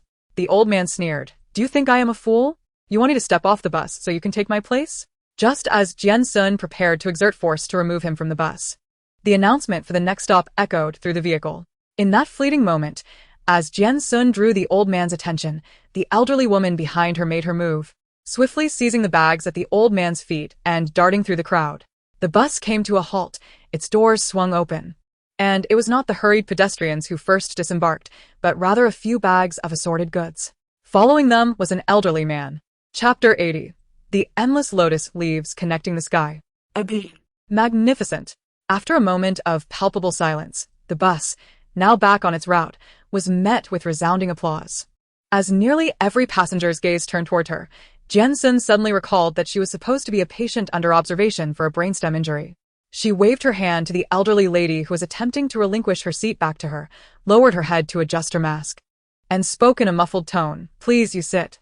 I will get off at the next stop. With that, she squeezed her way to the door, and, braving the expectant stares, alighted as the bus came to a stop. Sighing, she stood at the bus stop, watching the bus disappear down the road, feeling a pang of loss. I'll have to spend another 2 yuan. Being a good person is tough. Jian Xun begrudgingly accepted her fate, but, thankfully, this fare was modest, only 2 yuan. Initially, she intended to wait for the next bus at the stop.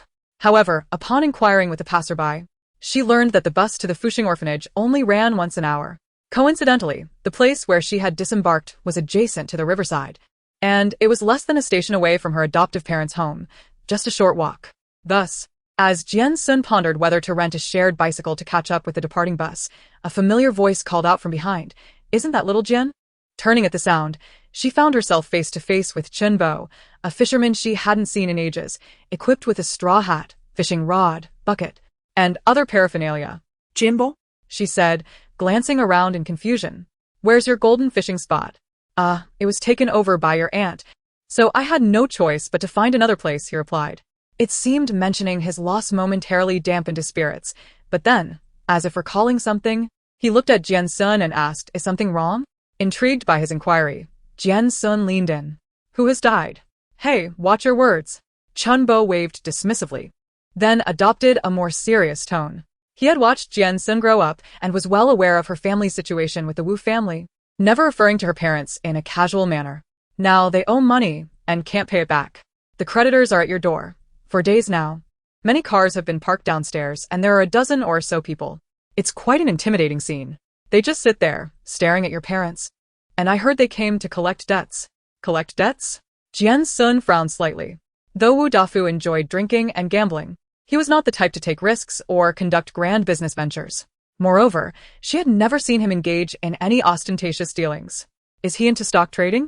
That shouldn't be the case. He wouldn't even know where the stock exchange is. Seeing her genuine confusion, Chen Bo waved his hand dismissively. Jian Xun suddenly found herself alert. Her innate curiosity ignited. As the saying goes, one should not miss the excitement of others, especially during their darkest moments. Let's go, she exclaimed, taking hold of the assorted tools in Chen Bo's hands and leading him towards the community. Upon reaching the bottom of the building, Jian Xun first helped Chen Bo conceal his fishing gear in a hole he had dug, then followed him upstairs. After politely declining Chen Bo's wife's invitation to dinner several times, she unapologetically snatched a handful of sunflower seeds from the coffee table and hurried upstairs. The Wu family resided on the 3rd floor. The old building lacked an elevator and had poor sound insulation. As she climbed the stairs between the 2nd and 3rd floors, she suddenly heard a loud reprimand from above. Wu Dafu, don't be so shameless. Jian Xun paused on the staircase, peering up to see the Wu family's door wide open. A pile of cigarette butts strewn outside, and chaos erupting within. At that moment, Wu Dafu's voice rang out, Brother Bao, can you give me a little more time? Didn't you say a week last time? Enough with your nonsense, came the furious response, as something was kicked over with a loud thud. When you were using fake asset proof to deceive for a loan, did you think about this moment? Don't make us look like gangsters. After all these years in this business, I never thought I'd be played by someone like you. It's our misfortune. Forget the interest. Just return the principal, 3 million. Where the hell did you hide the money? Seeing the man grow frantic, Wu Dafu's voice took on a tone of desperation. I really have no money right now. Brother Bao. It's all tied up in the stock market. I only followed your loan company's arrangements. There were no false details. Humph. Brother Bao, upon hearing this, burst into a furious laugh. Wu Dafu, do you really think your shabby little house could secure a loan for 3 million? Is your family's life worth that much? With a cold smirk, he continued, I don't care if you've been gambling or whatever. If you can't repay, we're not done here. Wu Dafu wiped his tears, forcing a smile. Brother Bao, trust me, this stock will rise soon. Just give me a year, no, half a year, and I guarantee it will multiply tenfold. Bah. Brother Bao spat in disdain. You fool. You were conned, and now you're still counting money for others. Wait for half a year? By then I might be dead. With that, he kicked Wu Dafu, who was kneeling beside him, and left a final warning. This is just a warning for today. Figure out how to get me the money, or I'll make sure you regret it. A dozen burly men stormed out, nearly filling the stairwell from the 3rd to the 4th floor. One of the smaller men offered Brother Bao a cigarette, his tone tentative. Brother, should we just get lost? Brother Bao slapped him on the back of the head, lighting the cigarette as he walked down the stairs. The headquarters said to be cautious lately. Don't drag me into your mess. As he took a long puff, he muttered to himself in frustration. I can't believe it. How could someone so foolish create such impeccable fake asset proof? This is a huge setback. It seems there is someone behind Wu Dafu pulling the strings. Another man suggested. I don't care about that. Brother Bao snapped. We need to think about how to explain this to the company. The group, filled with anger, departed, their voices gradually fading away. After a moment of silence, Jian Xun slowly descended the stairs from the 4th floor, the crack of a sunflower seed shell echoing in the quiet. Standing at the still wide-open door, she looked inside at the family huddled together, weeping, and couldn't he help but feel a sense of bittersweet irony. It was indeed a vivid act of karmic retribution. Jian Xun. At that moment, Yang Yujuan, spotting her, lunged forward, teeth bared. You little wretch. Come to gloat over our family's misfortune, have you? Before she could advance, a sunflower seed shell struck Jian Xun squarely in the face.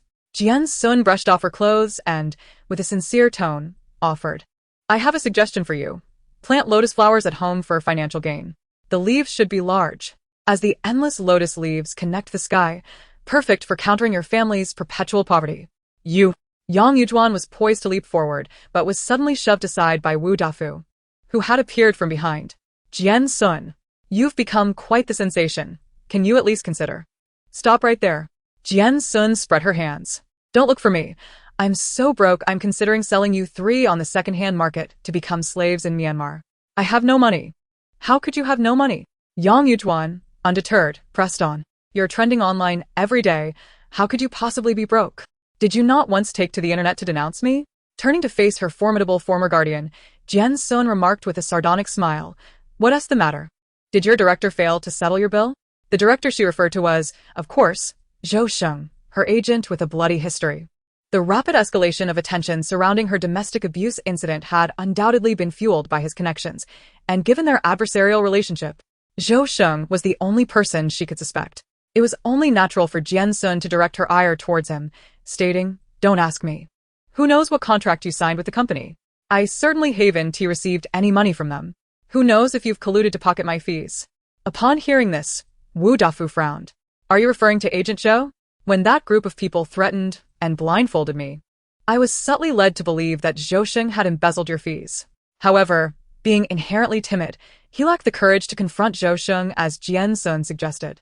Yet, with the urgency of debt collection pressing upon him, he found renewed confirmation from Jian Xun's words. Wu Dafu was now nearly certain that Zhou Sheng had indeed pocketed the earnings that rightfully belonged to Jian Xun. Although the logic was quite abstract, it resonated within him. Thus, a vague plan began to take shape in his mind. Meanwhile, Yang Yujuan, observing the chaos around her, could not help but voice her grievances. What were you thinking? Engaging in stock speculation and taking high-interest loans? Are you trying to drive our family to ruin? Wu Dafu, abruptly interrupted, snapped back. What do you know? As long as I can endure for 6 months, you'll see me throw money in your face. And as for high-interest loans, you're aware of GU's Financial, right? It's a legitimate company. It's called financing. They're going public soon, so how could they possibly engage in loan sharking? What do you know, woman? At that moment, Wu Tianxi, who had been quietly lurking in the corner, suddenly spoke up. Behind his thick glasses, his eyes darted around nervously. No, no. The last time those people came to our house for a loan, it wasn't this group, it was Brother Bao. Startled, Wu Dafu spat back, no, Dad. Let me explain. But Wu Tianxi seemed to grasp an important clue, stumbling over to grasp his father's arm, excitedly saying, when that group took you away, I was at home. I didn't dare make a sound, but I saw through the crack in the door. Some of those people were the same ones who came for the loan. Before he could finish, Wu Dafu, now in a rage at the thought of being deceived, shoved his son. He shed his earlier submissive demeanor and drew his belt, ready to strike. You damn child, why didn't you come out to save your father? You ungrateful wretch. Yang Yujuan immediately rushed to intervene. What can a child do? Why are you hitting your son? As their family descended into chaos, Jian Xun quickly distanced herself from the tumultuous scene, pinching her nose in disgust. From what she had gathered, Wu Dafu had undoubtedly provoked someone who had orchestrated his predicament. Yet what could their intention be? They had loaned him 3 million only for him to squander it in the stock market, leaving them with nothing to gain. Since it was not a case of fraud, they could simply walk away, allowing Wu Dafu and Gu to both suffer significant losses. Their motives seemed to stem from a desire to harm rather than to gain. Jian Xun could not be bothered to ponder this further. She had no ties left with the Wu family, and her contract with the agency was nearing its end. Day in and day out, she toiled, working tirelessly from morning to night, with no respite in sight. The thought of a future so bleak and predictable compelled her to pedal her shared bicycle with fervor. Zooming past the roadside, an expatriate, tousled by the wind, pointed at Jian Xun's retreating figure with surprise, exclaiming, "Bad news. The orphanage is located in a very remote area. Good news. Jian Xun has plenty of strength and has managed to pedal the shared bicycle right to the gates of Fuxing Orphanage." Drenched in sweat, Jian Xun finally reached her destination, Fuxing Orphanage. Standing at the entrance, she gazed up at the faded lettering on the gate, worn by time and weather. Peering through the rusted iron gates, she caught a glimpse of the old buildings and facilities, though kept clean, still bore the marks of age. A wave of nostalgia washed over her as she reflected, so many years have passed, and the orphanage has yet to undergo any renovations. How has Director Li managed to sustain it all this time? Before she could dwell on her thoughts, the crackling sound of electricity interrupted her. Startled, she scanned her surroundings, and before she could identify the source, a voice, seemingly emanating from a loudspeaker, announced, "The old site of Fuxing Orphanage is currently not accepting visitors. Please proceed east for 100 meters to the new location." Her sentiments, which had just begun to build, dissipated in an instant. 2 minutes later, Jian Xun found herself standing before a grand entrance adorned with gilded characters, gazing at the new site of the orphanage, which rivaled a municipal youth center. Deep in thought, she was led into the new premises by a staff member due to her prior phone appointment. As she walked through the pristine grounds, she observed the necessary facilities and the children, neatly dressed, participating in activities under the guidance of their teachers. She pondered whether it was too late to change her reason for visiting. However, before she could formulate a plan, she was escorted to the director's office on the top floor of the main building. Standing at the slightly ajar door, she overheard the vague conversation of 2 individuals within. "We must find it." Thank you. Jian Xun had no interest in eavesdropping and was about to knock when a bright female voice called out from behind her, "Excuse me, are you Miss Jian Xun?" who had previously made an appointment. Turning around, she found a young woman with a charming round face dressed in a standard uniform, who greeted her with a polite smile. "I am the director's assistant, Miss Yang. Director Li is currently in a meeting. Would you kindly follow me to the waiting area?" Having traveled such a distance, Jian Xun was in no hurry. She adjusted her mask, following Assistant Yang to a nearby reception room. After taking a sip of the tea she was offered, she surveyed her surroundings and finally asked the question that had been on her mind. "Did your director win the lottery?" The assistant, caught off guard by such a blunt inquiry, visibly faltered, her professional smile wavering. "There's no need to be so tense," Jian Xun replied, taking another sip of water. "I spent 5.5 years here as a child." Upon hearing this, the assistant, who had maintained a businesslike demeanor since their meeting, completely relaxed. You startled me. "I thought you were another undercover investigator. You mean this new facility, right? You couldn't have won that much in a lottery. It was a donation made by a benefactor 3 years ago, and we just moved here this year." "Benefactor?" "Yes," Assistant Yang continued. Sensing Jian Xun's youth and lowering her guard, 3 years ago, he suddenly announced his intention to donate. We initially didn't think much of it, but he offered to fund a new facility. Our finance officer almost overheated her calculator. As she spoke, she glanced towards the door, ensuring no one was listening. Then, cautiously beckoning Jian Xun closer, she whispered, I heard it's because our orphanage once took in a little golden egg, the lost child of the benefactor. In a serendipitous encounter, a seemingly trivial question unraveled a web of gossip. Although her childhood in the orphanage was marked by insufficient meals and frequent ostracism due to her differing habits, she maintained a favorable impression of Director Li. A phrase that resonated deeply with her was when the notoriously frugal director remarked, Xiao Jianxuan, if you strike them, you must not strike Mother Director again. Thus, as the orphanage flourished, she felt both surprised and elated. Reflecting on this, she turned her gaze towards the expressive assistant Yang and inquired, surely, the orphanage must be quite affluent now. Why, then, is it still? Yang, with an air of indifference, waved her hand dismissively. You're wondering why Director Li appears so obsequious upon hearing of donations, aren't you? Jian Xun quickly dissociated herself from the comment. That was your assertion. Yang, dissatisfied, adopted a haughty demeanor. I earn a mere 800 a month during my internship. What is wrong with me voicing my frustration? After making her point, she leaned closer to Jian Xun and revealed, I've heard that a local zoo is on the verge of bankruptcy. Our orphanage has adopted several animals from there over the years, and the director is reluctant to see them dispersed. She is planning to take over the zoo in the name of the orphanage. Jian Xun fell silent, struggling to reconcile the image of Director Li with that of a selfless benefactor. All she could muster was a dry, Director Li, that's commendable.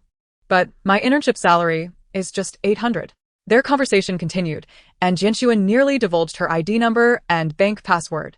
Apart from discovering that Yang was also a child from the orphanage, she learned that the enigmatic figure Yang had mentioned earlier was currently in the director's office. Yang described the individual as looking nothing like a businessman. She initially mistook them for a janitor and had assigned them to the cleaning department. The person was exceptionally polite, insisting on working alone, and only called for help after exhausting themselves cleaning half a floor. Director Li, waiting above, was reportedly taken aback, wishing to turn herself into a mop on the spot. Yang, feeling responsible for the chaos, had initially adopted a formal demeanor with Jian Xun. Isn't it unfair? She lamented, pouring herself a cup of tea and gulping it down, her expression one of grievance. Who knew she would still be indulging in the silly skits trending on Douyin at her age? What have I done to deserve this? Just as Jian Xun was about to console her, the office door swung open, revealing Director Li's exceedingly obsequious voice. Chairman, please take care and rest assured. I shall prioritize your requests.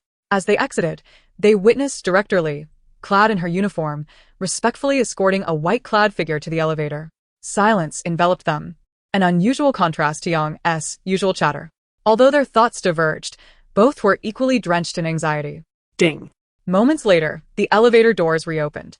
Director Li stepped out, her gaze landing on the visibly anxious Yang, ready to reprimand her for her carelessness. Yet, before she could speak, she was greeted by a girl beside Yang who gently removed her mask, revealing a strikingly exquisite face. Director Li, it's been a long time. Director Li's eyes widened in recognition. You are. Yang exclaimed, the wild boar. You're that wild boar.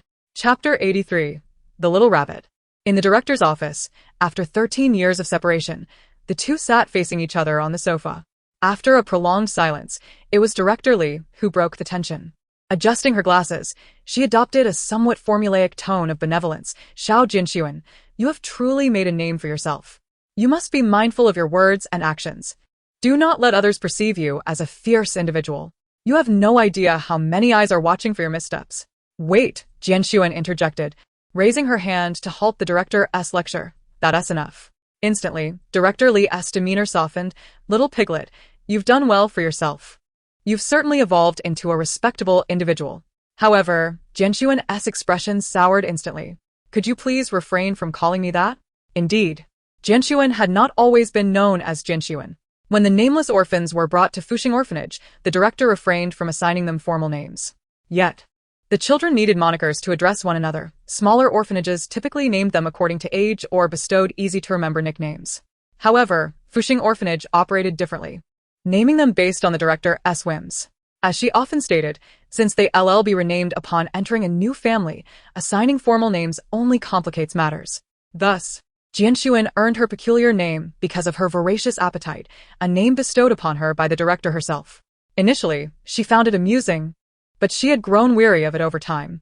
Having encountered such situations frequently, Director Lee nodded in understanding. Yet, as she gazed upon the now graceful Jian Xun, she couldn't help but reflect, I always believed you had potential, but I never imagined you'd achieve this level of success. Indeed, every profession produces its champions. If one is capable, they will excel in any field. If not, they will falter regardless of the endeavor. Director Lee, Jian Xun gently reminded, let us not get carried away. Taking the initiative, Jian Xun revealed her purpose for the visit. Actually, I came to inquire about someone. Director Lee adjusted her glasses, diverting the conversation. Have you lost a child too?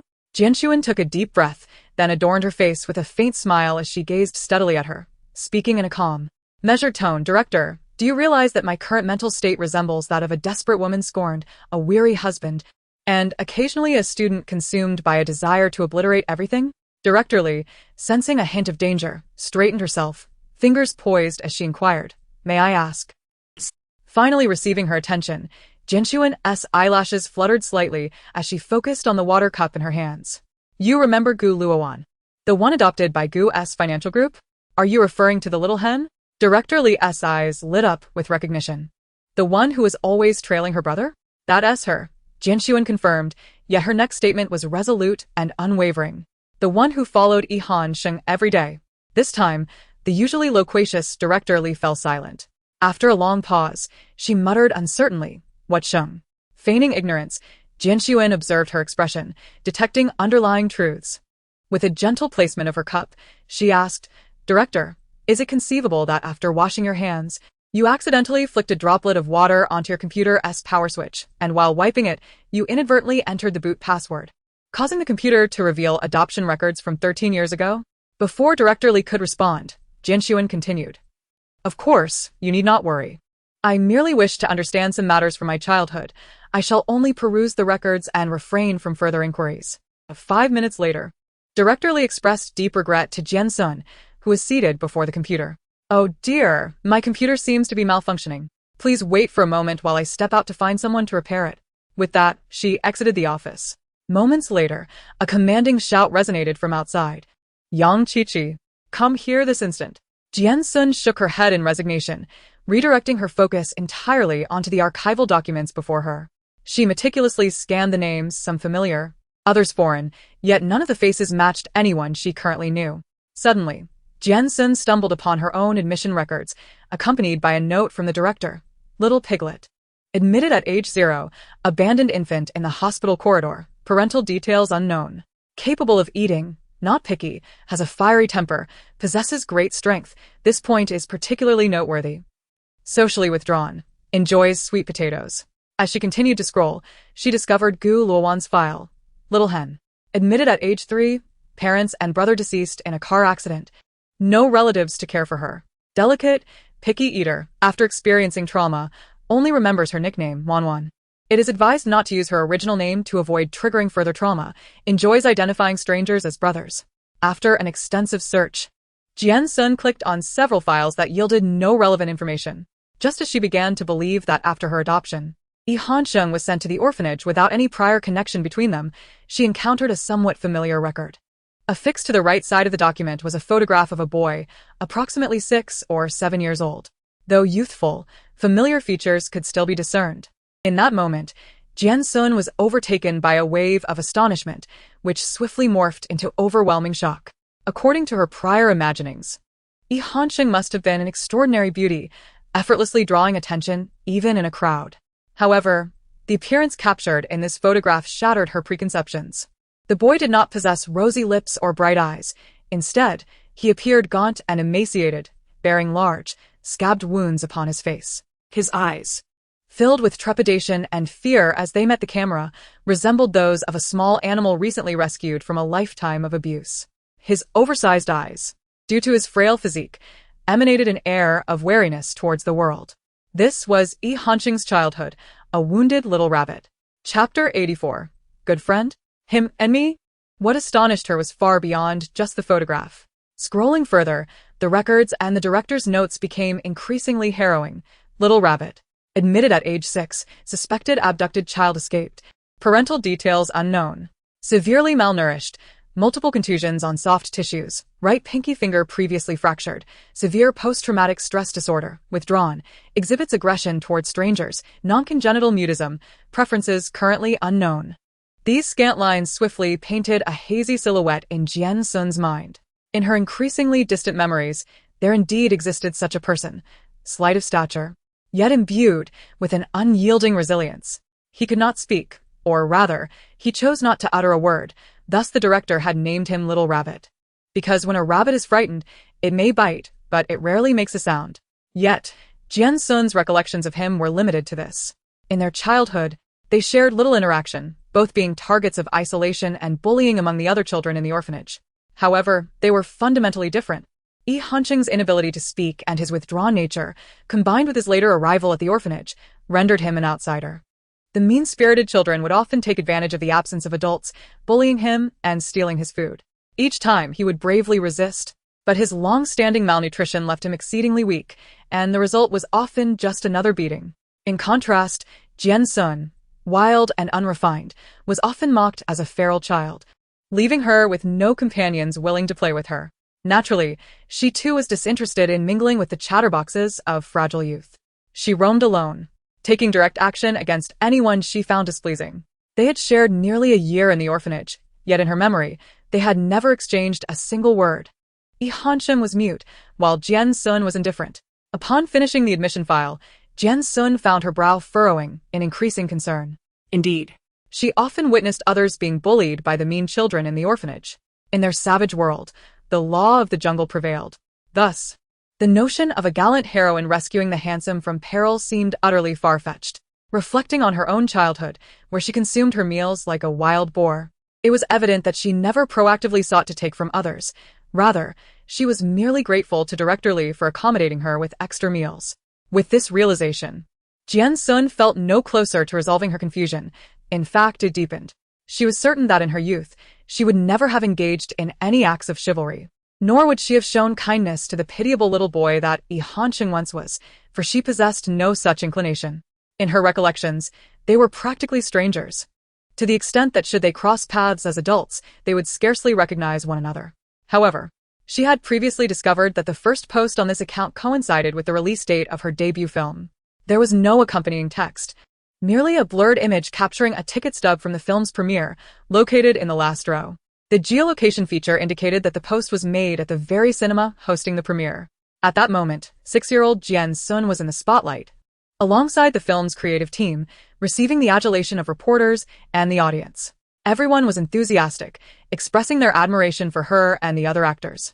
She remained oblivious to the last row's corner, and it was impossible for her to notice. As Jian Xun sat at the computer, deep in thought, the door suddenly creaked open. An elderly man with graying hair entered, supported by a cane, trembling under her astonished gaze. "Is this little piglet?" The elderly gentleman squinted through his cloudy eyes, attempting to discern her features. "You've grown so much, Grandpa Li?"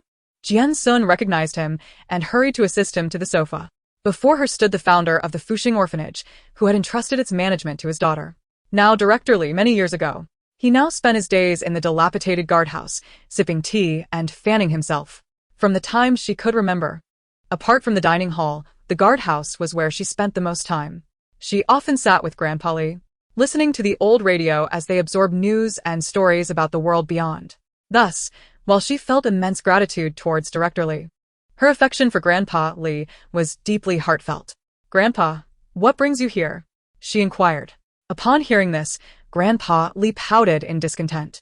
"You don't come to see me, and now that you finally show up, you won't even let me come over to see you?" He continued, "Well then, ask me anything you wish to know. While I may not be privy to business secrets, I can surely recall your childhood tales with clarity." At his words, Jian Xun's eyes brightened. "Grandpa Li, do you know about the little rabbit? 14 years ago, there was a little boy who was sent here and was found by his family in less than a year. Are you referring to that mute child? Alas, he was indeed a wretched soul. It is said that he was abducted by human traffickers from his doorstep and was sold and resold until he ended up in the mountains of our neighboring county, where he suffered greatly. The police officer who brought him here mentioned that the child was not rescued, but had managed to escape from the ravine all by himself. He ran away? Yes, he reached the county police station only to collapse from exhaustion, bearing untold suffering. The injuries he had when he was taken to the hospital were too distressing for any adult to witness. At this point, Grandpa Li paused to temper his heightened emotions and turned his gaze towards Jian Xun. Speaking of this child reminds me that you two were once good friends, weren't you? Good friends? Jian Xun pointed at herself in disbelief. Me and him? Chapter 85. Past Events. Jian Xun was certain that although her memory was not particularly sharp and she struggled with facial recognition, her childhood memories were vivid and coherent, without any incidents of amnesia as might be expected after an accident. You don't remember? Observing her confusion, which seemed genuine, Grandpa Li sighed and gently patted her little head. You even used his ointment. Ointment? When you were a child, you would often return from fights with those ruffians, covered in dirt and occasionally with wounds on your face and hands. I would apply the ointment for you, don't you recall? Even at that young age, your strength was astonishing. In a fit of rage, even an adult might struggle to restrain you. In the orphanage, several children formed cliques, led by an 8-year-old boy who was tall and strong, who would bully the other kids. Initially, they would ask Jian Xun for the red flower stickers given by the teachers, and she would comply. However, if anyone dared to snatch food from her bowl, that little girl, barely 3 or 4 years old, would charge at them headfirst, as if aiming to smash their insides. Though she was young and her power was limited, she had no trouble dealing with other children of the same age. Before long, she had made a name for herself in the orphanage. Far from fearing her, the children were captivated by their own delusions of grandeur and often challenged her to duels. Back then, Jian Xun thought this was entirely normal. After all, the animal kingdom respects strength above all. Thus, her life in those 2 years, from ages 3 to 5, was busier than that of street thugs, receiving 3 challenge letters daily and sometimes needing to work overtime to settle scores. Of course, she was not invulnerable. The path of the strong is often littered with scars and glory. After a fight, as she listened to the radio in the guardroom, Grandpa Li would occasionally notice her injuries. Initially, he was alarmed, fearing she was being bullied.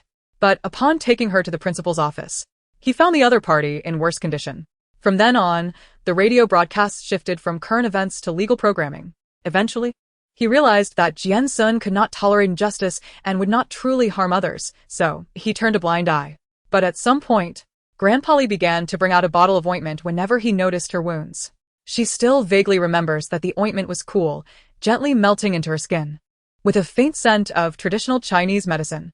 Was that ointment given by him? You don't know? The first time, I found a bottle of ointment and a note with a little pig drawing in the guardroom. I thought you had left it there, so I took it and used it on you.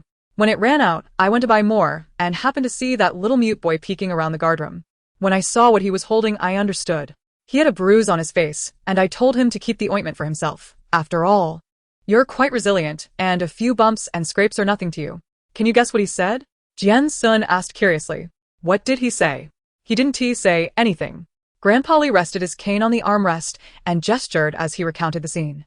The little mute boy couldn't speak or use sign language, so he hurriedly went to the registration desk to write something down. Once he finished, he handed it to me and it read, "She is just strong. It doesn't mean she doesn't feel pain." You know, that little mute boy had neat handwriting, far superior to the little pig drawing on the note. At this point, Grandpa Li paused to take a sip of water before continuing with a chuckle. Just think about it, an old man like me being taught a lesson by a 6-year-old, isn't that amusing? While Grandpa Li found humor in it, Jian Xun could hardly muster a smile. How do you know he and I were good friends? Huh. At this, Grandpa Li looked at her in confusion. You two spoke, didn't you? His family was waiting for him at the entrance to take him home, and he came to the gate looking for you and handed you a letter. Jian Xun had no recollection of this. What letter?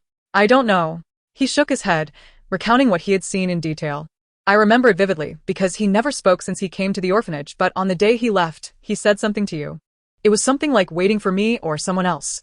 I can't recall exactly. Jian Xun was taken aback. How could I have no memory of this? What was I doing at that time? You were just like usual, receiving the letter and tossing it aside before running off to play. Seeking a rebirth tutorial. What tutorial? It's nothing. She suppressed her regret and asked, Did you throw away the letter? Of course not. Upon mentioning this, Grandpa Li resumed his narrative. I didn't throw it away. After you left, I tidied up and placed it in the pile of undelivered letters in our guardroom. Where is the letter now? It's gone. He shrugged his shoulders, looking helpless. Not long after he left, you were adopted, and then you went off to film movies, didn't you? I said you were adopted, and had become a star in the film industry. I remembered that letter was from him, so I let him take it with him. Jian Xun's eyes brightened. Did he say anything? Upon this, he glanced at Jian Xun and scoffed softly, finally casting a weary doubt on his younger self. Although it seemed absurd, I probably thought he was giving me a challenge letter. Grandpa Li regarded her with skepticism. Jian Xun had no retort. Perhaps I misheard waiting for me as you wait for me. Chapter 86. Who said that? After listening to Grandpa Li recount tales of the past for a long time, Jian Xun felt as though she were experiencing a divine perspective on her earlier life. Those stories, which had been tucked away in the corners of her memory, buried in dust and hidden in the past, stories she had never truly considered, slowly surfaced before her. Promising herself to visit him whenever she had the time, Jian Xun bid farewell to Grandpa Li, preparing to digest the information she had just received. However, as soon as she exited the office, she was intercepted by Director Li, who had been waiting by the door for some time. She chuckled, the wrinkles at the corners of her eyes crinkling with delight. The person who had been apprehended and robbed, however, was unusually quiet. After a moment of silence, they pulled out their phone. Director, let me scan you. Director Li had not expected her to comply so readily. Momentarily stunned, Assistant Yang beside him quickly presented the prepared donation QR code. Scan here. Beep. Jian Xun wasted no time, confidently scanning the code and entering the amount before the two of them. 215 for 625. It was a figure that resembled her entire balance. Wait. Just as she was about to confirm the payment, Director Li suddenly raised his hand to stop her, his tone hesitant. Little piglet, where did you get this money? At his words, Jian Xun smiled gently, tucking a stray hair behind her ear, and replied truthfully. As she spoke, her smile broadened, embodying a spirit of magnanimity and selflessness. It's nothing to worry about. I can earn the tuition again. This amount is not significant. Consider it a small token of my appreciation. 10 minutes later, with tears glistening in her eyes, Jian Xun calmly accepted a red envelope containing 500 yuan in cash from Dean Li, standing in the elevator. She gazed at the two figures waiting at the door, crystalline tears poised to fall. Outside the elevator, Dean Li and Assistant Yang wore expressions of profound sorrow. Little piglet, focus on your studies and stay out of trouble. Wild Boar King, that's my salary for 1875 days. Spend it wisely. The elevator doors closed. In the next moment, the moisture in her eyes dissipated entirely. The girl who had hesitated moments before now pinched the thickness of the envelope and revealed a genuine smile. From a young age, she understood that Dean Mama was the most hard-headed yet soft-hearted person. Though miserly and obsessed with money, every penny from the orphanage was spent on the children's basic needs. She was a good person. However, Jian Xun was different. She was not human. After taking a bit of wool from Dean Mama, she departed the newly constructed campus of the orphanage. Just as she prepared to head back to the car rental point, she unexpectedly encountered someone at the entrance of the old site of the Fuxing orphanage. Seeing Jian Yanwei, who was clearly waiting for her, Jian Xun furrowed her brow slightly and spoke in a less than cordial tone. What do you want? Jian Yanwei, unperturbed by her demeanor, merely smirked, her eyes gleaming with self-satisfaction as if she had seen through Jian Xun completely. You've been ignoring the emails I sent, yet you sneak around investigating me. In response, Jian Xun lazily lifted her gaze, a hint of confusion in her voice. The country has developed a thornless grass carp. Can't you treat your kind of mental instability? Humph. Jian Yanwei scoffed, her eyes narrowing as she scrutinized Jian Xun. What have you discovered? Aren't you afraid of being followed for so many years by someone you don't even like? Who says I don't like him? Jian Xun stepped closer, whispering softly in Jian Yanwei's ear, catching her off guard. You. At this revelation, Jian Yanwei's expression shifted from certainty to shock and doubt. She had always believed that the character roles in this world were infallible, relying on her knowledge to manipulate everyone at will. Yet she never anticipated hearing such words from Jian Xun. Before she could react, Jian Xun had already turned slightly to the side. It seems someone is looking for you. I shall not intrude. Unable to obtain the answer she wished for, Jian Yanwei mentally rifled through the character background information she had amassed before entering the game. Due to a temporary ban on player entry, she had illegally entered the game by using hacks, leaving her to rely solely on occasional task prompts and character background settings to navigate the missions. Last time, Jian Xun had inadvertently exposed herself because she received a notification indicating Yi Hanqing's corruption value had reached 99. She thought that with a little more provocation, she could push it to 100 and formally commence the. However, she was taken aback to discover that Yi Hanqing, as a character in this world, possessed self-awareness beyond the confines of the game and was aware of both the and the player's existence. Thus, she had to alter her strategy, aiming to incite a rift between Jian Xun and him to increase his corruption value. Yet, Jian Xun had begun to exhibit behaviors and speech that contradicted her expectations. Now, Jian Xun found herself longing for home. Frustrated by the unexpected turn of events, she raised her head only to find a line of impeccably dressed men before her. The man in the center, with a stern and imposing demeanor, forced a smile that seemed almost friendly as their eyes met. "Miss Ji, please step this way." It dawned on her that Jian Xun's earlier remark about someone looking for her was not mere nonsense. Faced with these intimidating figures, she opted not to confront them head-on but followed their lead to a towering black Hummer, standing beside the vehicle, which towered over her. Jian Xun felt a knot of anxiety tighten within her. Her heart sank completely upon seeing the face in the car window. Yi Hanqing? She instinctively took a step back, her expression shifting to one of wariness. "How could you?" The black Hummer loomed above like a steel beast ready to swallow its prey, instilling a sense of dread. The coldly handsome man merely sat inside, casting a sidelong glance, which only heightened her unease. "Miss Ji, I have warned you," he stated, closing the folder in his hand and looking out the window, his tone as composed as ever. "Do not harbor intentions towards her." I. Jian Xun stammered, about to protest, but her words were abruptly interrupted by a shrill ringtone. Just as she reached for the phone to hang up, the man inside spoke nonchalantly. "Aren't you curious to listen?" Skeptically, she answered the call, and her manager's frantic voice rushed through the line. "Nianwei, it's bad. Our studio's labor arbitration and tax issues have been exposed, and the trending topics are skyrocketing. Our phones are nearly blowing up." Silently hanging up, she glared at Yi Hanqing, her teeth clenched. Yi Hanqing. Yet, all he offered was the slowly rising car window and a nonchalant remark, "Don't be alarmed. It's merely a game." With that, the powerful Hummer surged forward like a predator on the hunt. Inside the vehicle, the man in the passenger seat glanced at the rear-view mirror, hesitating before speaking. "Young master, since you were at the orphanage, why didn't you give a heads up?" The moment the words escaped, he regretted them, but it was too late to take them back.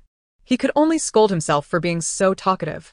It felt almost like a reflection or a self-examination. Indeed, why? Chapter 87, Seeking Sister. After leaving the orphanage, Jian Xun wasted no time. She hurriedly caught the last bus to the train station. The production team had granted her 3 days off. She had spent 1 day in the hospital and another at the orphanage. On the 3rd day, there was still one more place she needed to go. However, just as she arrived at the train station, she received a call from an unfamiliar number. Upon answering, a man's frantic voice erupted from the other end. "Jian Xun, what on earth is happening with your family?" It was Zhou Sheng, her manager, whom she and T heard from in ages. She had nearly forgotten about him. Since she had blocked his number, he had resorted to calling from a different one, and he began with a tirade of anger. "Quit playing dumb." Seeing her silence, Zhou Sheng grew even more irate. "Jian Xun, I have plenty of ways to ensure you can't survive in this industry. Think carefully about whether you want to sever ties with me completely. Are you out of your mind?" Jian Xun replied incredulously, momentarily perplexed by his outburst. But she couldn't resist teasing him. "If you've got something to say, just spit it out. Holding it in will only aggravate your hemorrhoids. Stop pretending to be innocent." Zhou Sheng's voice blared from the phone. "Did you send Wu Dafu to stir up trouble at the company?" At this, Jian Xun immediately understood. It turned out that her offhand remark earlier had led Wu Dafu, that foolish man, to believe her words. He had taken it upon himself to storm the agency to demand money from Zhou Sheng. Such determination. If he had just worked diligently, he might have already bought his boss a Porsche. Thinking of this, she couldn't help but chuckle, her tone lightening with a hint of amusement. He can make a fuss all he wants. After all, he hasn't wronged you. When she first debuted, her initial contract was quite reasonable. However, 3 years later, the management company changed its leadership and, shockingly, presented Yang Yujuan with a decade-long contract featuring an exceedingly low commission rate and no guaranteed minimum, effectively tricking her into signing what could be deemed a slave contract. This unfortunate circumstance contributed to her subsequent decision to focus on her studies and refrain from acting. She simply could not endure toiling tirelessly for others without compensation. It is fair to say that the majority of the earnings she made in the entertainment industry over the past few years, about 80%, have lined the pockets of her management company, while the remaining 20% was directly withheld by her adoptive parents. Thus, as she observed the chaotic infighting among them, Jian Xun felt nothing but a sense of schadenfreude and a tinge of regret for not being able to witness the spectacle unfold. Opposite her, Zhou Sheng, upon hearing this, became even more enraged, nearly on the brink of collapse as he shouted, "What the hell do you want from me? Wu Dafu has gone mad. He claims that if I don't pay him, he will bring me down with him. What money have I taken from you? Don't you remember?" Jian Xun kindly reminded him, "Last time, you hired him to act with fake plaster. You haven't even settled his fee yet." Zhou Sheng was about to retort, but she preempted him. "Pei Sheng, we are acquaintances after all, and while I cannot offer much assistance, let me provide a piece of life advice. Your endeavor to be a 1 is unlikely to last. Being a 0 will only lead to complications like hemorrhoids. It's tough to manage. And even playing the role of a mistress will only get you dragged into the proctology department by the legitimate spouse. I suggest you continue as you are. That should suit you just fine." Having said this, Jian Xun did not allow him the chance to counter her words, swiftly hanging up and blocking his number. After all, the management contract would soon expire, and Zhou Sheng wouldn't be able to stir up trouble for much longer. She wondered, though, whether Wu Dafu and Yang Yujuan possessed enough clout to create a ruckus that would disrupt them all.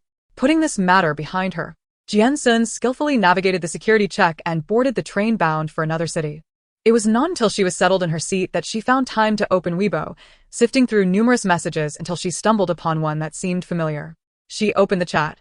"Jian Xun, do you have time tomorrow?" In no time, the other party's name changed to typing, as if they had been eagerly awaiting her message. Simply Jian Xun, yes. "Jian Xun, I would like to discuss the matter I previously inquired about. Would it be convenient to meet in person?" Simply Jian Xun, location. Simply Jian Xun, is morning acceptable? I'll be waiting here. Jian Xun, alright. Simply Jian Xun, looking forward to it. After completing these exchanges, the hour had grown late. Jian Xun wished to rest her eyes but found it impossible due to the multitude of rowdy passengers aboard the train. She spent an entire night in a hard seat without managing to catch a single hour of sleep. After tending to 3 rambunctious children and their parents, 2 loud women on phone calls, and a middle-aged man playing loud videos, she finally arrived at her destination amidst an oddly serene atmosphere. Upon exiting the train station, Jian Xun immediately sought a short stay room to shower and change her clothes. After ensuring she looked neat and tidy, she donned a hat and mask and set out towards the designated CAF. Upon entering, she discovered that the establishment was devoid of other patrons, save for a graceful woman at the bar who appeared to be in her 30s. Upon hearing her approach, the woman looked up and began to speak. "I'm sorry, but we are not." Her words abruptly halted as recognition dawned upon her. The woman's expression swiftly transformed from calm to ecstatic. You are Jian Xun." "Sunmi Jie," Jian Xun responded, removing her mask and offering a gentle smile to this long-lost acquaintance. This individual, known on Weibo as simply Jian Xun, had been her devoted fan over a decade ago and was once the head of her official fan club. 7 years prior, due to the demands of pregnancy and motherhood, Sunmi Jie had to relinquish her responsibilities within the fan club, which subsequently began to fracture and dissolve. Nevertheless, during her tenure, Sunmi Jie had devoted considerable energy and passion to the cause. The reason for Jian Xun's visit today stemmed from her discovery of a particular Weibo post that she had stumbled upon. Beneath that post, amidst a flurry of current fans' comments, lay a message from years past. Simply Jian Xun, the mission of a child is to study diligently and grow up well. I wish you and little Jian Xun can meet at the pinnacle in the future. This indicated that at the film premiere in the year of Jian Xun's debut, Yihansheng had encountered Sunmi Jie, who was already one of her fans, and the two had exchanged Weibo handles. Chapter 88. I adore spring. After a brief exchange of pleasantries, Jian Xun pieced together the situation with the information she possessed, along with Sunmi Jie's account, crafting a vivid memory of a scene from 12 years ago, in a pitch-black cinema illuminated only by the soft glow of the screen. A young Yihansheng clutched a ticket for the last row, silently watching the film unfold. As the movie concluded, and the lights brightened, the creative team took the stage amid thunderous applause and cheers from the audience. In that moment, a young girl seated beside Yihansheng pulled a small camera from her bag and began capturing the actor's movements, only to pause in surprise upon noticing the small boy beside her. Little brother, did you come here by yourself? The boy glanced at her warily, but after she gestured to indicate she meant no harm, he nodded in affirmation. The girl, recognizing the boy's earlier discomfort, felt a surge of kindness, saying, "You're quite small, you probably can't see well. Who are you here to watch? I can take a few photos for you as a keepsake." Jian Xun. The boy's soft voice unexpectedly brightened her expression. Oh. "You're a fan of little Jian Xun?" When faced with her question, the boy cast his gaze downward. After a moment of contemplation, he shook his head. "Not a fan? You didn't come to see her?" "Yes, but at the tender age of 8, he found it challenging to articulate his feelings, struggling to express himself until he finally managed. I just think she's very impressive." "Oh, you just admire her, like her. What's there to be shy about? Admiring a girl is nothing to be ashamed of. I never imagined I'd encounter such a young fellow fan. Honestly, don't you think little Jian Xun is adorable? Did you see her? That moment when she secretly smiled, my heart nearly melted." Finding the essence of the conversation within her enthusiastic chatter, the boy momentarily forgot the fan debate, his face revealing a mix of sadness and disappointment. "I can't see." Unfazed, the girl promptly showcased her camera to him. "Here, let me show you. Isn't she cute?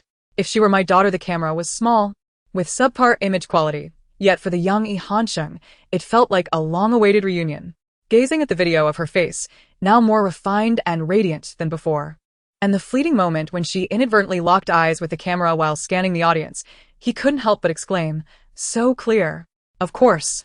He then bent down to share his insights with a little fellow beside him. "My memory is rather poor, and fearing that this opportunity might not present itself again in the future, I borrowed my father's camera. Thus, even if time passes and my recollections fade, I shall have these records to peruse at any moment. I believe the essence of idolization lies in this. Merely gazing upon her adorable visage fills my heart with immense strength." She spoke at length, while the boy merely hung his head in silence. A somewhat familiar girl, taking the initiative, suggested, "Shall we follow each other on Weibo? I will promptly share any offline events featuring Xiao Jianxuan." The boy appeared troubled and replied, "I do not have Weibo." "Then you should register for one. I see you have a mobile phone," she urged. Thus, with the enthusiastic girl's assistance, Ihansheng acquired his very first Weibo account. My English is not very good," he admitted. The girl scratched her head, feeling somewhat embarrassed for not being as proficient as a child. "What does that mean?" The boy, devoid of any boastfulness, gently explained, "It means snow, or a vast expanse covered in snow." "So you really like snow?" she inquired. "No," he replied. Just as he spoke, a clear tinkling sound of wind chimes echoed from the entrance. "Mom." In an instant, the door swung open, and a small figure rushed in like the wind, diving into Sunmi's embrace. "Slow down." Cradling the soft little bundle in her arms, Sunmi looked up apologetically at the person across from her. "Jianxuan, I'm sorry. Asked her father to take her out for some fun." After receiving a smiling wave from Jianxuan, she turned her attention back to her daughter. "Why don't you greet Sister Jianxuan?" Following her mother's prompt, the timid little one turned around, but upon seeing Jianxuan's face, her expression transformed. "Sister Pig, I saw you on Mommy's phone. See you." Sunmi quickly covered her daughter's mouth to prevent her from babbling, but she did not notice as the little girl slipped out from her grasp. Initially shy, the little girl was no longer afraid upon seeing Jianxuan. She stood before her cutely and earnestly remarked, "Sister, Mommy has such a..." As she spoke, she gestured with her little arms to indicate something enormous. "A box so big, filled with cards featuring you. See you." In truth, both parties were aware of this matter. She had once been a devoted fan, tirelessly supporting her idol. It was only natural for her home to display her merchandise. Yet, hearing her daughter reveal this in front of the very person, Sunmi felt a tinge of embarrassment. After all, she was no longer the socialite who had once dragged a 6-year-old into a fan group. "It's all right." In response to her awkwardness, Jianxuan waved her hand dismissively. "Go get them, and I shall sign them for your mother." "Sign?" Little Siu tilted her head, perplexed. "But they already have signatures on them." "They do?" "Yes." Seeing her disbelief, the little girl immediately perked up and dashed upstairs. "Sister, wait for me. I'll go get them." 5 minutes later, the three of them, 2 adults and 1 child, looked at a large box brimming with signed photos on the table. Their expressions varied. Little Siu beamed with pride. "See? They're all signed." Jianxuan, glancing at her own handwriting, was taken aback as she looked at Sunmi. "Sister Sunmi, have you seen me this many times?" Each time she attended an offline event, she would graciously sign for any fan presenting a photo. It was natural for Sunmi, as the head of the support club, to have seen her more frequently, but over 200 photos. Had she even attended 200 events over the years? Sunmi began to explain, but after pondering for a moment, she struggled to find a suitable reason. Just then, the door swung open again, and a warm male voice resonated. "Darling, I've collected those unmailed cards and put them upstairs." All right. Under Jian Xun's scrutinizing gaze, Sunmi finally revealed the truth. "You see, every year on your birthday, the fan club organizes fans to record birthday videos for you. The studio provides us with some signed photos to distribute to fans through a lottery. Later, when the studio shut down and the fan club disbanded, I didn't want you to be overlooked by the company. So I took the initiative to find people to send you birthday wishes every year. The company would then send me the signed photos. That's how I ended up with so many." Yes. Little Siu chimed in excitedly. "Mommy used to hang them on the bar, but yesterday she suddenly told Daddy to put them away." After she finished speaking, the man who had just entered scooped her up in his arms. "Come on. We won't disturb Mommy and sister. Daddy will take you upstairs to draw." After nodding briefly at Jian Xun, he carried the little Siu upstairs, leaving the two women, who shared a unique bond, in a moment of silence. After a long pause, Jian Xun broke the almost frozen atmosphere. "Sister Sunmi," she said, a gentle smile gracing her lips. Her tone sincere. "Thank you. What are you thanking me for?" Upon hearing this, Sunmi's previously tense demeanor relaxed, and she returned a relieved smile. "If anyone should be thanking someone, it should be me thanking you." Facing Jian Xun's inquiring gaze, she calmly regarded the neatly stacked signed photos on the table. "Initially, I found you quite adorable, but after attending a few offline events, I realized you are an exceptionally impressive young lady. Truly, you excel at everything you do. I've secretly observed you outside the set. Your acting is genuinely spirited, and you work diligently. I have always aspired to be like you." Me? Jian Xun replied, bemused. "What kind of person am I?" Just as Shen Yuan said, "You are truly remarkable. You know what you want. Once you have a clear goal, you will find ways to achieve it, and even if you fail, you do not lose heart." Jian Xun, do you have any idea how impactful it is for a little girl to witness the scene of herself, unable to use a stunt double, enduring an explosion and bleeding from her hand yet continuing to run without shedding a tear?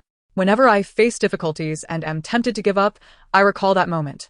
With that, Sunmi paused, fixing her gaze intently on Jian Xun's beautiful eyes. "Thus, I must thank you, Jian Xun. Although many of our old fans have embarked on their own paths and can no longer support you as devotedly as Shen Yuan, we all sincerely hope for your happiness and that you continue to pursue what you love, living the life you desire." Exiting Sunmi's CAF, the afternoon sun had already begun to wane. Jian Xun shielded her eyes from the bright sunlight with her hand and looked up at the sky. Her pupils, not entirely dark, appeared even more luminous in the sunlight. A fleeting expression of confusion crossed her face before she spoke softly, her tone devoid of discernible emotion. "So, does everyone feel the same way?" In the next moment, she suddenly turned around, her gaze sweeping over a discreet black phaeton parked by the roadside. A barely perceptible smile graced her lips, suggesting a sense of distinction. Without hesitation, she positioned herself at the rear window just as the Volkswagen phaeton was about to start its engine and depart. Jian Xun gently tapped on the glass. After a brief moment, the impeccably tinted window slowly descended, revealing a radiant smile that seemed to illuminate the interior. Chapter 90. Attempted Murder, 10 Years for Release. Yihan Sheng remained as steadfast as a mountain, showing not a hint of embarrassment at being caught.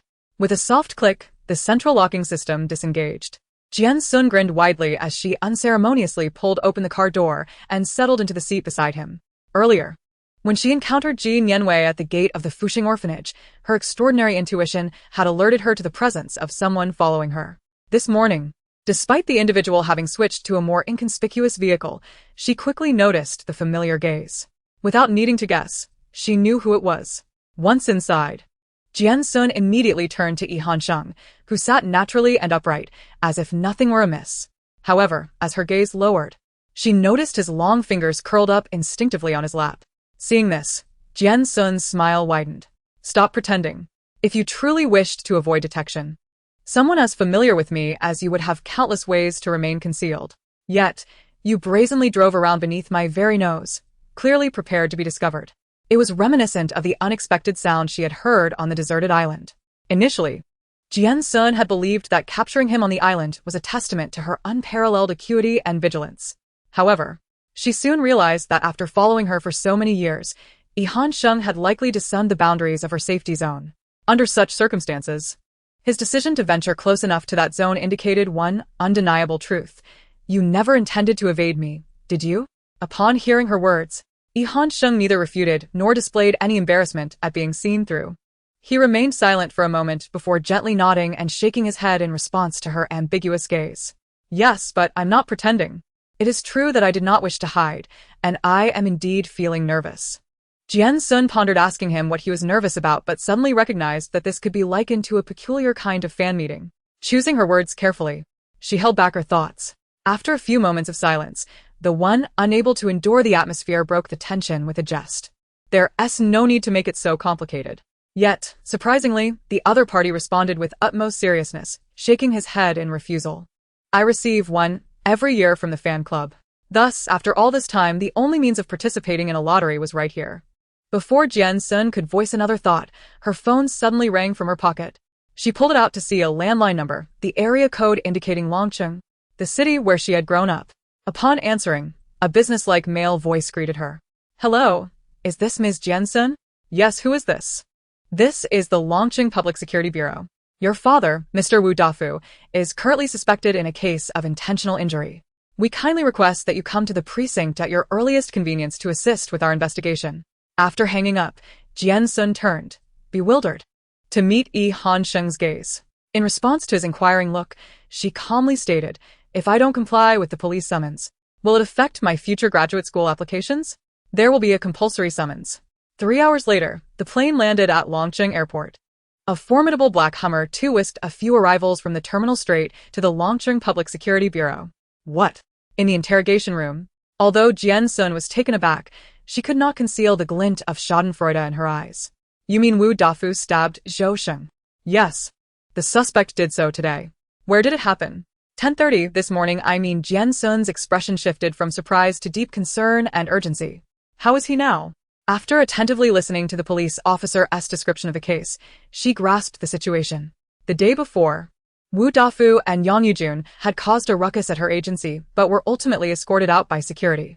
This morning, having drunk early, Wu Dafu, possibly provoked by something, grabbed a knife and borrowed a motorcycle, heading straight into the city. He happened upon Zhou Sheng in the parking lot of her agency, where, fueled by rage, he demanded 3 million. A struggle ensued, and in a fit of anger, Wu Dafu stabbed Zhou Sheng in the lower back. Fortunately, security heard the cries for help and promptly called for an ambulance. Otherwise, Zhou Sheng might have succumbed to excessive blood loss. The underground parking lot was under surveillance, capturing Wu Dafu's escape shortly after the attack. In truth, this incident should not have involved Jian Xun. However, during Wu Dafu's interrogation, he repeatedly claimed his actions stemmed from his adoptive daughter being cheated out of her earnings by the company. Consequently, the police felt compelled to summon her for a statement. Given that the incident occurred within the surveillance range, the footage clearly documented Wu Dafu's criminal act. His charge of intentional injury was unavoidable. The police merely asked her a few straightforward questions, and she, without reservation, provided honest answers. What is your relationship with the suspect, Wu Dafu? Based on your understanding of Wu Dafu, does he exhibit any mental health issues? For the next half hour, Jian Xun passionately and vividly explained, definitively ruling out any claims of mental instability or unintentional harm. She nearly suggested outright, he is guilty of attempted murder and there is a likelihood of reoffending. He deserves a life sentence to remain behind bars forever. After the inquiry, the officer advised her to keep her phone accessible for further summons before allowing her to leave. Jian Xun did not even catch a glimpse of the apprehended Wu Dafu. Instead, she encountered Yang Yujun and her son Wu Tianxi. Jian Xun, upon seeing her, Yang Yujun lunged forward, sobbing uncontrollably. Given how many years I've raised you alongside your father, you must save him. To avoid soiling her clothes, Jian Xun deftly sidestepped, looking down at the weeping Yang Yujun and speaking sincerely. Rest assured, I just clarified everything with the police. Upon hearing this, Yang Yujun seemed to regain a glimmer of hope. Really? When will they release your father? Jian Xun pondered, her voice faltering. For attempted murder. If he behaves well, he might be out in 10 years. 10 years. In an instant, the previously animated woman fainted, her eyes rolling back. Chapter 91. I and the Emperor. Mom. As Yang Yujun collapsed, Wu Tianxi, who had been cowering nearby, panicked. His face flushed with anger as he crouched beside his mother, supporting her, his bloodshot eyes filled with fury. Jian Xun, shut your mouth. Fearing being implicated by the mother and son duo, Jian Xun instinctively stepped back. She cleared a path for the police rushing in to assist, signaling to Yi Hansheng, who had approached, to leave quickly. Amidst the chaos of Call 120, wake up, Mom. and various urgent rescue measures, she made her exit. She quickened her pace towards the approaching man, and just as he was about to speak, she took his hand firmly. Yi Hansheng.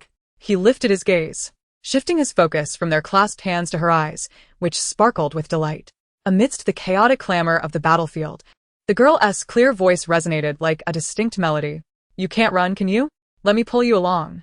Before he could agree or decline, her delicate, fair hand guided him, compelling him to follow her erratic yet purposeful strides.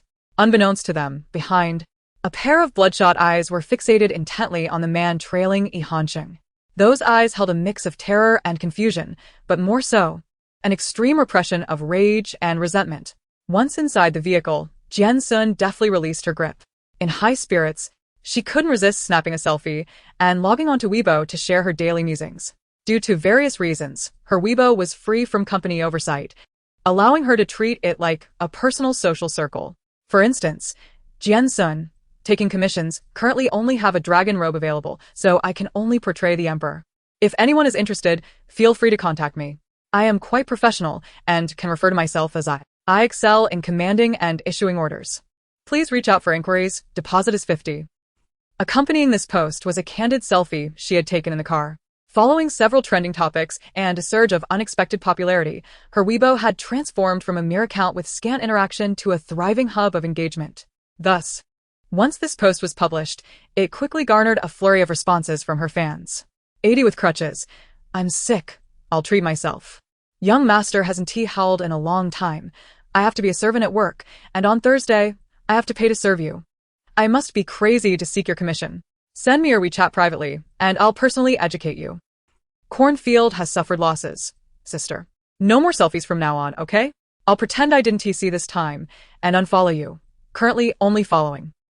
Upon reading this, Jian Xun suddenly remembered the man sitting beside her and that long-ignored account.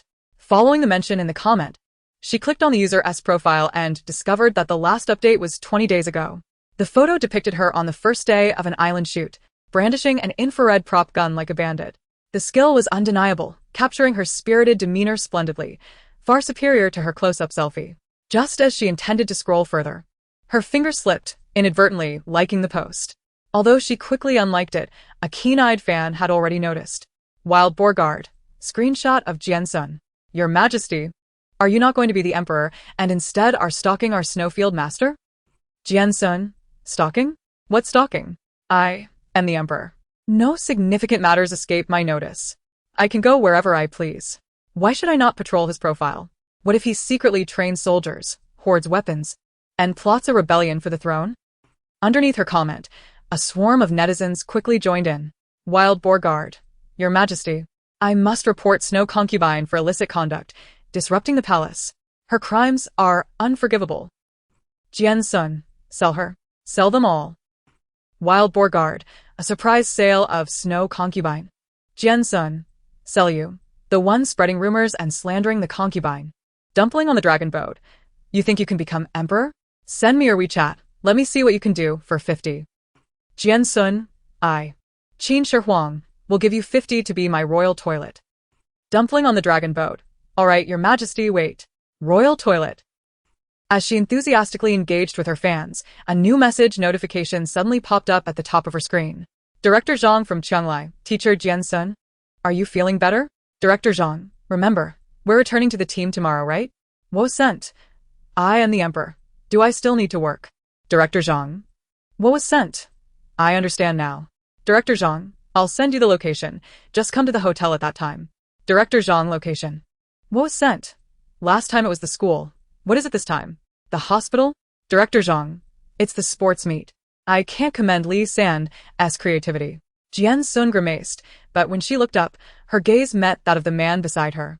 Xun had just put down his phone and was looking at her, his expression indicating he had received the same message. A sports meet? Hearing this, Jian Xun raised her phone and, with a playful smile, said, "I hope you don't mind if I hitch a ride? Miss Jian, your presence would be a privilege." The man introduced himself. "I am Shangguan Yu, Xing's assistant, specifically his photography assistant." As he spoke, he cast a subtle glance at Xing on his left. Chapter 92. You may prefer gazing into my eyes over the lens. Shangguan Yu claimed to be Xing's photography assistant, yet his attire and demeanor suggested he was no ordinary assistant. After sharing location information, he found that they were only a little over 200 kilometers apart. After mentally mapping out a smooth itinerary, he confirmed it without needing to make a phone call, sending a few messages to prepare everything. Jian Xun recalled the last time Xing had casually mentioned 4 identical cameras without any prior notice. The speed and efficiency with which he had procured them, even delivering them to a secluded island, were remarkable. Such capability and efficiency would be a waste as an assistant in any listed company. In ancient times, she would have wished to appoint him as a grand steward. Yet, he seemed content to remain a mere photography assistant. However, Jian Xun did not delve deeper into this curiosity, as there were more pressing matters to explore. This should be the opening ceremony of my martial arts film, right? Where have you hidden it? Outdoors, on the 2nd floor. How did you manage to sneak into this rap party? A friend had an invitation. And the film roadshow? That was organized by the support group. After that accidental like on Weibo, she decided to carefully peruse the homepage during the journey. Previously, she had skimmed through it in search of clues, but due to the vast content and the passage of time, she had not thoroughly examined it. Now, with ample time, she meticulously scrolled through. Whenever she found something particularly interesting, she would inquire about the filming time, locations, and directions from the man beside her. Each time, she didn't even need to present the photos. Just mentioning the event's name was sufficient for Xing to vividly recount the details of that moment. After a lengthy scroll, she reached the limit of likes, but Xing remained seated, his long legs seemingly at a loss in the spacious vehicle. Noticing Jian Xun observing him, he instinctively adjusted his posture, only to relax again, realizing the gesture was overly deliberate. Raising his gaze to meet her curious eyes, his dark pupils flickered momentarily before softening. "Is something the matter?" Xing inquired casually. "Why haven't you updated recently?" Jian Xun asked, her tone light and conversational. As she spoke, it was as if she was validating her own words, displaying a Weibo post that had been updated 20 days prior. "It has been 20 days since your last update, and it seems you haven't taken any new photos lately. You used to want to document everything. What about now?" Jian Xun asked, her gaze unwavering as she looked into his eyes. Under the intensity of her gaze, his lashes trembled slightly before he lifted his eyes, their gazes colliding directly with her clear, bright eyes. He replied, "Now I realize that you perhaps prefer looking into my eyes over the lens." Jian Xun was momentarily taken aback, and before she could respond, he continued in a calm tone, "So, do I." After that, a silence enveloped them, due to the exhausting itinerary Jian Xun had faced in recent days. She barely managed to eat a few bites before yawning continuously upon arriving in the city for a transfer. After dinner, they switched to a more comfortable 7-seater Mercedes-Benz that allowed for reclining seats. As soon as she entered the car, she curled up like a small animal, not having the chance to greet anyone before her consciousness slipped into a drowsy state. Xing gently draped a blanket over her, observing her unguarded trust. He could not help but trace the contours of her familiar profile with his gaze. After a while, he suddenly realized that such an overt gaze was somewhat inappropriate. He shifted his eyes away, but it was difficult to resist sketching her face in his mind. This had become a certain habit of his. Due to various circumstances, Xing was taken from the orphanage by his family and sent abroad. Although he did not wish for this, he had no power to object at the time. Thus, he departed, believing that the oceanic distance of over 10,000 kilometers would prevent him from crossing it again. However, after her film was released and her fan base grew, witnessing others share their experiences gave him the courage to make the journey across the Pacific countless times. In those initial years, burdened by the academic pressures he had neglected due to psychological issues, he had tried to convince himself to focus on his own life. Yet, that proved to be a formidable challenge. Therefore, each time he received news of her public appearances, Xing had to invest 3 to 5 times the effort and time to prepare in advance. He would take midnight flights to arrive in the cities where she would be, covering over 10,000 kilometers just to witness her presence for a mere 30 minutes, or even less. Fortunately, as time passed, he found himself with more opportunities. And such endeavors became increasingly manageable. At first, he had not contemplated much. Being young, his feelings were more about admiration and reverence, perhaps with a touch more obsession than other fans. But now, he found it difficult to discern what these feelings truly were. Letting out a sigh that had been pent up in his chest for days, Jian Xun glanced at the assistant in the rearview mirror who was focused ahead. His tone light, as if to avoid waking the person beside him, unaware that she was pretending to sleep and eavesdropping. Did you get it? Upon hearing this, Shangguanyu lifted her gaze to the rearview mirror, her voice equally subdued. We have obtained the item, but we still need a suitable opportunity. Opportunity. Just wait. It will come soon. Chapter 93. Long time no see. The car ride was smooth all the way, and upon arriving at the hotel entrance, it was nearing dawn. Jian Xun vaguely heard someone calling her name and, without opening her eyes, realized where she was. She attempted to steady her breathing, ignoring how the man beside her softly called her name. After a moment of silence, the sound of fabric brushing against each other drew closer, and she heard a very gentle sigh above her, laced with resignation. Just as Jian Xun thought her cunning plan was about to succeed, Jian Xun, slightly hoarse from fatigue, softly uttered, "Stop pretending. There are people." Jian Xun immediately opened her trembling eyelids, her clear, wide eyes colliding with his favorite gaze. At his unspoken cue, she glanced sideways and saw two faces pressed against the car window, wide-eyed and trying to peer in through the heavily tinted glass. A flicker of disappointment crossed her eyes, but her mind quickly devised another plan. Jian Xun carefully sat up and leaned her face close to the side window, perfectly positioned opposite to Zhou Wen's curious expression. Once ready, she signaled to Jian Xun. In the next moment, snap. Oh my god. As the overhead lights in the car illuminated, Zhou Wen was startled into a scream by the sudden appearance of a ghostly face on the darkened window. Nearly diving under the car. What happened? What happened? Hearing the commotion, Yi Nanqing rushed over to help the crouching Zhou Wen, but before she could ask anything, a hand emerged from the window that had been slowly opened and delivered a playful tap to Zhou Wen's head. After a brief uproar, Yi Nanqing walked to the left, her tone aggrieved. Zhou Wen walked on the right, covering her face and complaining dramatically. Wah. In the middle, Jian Xun consoled Zhou Wen with one arm while raising the other to gently rub Yi Nanqing's head, which she had inadvertently struck. With a look of innocence, she explained to both, "What else could I think when you both acted so sneaky? I thought you were rabid fans plotting revenge on me." Jian Xun, hearing her counterattack. Zhou Wen was incensed, dropping her feigned tears and retorting, "I'm a smiling tiger, though I seem cheerful most of the time, if you truly anger me." Jian Xun raised an eyebrow. What will happen? In the next moment, Zhou Wen's facade crumbled, her poor acting vanishing as she chuckled. Hee hee. Then it's no big deal. After days apart, the three of them had an endless array of topics to discuss. Jian Xun had napped for a few hours in the car and now felt invigorated. They led her upstairs, all the while sharing vividly the amusing events that had transpired on the island over the past few days. "Captain, while you and my brother weren't here, the island was quite lively." "Yes, big boss. Besides little ones, we also adopted a baby kangaroo named Bouncing, and a meerkat gnawed on Yi Nanqing's hair while he slept." "Ha! Cut it out, Captain. You don't know Zhou Wen, do you? Every day on the island, she had the kangaroo. The director's team gave her a costume with a pouch, and Bouncing would dive into it every day."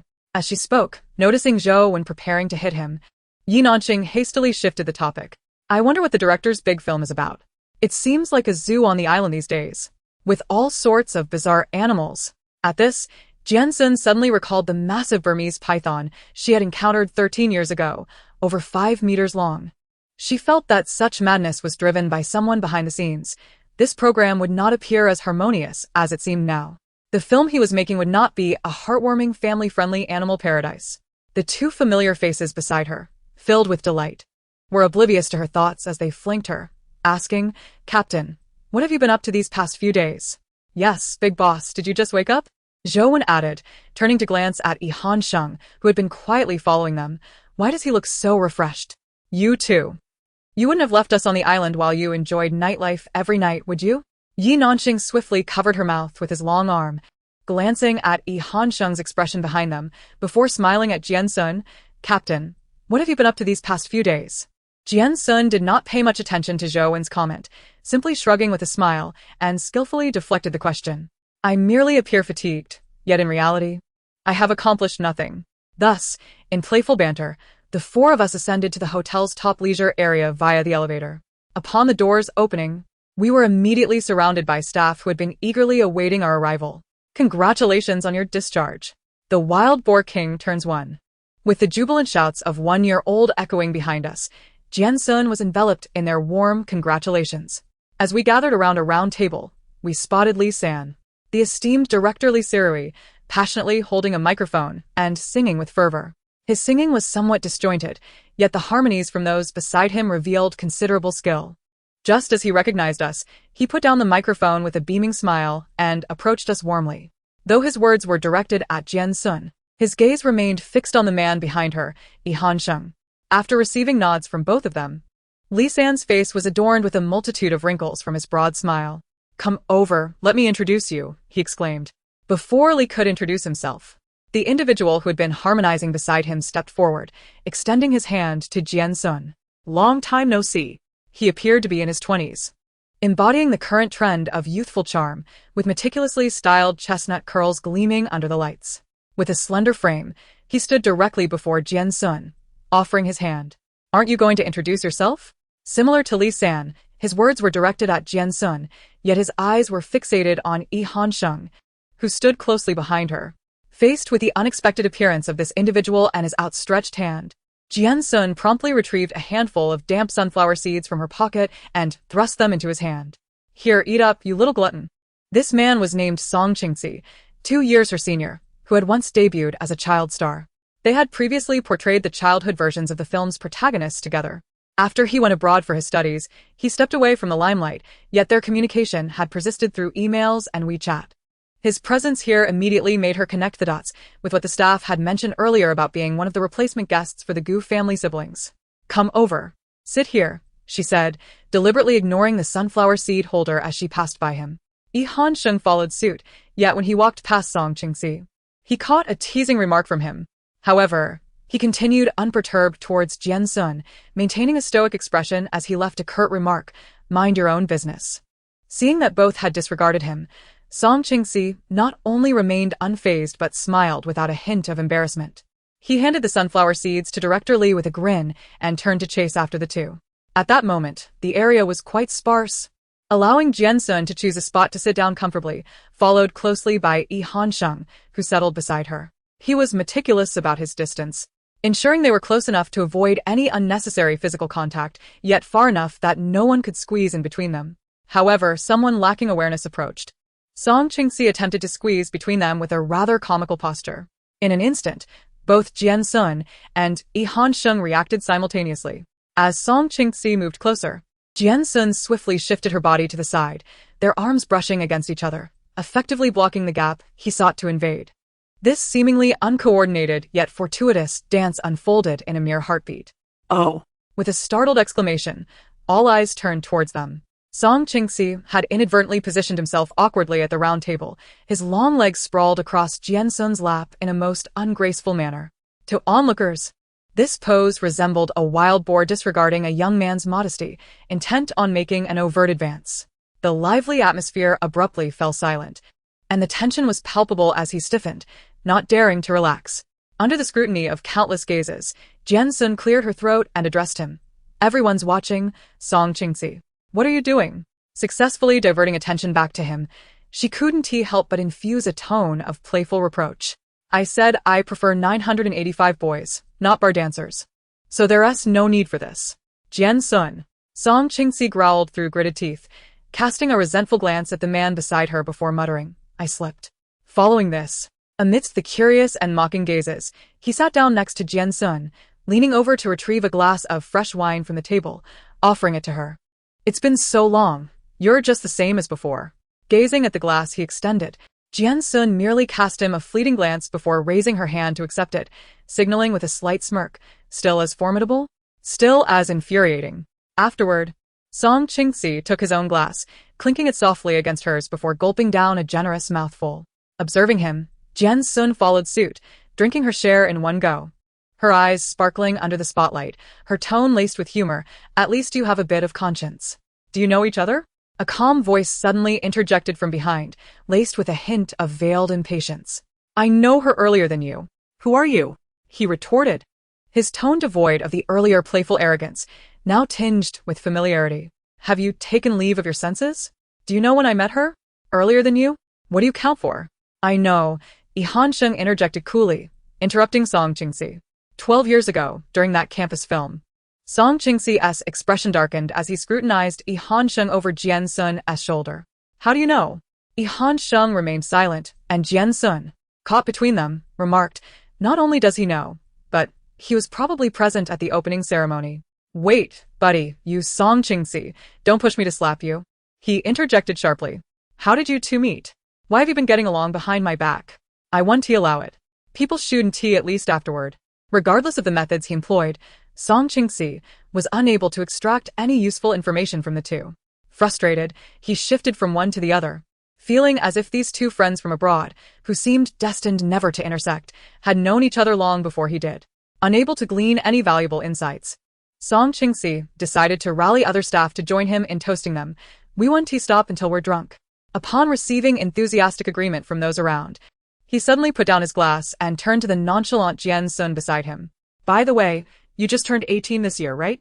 Why didn't you remind me earlier? How about I get you a bottle of soda? He was well aware that Jian Xun could hold her liquor, otherwise he would not have casually handed her a glass of wine earlier. By saying this now, he was clearly retreating to advance. Do you need it? You look like you could use a drink. Song Qingxi sensed impending trouble. Don't say it. Juice. Ignoring his objections, Jian Xun smiled as she raised her glass once more to clink with his. In his exasperated gaze, she downed the drink in one go. The two of them engaged in a spirited contest of drinking, one intent on pouring alcohol and the other willingly accepting. Observing their contest, everyone around them, except Yi Nanqing and Zhou Wen, joined in the raucous cheering, creating a vibrant atmosphere. As expected, after several rounds, Jian Xun, who seemed less adept at handling her liquor, was the first to succumb. Her delicate face flushed slightly, and her once clear eyes became misty, resembling a serene landscape painting veiled in a thin layer of gauze. Her fair skin blushed from her cheeks to her fingertips, and she struggled to hold her glass steady. Drink. More. She slurred, her words fragmented. Today, no one is leaving. Just as her body began to lean forward, Song Qingxi instinctively reached out to catch her. Hey. Be careful. But at that moment, a sturdy arm emerged from behind her. Han Sheng, who had been watching her, acted faster than Song Qingxi, effortlessly wrapping his arm around her shoulders. He applied a slight pressure, attempting to steady her as she teetered forward.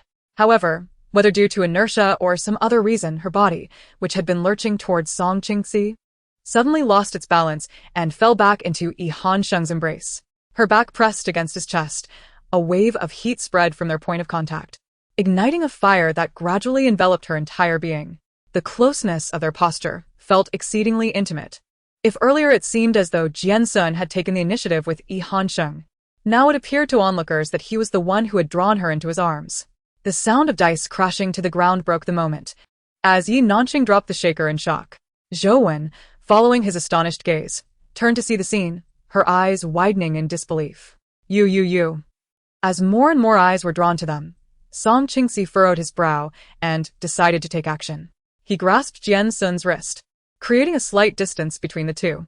He raised an eyebrow at Han Sheng, a smile lingering in his eyes, though it did not reach them. Without delay, he crouched down, preparing to lift the seemingly unconscious girl onto his back. However, just as he placed her arms over his shoulders, a sudden pain shot through his shoulders, and darkness clouded his vision. Before he could comprehend what had happened, the hands resting on his shoulders were swiftly pulled away. Han Sheng's tone, once calm and composed, turned dangerously cold, laced with a hint of menace. Get lost. Simultaneously, another voice rang in Song Qingxi's ears, deliberately lowered yet unmistakably clear, devoid of inebriation.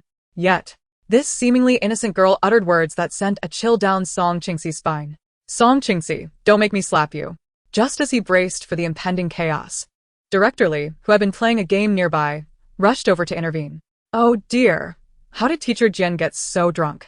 Conveniently, you two are on the same floor. He then produced a room card from his pocket and handed it over.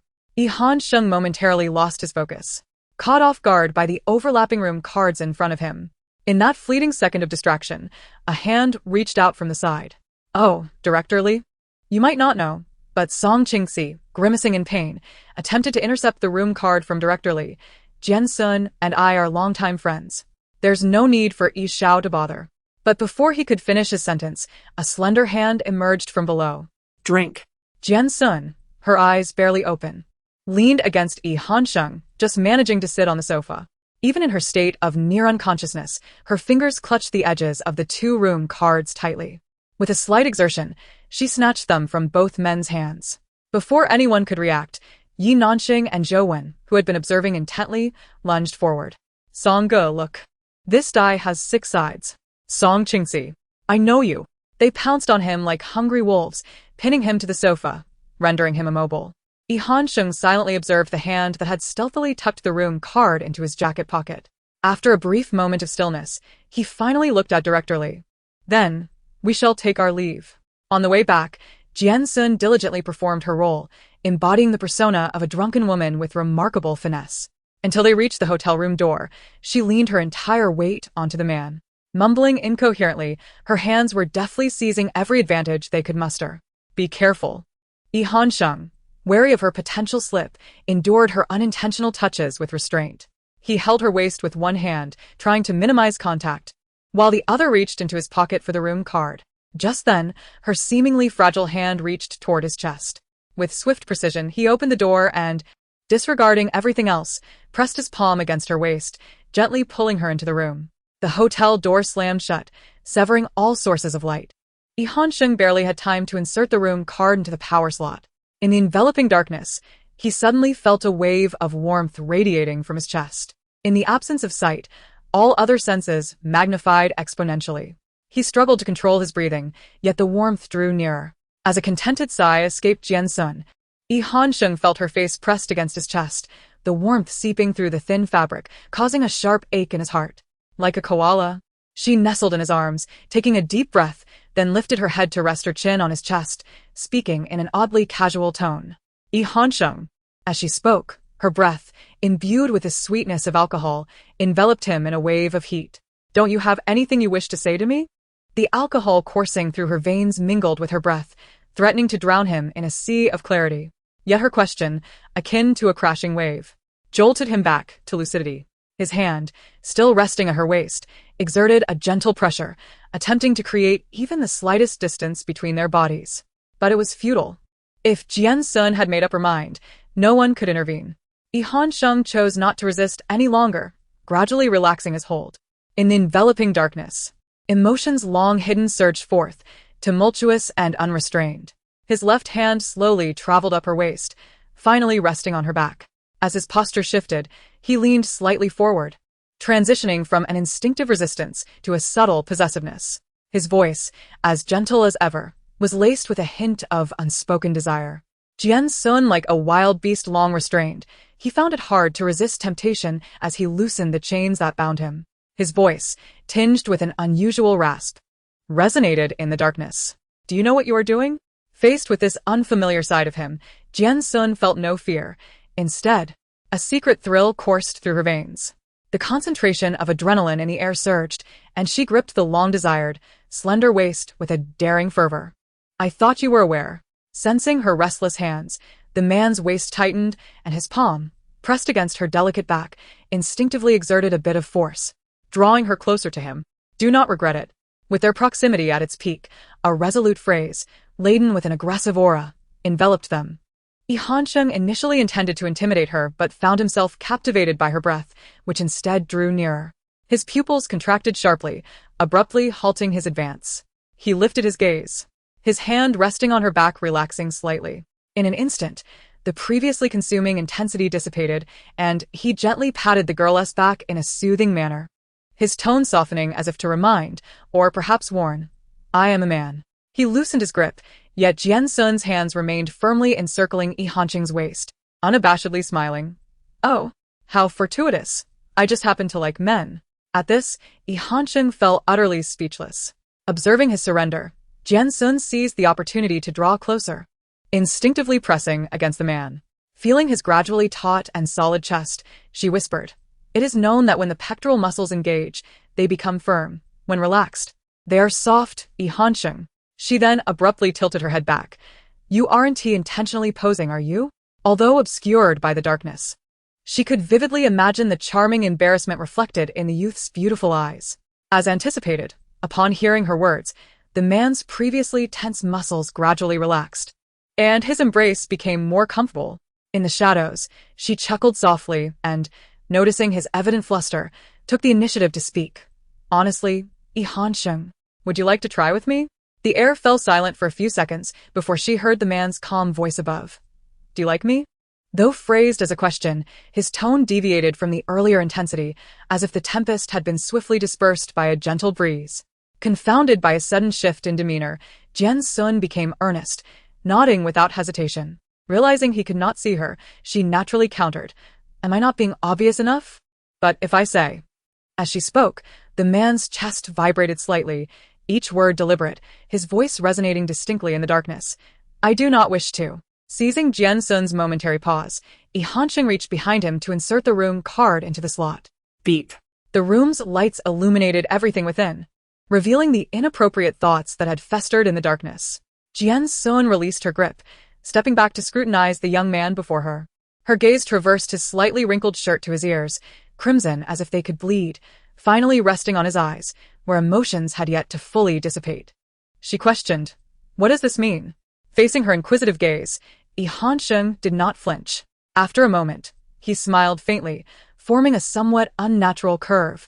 His voice barely audible, Jian Xun, I cannot try. Like a handful of stubborn, unyielding snow, he clung to the harsh winter, persistently awaiting the spring breeze.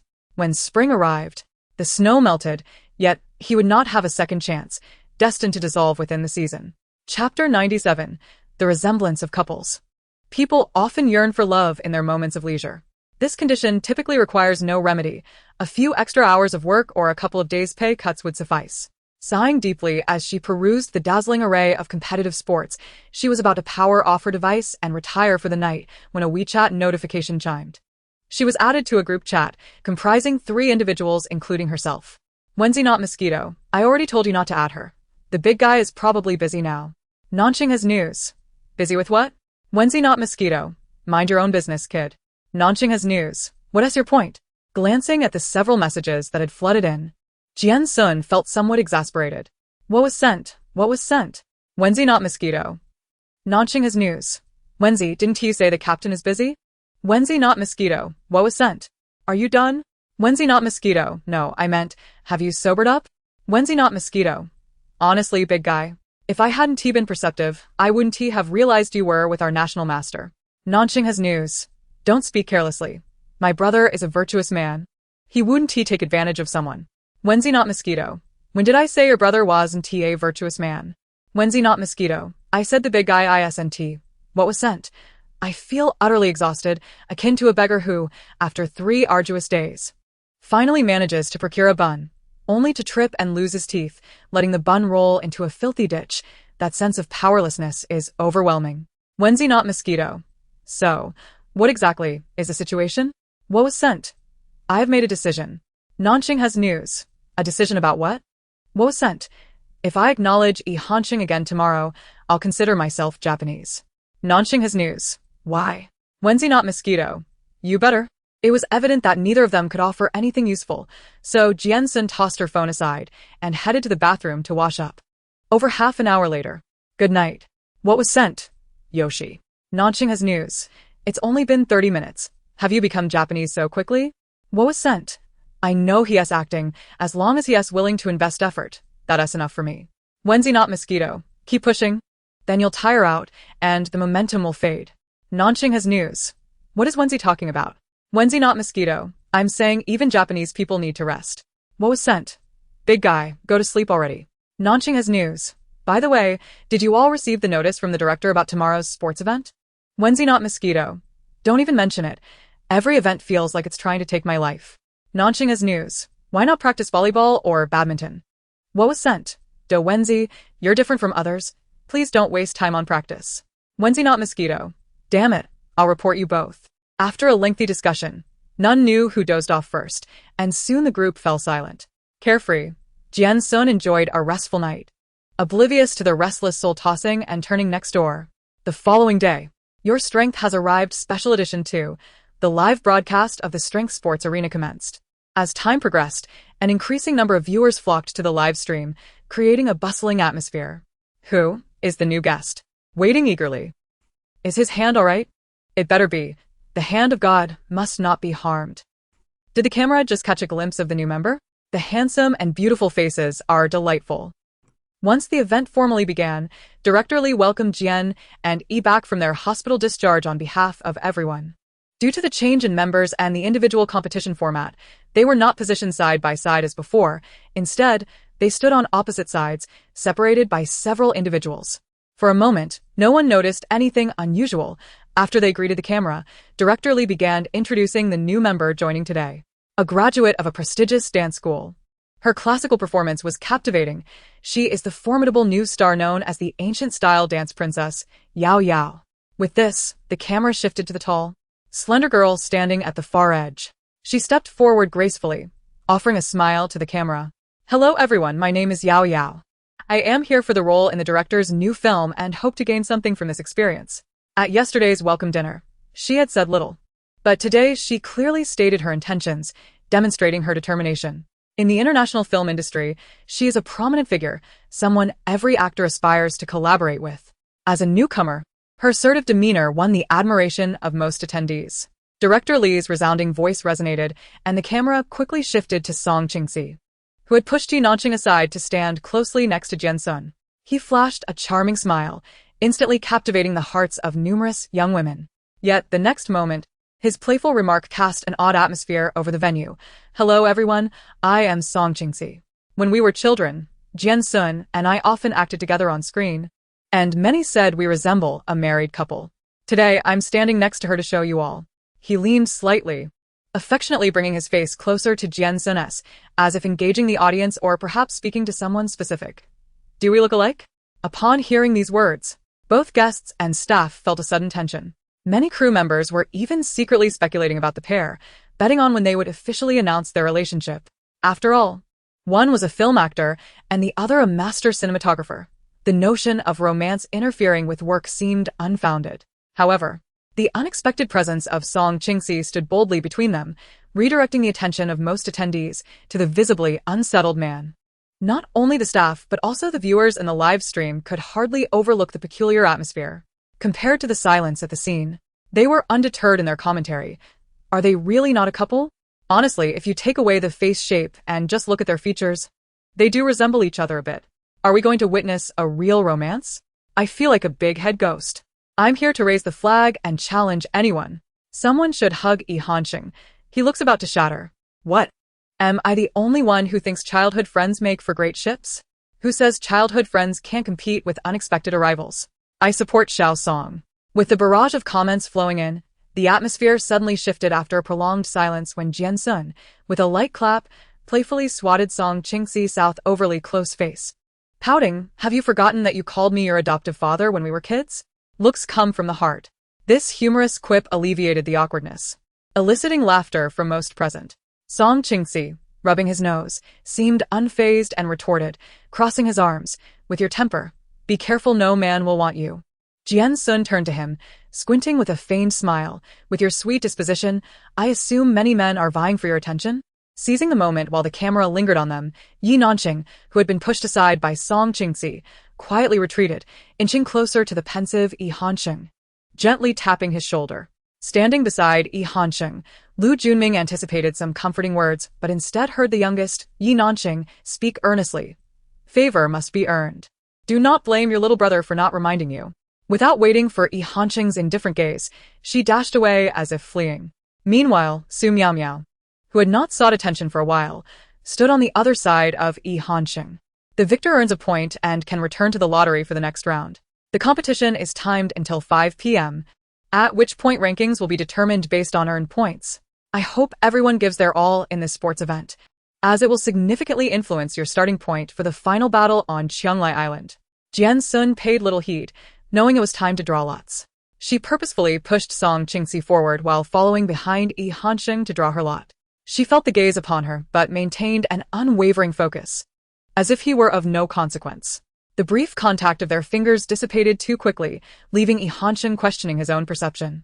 Yet the sensation was undeniably vivid, leading to the crumbling of the psychological barriers he had fortified overnight. Noticing this, Song Qingxi furrowed his brow and leaned in closer. "What are you smiling about? Did you draw the grand prize?" He peered at the wooden stick in her hand and nearly lost his composure. "No way." His exclamation drew the attention of everyone present, including Zhou Wen, who stood beside Jian Xun. Upon seeing the content of her draw, she frowned in confusion. "It's just badminton. Why are you so excited?" "I played table tennis with her when we were children," Song Qingxi replied. "And then what? I almost never grew up." Shifting from badminton to tug-of-war, Jian Xun feigned disappointment. "What a shame." Song Qingxi shot her a disdainful glance. "Don't act coy after getting a good deal. What are you lamenting?" She maintained her facade. "I lament my badminton skills. I have no opportunity to showcase them now." Zhou Wen, perplexed, inquired, "Your skill level, what is it?" "You know Lin Dan, right?" "My level is on par with his," Jian Xun asserted confidently. Yi Nanxing expressed skepticism. "Really? I don't believe it." Song Qingxi scoffed, crossing his arms and chuckling. "What do you mean by on par? I didn't T win the first match, and he didn't T lose the second." Jian Xun shook her head with mock regret, continuing her absurd tale. "In the third match, I aimed for a draw, but he refused." "So, you didn't T win a single match?" "I'm seeking a tutorial on nonsensical rambling." The comments section erupted in laughter. The crowd buzzed with excitement as they exchanged thoughts on their drawn sports events. Meanwhile, Lu Junming, standing outside the camera's view, glanced at the wooden stick in his hand and sighed. He turned to the ever-composed Jian Xun beside him and followed his gaze to Jian Xun, who was playfully bantering with Song Qingxi. Unable to suppress his curiosity any longer, he boldly questioned, "Are you really okay with this?" Yet Jian Xun remained silent, standing still, his mindset markedly different from before. Once filled with envy, he now felt a strange restraint as he resisted the urge to confront the situation. Under Director Li's organization, several individuals revealed their drawn lots to the camera. Tug-of-war, badminton, table tennis, 100-meter sprint, push-ups, archery, judo, and weightlifting. Each of the 8 participants exhibited a mix of joy and concern as they hurried to their respective competition venues. Only Jian Xun took her time, moving at a leisurely pace, trailing behind the others. Jian Xun, Song Qingxi, who had already dashed ahead, turned back upon noticing her nonchalant demeanor and, without a second thought, halted to wait. "What are you dawdling about? Hurry up!" With him blocking her path, Jian Xun's previously uplifted smile instantly fell. "Mind your own business." With that, she strode directly toward the tug-of-war venue, leaving a bewildered Song Qingxi in her wake. Why are they both using the same lines? Faced with the 8 robust men opposite them, even she, who typically dismissed everything, found herself momentarily speechless. In this setting, they seemed to be on guard against her. Within the live broadcast room, viewers began to revel in the stark contrast of the scene before them. "Wild Boar King, I've been honest, please let me go." "Ha ha ha, Jian Xun, why aren't you laughing? Is it because you were born without a smile?" "My smile hasn't vanished, it has merely shifted to my face. Director Li has awaited this day for a long time, hasn't he? In that grand scene earlier, I clearly saw a person whose face was disregarded just to scheme against Jian Xun. The production team naturally wouldn't apply the same competitive standards to everyone. If one side were too powerful, it would lack intrigue. Thus, when the tug-of-war team received the notification for Jian Xun's appearance, they struggled to find enough participants and even borrowed from other temporarily unused events to form this 8-member strong team to confront the most formidable woman on the island. She gazed at the 8 opponents across from her, each brimming with energy, clearly a band of robust young men, and felt a swell of emotion. They seemed to hold her in high regard. She was merely a wild boar, not a battleship.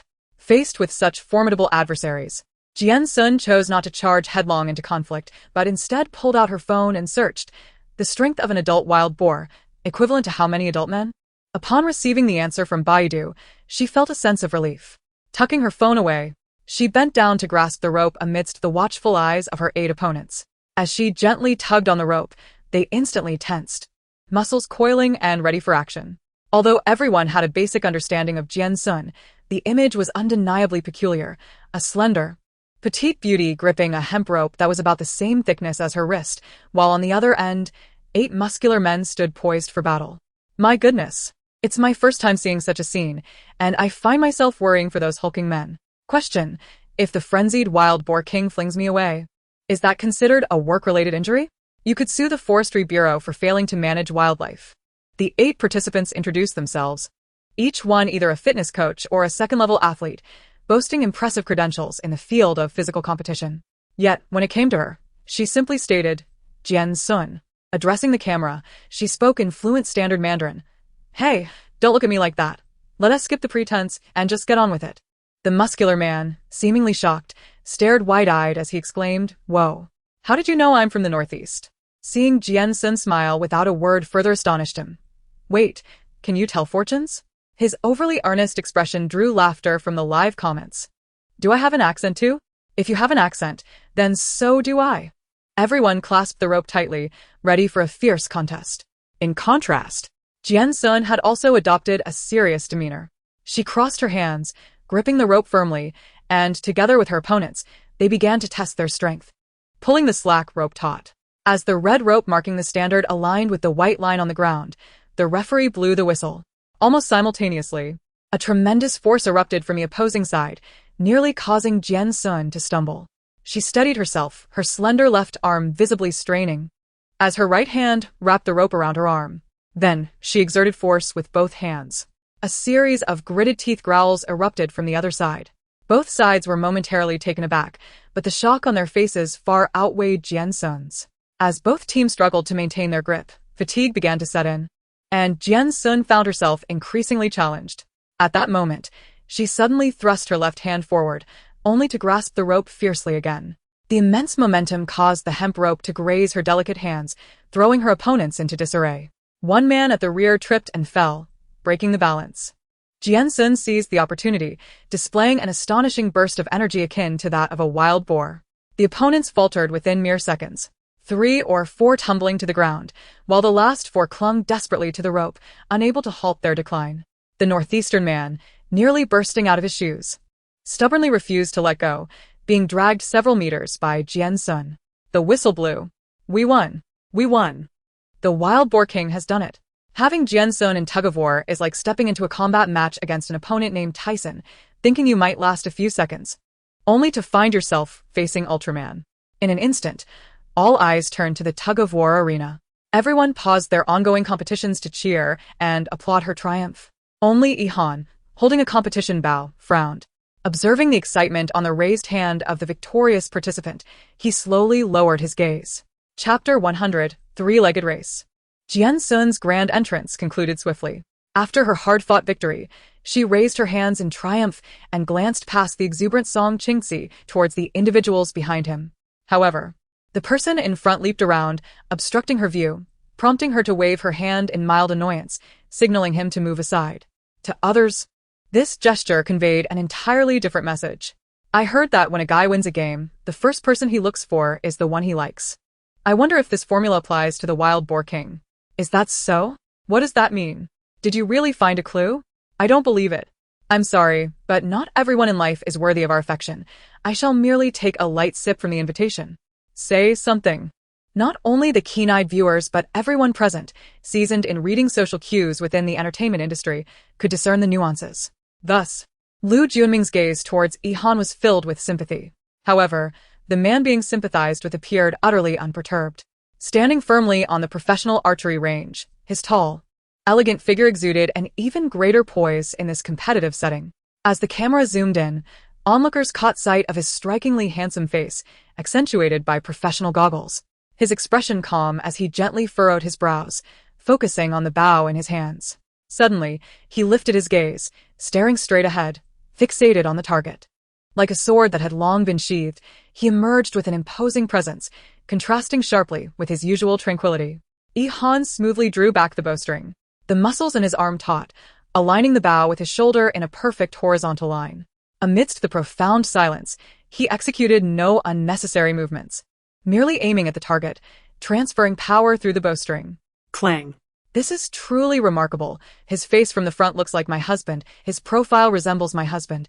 His left side looks like my husband, his right side looks like my husband, his upper face looks like my husband, his lower face looks like my husband, his hairline resembles my husband, his jawline mirrors my husband, even his individual strands of hair resemble my husband.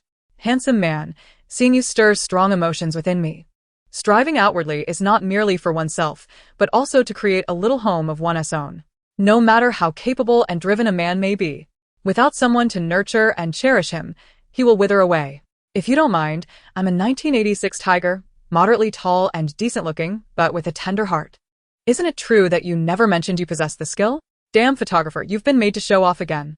As a mere bystander, I presume this valiant figure must be the wild boar queen? As the scene shifted, the camera gradually zoomed in on the target 100 meters away. An 8-ring. I can't believe it.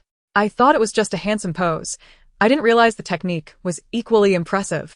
If I were a girl, I would definitely marry you. It doesn't matter if you're a boy, girl, student, or beast. Seeking the sound is what truly captivates. Upon witnessing his opponent, a retired national-level shooting athlete, hit the 10-ring target with a single arrow, Jian Xun displayed no signs of frustration or impatience. Instead, he remained composed, drawing another arrow from his quiver and smoothly knocking it, achieving yet another 8-ring. Although his skill surpassed that of amateur enthusiasts, it still paled in comparison to national-level competitors. Thus, with an extra round of shooting granted to professional athletes, Jian Xun ultimately secured victory with a narrow margin of 775 to 725. Jian Xun triumfet. As the referee announced the victory, Jian Xun instinctively glanced in a certain direction, only to find that Jian Xun had already departed, leaving him empty-handed. His gaze seemed to have never settled upon him. At that moment, what caught his attention was not her laughter with someone else, but rather the untreated abrasions on her palms and the backs of her hands. Meanwhile, Jian Xun was taken aback by Jian Xun's keen intuition, nearly caught in the act of peeking. Fortunately, this big fool provided her with cover. Casting a glance at Song Qingxi, who was as boisterous as he had been in childhood and online, Jian Xun sighed softly, gently patting his shoulder and earnestly advising, "Listen to me, the most important thing for you right now is to find mushrooms and potatoes." Mushrooms and potatoes? What do you need those for? Song Qingxi scratched his head. Shouldn't we be looking for spinach instead? No, mushrooms and potatoes are for making braised chicken together. It's delicious. After Jian Xun finished speaking, she did not wait for him to process the information before striding away. Following the drawing of lots, she drew events such as weightlifting, javelin, and wrestling. However, before each competition, she faced rejection. The weightlifting referee suggested, "Why not just give her the points?" The javelin referee remarked, "Why not just give her my life?" The wrestling opponent stated, "She can fail countless times, while I cannot afford to fail even once. The mental pressure is too great." In short, throughout that entire afternoon, while others were overwhelmed and rolling in despair, Jian Xun seemed to have entered the second spring of her career. She charged through the various arenas, leaving her opponents in utter defeat. Finally, as the sun began to set, all individual events were completed. The production team gathered the exhausted guests, who could barely speak, and the spirited directorly announced, "Next, we will have our final team event, three-legged race." The director's team decided to give the choice of team formation to the participants. They could form their teams, and if they failed to do so within 10 minutes, they would forfeit any competition reward points. As soon as he finished speaking, a chorus of sighs erupted from the crowd. Yet, after venting their frustrations, they had no choice but to muster their weary bodies and quickly get moving. Song Qingxi, having not achieved much throughout the day and thus remaining relatively energetic, quickly approached Jian Xun, extending his hand. "Jian Xun, given our friendship, why not let me join you?" Chapter 101. Not enough. In response to Song Qingxi's invitation, Jian Xun neither immediately accepted nor declined. After being rejected, Yao Yao did not press further. She nodded and turned to leave, while Jian Xun, who had also declined her, met her gaze. In the next moment, he turned his attention to Song Qingxi, softly saying, "Since you've said that, then I..." Hey. The latter part of his sentence was interrupted by Zhou Wen, who, like an elderly lady rushing for eggs in a supermarket, swiftly dashed towards Song Qingxi. "Song Qingxi, didn't we agree to team up?" "I didn't." Ignoring his struggles, Zhou Wen, along with her backup Yananqing, swiftly captured him and whisked him away. Zhou Wen offered herself to the king, while Su Miaomiao partnered with the more familiar Lu Junming. Having been rejected by the seemingly easygoing Jian Xun, Yao Yao opted to team up with the actually accommodating Yananqing. While everyone debated team formations, Jian Xun stepped over to Jian Xun's side and spoke in a tone audible only to them. "Do you not want to be on a team with me?" Jian Xun remained silent. "I thought you didn't want to acknowledge me." The good night they exchanged last night still lingered as the last message in their conversation. Thus, throughout the day, Sheng had been enduring. It was his own choice, and he should bear the consequences, even if it was not easy and quite uncomfortable. Jian Xun, of course, was unaware of his internal struggle, but upon noticing his passive-aggressive demeanor, an unnamed anger surged within her. She laughed in anger, raising her head to look at him, her tone far from pleasant. Well, you guessed right, but what can I do? I want points, and it seems you can only team up with me. After saying this, she pulled him toward the farthest preparation area. This scene was, of course, captured on camera. I feel as though I am caught in the crossfire of my parents' quarrel, unsure of whom to support. The wild boar guard is here. Everyone step aside. The wild boar king is magnificent. Silent brother, don't come near. All 4 groups of guests were ready at their positions. At the director's command, everyone immediately crouched down, racing against time to grab the elastic restraints prepared on the ground, fixing their ankles together with their teammates. Jian Xun, however, raised her wide sports pants, revealing her ankles covered by white athletic socks, her exquisite brows and eyes filled with determination. Come on. She stood there silently, watching as Sheng lowered his gaze, pausing momentarily before bowing his proud head like a ferocious beast thoroughly tamed. He crouched down to secure their ankles with the unyielding restraints, fearing she might be uncomfortable. Sheng deliberately did not pull the Velcro too tight, but Jian Xun noticed it immediately. Sheng. Her clear voice resonated overhead, prompting him to look up instinctively, only to be met with her eyes sparkling with mirth. She slightly lowered her head, gazing down at the half-crouched figure beside her, reminding him, it's still not tight enough. Not enough? Not tight enough. After uttering this, Jian Xun felt a sudden tightening around her ankle as a strong hand grasped it firmly, pulling her slender ankle closer to his. Sheng, uncertain of his own thoughts, tightened the bond between their legs and, still in that crouched position, looked up at her. Is this tight enough? Mom and Dad, I have arrived. A proposal scene worthy of a treasure hunt. Record this. I want to edit 100 videos for the fan site. Help me up, I can still kneel. If this isn't love. The barrage of comments in the live stream overflowed, while Jian Xun herself seemed to calm down. She said nothing more, merely retracting the playful expression from her face and silently observing Sheng as he adjusted their pant legs. Sheng. She called out again. He stood up, responding while looking at her. You say.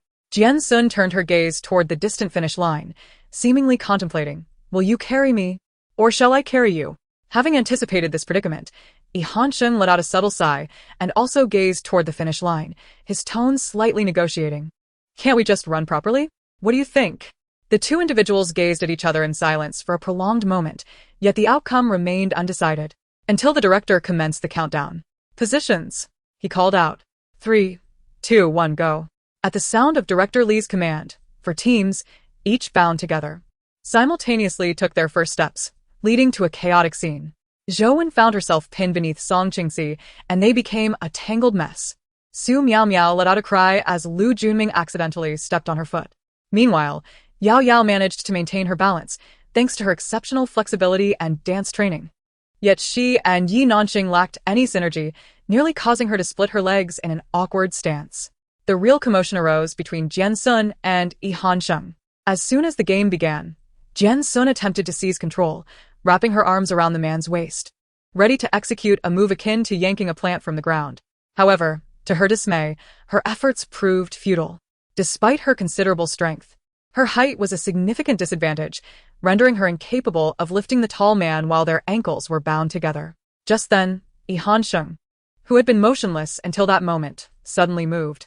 He extended his long arm backward, effortlessly pulling Jian Xun upward, causing her right foot to dangle in the air. As she was carried forward, Jian Xun's astonishment led her mind to a singular thought. Oh no! The plan has collapsed. Chapter 102. A title that escapes me. Realizing her once mighty image as the fearless wild boar king was crumbling, Jian Xun instinctively struggled to be set down. However, just as she attempted to kick her suspended leg, she heard the man's breathy voice beside her. Aren't you trying to win?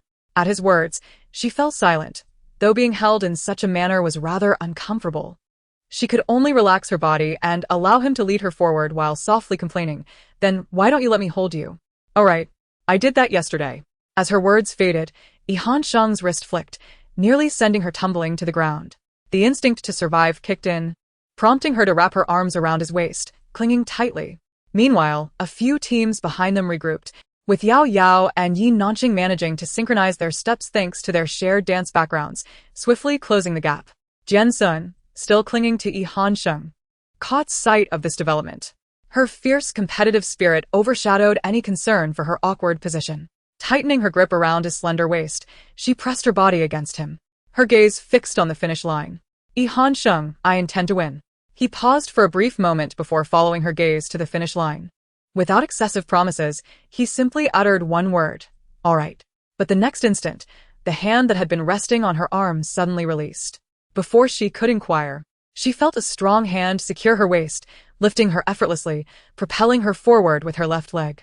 The sound of rushing wind mixed with his heavy breaths filled her ears as their footsteps distanced from the others, and the finish line drew near. Before long, they crossed the finish line, and Yi Hansheng's enticing, slightly husky voice echoed in her ear, we won. It was only when he gently set her down that Jian Xun realized he had done it deliberately. Although she lacked concrete evidence, she could sense the tranquility in Yi Hansheng's eyes, which felt light and joyful. In truth, Jian Xun should have been elated. Yet, the memories of the previous night flashed in her mind, causing her smile to falter. No, she couldn't allow him to feel too comfortable. Thus, her plan to feign a casual embrace upon winning was swiftly abandoned. Jian Xun momentarily hesitated, glancing back at the racetrack. She noticed Yao Yao and Yi Nanqing steadily approaching the finish line, while Su Miao Miao and Lu Junming, despite their clumsiness, managed to maintain a semblance of cooperation developed over their 20-day collaboration on the island. However, the duo of Song Qingxi and Zhou Wen were in dire straits. With their ankles tied together, they sat side by side just 3 steps from the starting line, panting heavily while exchanging grievances. Why did you have to drag me into this? Jian Xun was about to agree to help me, and now look at this mess. Zhou Wen bristled at his words. While she was willing to sacrifice for the king, it did not mean that she would allow this former companion from his childhood to trample over her. Yet, being somewhat unfamiliar with him, she hesitated to speak too harshly. Thus, after muttering a few words under her breath, she seemed to amuse herself, chuckling softly. Song Qingxi, unable to catch her words, frowned and asked, what are you laughing at? Zhou Wen simply glanced at him, slightly pouting as she replied, thinking that my existence can irritate someone else makes me chuckle. Is that wrong? This prompted Song Qingxi to mentally label her as unstable and decide to refrain from provoking her further. Ultimately, they both surrendered to their fate, allowing Jian Xun to drag them to the finish line by their collars.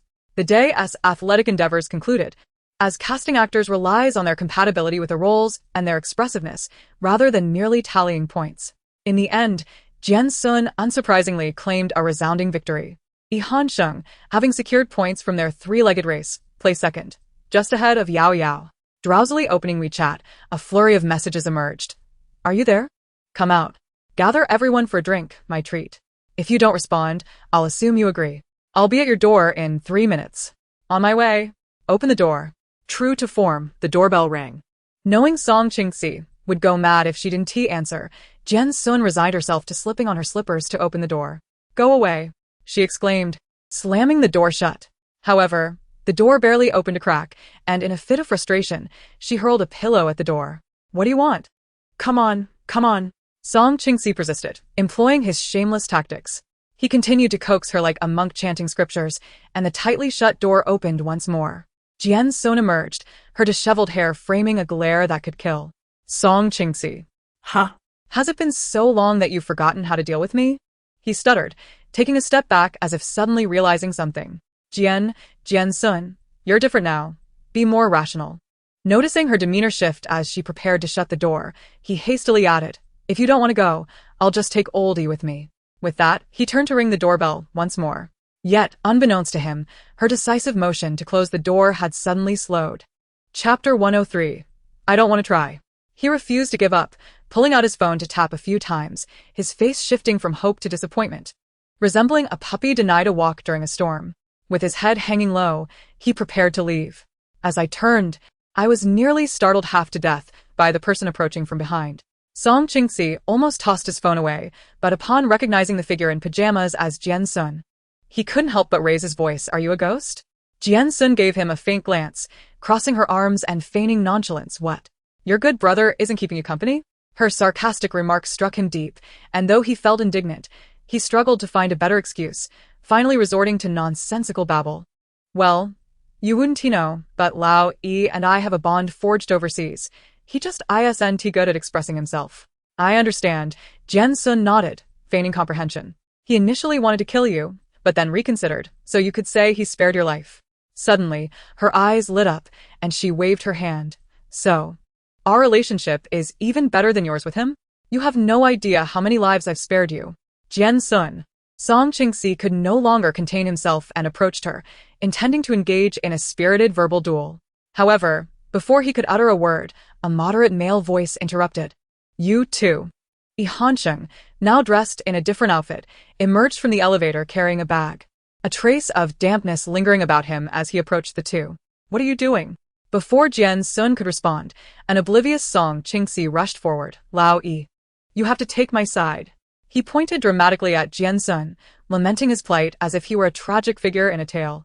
Hansheng, however, seemed to ignore him, his dark eyes fixed steadily on Jian Xun, who stood by the door in her thin pajamas. His tone held an unusual air of authority. Is that so? For some reason, Jian Xun, who had felt somewhat guilty moments ago, suddenly felt a surge of defiance at his questioning. Yes, we were just about to go out for a drink. Would you like to join us? The moment the words left her mouth, she regretted them. Yet, with the atmosphere already set, she found it impossible to retract her statement. Hansheng's expression remained largely unchanged, though he tightened his grip on the plastic bag slightly before relaxing his hand again. With a beep, he unlocked the door, pausing briefly at the doorknob as if inadvertently reminding, it's raining outside. You should wear a coat. The two outside exchanged bewildered glances. A confused Song Qingxi looked at Jian Xun just as he began to speak. Aren't you? Bang. Another door slammed shut, and he rubbed his nose, gradually sensing the unusual tension between the two. Click. The door that had just closed swung open again, revealing Jian Xun, whose hair was hastily styled and outfit changed. She looked at the startled Song Qingxi, her voice intentionally raised. Let us go. We're drinking today. To the fullest. However, as soon as Jian Xun stepped downstairs, she regretted her decision. It wasn't just because of Hansheng's earlier expression. The rain was pouring far too heavily. How about we postpone? Song Qingxi suggested, glancing at the rain outside before making eye contact with Jian Xun, hesitating to voice his thoughts. Let us do it another day? Today, for the first time, he had said something that pleased her. Alas, Jian Xun feigned regret, patting his shoulder. I genuinely wanted to welcome you. It's just unfortunate. We'll definitely do it next time. With that, she turned away without sparing him another glance and headed towards the elevator, proceeding directly to her floor. Ding. As she was lost in thought, the elevator door slowly opened. Looking up, she saw a figure crouched at her door, placing something down. Hansheng? Before her mind could fully process, her body moved instinctively. She hurried forward and grabbed the damp hem of his shirt, which had yet to dry from the rain. Her tone laced with an inexplicable irritation. Hansheng, what are you doing? The man, caught at the scene, exhibited none of the anxiety or awkwardness typical of a suspect. Instead, he cast his eyes downward, resembling a stubborn mule, and replied softly, just delivering something for you. I'll leave soon. Hearing this, Jian Xun tightened her grip on his shirt and diverted her gaze. Hanging from her door handle was a dark paper pharmacy bag, carefully affixed with a note. She pulled the note off and read aloud, each word pronounced with emphasis. Teacher Jian Xun, remember to apply medicine to your injury. She nearly laughed in exasperation. He was playing the Good Samaritan, adopting a staff member's tone. Teacher Jian Xun? She tucked the note into her pocket and looked up at the man before her. After a prolonged silence, as if losing patience, she opened her door without a word and pulled him inside once more. Just like the previous day, the room was enveloped in darkness. She didn't immediately insert her room card. Instead, in the dim atmosphere, she addressed him directly. Hansheng, is it amusing to keep me in suspense? Taken aback by her accusation, he fell silent for a moment before muttering, I didn't mean to. You didn't? His swift denial prompted Jian Xun to chuckle coldly in the dark. The first time, you deliberately let me discover you on the island. The second, you let Zhou Wen indirectly reveal your identity. The third, you knew I was investigating at the orphanage. If you didn't want me to know about these matters, a single phone call could have sufficed, yet you chose to remain silent. Hansheng. She paused, her tone steady yet forceful, after all these deliberate actions. You now tell me you don't want to be with me. I will only ask you one last time, is that so? In the pitch blackness, every sense was heightened. She sighed, about to raise her hand to insert the room card and ask him to leave. "Forget it," she began, but just then, she heard his slightly hoarse voice softly utter, "What if after trying, you find I'm not what you imagined?" Jian Xun. The ever-determined little wild boar was at a loss for what the man before her was truly afraid of. "Do you lack confidence in yourself so much?" She merely let out a deep sigh, speaking in a calm tone, whether filming a movie or hosting an event.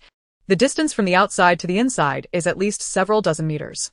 But today I realized your injury is something I can only see from within. Jian Xun, do you understand how far I've walked from the outside to the inside? Each step forward was too far, and I have no desire to retreat.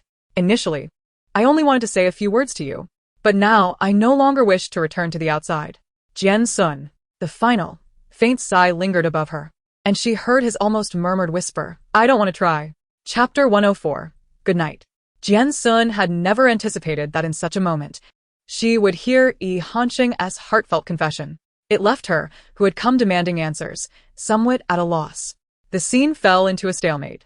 Fortunately, her wild boar nature kept her from overthinking. She simply resumed her previous action, raising her hand to insert the room card. Instantly, the room was flooded with light. Jian Xun looked up, her gaze locking onto the pair of eyes that had been watching her all along. With a slight smile, she spoke softly. "You're right to worry. What you desire, I may truly be unable to provide. However, Yi Hanqing." She paused, observing the flicker of despair in his eyes, and calmly continued, "If I were to ask you for it, would you give it? Since you don't want to try, then so be it." As she spoke, without waiting for his reaction, Jian Xun swiftly grasped the slightly damp collar of his shirt, effortlessly pulling him into a slight bow.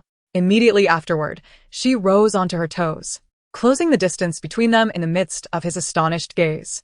Yet, just as she was about to make her move, she abruptly halted. Two gentle breaths mingled, carrying an almost imperceptible warmth that enveloped them like an impenetrable, transparent cocoon.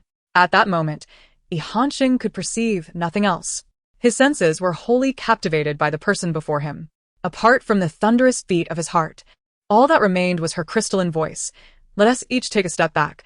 A good night kiss and too much to ask, is it?" Before he could respond, she swiftly pecked his lips, the soft contact breaking apart almost instantly. Yi Hanqing had no time to fully embrace the sensation before a powerful inertia propelled him out of the door, nearly causing him to stumble. Standing at the threshold, he wore an expression of bewilderment, soon overshadowed by confusion. Inside the room, Jian Xun exhibited no signs of shyness.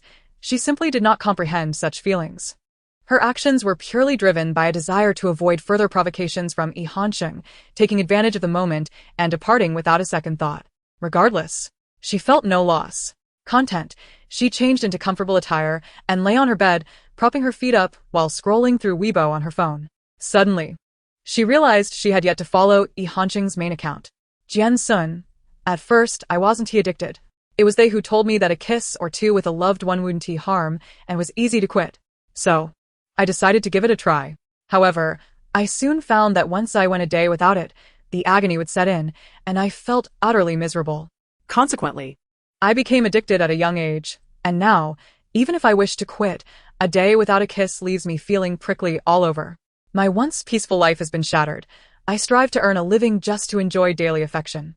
Upon posting this on Weibo, no one perceived anything amiss. Her followers continued to engage with her as they always did, treating her musings as whimsical chatter. 80-year-old leaning on crutches. "Come kiss me, I'm ready." 17-year-old girl assigned homework by her teacher. "Wild Boar King, if you compensate me 200, we can let bygones be bygones." Half of China's beauty standards, my dear. "I know you have a crush on me. I'm willing to give you a chance. Where do you live?" Director Liu from Qing Mountain Psychiatric Hospital. "I've been observing you for a while and feel you might be mentally unstable. Your posts convey pain. Yet your level of education seems rather low. You're not considering online romance, are you? Good night." In an instant, Jian Xun was struck by inspiration and liked to comment in the section before swiftly switching to WeChat. "What message did you send?" "Good night. Good night." Days later, as she once again set foot on Strong Island, Jian Xun felt an unexpected sense of nostalgia. The 8 of them stood in a line at the harbor, and Director Li's voice resonated through the electronic wristbands they wore. "Everyone, the upcoming week will be your final one on Strong Island. And it will also be the most challenging. Besides the 8 of you, There will be guest challengers and unexpected mysterious guests. Of course, you are all here to vie for roles in a major film. Who will ultimately capture the director's favor will depend on your performances during this week on the island. The rewards for the top 3 from yesterday's sports event have already been sent to your wristbands. I hope you all enjoy the harmonious coexistence of nature and humanity, and may you persevere until the very last moment. Just as Director Lee concluded, Zhou, standing beside Jian Xun, exclaimed in delight. A seemingly juvenile kangaroo peeked out from the thicket, its round eyes warily observing the group. Upon seeing it, Zhou dashed forward, brimming with excitement as if she were greeting a long-lost relative. However, the little kangaroo was quite agile. As soon as she approached, it deftly vanished into the dense foliage. Though Zhou was thrilled, her joy was met with disappointment, yet she did not feel disheartened. Instead, she turned to wave at Jian Xun and the others. Chapter 105. Neither of the two will I choose. Due to personnel changes and the transition to individual competitions, the previous groupings were rendered obsolete. The 8 of them temporarily followed Jian Xun to the makeshift accommodations he had arranged. However, they were still unaware of what awaited them on the island. Their campsite was not far from the island's periphery, and it didn't take long for them to arrive. Along the way, Song Qingxi, seemingly unfamiliar with the surroundings, incessantly inquired, "What is the purpose of this wristband?" Yi Nanxing replied, "It's for communication and navigation." Wow. "Why are the trees around here so tall and grand?" Zhou remained silent. "Because they are large trees. What are we supposed to do on this deserted island for a week?" Jian Xun replied coldly, "Survive." "What's this?" "There's a bug." "What is it?" "That's a cantharid. It belongs to the order Coleoptera, known for its ferocity and often carries many viruses. It has been around since the Tang dynasty, famously vanquished by the swordsman Li Bai. Historical texts suggest that if a cantharid appears, I would choose Li Bai." At first, Song Qingxi nodded in confusion, but as he continued to listen, he sensed something was amiss. By the time the last historical reference was mentioned, his eyes widened in disbelief, and he sighed. "Could you offer us novices a bit of friendly assistance?" Naturally, this scene sparked a wave of comments from netizens in support of him. Haha, this Song Qingxi seems foolish. Yet he is exactly as he appears. Song Qingxi, the people of the deserted island are underestimating my intelligence. They compel me to shout. Great priest, you are unlike anyone else. Do not waste time on learning.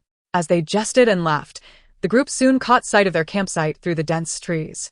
3 of them walked in tandem at the front, pushing Song Qingxi, who had been trying to squeeze in, to the back. Just as they were nearing the campsite, Jian Xun was the first to sense something was off. Wait. She suddenly halted, blocking the path of the others. Following their instincts from previous hunting experiences on the island, Yi Nanxing and Zhou instinctively obeyed, stopping in their tracks. Although the others were puzzled, they too ceased their advance. Only the oblivious Song Qingxi, though he stopped, continued to peer ahead, his mouth never pausing. What's wrong? What's happening? Without speaking, Jian Xun silently tread forward. As she gently parted the final curtain of foliage, revealing the scene at the campsite, everyone held their breath. They observed that the rain shelter, which they had reinforced multiple times, now sagged at one corner, with the waterproof cloth wrinkled above, forming a small puddle. At that moment, a large buffalo, its fur disheveled and its massive form imposing, bent down to drink beside the campsite. They beheld this sight, and the drone's camera captured the scene from a distance, the comments flooding in with gasps of astonishment. What is this? A yak. Why is it so enormous? What is so impressive about this? I could take it down in one blow. With such long horns, if it charges, wouldn't it scatter us all over? Gazing at the magnificent buffalo, Jian Xun fell silent. The sheer size of an adult buffalo was daunting. Not only the others but even she herself could hardly confront it directly. Clearly, this was one of the animal protagonists of the show. With a sigh, she was about to say something when she felt Yi Nanxing tugging at her sleeve. Jian Xun followed his gaze. In the now desolate grain storage circle, a fluffy bottom was prominently raised, swaying slightly as it dug into the ground. It was the little wombat, affectionately known as Little Poop. Yi Nanxing understood the gravity of the situation and refrained from speaking out, yet he hesitated to abandon Little Poop. Although it was capable of digging, the tiny marsupial might provoke the colossal wild yak, making escape exceedingly difficult. The circumstances were indeed intricate. They could choose to forsake this campsite, but leaving Little Poop behind was out of the question. The group carefully retreated a dozen meters, ensuring they would not anger the yak before settling down to discuss their next course of action. Lu Junming, Su Miao, and Yao Yao, along with Song Qingxi, felt no particular attachment to the wombat. Thus, their concern was solely for their own safety. Conversely, Yi Nanxing and Zhou Wen expressed vehement opposition for them. Having named Little Poop and Bouncy, they considered them companions and could not simply abandon them. If they were to flee, they would take them along. Throughout this discourse, Yi Hansheng had remained silent. Ultimately, the group's gaze fell upon the individual with the most influence in this scenario. Captain, what do you say? Jian Xun, under the weight of their scrutiny, exhibited no solemnity. Instead, a hint of confusion crossed her face. Isn't this a personal battle? What does that imply? It means that everyone present here is merely an inconsequential opponent. Why should we heed their words? We should act as we desire. Understanding her perspective, the group recognized that those who wished to stay could do so, while those who felt it was too dangerous could leave at any moment. This was a personal contest, not one that necessitated team collaboration.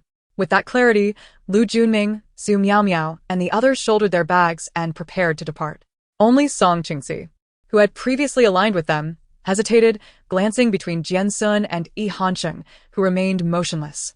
After a moment of indecision, he deemed it futile to consult Yi Hansheng and turned to Jian Xun instead. Are you planning to save it or leave?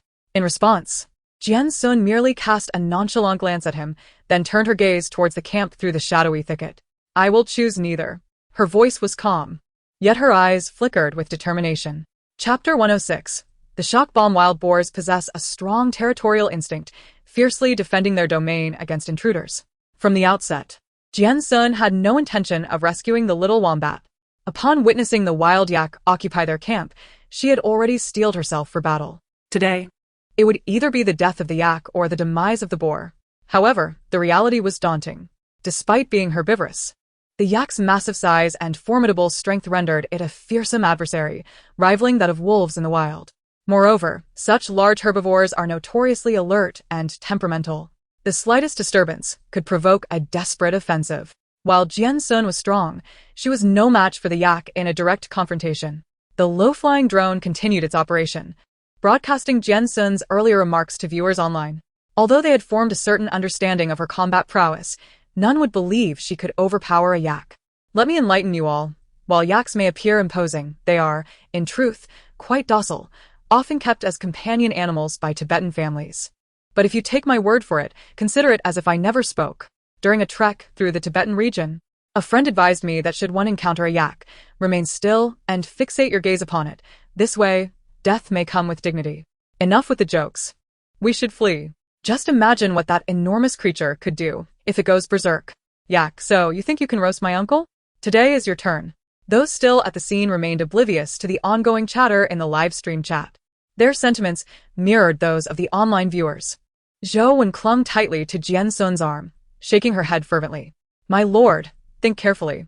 This is not the time to charge into battle. Yi Nanxing, pale with fear, added, Captain, I want to save Little Poop, but I don't want to see you perish. Yi Hansheng, unusually vocal, voiced his dissent. This is not a good idea. Observing her companions, Jian Xun felt a wave of exasperation. Am I mad? Am I truly going to confront a head-on? Song Qingxi, who had opted to stay, raised a hand to inquire. What then? 10 people at a table, operating under a standard of 3,000. She rolled her eyes and accessed the point shop on her device. The map displayed numerous locations marked for resources, with varying degrees of danger indicated for the top 3 positions in the competition. Jian Xun, holding the most comprehensive map as the first-place contender, clicked on it to reveal a prominent red yak symbol marking their camp, indicative of the formidable wild yak. Song Qingxi leaned in, noticing the marking. You knew there was a monster here, and still led us to it? Jian Xun made no effort to retain him. You are free to leave. Immediately, Song Qingxi conceded, I concede, please spare me. After a few more taps on her device, she settled into a meditative position, awaiting something. No sooner had the group begun to wonder than a low hum from the drone approached. A gust of wind swept through as it ascended overhead. With a thud, a small package of supplies dropped, and Jian Xun rushed to retrieve it, peering inside. What is this? She exclaimed, holding up a familiar black object that had only been seen in films. Song Qingxi's eyes widened in shock. A grenade. At this, both Yi and Zhou reacted urgently. My lord, the yak does not deserve death. Captain, reconsider. Casting a glance at the overly dramatic trio, Jian Xun displayed 10 grenade-shaped objects from her package. I was curious about these, and it appears I will put them to use immediately. Hansheng pondered her intentions. Are you planning to scare it off? But what if it goes berserk and destroys our camp? Yenanjing interjected, frowning. That's precisely the plan. As if anticipating his question, Jian Xun produced a red cloth from her package. And then I will inform it that the yak's existence is not confined to a track. It must explore the wilderness. Life as a yak is in the wild, not on a track, haha. The yak. Farewell, mother. Tonight I embark on a journey. Understanding her intentions, Zhou Wen hesitated. My lord, are you certain this will work?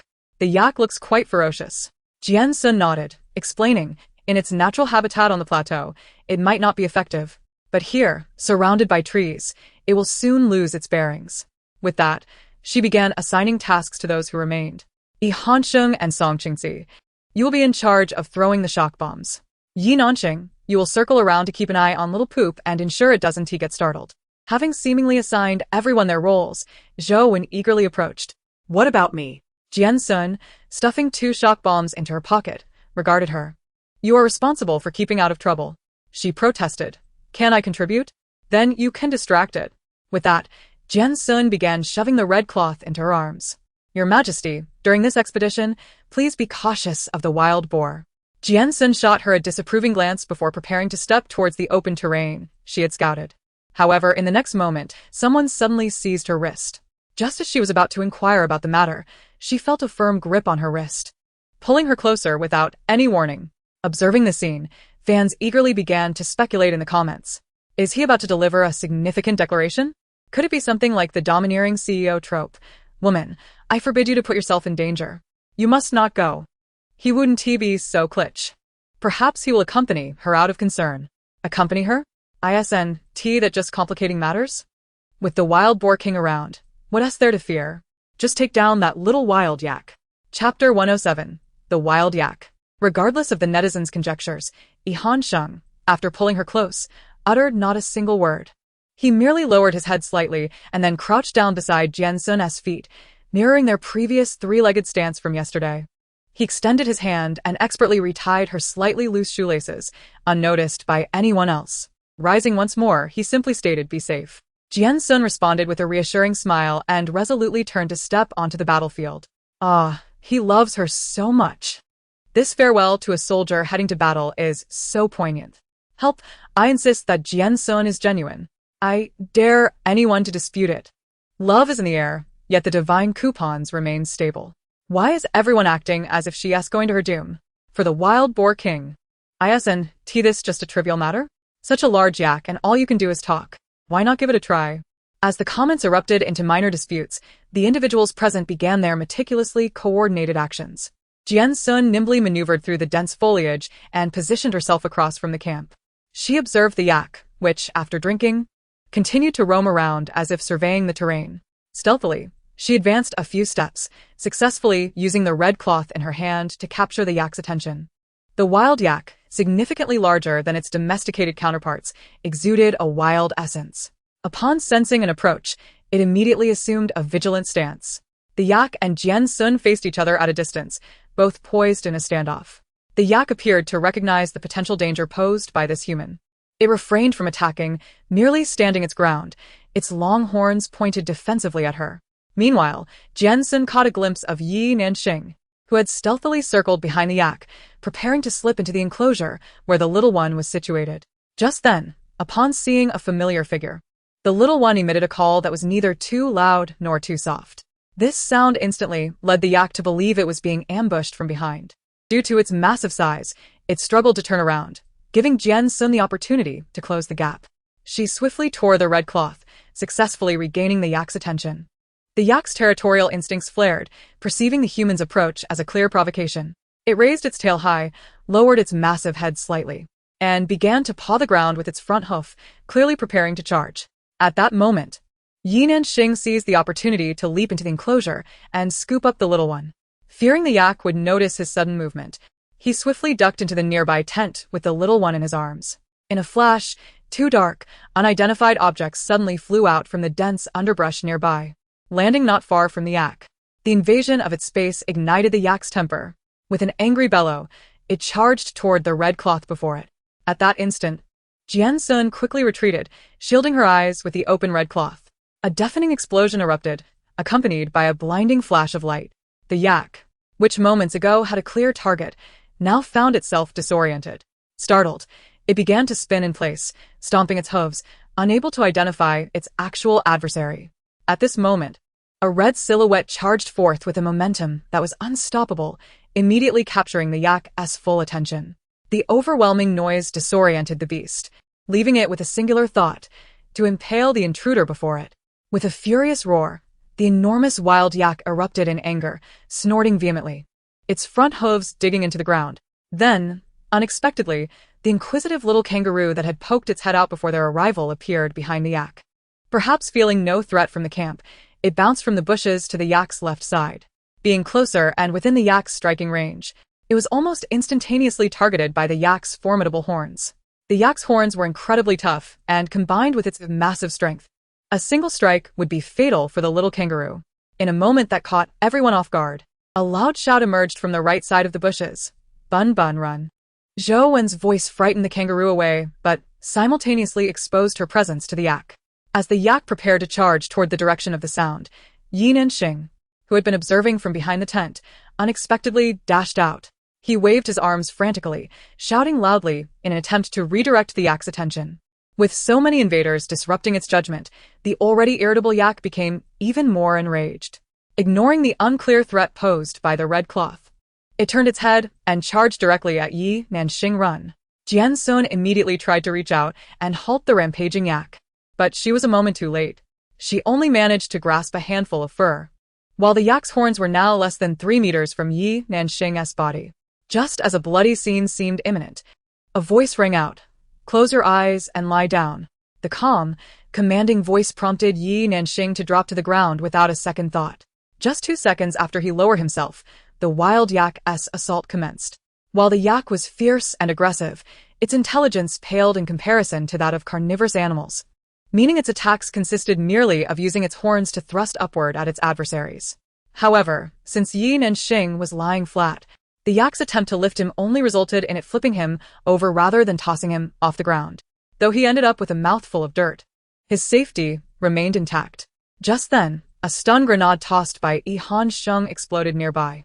The yak, drawn by the tremendous noise, turned to see the initially blinding red cloth provoking it once more.